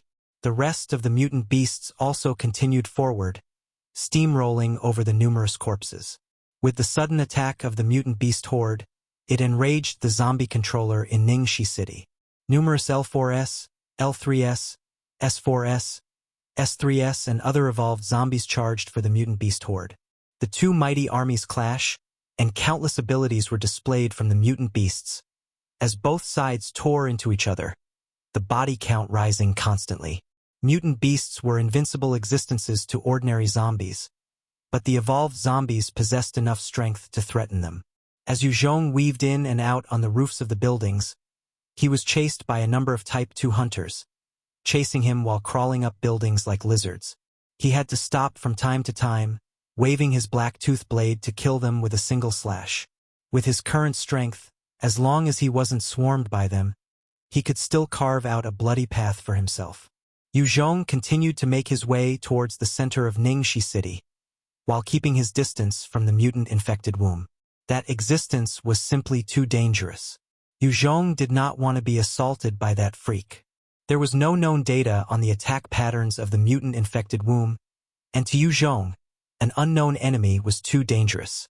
If he wasn't careful, he could possibly slip up and might lose his life as a result. However, the mutant-infected womb could feel the strong scent of blood from the clash between the zombies and beasts, and begun to move there. It was large but extremely agile. Its speed was even comparable to Yue Zhong. It continued forward like a tank, bulldozing over any unfortunate zombies in its path. The mutant-infected womb soon came to the battlefield, and with a swipe of its huge tentacles, a number of the evolved zombies were slapped away, slamming into walls and their bodies broke down, their brains and innards splattering everywhere. It then shot out a tentacle with a sharp barbed spike at the end towards a 7m tall Type 2 black-scaled boar, and pierced its brain. With its snake-like head opening its wide jaws, revealing countless rows of sharp teeth, the tentacle brought the Type 2 black-scaled boar towards it, and chomped down on the mutant beast, fresh blood flowing everywhere.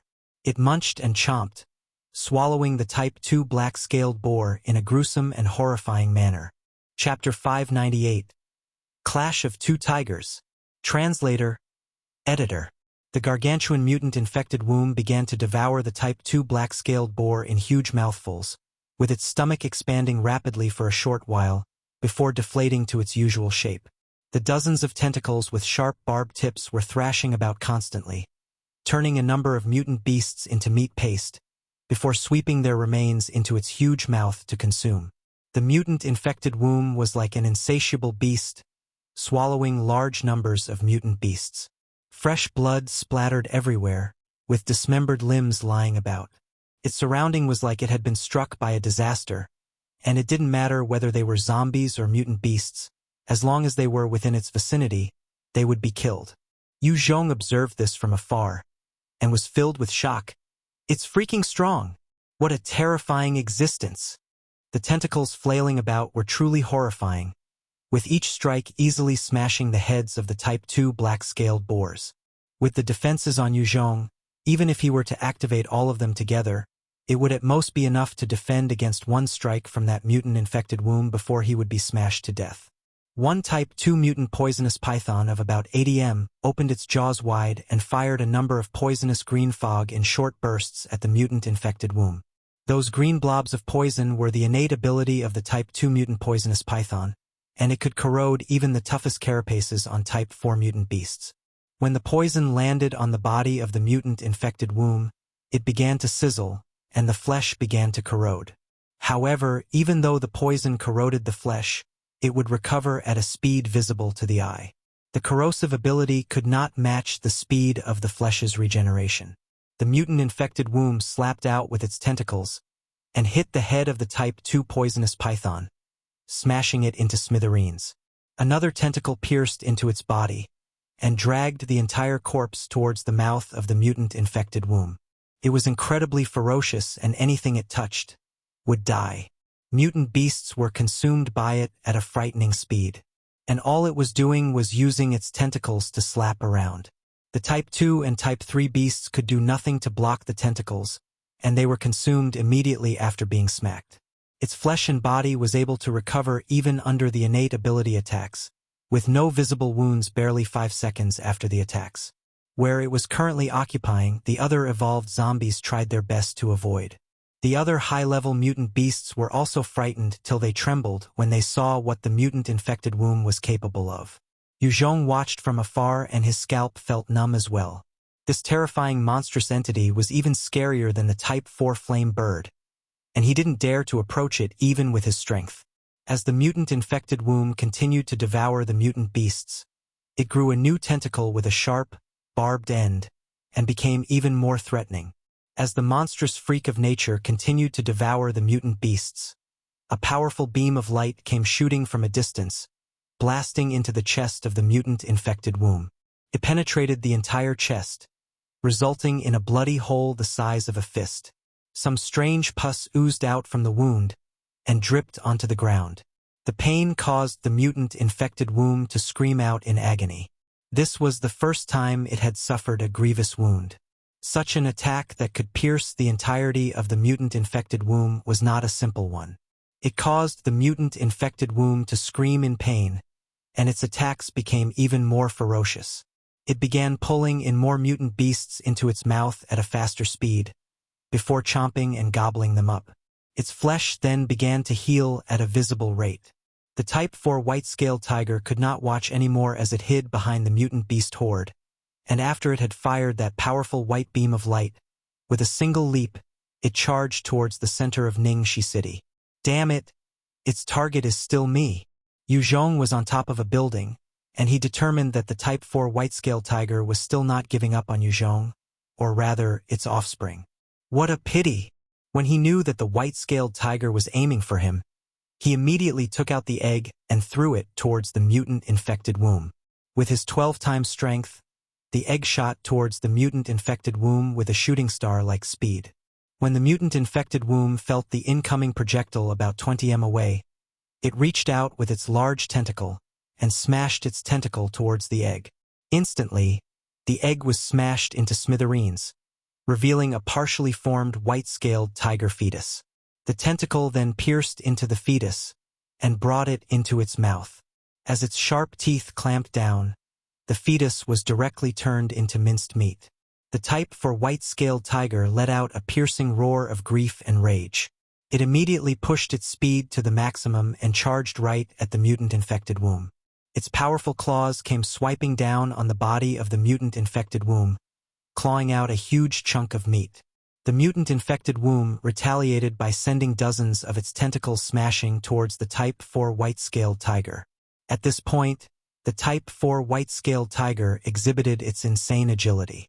Its body continued to flash about, dodging every single one of those tentacles. At the same time, it would slash out with its claws, drawing blood every time. The regeneration ability of the mutant-infected womb was on another level though, and even though the Type 4 white-scaled tiger was drawing blood with each attack, within 5 seconds, flesh would grow back and render the previous attack useless. Such a regeneration rate was beyond 10 times that of the white-scaled tiger. The Type 4 white-scaled tiger single-handedly faced off against the mutant-infected womb, while the rest of the mutant beasts resumed engaging against the rest of the zombie horde. Within the city, as both sides clashed against each other in an explosive manner, Yue Zhong activated his second-order stealth and watched the battle between the two titans at the center of it all. The battle between the two of them lasted an entire day. Even with such a drawn-out battle, the regeneration ability of the mutant-infected womb did not seem to slow down. In fact, it was still as active as when it first acted out, as though there were no signs of exhaustion. There wasn't a single wound on it, because every single injury would heal within seconds. However, the same could not be said for the Type 4 white-scaled tiger. It was getting exhausted, as the numerous injuries covered its body. The injured flesh was decomposing, and there was a putrid smell in the air. In a short period of time, it could perhaps dodge most of the attacks. But, in the span of the entire battle, it was still impossible for it to be resilient. The Type 4 white-scaled tiger caught sight of a space, and immediately twisted its body to leap through. It used its sharp claws to propel itself up a large building, scaling all the way to the roof. It then turned to face the mutant-infected womb with its single horn, and fired the powerful and threatening beam of white light. The devastating white light immediately shot through one of the eyes of the mutant-infected womb, penetrating its head, and dissolving the brain by 1/5. Regardless of the biological makeup of any entity, the moment the brain was vaporized beyond a certain amount, there would only be death. However, the mutant-infected womb just screamed out in agony, and numerous tentacles rose like the waves of the sea to crash against the white-scaled tiger. Having fought such an exhausting battle the entire day, adding on to its overdrawn energy for firing that devastating beam of light, the white-scaled tiger was almost spent. It could not defend nor dodge the incoming attacks of the mutant-infected womb, and it was sent soaring through the air for about dozens of meters. It smashed through one building, and if it wasn't for the scales on its body, it might already have turned into meat paste. At this moment, the most terrifying scene was happening. Although 1/5 of the brain of the mutant-infected womb had been vaporized by the beam fired by the mutant white-scaled tiger, it was already beginning to regenerate slowly. The speed might not be as fast as how its fleshly wounds were healing, but one could still see the reforming of the brain matter. Yue Zhong kept his gaze fixed on the mutant-infected womb throughout the whole process, and noticed that as the mutant-infected womb was regenerating, one of the tentacles on its body shriveled up and dropped off its body. The brain is truly one of its weak points. However, this freak is too terrifying. It can even recover from such a degree of injury. Its tentacles should be part of its stored-up strength and vitality. If I can't damage the brain, then I must at least destroy the tentacles. It truly is a bitch to deal with. Yue Zhong frowned as he assessed the situation. With the dozens of tentacles, this monstrous entity was truly threatening. He had to deal with those tentacles before he could utterly annihilate this mutant-infected womb. The Type 4 white-scaled tiger leaped out from the rubble of the building in a breath, and it fired another beam of white light at the mutant-infected womb. The mutant-infected womb twisted its body and brought several of its tentacles up to block that attack. The devastating white light penetrated the tentacles and blasted through its head before vaporizing more of its brain. Chapter 599. Striking while the iron is hot. Translator, Editor. The mutant-infected womb howled once more in extreme pain. It immediately adjusted its body and tried to flee towards the distance. It could feel the amount of danger the white-scaled tiger posed to it. It was more than enough to cause its demise. The Type 4 white-scaled tiger flashed through the battlefield like a specter, latching on to the mutant-infected womb, firing its unique white light in multiple beams, causing numerous holes on the mutant-infected womb. However, because the mutant-infected womb was moving constantly, it was extremely hard to hit its head. While most of the blows caused the mutant-infected womb to be covered in multiple wounds, none had hit its head again. As the mutant-infected womb was escaping, its brain was still continuing to regenerate under its sick healing ability. The moment its brain was fully regenerated, it brought up its powerful tentacles and launched attacks back on the Type 4 white-scaled tiger like a torrential downpour. Under the relentless assault of the mutant-infected womb, the Type 4 white-scaled tiger was once again sent flying into the air, its body riddled with wounds.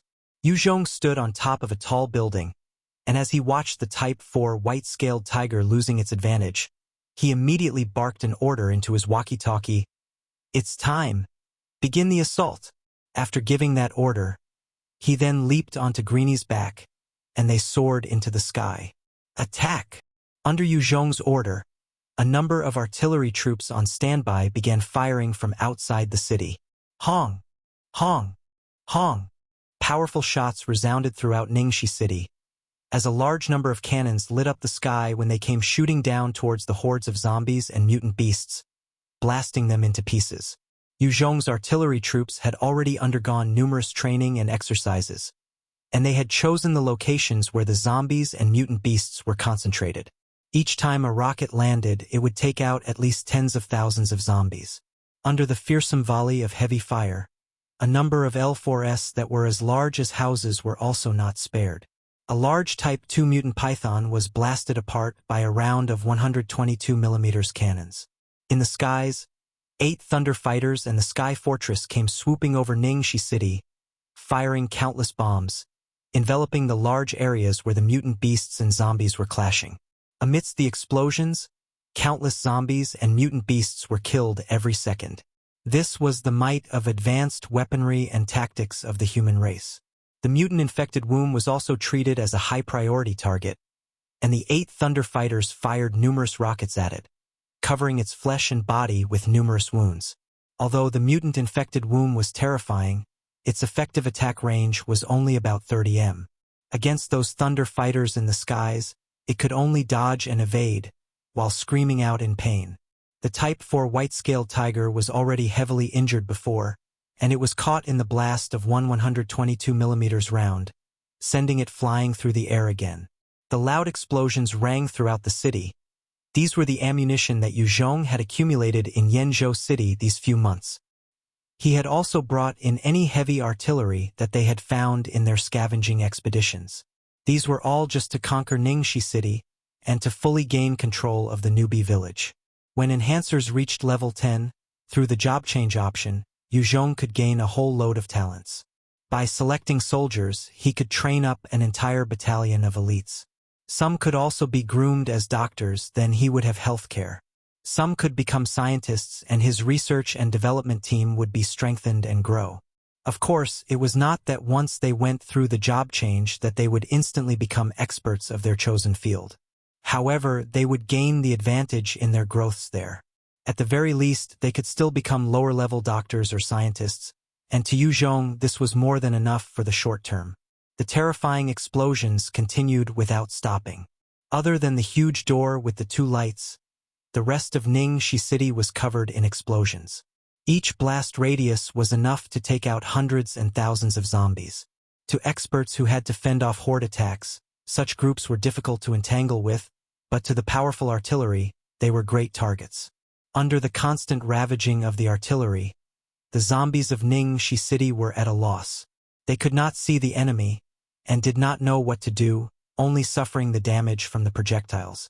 As for the other mutant beasts, having lost the pressure from the Type 4 white-scaled tiger, many started to flee out of Ningxi City.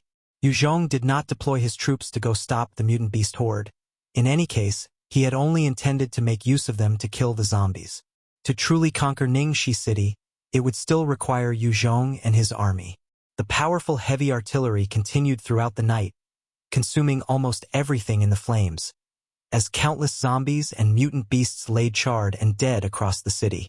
The entire city was currently clear and quiet, and the once densely packed zombie horde had already disappeared, leaving behind only the charred bodies, some still burning slightly, as well as a few scattered groups that had somehow survived the night raid. Hui thus led the 1st Regiment right into Ningxi City. Under the lead of the 4 different commanders of the 4 battalions within the regiment, they split up and began to clear the zombies. Many of the zombies had barely just stuck out their head at the commotion when they were already shot at by the soldiers.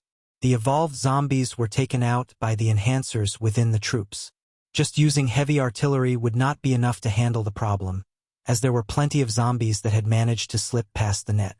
Thus they had to use the ground troops to wipe them out. Every soldier of the 1st Regiment were veterans and elite soldiers, even more disciplined and stronger than the 5,000-strong Japanese soldiers of the Takamajihara.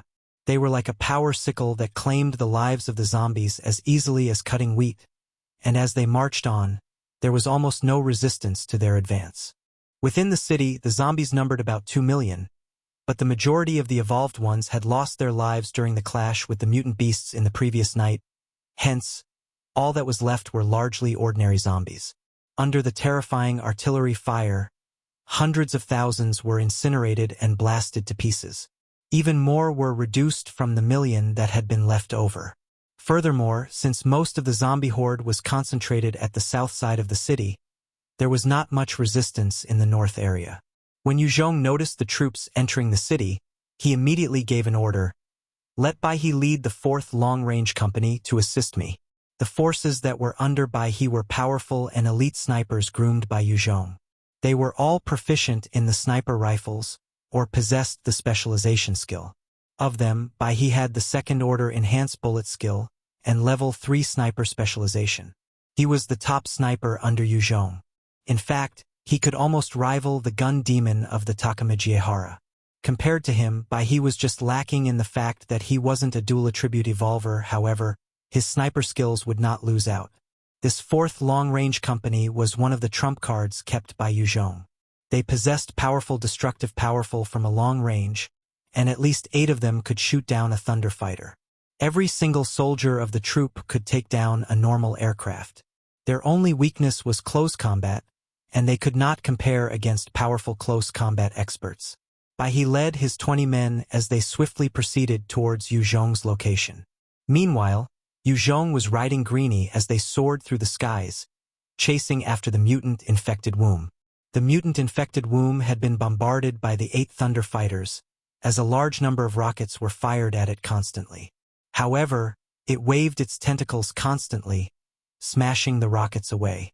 Each of these rockets would explode the moment they were destroyed, and the powerful explosions would cause the tentacles to be blasted apart. However, each time they would quickly regenerate. It seemed that the destructive power of the rockets were still far away from that of the Type 4 white-scaled tiger. If they wanted to take down the mutant-infected womb in one go, they had to have at least 50 Thunder Fighters firing countless rockets at the same time, bombarding it to death.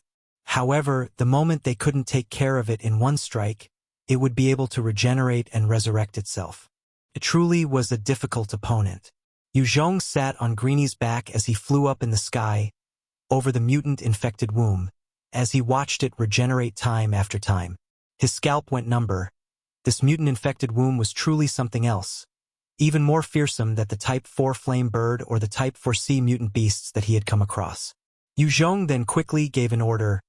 Ready cannons. Coordinates XXXX. Hong. Hong. Hong.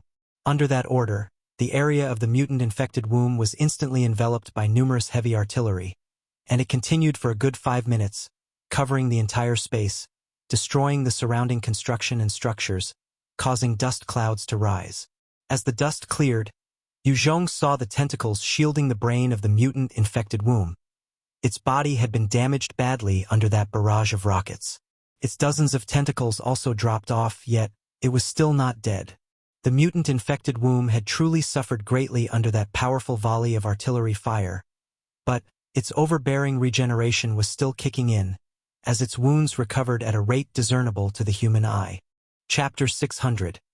The Ovum of the Mutant-Infected Womb. Translator. Editor. Yue Zhong roared loudly. Focus your fire. Aim for its head. The 8 Thunder Fighters immediately fired their powerful anti-tank missiles, their guided missiles, and all other rockets at their disposal, blasting the mutant-infected womb. Their machine guns were firing rapidly as well, and the volley of destruction came raining down on the mutant-infected womb, chipping away at its health. A number of anti-tank missiles blasted the mutant-infected womb, destroying its tentacles, as tainted blood splattered everywhere. The soldiers of the 4th Long-Range Company had also reached a high vantage point, as they unleashed their abilities and fired at the head of the mutant-infected womb. The bright beams caused many tentacles to break off, and revealed the grim and ravaged head. The moment the mutant-infected womb revealed its head, Yue Zhong immediately expended 80 points of spirit and 20 points of stamina, condensing a devil flame spear and fired it like a shooting star towards the head of the mutant-infected womb, causing it to burn. Under the relentless burning of the flame, the flesh began to smoke, as large portions of flesh were incinerated and turned into ash. The mutant-infected womb could not take it anymore and howled in pain. However, it was still not dead, as its head continued to regenerate. Yue Zhong did not dare to give it the chance to recuperate, and quickly condensed another powerful devil flame spear and fired it once more. The devil flame spear shot towards the head of the mutant-infected womb like a shooting star, and once more, exploded in a powerful ball of flame, turning its regenerated flesh into ash yet again. On the other side, he had also executed his enhanced bullet skill and had fired at the head of the mutant-infected womb as well, destroying part of it. Beams of light shot from a distance, blasting numerous holes in the head of the mutant-infected womb, causing it to bleed non-stop. The mutant-infected womb finally could not take it anymore and adjusted its body to flee once again. The speed was incredibly fast, surpassing even Yue Zhong. The moment it moved, there was no way for he and his men to get a fix on its head. The 8 Thunder Fighters were also giving it all they could, firing as many rockets and projectiles as they could, but they kept missing. Fuck! We must not let it get away. Yue Zhong looked at the fleeing mutant-infected womb and his brows furrowed. The mutant-infected womb looked in an extremely pathetic and wretched state right now, but Yue Zhong was clear, as long as it was given enough time, this monstrous entity would recover yet again. At that time, it would be extremely difficult to take it down. Yue Zhong had already expended 160 points of spirit, and the 8 Thunder Fighters had no way of firing infinitely due to the lack of ammo, and having expended much of their rockets and projectiles on the mutant-infected womb. If they could not take it down in this short span of time, Yue Zhong would have no choice but to bring his men and retreat. Otherwise, if it charged into the 1st Regiment at full strength, it could easily decimate his entire elite force. Yue Zhong whipped out the electromagnetic gun and fired a shot at the freak of nature. A powerful electromagnetic charge was shot out and blasted a hole in the head of the mutant-infected womb. The might of the electromagnetic gun was no joke. At the same time, its consumption was equally terrifying. Ordinary nuclei could only sustain 1 shot before breaking apart. Type 2 nuclei could support 10 shots before breaking. Type 3 nuclei could give the electromagnetic gun 100 shots. Yue Zhong had used a Type 3 nucleus and was firing constantly at the head of the mutant-infected womb. With his shadow steps activated, his agility had exceeded that of the monster, and with his marksmanship skill of every 10 shots fired, 9 would strike the head of the mutant-infected womb. The monster was assaulted constantly by Yue Zhong, and more wounds appeared on its head. After about 300 m, being blasted once more by over a few dozens of rockets, it finally crashed into the ground. The moment it stopped moving, a number of shots that had been enhanced blasted into the head, ripping it further apart. Yue Zhong rode on Greenie and arrived at the body of the mutant-infected womb, firing his electromagnetic gun without mercy. He did not let up, instead using 2 Type 3 nuclei to fire without stop, until the mutant-infected womb finally stopped twitching, and a huge orb of experience entered his body. Congratulations on achieving level 82. You have gained 2 points of attributes to be allocated. When the orb of experience entered his body, and the sweet notification sound rang in his mind, he then heaved a huge sigh of relief. This terrifying existence had finally fallen. For the sake of obliterating this monstrous entity, the 8 Thunder Fighters had utilized all their ammo, while Yue Zhong himself had almost expended all his spirit, as well as 2 Type 3 nuclei. He even had the support and help from over 20 other experts and their individual skills as well. He was finally able to kill the monster with all of these. Had he been missing any of those subordinates or arsenal, he might not have been able to kill the mutant-infected womb. The regeneration of this mutated biological life form was truly insane. Beside the corpse of the mutant-infected womb, there was a skill book as well as a blue treasure box. He landed on the ground and grabbed both items. 3rd order skill, high-speed regeneration. After learning this ability, you will possess the regeneration ability of some powerful mutant beasts. Learning it requires 400 vitality, as well as 2nd order regeneration to be enhanced thrice. Learning this skill requires 3 skill points. A 3rd order skill, it actually is a 3rd order skill. It's too bad it's not a combat ability, but it truly is decent. Yue Zhong kept the book into his ring, while shaking his head out of pity. After killing the mutant-infected womb, Greenie swooped down and began devouring the flesh of the corpse. The flesh and blood of high-level mutant beasts were essential for zombies. Likewise, zombies were nutritious for mutant beasts. This was the reason why both sides would kill and hunt each other. Ah, what's this? Yue Zhong did not mind that Greenie was consuming the flesh of this mutant-infected womb. However, his face changed when he came to the side of the corpse. A strange, protruding portion of the abdomen area had been ripped apart by Greenie's claws. It revealed a huge ovum inside the corpse, covered in strange runes. The runes were flashing, and it looked extremely mythical and strange. Yue Zhong activated his bone-encompassing armor and wore the sea mask, before carefully stepping into the body of the mutant-infected womb. He broke apart the nerves connecting to the ovum and pulled it out from the corpse.